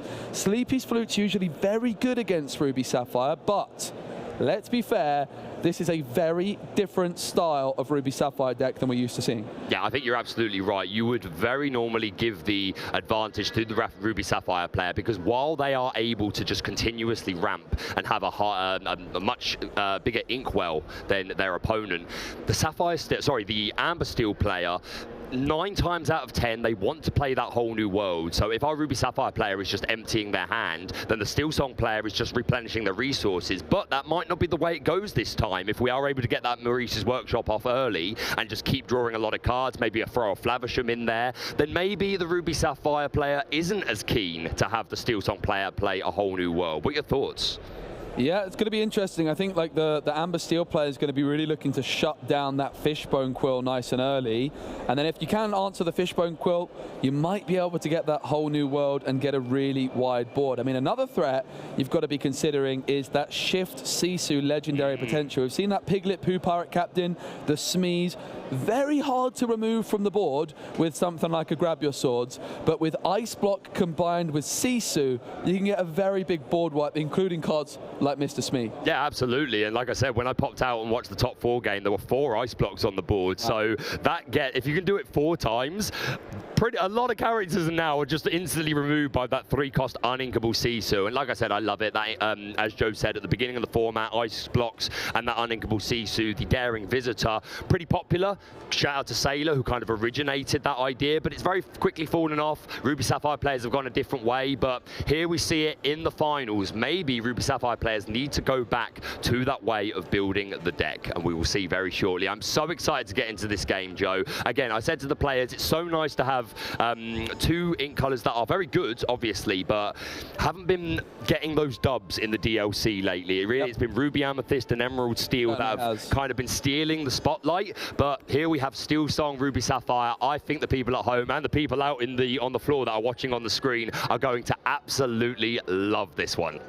Yeah, it's going to be a nice little idea to take a look at the bracket so far. The players are currently sat down, but they're looking through the deck list. Here is the Elsa bracket. You can see in the quarterfinals, it was an Amber Steel Songs Mirror, which Pierre came out victorious. Let's look at the run Pierre took. Look, knocking out Frank Karsten in the mirror matchup there is so impressive. Then taking down Luca on Sapphire Steel. Another Amber Steel Songs Mirror in the quarterfinals for Pierre. That has got to feel very, very good, knocking out Frank Karsten in an Amber Steel Song Mirror. You are absolutely right. And when I did my first interview with Pierre, that was actually one of the first things he said. He was like, oh, I beat Frank Karsten. I'm paraphrasing, but the message of it was like, this is a player I respect. I was very nervous going into this match. So very proud to have beaten a very, very talented player. And as you say, beating Luca with the Sapphire Steel, and then now he finds himself, then beating Ricardo in the mirror match. We actually watched that. That was kind of the Golden Harps versus Sleepy's Flute matchup. The Golden Harps came up on top, and the Cinderella Stout-Hearted, 2 copies in Pierre's deck, put in an awful lot of work in that particular game. But now he finds himself in the finals against our Ruby Sapphire player. We'll be going on to our next bracket, and abracadabra, here is the Maleficent bracket. And walk us through Ellie's journey, Joe. Yep, so they've had a really nice run, starting off against the Amethyst Emerald player, which we watched earlier on in I think it was a 2-0 in the end. It was a really, really impressive win. Then there was that Ruby Sapphire Mirror, which I was a little bit concerned for them, thinking that maybe the more traditional Ruby Sapphire deck might come out on top. But as it turns out, Maurice's Workshop is going to be really powerful in that match as well. I mean, they've said that they think it's the strongest draw engine in the game. Those Ruby Sapphire Mirrors can often just really be a battle for resources. You've both got big cards, so if you can end up with significantly more cards in your hand, I can certainly see how they came out on top there. But then also taking down Sapphire Steel against Jarno, that was very, very impressive. Also want to give a shout out to some of the unorthodox decks in this side of the bracket. We saw Forstein with the Amethyst Emerald. We saw Martin with that Amethyst Steel. They were so close, weren't they? Yeah. Taking down Jarno. It was a 2-1 loss. They got to 19 on one game. And of course, with Goats in the game, that's even more close. So very, very strong performance. But we're going to take a look at some of the other brackets just about now. And this is the final bracket. The Mickey Mouse Brave Little Tailor. We saw Victor versus Pierre, which was Sapphire Steel versus Amber Steel. Pierre out on top. And another Ruby Sapphire Mirror, which Edie came out on top of. Just a quick correction, actually. Fabian is on Ruby Amethyst. That was a Ruby Amethyst versus Ruby Sapphire match. That was the one that I went out to double check. So yeah, that looked like a really close net game, and Fabian coming second at DLC Bochum. So already a very established, talented player, but Ellie was able to take that dub, and now they find themselves in the final against Pierre. Ruby Sapphire with the Queen and Maurice's Workshop versus Pierre with his Golden Harps and Cinderella Stout-Hearted. What do you think, Joe? We've already said that Ruby Sapphire quite often is the favoured matchup here. Do you think that this Queen build against this Harp build may take it a different way? It's going to be really interesting. You mentioned that in one of the mirror matchups for Amber Steel, it was the Harps that came out on top. of the Sleepy's Flutes, and that makes sense that the Golden Harps in the mirror matchup are going to be better. But if I could only pick one coming into this game, Flutes or Harps, I think I would rather have the Flutes against Sapphire Ruby. Ruby Sapphire can just get to that late game, and every time you play a character, it can often remove it, whereas those Sleepy's Flutes can rack up the lore. So I think it's going to be an uphill battle for Amber Steel, but if anyone could do it, it's going to be Pierre. They took down Frank Carston already. That's already a really, really big challenge. They've got another one on their hands here, and I'm just so excited to see this Ruby Sapphire deck in action again, Baker. I can't wait. The first time that if that Queen does get to exert, come down and exert, that is it's going to feel like Mufasa that rips off the top. It could be super important. But yeah, Maurice's Workshop, who knew? Like, we've seen a little bit of rogue play here and there, but what a statement. The best draw engine in the game. But like I said, if you're running all those items, then it certainly feels like it. And I want to go back to the point you made not too long ago. I know you've, and quite fairly, I think, been kind of critical at Scuttle, and I absolutely see your points, but you're saying that if you've got that percentage of items, then you think it's a much more reasonable play. Yeah, I think that this Queen item package just makes a lot of sense. The more items you play, the better Scuttle gets, and the better the Queen gets as well. So it just makes sense to just have an absolute abundance of items available, and yeah, it's really cool to see this work. I think, again, if you're playing the Maurice's Workshop on 3, it's very, very slow. You'd rather play a Fishbone Quill. But if you're putting the Queen down, exerting the Queen, and then playing Maurice's Workshop, it's going to be really very impressive. Now, the players are ready. The hands have been drawn, and the mulligans are about to begin for the final of Disney Lorcana Challenge in Bologna. It all comes down to this. I'm ready, Joe, and I know you are. The players have already had their deck checks. They have had a look through their opponent's lists, so they know what the other person is playing. Also, these guys are kind of familiar with each other. I think Pierre said that his family lived quite close to Illy, so they have met in the past. So nice little story there that they have crossed paths in the past, and now they find themselves in the final of Bologna. Now, Pierre did get 48 points in Swiss, whereas Ely 47. So Pierre, due to having that slightly superior Swiss record, is the highest seed and therefore is going to be able to go first in game number 1. Now, while they might have the disadvantage in terms of matchup on paper, that is definitely going to swing things back into Pierre's favor with the fact that they're going to be able to go first in game 1. So I think we've got a really exciting final here. Let us know who you think is going to be winning. This is the final, and of course, so much to play for. Not only the pride, but also a whole binder filled with enchanted and foil cards from Ursula's Return. What an incredible prize to go along with everything they've already won. As you say, here we go. Don't go anywhere. This is the grand final. Stick around. You don't want to miss it. And already I see that Gaston, Arrogant Hunter, in the hand of Ellie. 2 cost, 4-2, Reckless. Yeah, it's going to be 3 cards mulligan for Ely, it seems like. Maybe 4, in fact. Of course, going to be looking for some ramp options, maybe a Fishbone Quill. Pierre going to definitely be aware of the threat of Fishbone Quill. We saw in the semi-final them utilizing bare necessities to discard the Fishbone Quill from their opponent and therefore shutting down the ramp option. Sapphire, of course, looking to get lots of ink early in the game.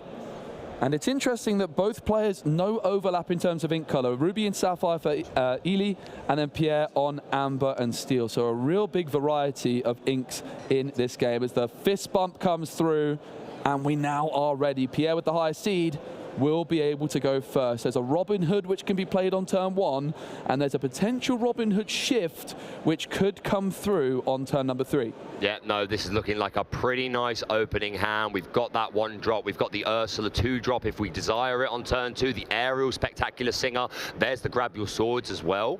This looks pretty good. I don't know how useful that Grab Your Swords is going to be early, but the rest of the hand looks pretty darn good. And Illy with a Popsicle in hand. I'm also spying that Queen, a Tamatoa at the back there. They do also have that Maurice's Workshop, which is an uninkable card, so it's not going to be able to go into the inkwell as the Popsicle comes through, card drawn. But Ely definitely could consider going for that on turn 3. Might just want to try and go for the Queen on turn 3, though. Now, Pierre does have ways of removing the Queen while it's ready before it can exert. Something like a And Then Along Came Zeus, which could be sung by a character with Singer 4. And there is a character with Singer 4 in the hand of Pierre that goes by the name of Ursula Vanessa. And there she is, Singer 4, so, and then along came Zeus could be an option. Also, Strength of a Raging Fire, if there's enough characters down on the board for Pierre, could remove the queen. It's going to be the Scuttle, going to be looking at 4 cards off the top, and an item can go into the hand, and look at that. There's 2 to choose from. Ice Block or Fishbone Quill. Ice Block uninkable. It is going to be the Fishbone Quill, and Pierre gets to see that working in a similar way to Aerial. Yeah, that's a great move. And also, I want to draw some attention to the Teeth and Ambitions in Ili's hand, which can be sung by this Scuttle and could be able to put 2 damage on this Robin Hood. Of course, it may well be too late. Pierre going into his turn 3 is going to ink. He's going to ink that Champion of Sherwood. Yeah, really interesting. I was expecting that to be shifted in this. We have another. We have another. Of course you ink the normal and you play the Enchanted. I wouldn't have it any other way. Imagine if Pierre inks the Enchanted to play the non-Enchanted Baker. There would have been riots. Yeah, then be the rules. We want to see the Enchanted. And this is potentially the first example of going first benefiting Pierre, because if it had been the other way around, then Ili would have potentially been able to play Teeth and Ambitions to remove this Robin Hood before it shifted. So, yeah, already we're seeing the difference made by going first. I think we're inking that Teeth and Ambitions. No, it's still in hand.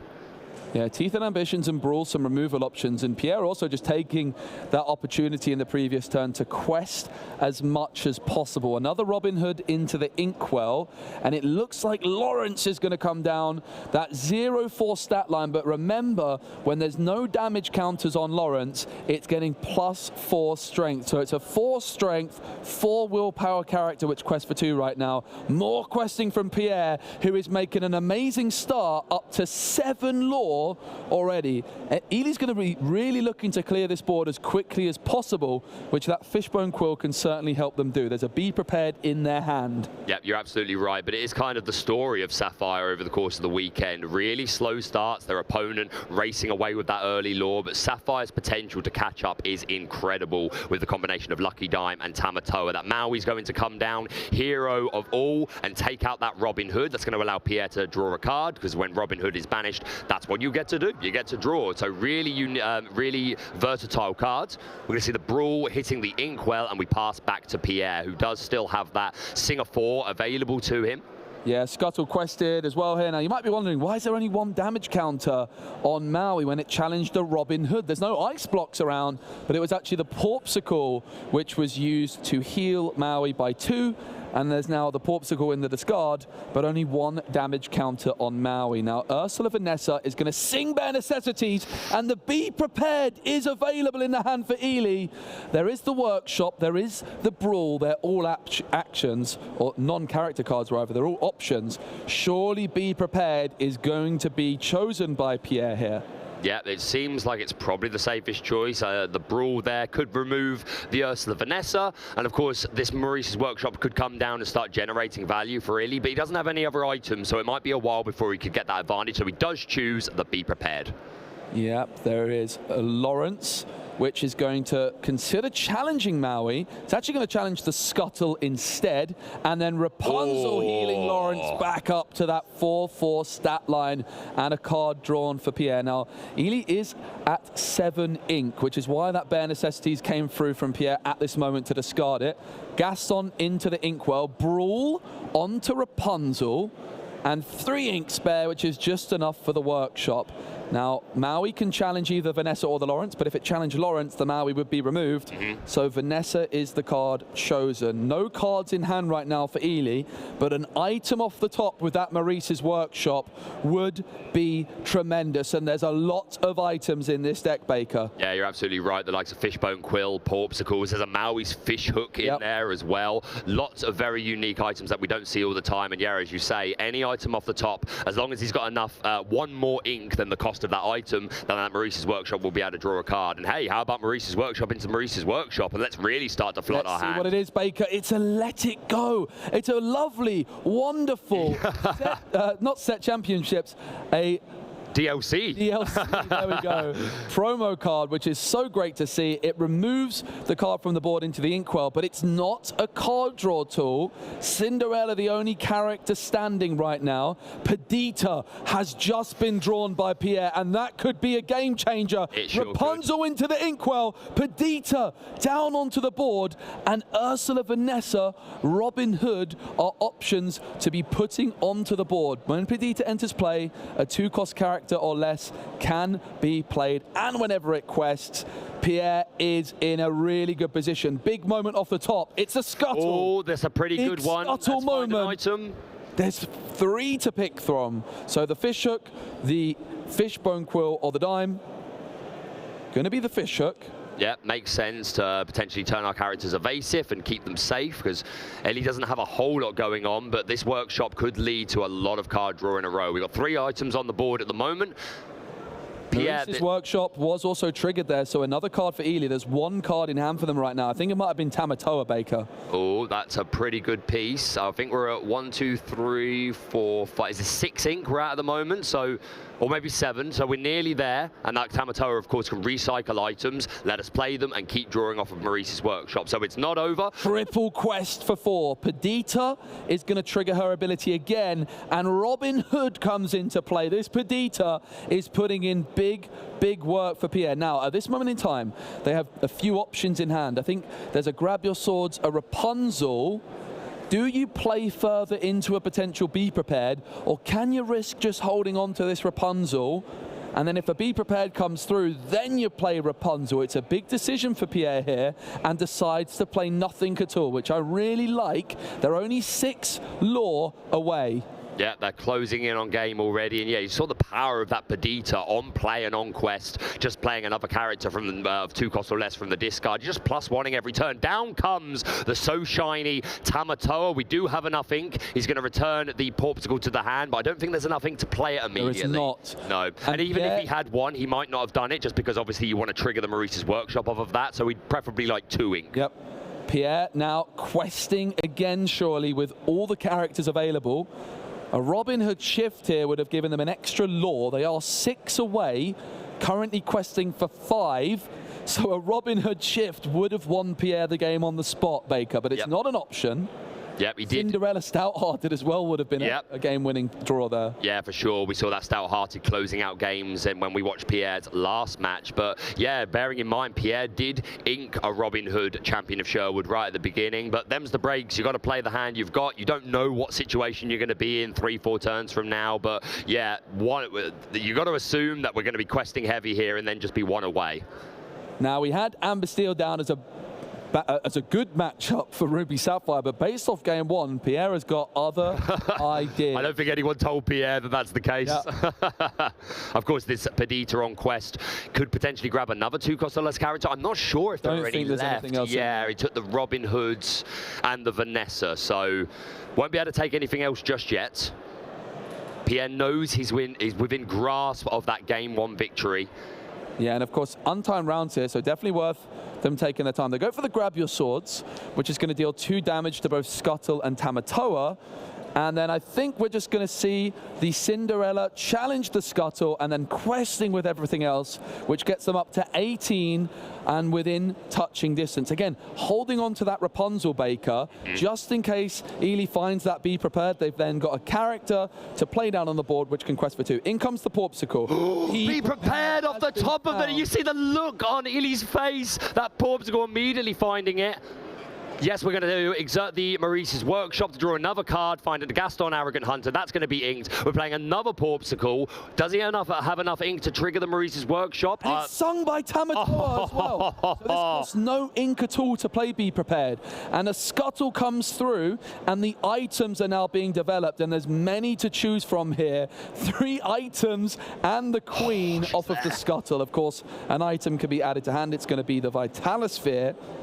But this decision from Pierre to hold on to that Rapunzel is looking really good right now. Pierre's going to be hoping to find something like a Mr. Smee. Rapunzel and Smee onto the board this turn could be really interesting. Yeah, for sure. Try and force maybe another be prepared from the opponent. Just keep asking the questions, make them have the answers. But yeah, this queen hasn't put in any work yet, but I believe there is still time. But Pierre is within touching distance of 20. Laura is sitting at 18. Illy has a lot of catching up to do. Can he snipe it away from Pierre?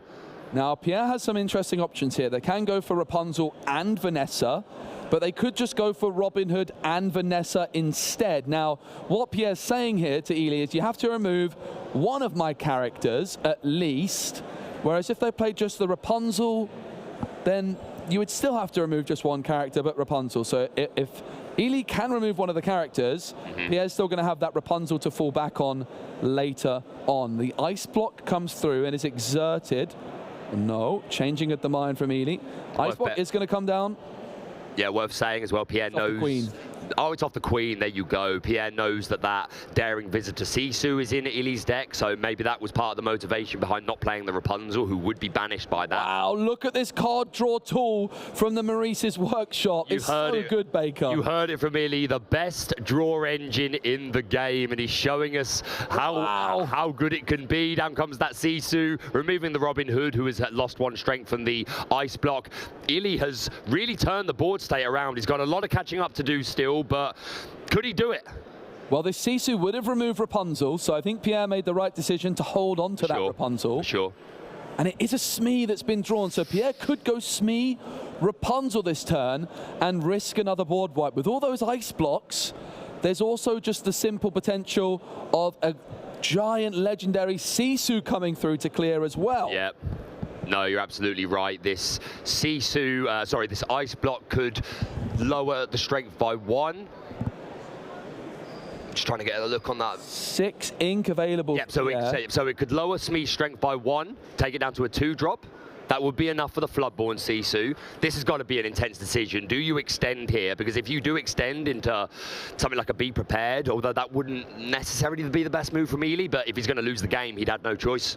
Decides not to go for it, and with the amount of card draw potential off a simple item, and there it is, it's the Porpsicle. Now, there is a Brawl available in Illy's hand as well, which usually can't remove the Smee. But with that ice block, the Brawl is going to be able to remove Smee. Look at the work this queen is putting in already. It has cheated 2 items onto the board. This has just completely turned around. Illy was topping. He had barely anything. And look at the advantage he has generated courtesy of this Maurice's workshop. Of course, that Be Prepared off the top was really good. But again, he's drawn quite a lot and his deck's built consistently. There are 4 copies. You can't hold it against him. Yeah, and this is where those Sleepy's flutes can be so good in this matchup, because you reach a state where Ruby Sapphire just takes over and they can potentially remove every character card you play. Now, considering Illy to put that Maurice's workshop into the Inkwell, but maybe deciding to hold on to it and use it. Imagine a double Maurice's workshop on the board. That would be even more card draw potential. Yeah, and one Maurice's workshop triggers the other Maurice's workshop. I can certainly see why it's put in work. And it's going to remove the Smee as well due to the ice block. Big questing power as well. Suddenly, Illy's at 7. He is at 7. He has 3, 4, 5 lore on the board. Pierre drawing into a Pooh Pirate Captain. Rapunzel and Piglet, both cards need to be removed, Baker, for Illy to stay in this game. There is I think that's a Madame Medusa in Illy's hand, I do believe. No, it's a Brawl. Okay, well that still helps us deal with one of the characters.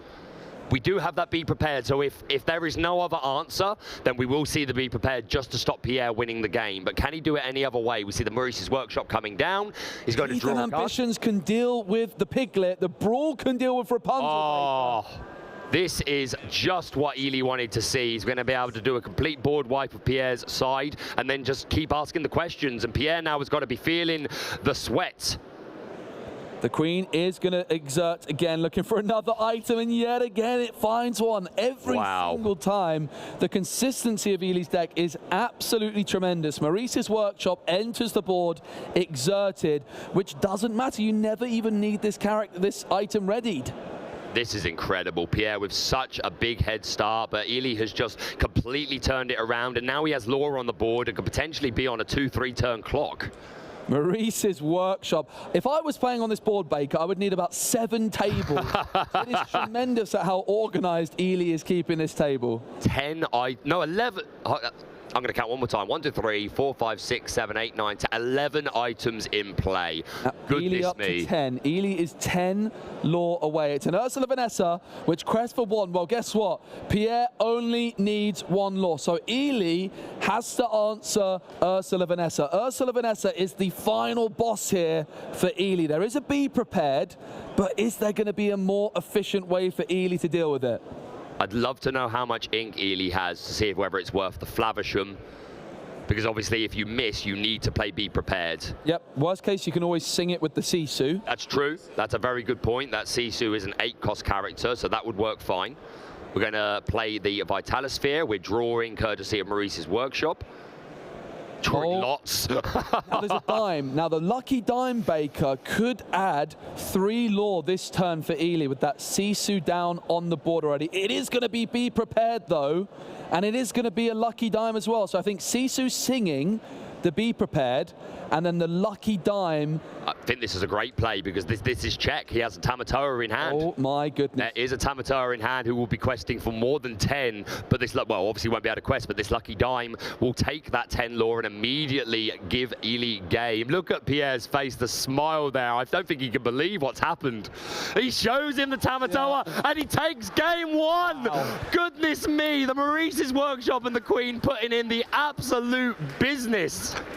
This was the most incredible comeback I have ever seen in a game of Disney Lorcana. Amber Steel songs at 19 lore. Well, that's great. 19 doesn't matter. You have to get to 20. Holding him off turn after turn, constantly had the answers.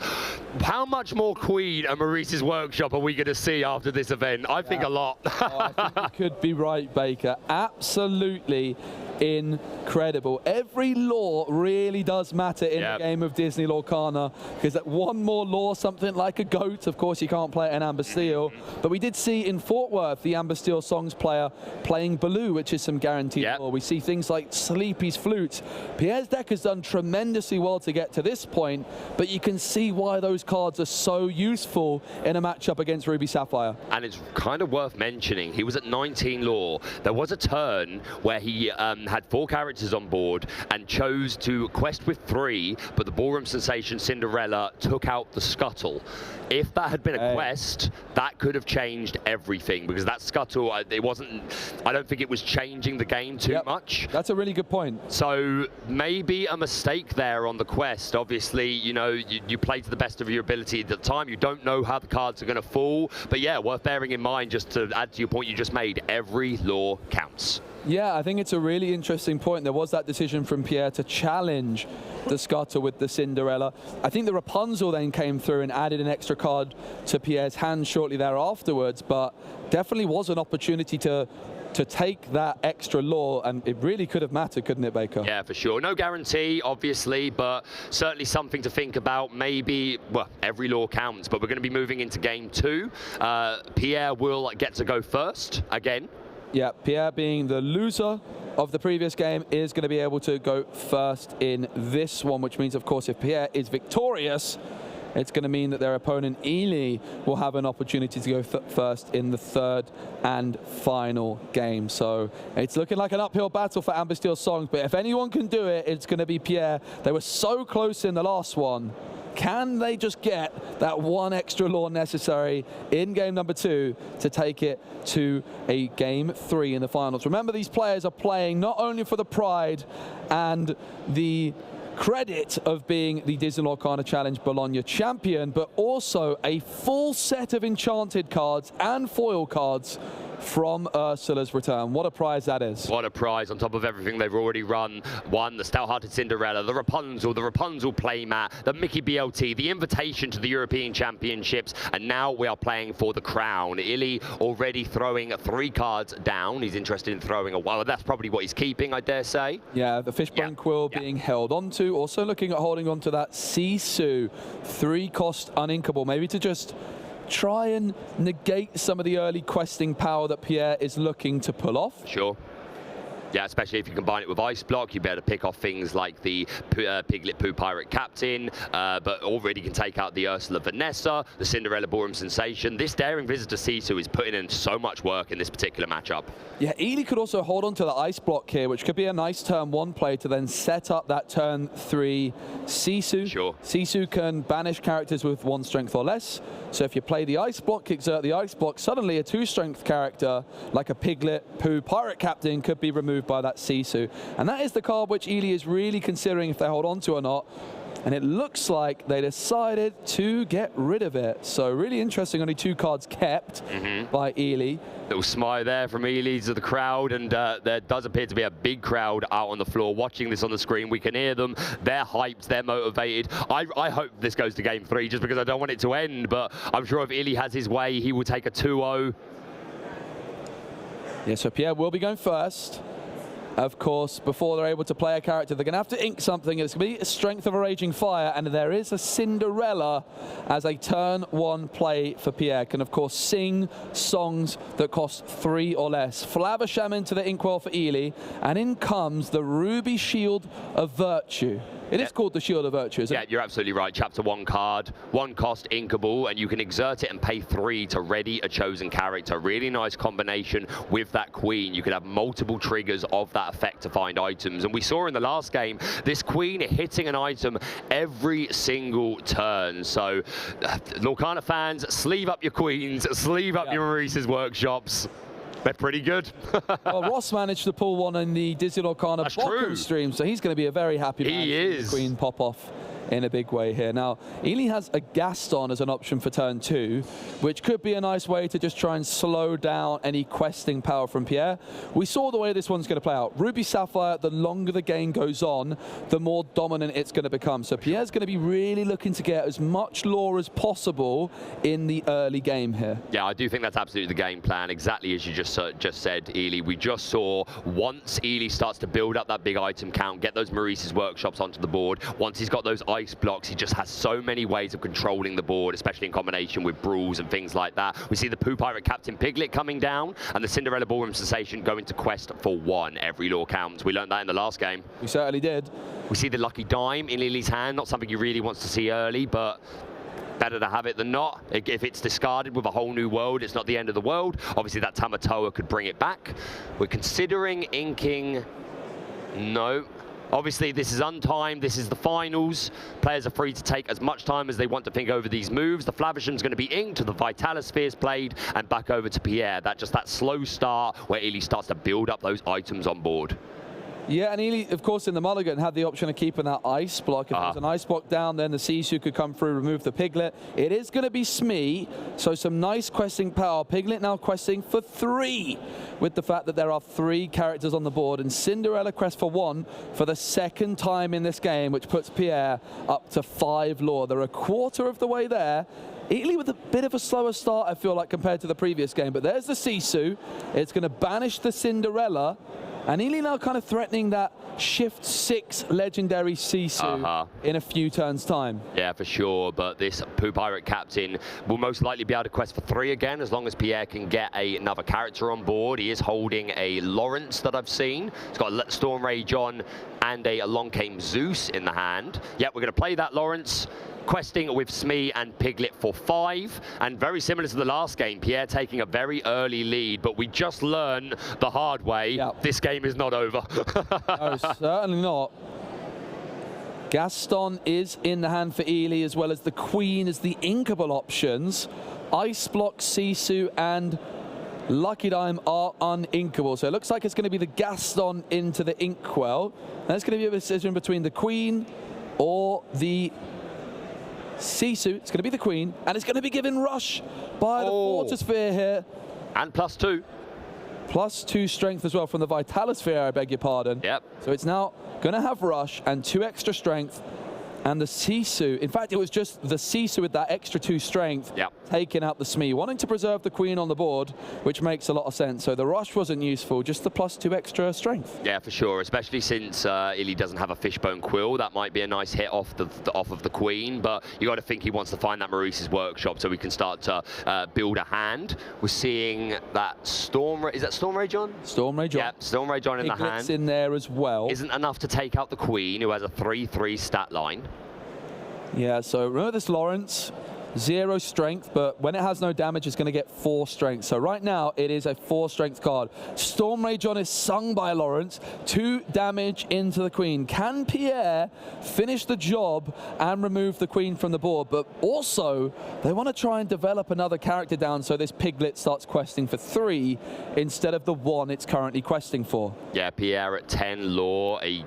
This time it could go differently. He could make that race to game. We are able to get the Robin Hood down, so Piglet does quest for that 3, bringing to Pierre to 13, and another Pooh Pirate Captain coming onto the board. So that's 6, 7, that's 8 Law on board. So Illy does need to answer this. Of course, the Queen will be able to take out one of the Pooh Pirate Captains, but still, that's a lot of pressure that the Pierre's starting to build up. We did find the Maurice's Workshop, I believe, off of that top. Yep, there's also an ice block available for Illy with that Sisu around in the mix as well.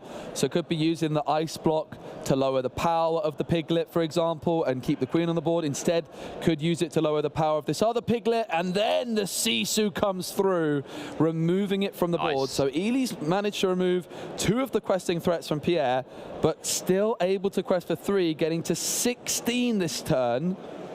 Which is getting pretty close, Baker, to that magical 20 mark. You're right, absolutely within touching distance. We're going to see that Borum Sensation Cinderella be inked. The Long Came Zeus is going to get rid of the Sisu. Pierre respecting the ability to shift into the Floodborn. If that happened, that would be devastating. The Flavisham is going to come down. I do believe that was off the top, because I did see the Workshop and the Lucky Dime in his hand previously. So very nice. And which item does he want to remove? Obviously, it's the choice between the shield and the ice block. It is going to be the ice block, finding us Porpsicle and Maui really nice, is going to help to control the board a little bit more, and of course Porpsicle thinning our deck and more items on board for Flavisham. Yum, yum, yum, yum, yum. And Illy's going to ink the Porpsicle. Could have inked the Maui and played the Porpsicle, but of course that Maui is going to give them that little bit of board control that they so desperately needed this time. Big moment off the top for Pierre. They've got a whole new world in hand and something else which I didn't quite catch. It's a quest. It's a double whole new world right now. That is not what you're looking for if your name is Pierre. They could go for the whole new world if they have enough ink, but I'm not even convinced they've got 5 ink yet. They're at 19 again. Surely not. And Pierre is going to go for the whole new world, I believe. No. Illy seems to have called the game right there. Pierre does take it. Pierre has made it 1 game apiece. Wow. What a game. It went very similar to our first game, with Pierre taking a really huge lead, but Illy was able to still take game 1. But game 2, Pierre, he was able to finish it.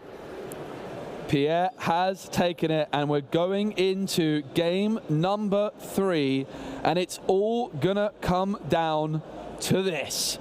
Remember, Pierre, having lost that game, won that game, will be going second in the 3rd and final game. Pierre's been able to go first in both games so far in this best of 3, but they're now going to have the biggest uphill battle of them all, because they're going to be going second against Ruby Sapphire, and Illy is going to be really looking to ramp up as quickly as possible as the Sapphire player. Yeah, and definitely wants to get that Queen down early to try and start building up those free items. She seems to hit all the time, so I'm not expecting anything to change. But if you're just joining us, first of all, you've missed a lot, but don't go anywhere, because this is the 3rd game of the final match of Disney Lorcana Challenge Bologna. We have Pierre versus Illy. Pierre running the Steel Song deck, no Sleepy's Flutes, instead opting for the Golden Harps, and Illy playing Ruby Sapphire with Maurice's Workshop, which he calls the best draw engine in the game. Amazing. And if you watch game 1, it's hard to argue with him, and the Queen, which he just calls the best Sapphire card in the game, full stop. Okay, Illy has got no ramp in the opening hand here. Of course, we're now looking at the Amber Steel Songs hand. They're going to be mainly just looking for a nice curve, maybe try and shift in the Robin Hood and get a whole new world through, possibly. Ely's going to be really looking to try and find some ramp options, that Mickey Mouse or the Fishbone Quill, the main ways. Now, I don't think Pierre's playing the Queen, so often what you might be able to do is the Amber Steel Songs player going second is play the Queen on 1, shift the Queen on 2, sing a whole new world, and discard that Fishbone Quill. That's not an option. No. But what could be is Pierre playing Bare Necessities on 2 and trying to discard a Fishbone Quill from Ely to disrupt the ramp. Yeah, that'd be a really nice play, but we've seen before, if Ely starts to get these Maurice's Workshops on the board, it can just get carried away. But here we go, our players have finished their mulligan. The final shuffle, this is the final match of this DLC Bologna, a cut from both players. And here we go. Ely will be going first. We're going to be inking that So Shiny Tamatoa, and I expect the Porpsicle is going to come down, drawing a card for Ely and passing over. There she is, Joe. Queen into the hand. That's a nice foil Queen as well. So really nice. And no turn 1 from Pierre, which is not ideal. They did ink a card, but didn't play anything down onto the board. No, they inked the Cinderella Stout-Hearted, but nothing to follow up with. Not the best start. Double Sisu in Ely's hand isn't... Scuttle has missed. Oh, that was off Scuttle. I thought that was his hand. You don't see that too often in Ely's deck. Scuttle missing. It does happen sometimes in a similar way to the aerial. Bare Necessities, Bare Necessities played, hoping to find that Fishbone Quill, but Ely doesn't have it right now, but could find it by exerting the Queen in a couple of turns' time. Now, the Teeth and Ambitions or the Porpsicles are options to discard. Which do you expect Pierre's going to go for here? I think there is a bit of an argument for the Teeth and Ambitions, as he does take that choice, because Pierre is running a lot of characters with 2 strength or less, such as the Pooh Pirate Captain, Cinderella Ballroom Sensation. So I think Pierre, that's where I'd have gone personally, just a bit more of a guarantee that your characters are going to stick, but not a good start from Pierre, who hasn't been at, obviously, the Bare Necessities on 2, but you would much rather be singing it with a Ballroom Sensation Cinderella. The Queen makes her way onto Ely's field, so next turn we will get to see the top 4 cards of the deck and see if we find an item to cheat into play. Yeah, so many uninkables in the hand for Pierre, which is why they had to do it. But here's the Queen, top 4 cards, an item that costs 4 or less can be played for free exerted. It's the Vitalosphere, not exactly the Fishbone Quill or the Maurice's Workshop they would have been hoping for, but certainly not bad, as the Porpsicle enters the building, Scuttle enters the Inkwell, and another Queen enters the board. And you've got to think, Joe, missed on that first Scuttle, but with every miss and you put those cards to the bottom, you increase your chances that you are going to hit with these other Queen exerts or potential other Scuttles. So the first miss may have been quite hard, but I think that's increased his odds of getting better hits throughout the rest of the game. The good news for Pierre is they found an inkable card in the form of Cinderella. Excellent. 3 copies of Let the Storm Rage On, 1 copy of Grab Your Swords, and a Lawrence in there as well. Ely currently at 2 lore. Pierre hasn't got a lore on the board yet, and they're going to need to start getting lore as quickly as possible. Lawrence could remove the Queen here that's exerted. Of course, there is another one waiting to follow up. We're going to be singing Let the Storm Rage On with Lawrence, putting 2 damage counters on the Queen. Okay, Baker, this is big. So there's another Storm Rage On coming from Pierre onto the Queen, and they have the opportunity to maybe Zeus this Queen in the future. Of course, they had to pay 3 for the second copy of Let the Storm Rage On. But if they can start removing these Queens and disrupting the card draw engine for Ely, Pierre could claw their way back into this one. There's still no ramp available for Ely.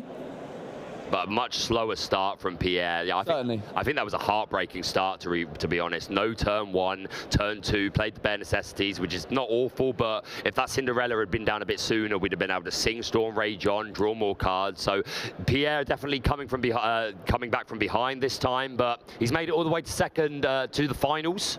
I'm sure he can pull it out.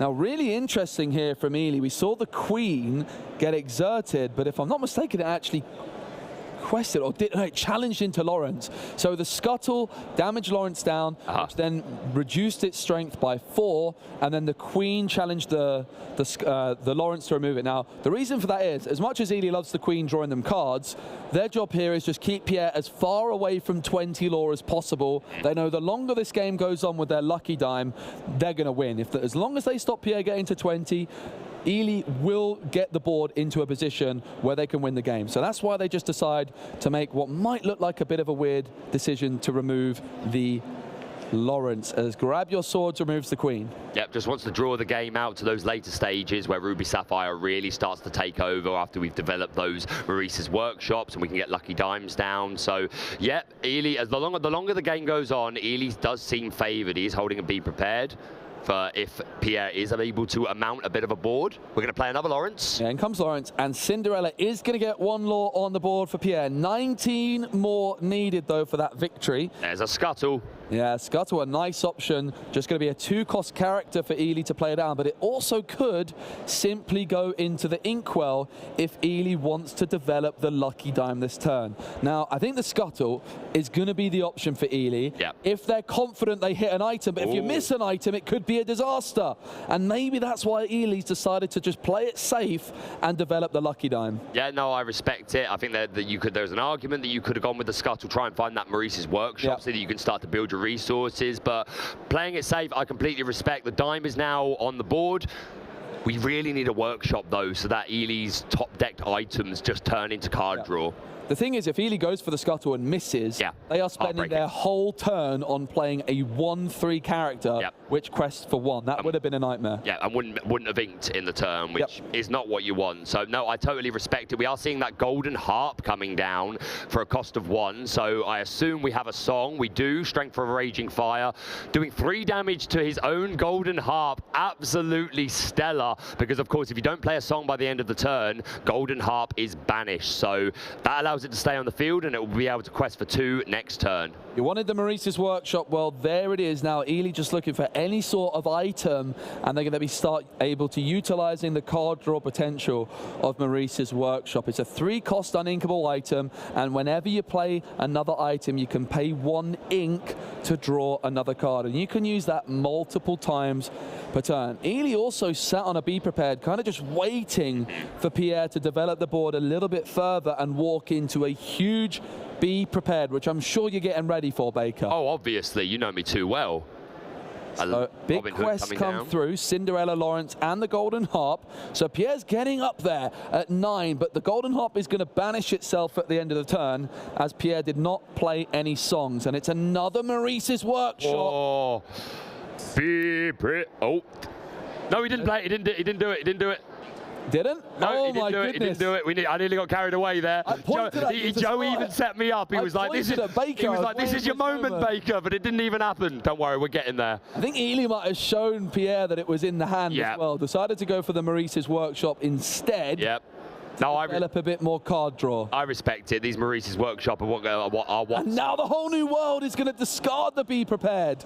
But the big problem is, Baker, Ruby Sapphire has a lot of very powerful cards, and it suddenly got 7 in hand. Soon to be 8 when Ely draws for turn. Yeah, Pierre still is in the lead concerning Law, so that is a good thing. But the same has been true of, the same was true of game 1, and was still able to have it robbed of him by Ely. We're going to be inking the Ursula Vanessa. This is a big quest coming through from Pierre. The Golden Harp is sticking on the board, but look at the left side card in Ely's hand. And we see it. Be prepared. That's the moment you've been waiting for. The Be Prepared clears the board and all the characters are banished, but the items remain on Ely's side of the board. And with that lucky dime, they can go from 2 law to 20 in record time, especially with a Tamatoa and an abundance of items. Yeah, how many items do we have? 2 Maurice's Workshop, 1 Ice Block, 1, 2, 3, 4, 5. So we've got 6. Oh, and the Vitalosphere, I missed that, so 7. So this Tamatoa along with Lucky Dime could put a 2-turn clock onto the game if he's able to develop it. Yeah, 7 lore away. Robin Hood Enchanted, Piglet Pooh Pirate Captain. That is potentially questing for 5 next turn if Pierre can get down a 3rd character for the Piglet, which would put them at 18 lore. So Ely is really going to be looking to remove as many cards from the board as possible. They have a Let It Go, they have a Brawl. Let It Go onto Robin Hood is decided. Yeah, Robin Hood running through the inkwell, courtesy of that Robin Hood. Now comes the brawl to clear the Poo Pirate captain as well. So Ely finding a lot of answers off of that whole new world, but Pierre still has a hand. We see a couple of copies of Rapunzel, one strength of a Raging Fire. Is that a Lawrence as well? Yep. Double Rapunzel enters the board. 8 ink spent. These Rapunzels questing for 2. If Pierre can quest with them both, they're going to be at 17 and within touching distance. Ely, though, Tamatoa time. Here is absolutely. Tamatoa with the lucky dime is getting an insane amount of lore. Ice block for a little bit more. Every item on the board gives Tamatoa 1 more lore pip, and that lucky dime plus Tamatoa could end things very quickly indeed. But the Rapunzels remain on the board. This game could be over in just a matter of moments. It is neck and neck.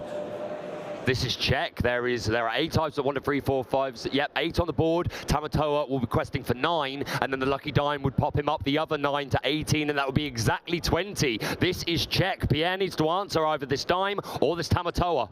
Well, Sing Zeus That's with a start. Rapunzel. That's a start. Can you do another 3 damage to this Tamatoa? You have to remove it. He does. Oh no, it's not quite enough. Raging Fire, and then play a whole new world. So there's still 3 ink left for Pierre, and they're looking for something to damage this Tamatoa. Yeah, we need a Pierre strength. knows that Tamatoa has to go right now. He's got nothing. I can't see. He's not found anything. He's found nothing, and he can play the aerial, but then there's no ink left to play the song.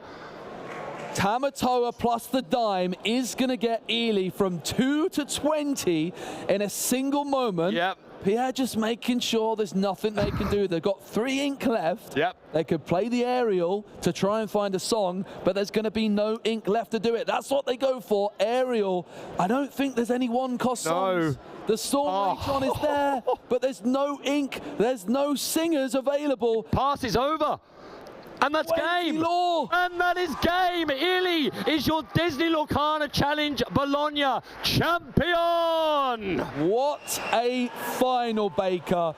Absolutely incredible games from both players. Ruby Sapphire Items is your Disney Lorcana Challenge Bologna champion. It was supposed to be the tournament all about Bucky, but it turned out to be all about the Queen. All about the Queen and the Maurice's Workshop. You heard the take from Ely in the interview. Maurice's Workshop is the best draw engine in the game, and the Queen is one of the best Sapphire cards in general in the game, and he has definitely backed up that. Absolutely incredible final. It was so close.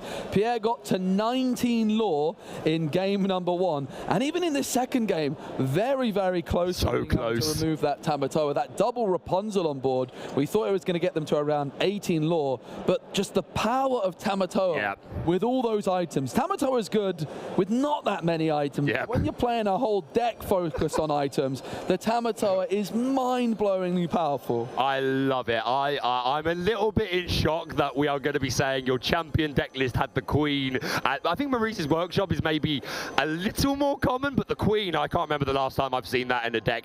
Absolutely incredible. Sleeve up your play sets. Absolutely amazing. And you're right, a lot of people thought this was going to be all about Emerald Steel, or Ruby Amethyst was going to bully its way into the finals, but nope. Ruby Sapphire Steel Song, what a healthy meta game. I love it. Absolutely. So many prizes are going to be handed out pretty soon, so don't go anywhere. Of course, the top 8 players are going to be getting their hands on their golden Mickey Mouse Brave Little Tailor, which is just amazing. And of course, our winner Ely is going to be getting a binder filled with an enchanted card from every enchanted, including an enchanted Queen, which is going to be able to go into their deck, I'm sure. I would love to see that. As soon as he gets the prize, just sorry, 1 minute, I just need to sleeve this.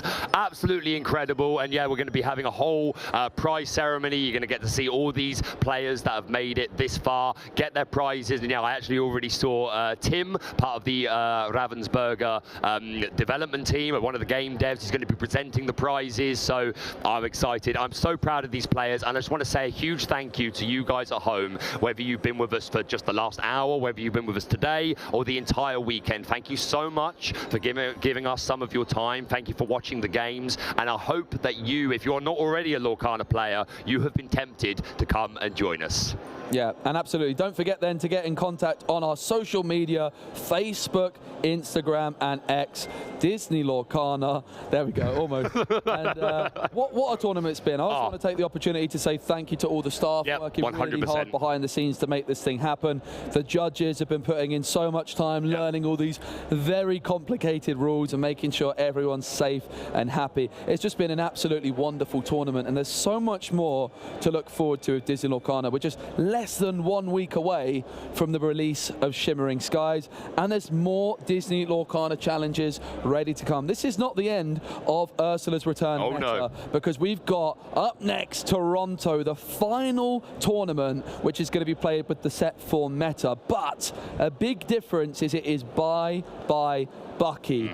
Bucky has been now errated for the rest of the Disney Lorcana challenges, and then it's going to really shake things up. And now there's also a certain Ruby Sapphire deck, which I think a lot of people will be bringing to Toronto. Oh, I guarantee some people have watched that and gone, all right, that's my mind up. That's absolutely what I'm playing. Yeah, Toronto, the next event. After that, the 21st of September. Thank you. I went blind for a moment. Yes, we have Las Vegas, which is sure to be an incredible event, and that Birmingham's will on the same weekend. Yeah, that will be played the same weekend as Birmingham, which we certainly hope we'll get to be at. And then later on in the year, one that I know is quite special to you, Joe, we have DLC Seattle, which I believe you are very interested in watching. Yeah, I've bought some plane tickets. I'm going over to Seattle. Oh, there we go. Why not? It'll be rude not to. So I'm gonna really excited to see what it's like over in there. Obviously been fortunate enough to attend all the European challenges. Really excited to see all the people over in Seattle. Of course, Toronto up in Canada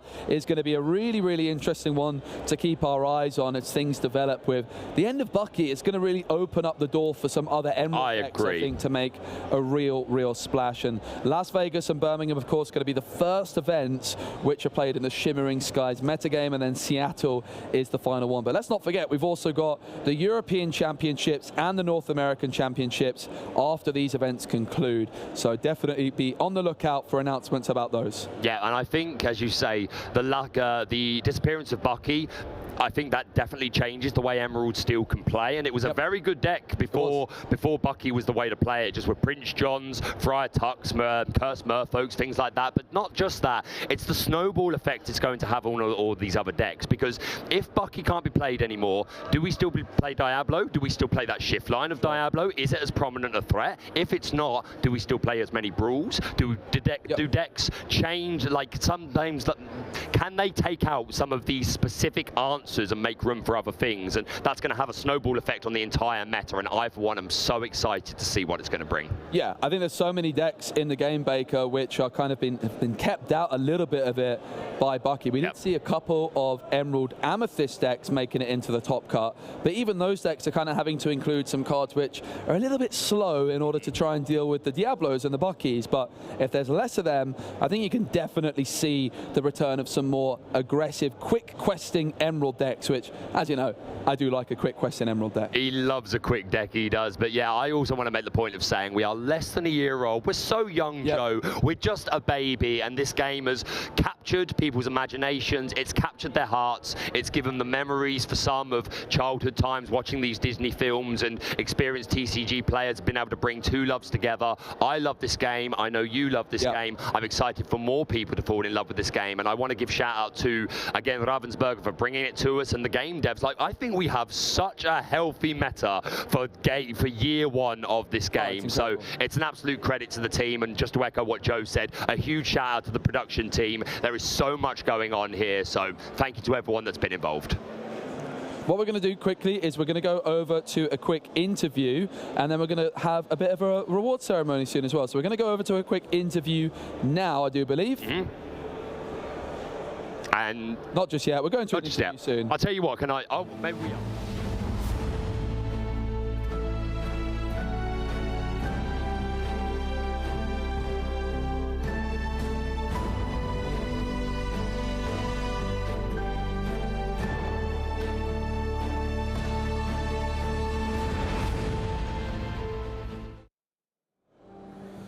Welcome back, ladies and gentlemen. I'm here with Pierre, who just finished second at the Disney Lorcana Challenge in Bologna, in Italy, and I mean second place finish at this huge Disney Lorcana Challenge. How do you feel?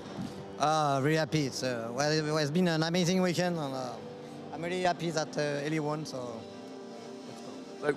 coming into this tournament, what were your goals? What were you trying to achieve? What would have been great for you this weekend? Meg, just like let it go would have been great, honestly. So you're aiming for top 28, you get top 2. Tell me about your deck. Why did you choose Steel Song for this tournament? I wanted to beat Green Steel and Blue Steel, so I like the Steel Song with, like I said, big bodies and who can beat Steel. So that's why I expected in the top to have a lot of Steel deck, and that's what happened, so that's why it went good for me. It went very well for you indeed. Anyone you want to give a shout out to? Any thanks to give for your second place finish this weekend? Yeah, my Inkless team, which is yelling outside, so they will help me all weekend, so that's thanks. Oh, we heard the cheers every time you won on stream. We heard the cheers. Well, I know you got a flight to rush to, so all we're going to say is congratulations. Have yourself a wonderful rest of your weekend. Yeah, thank you. Thank you for the organization. And we'll throw it back to the casters for just a minute. But don't worry, we have got an award ceremony. We have got some prizes to give out. Welcome back. I've got my Disney Lorcana hat. I'm very happy with it, I'm not going to lie. I've been waiting a very long time to have this. We have. This is our third event now. I had to put it on, didn't I? I'm going to be wearing this for the rest of the evening. You can expect to see it. Yeah.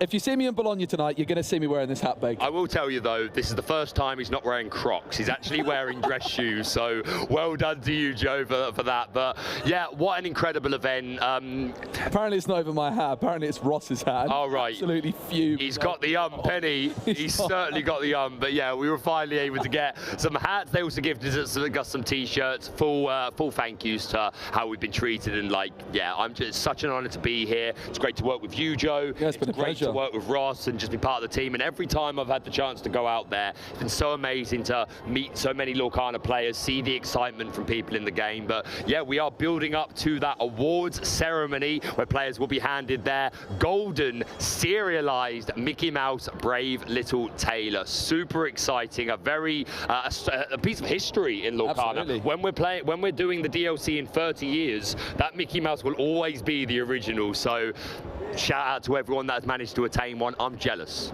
Yeah, we've got all the players now in the backstage area, in the little studio area, ready to receive their prizes. So we're not too far away from that at all. Yeah, so this hat, I want to talk a bit more about the hat. Please, talk about the hat. On the prize wall, there's lots of really cool prizes. Of course, we've had the main event happening over here, Baker, at Disney Lorcana, but there's also a bunch of side events going on, and you can use your prize tickets from both the main event and the side events to purchase some really cool prizes, such as this pretty cool Disney Lorcana hat. There's also a Lorcana t-shirt. There's a non-foil Rapunzel and Cinderella stout-hearted, but also, most impressively, there is a Cinderella stout-hearted playmat. That's exactly what I would be going after. I think it's nearly 100 tickets, so obviously 90, so there were 100 prize tickets given to the top 4 and the top 2, but of course all these side events that have been running today have been allowing players to build up those prize tickets so they can take home hopefully either that Cinderella stout-hearted, or I know I remember when we were in Bochum, there was a young girl that was desperate for that Rapunzel gifted with healing. I think she was only 7 or 8 with a family,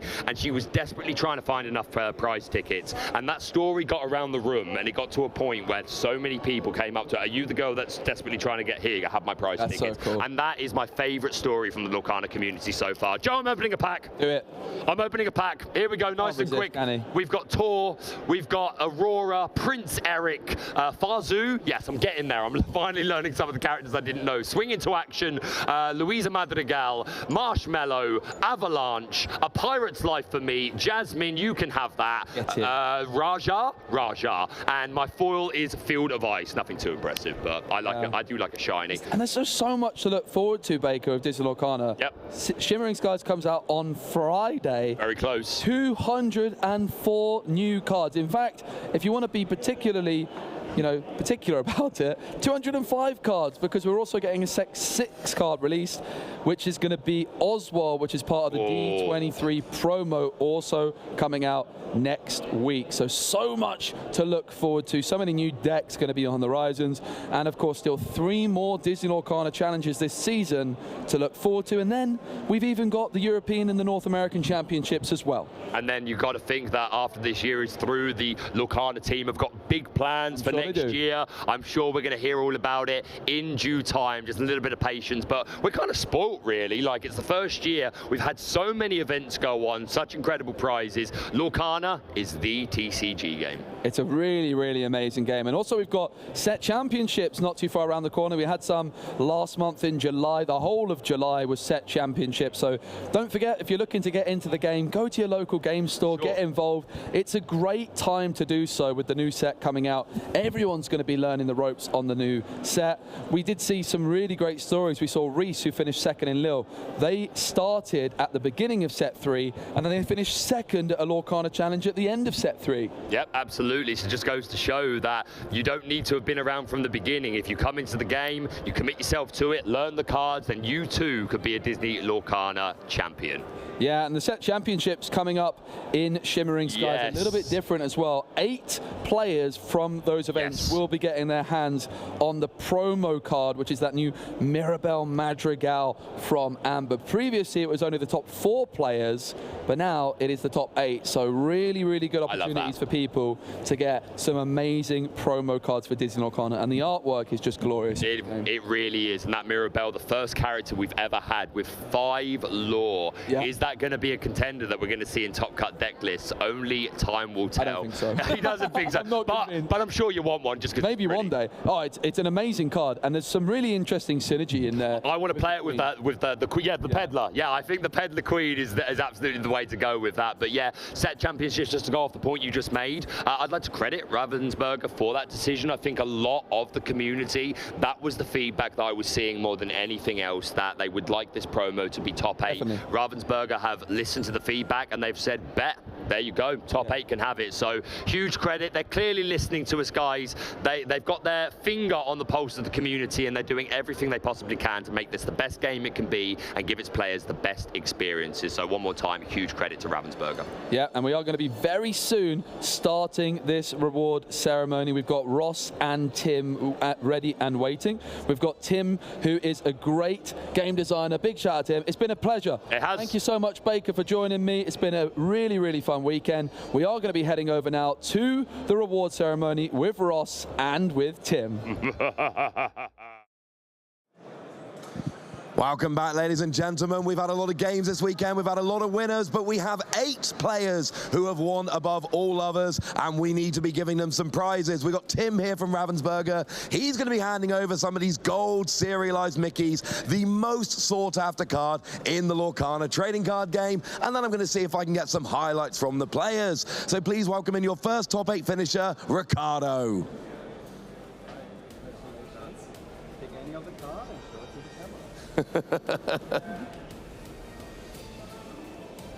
The number is very important. I won't keep you very long, but give us a highlight from the weekend. What was your favorite part of the weekend?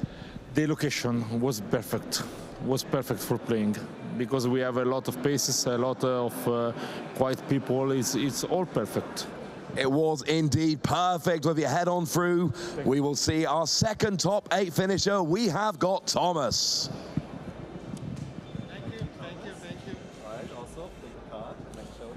The number is very important here. Number 188. That is a very good number, so I'm going to ask you the same question. Give me a highlight of this weekend for you. I wanted to play Bucky first, but at the player meeting, the guys told me, oh, there's so much Bucky, don't play it. So when they collecting deck list in the last second, I switched to Ruby Amethyst. Because I had a deck list from a set championship in my backpack, and I took it out and said, go for it, and it works very well today. That sounds like it worked very well. Well, congratulations. Head on through.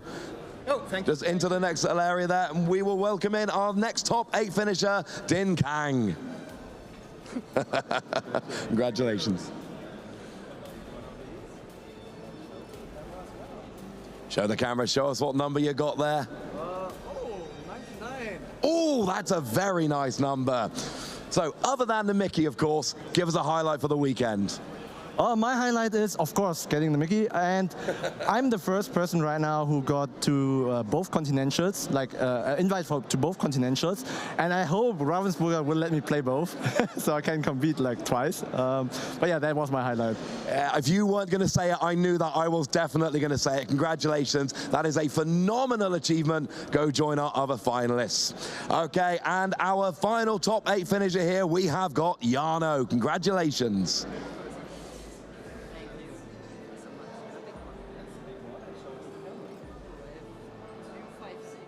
256. Very nice round number. I like that one.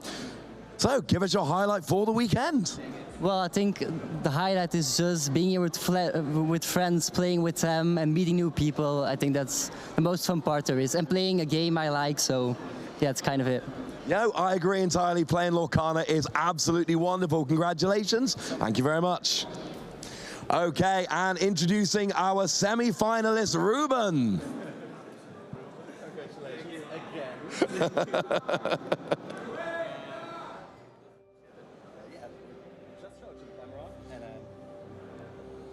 One to add to the collection, so give us congratulations. Do you want to give us a highlight for the weekend?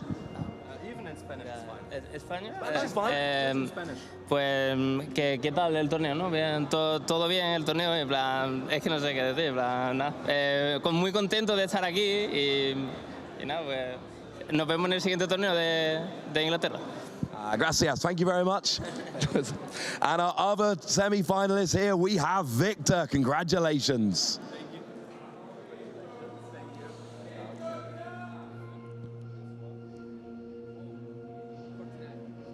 49. So give us your highlight for the weekend if you'd be so kind. Came here with all my friends. It's the best thing I won on this tournament. Tournament weekends with your friends take a lot of beating. Thank you very much. Congratulations. Go and join the others. And we do have our second place finisher here. We have Pierre. And I didn't ask for your highlight earlier, so give us your highlight now. What? Highlight for the weekend, best part of the weekend. Maybe I really like the final, like we were playing like in-outs and like a friend, it was really cool. It looked like a very fun game. Thank you very much. Congratulations. You'll join the other finalists. And we will say congratulations to our Disney Lorcana Challenge champion, Ailey.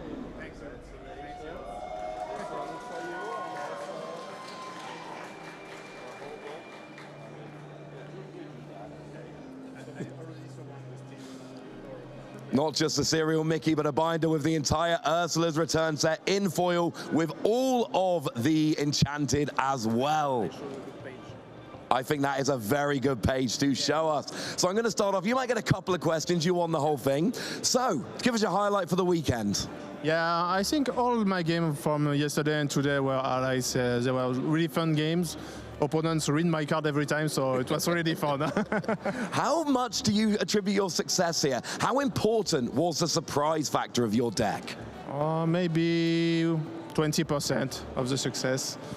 Okay, do you think there is one card in your deck that everyone else is underrating that you think is so much better than people think?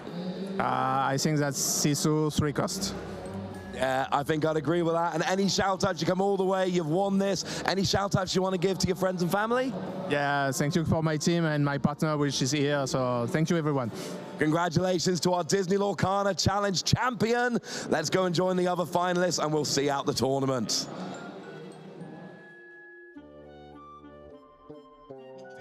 Here from the people in the arena, in the tournament here. So give a massive shout out, a massive congratulations to all of our top 8 finishers at the Disney Lorcana Challenge in Bologna. It was a very difficult tournament. We had 1,900 people joining us at the start of this tournament. We pared it down to a final 8 who really earned their space. We had some real big surprises. We said goodbye to Bucky. And, well, before we say goodbye, I think it's only fair we give the last words to the lovely Tim from Ravensburger. All right, thank you everyone for joining us at the challenge in Bologna. It was really, really great seeing all of you. Congratulations to all of you. That's an amazing achievement, and like you're all so great and so good players. I enjoyed watching that the whole time. And if you also want to be part of that, and if you also want to try to compete, join us for the next Lorcana challenge. And yeah, see you soon in Birmingham, or if you're on the other side, or if you want to do the same and try to get multiple slots there. There are more challenges coming up in North America as well. So yeah, see you soon, and thank you for playing.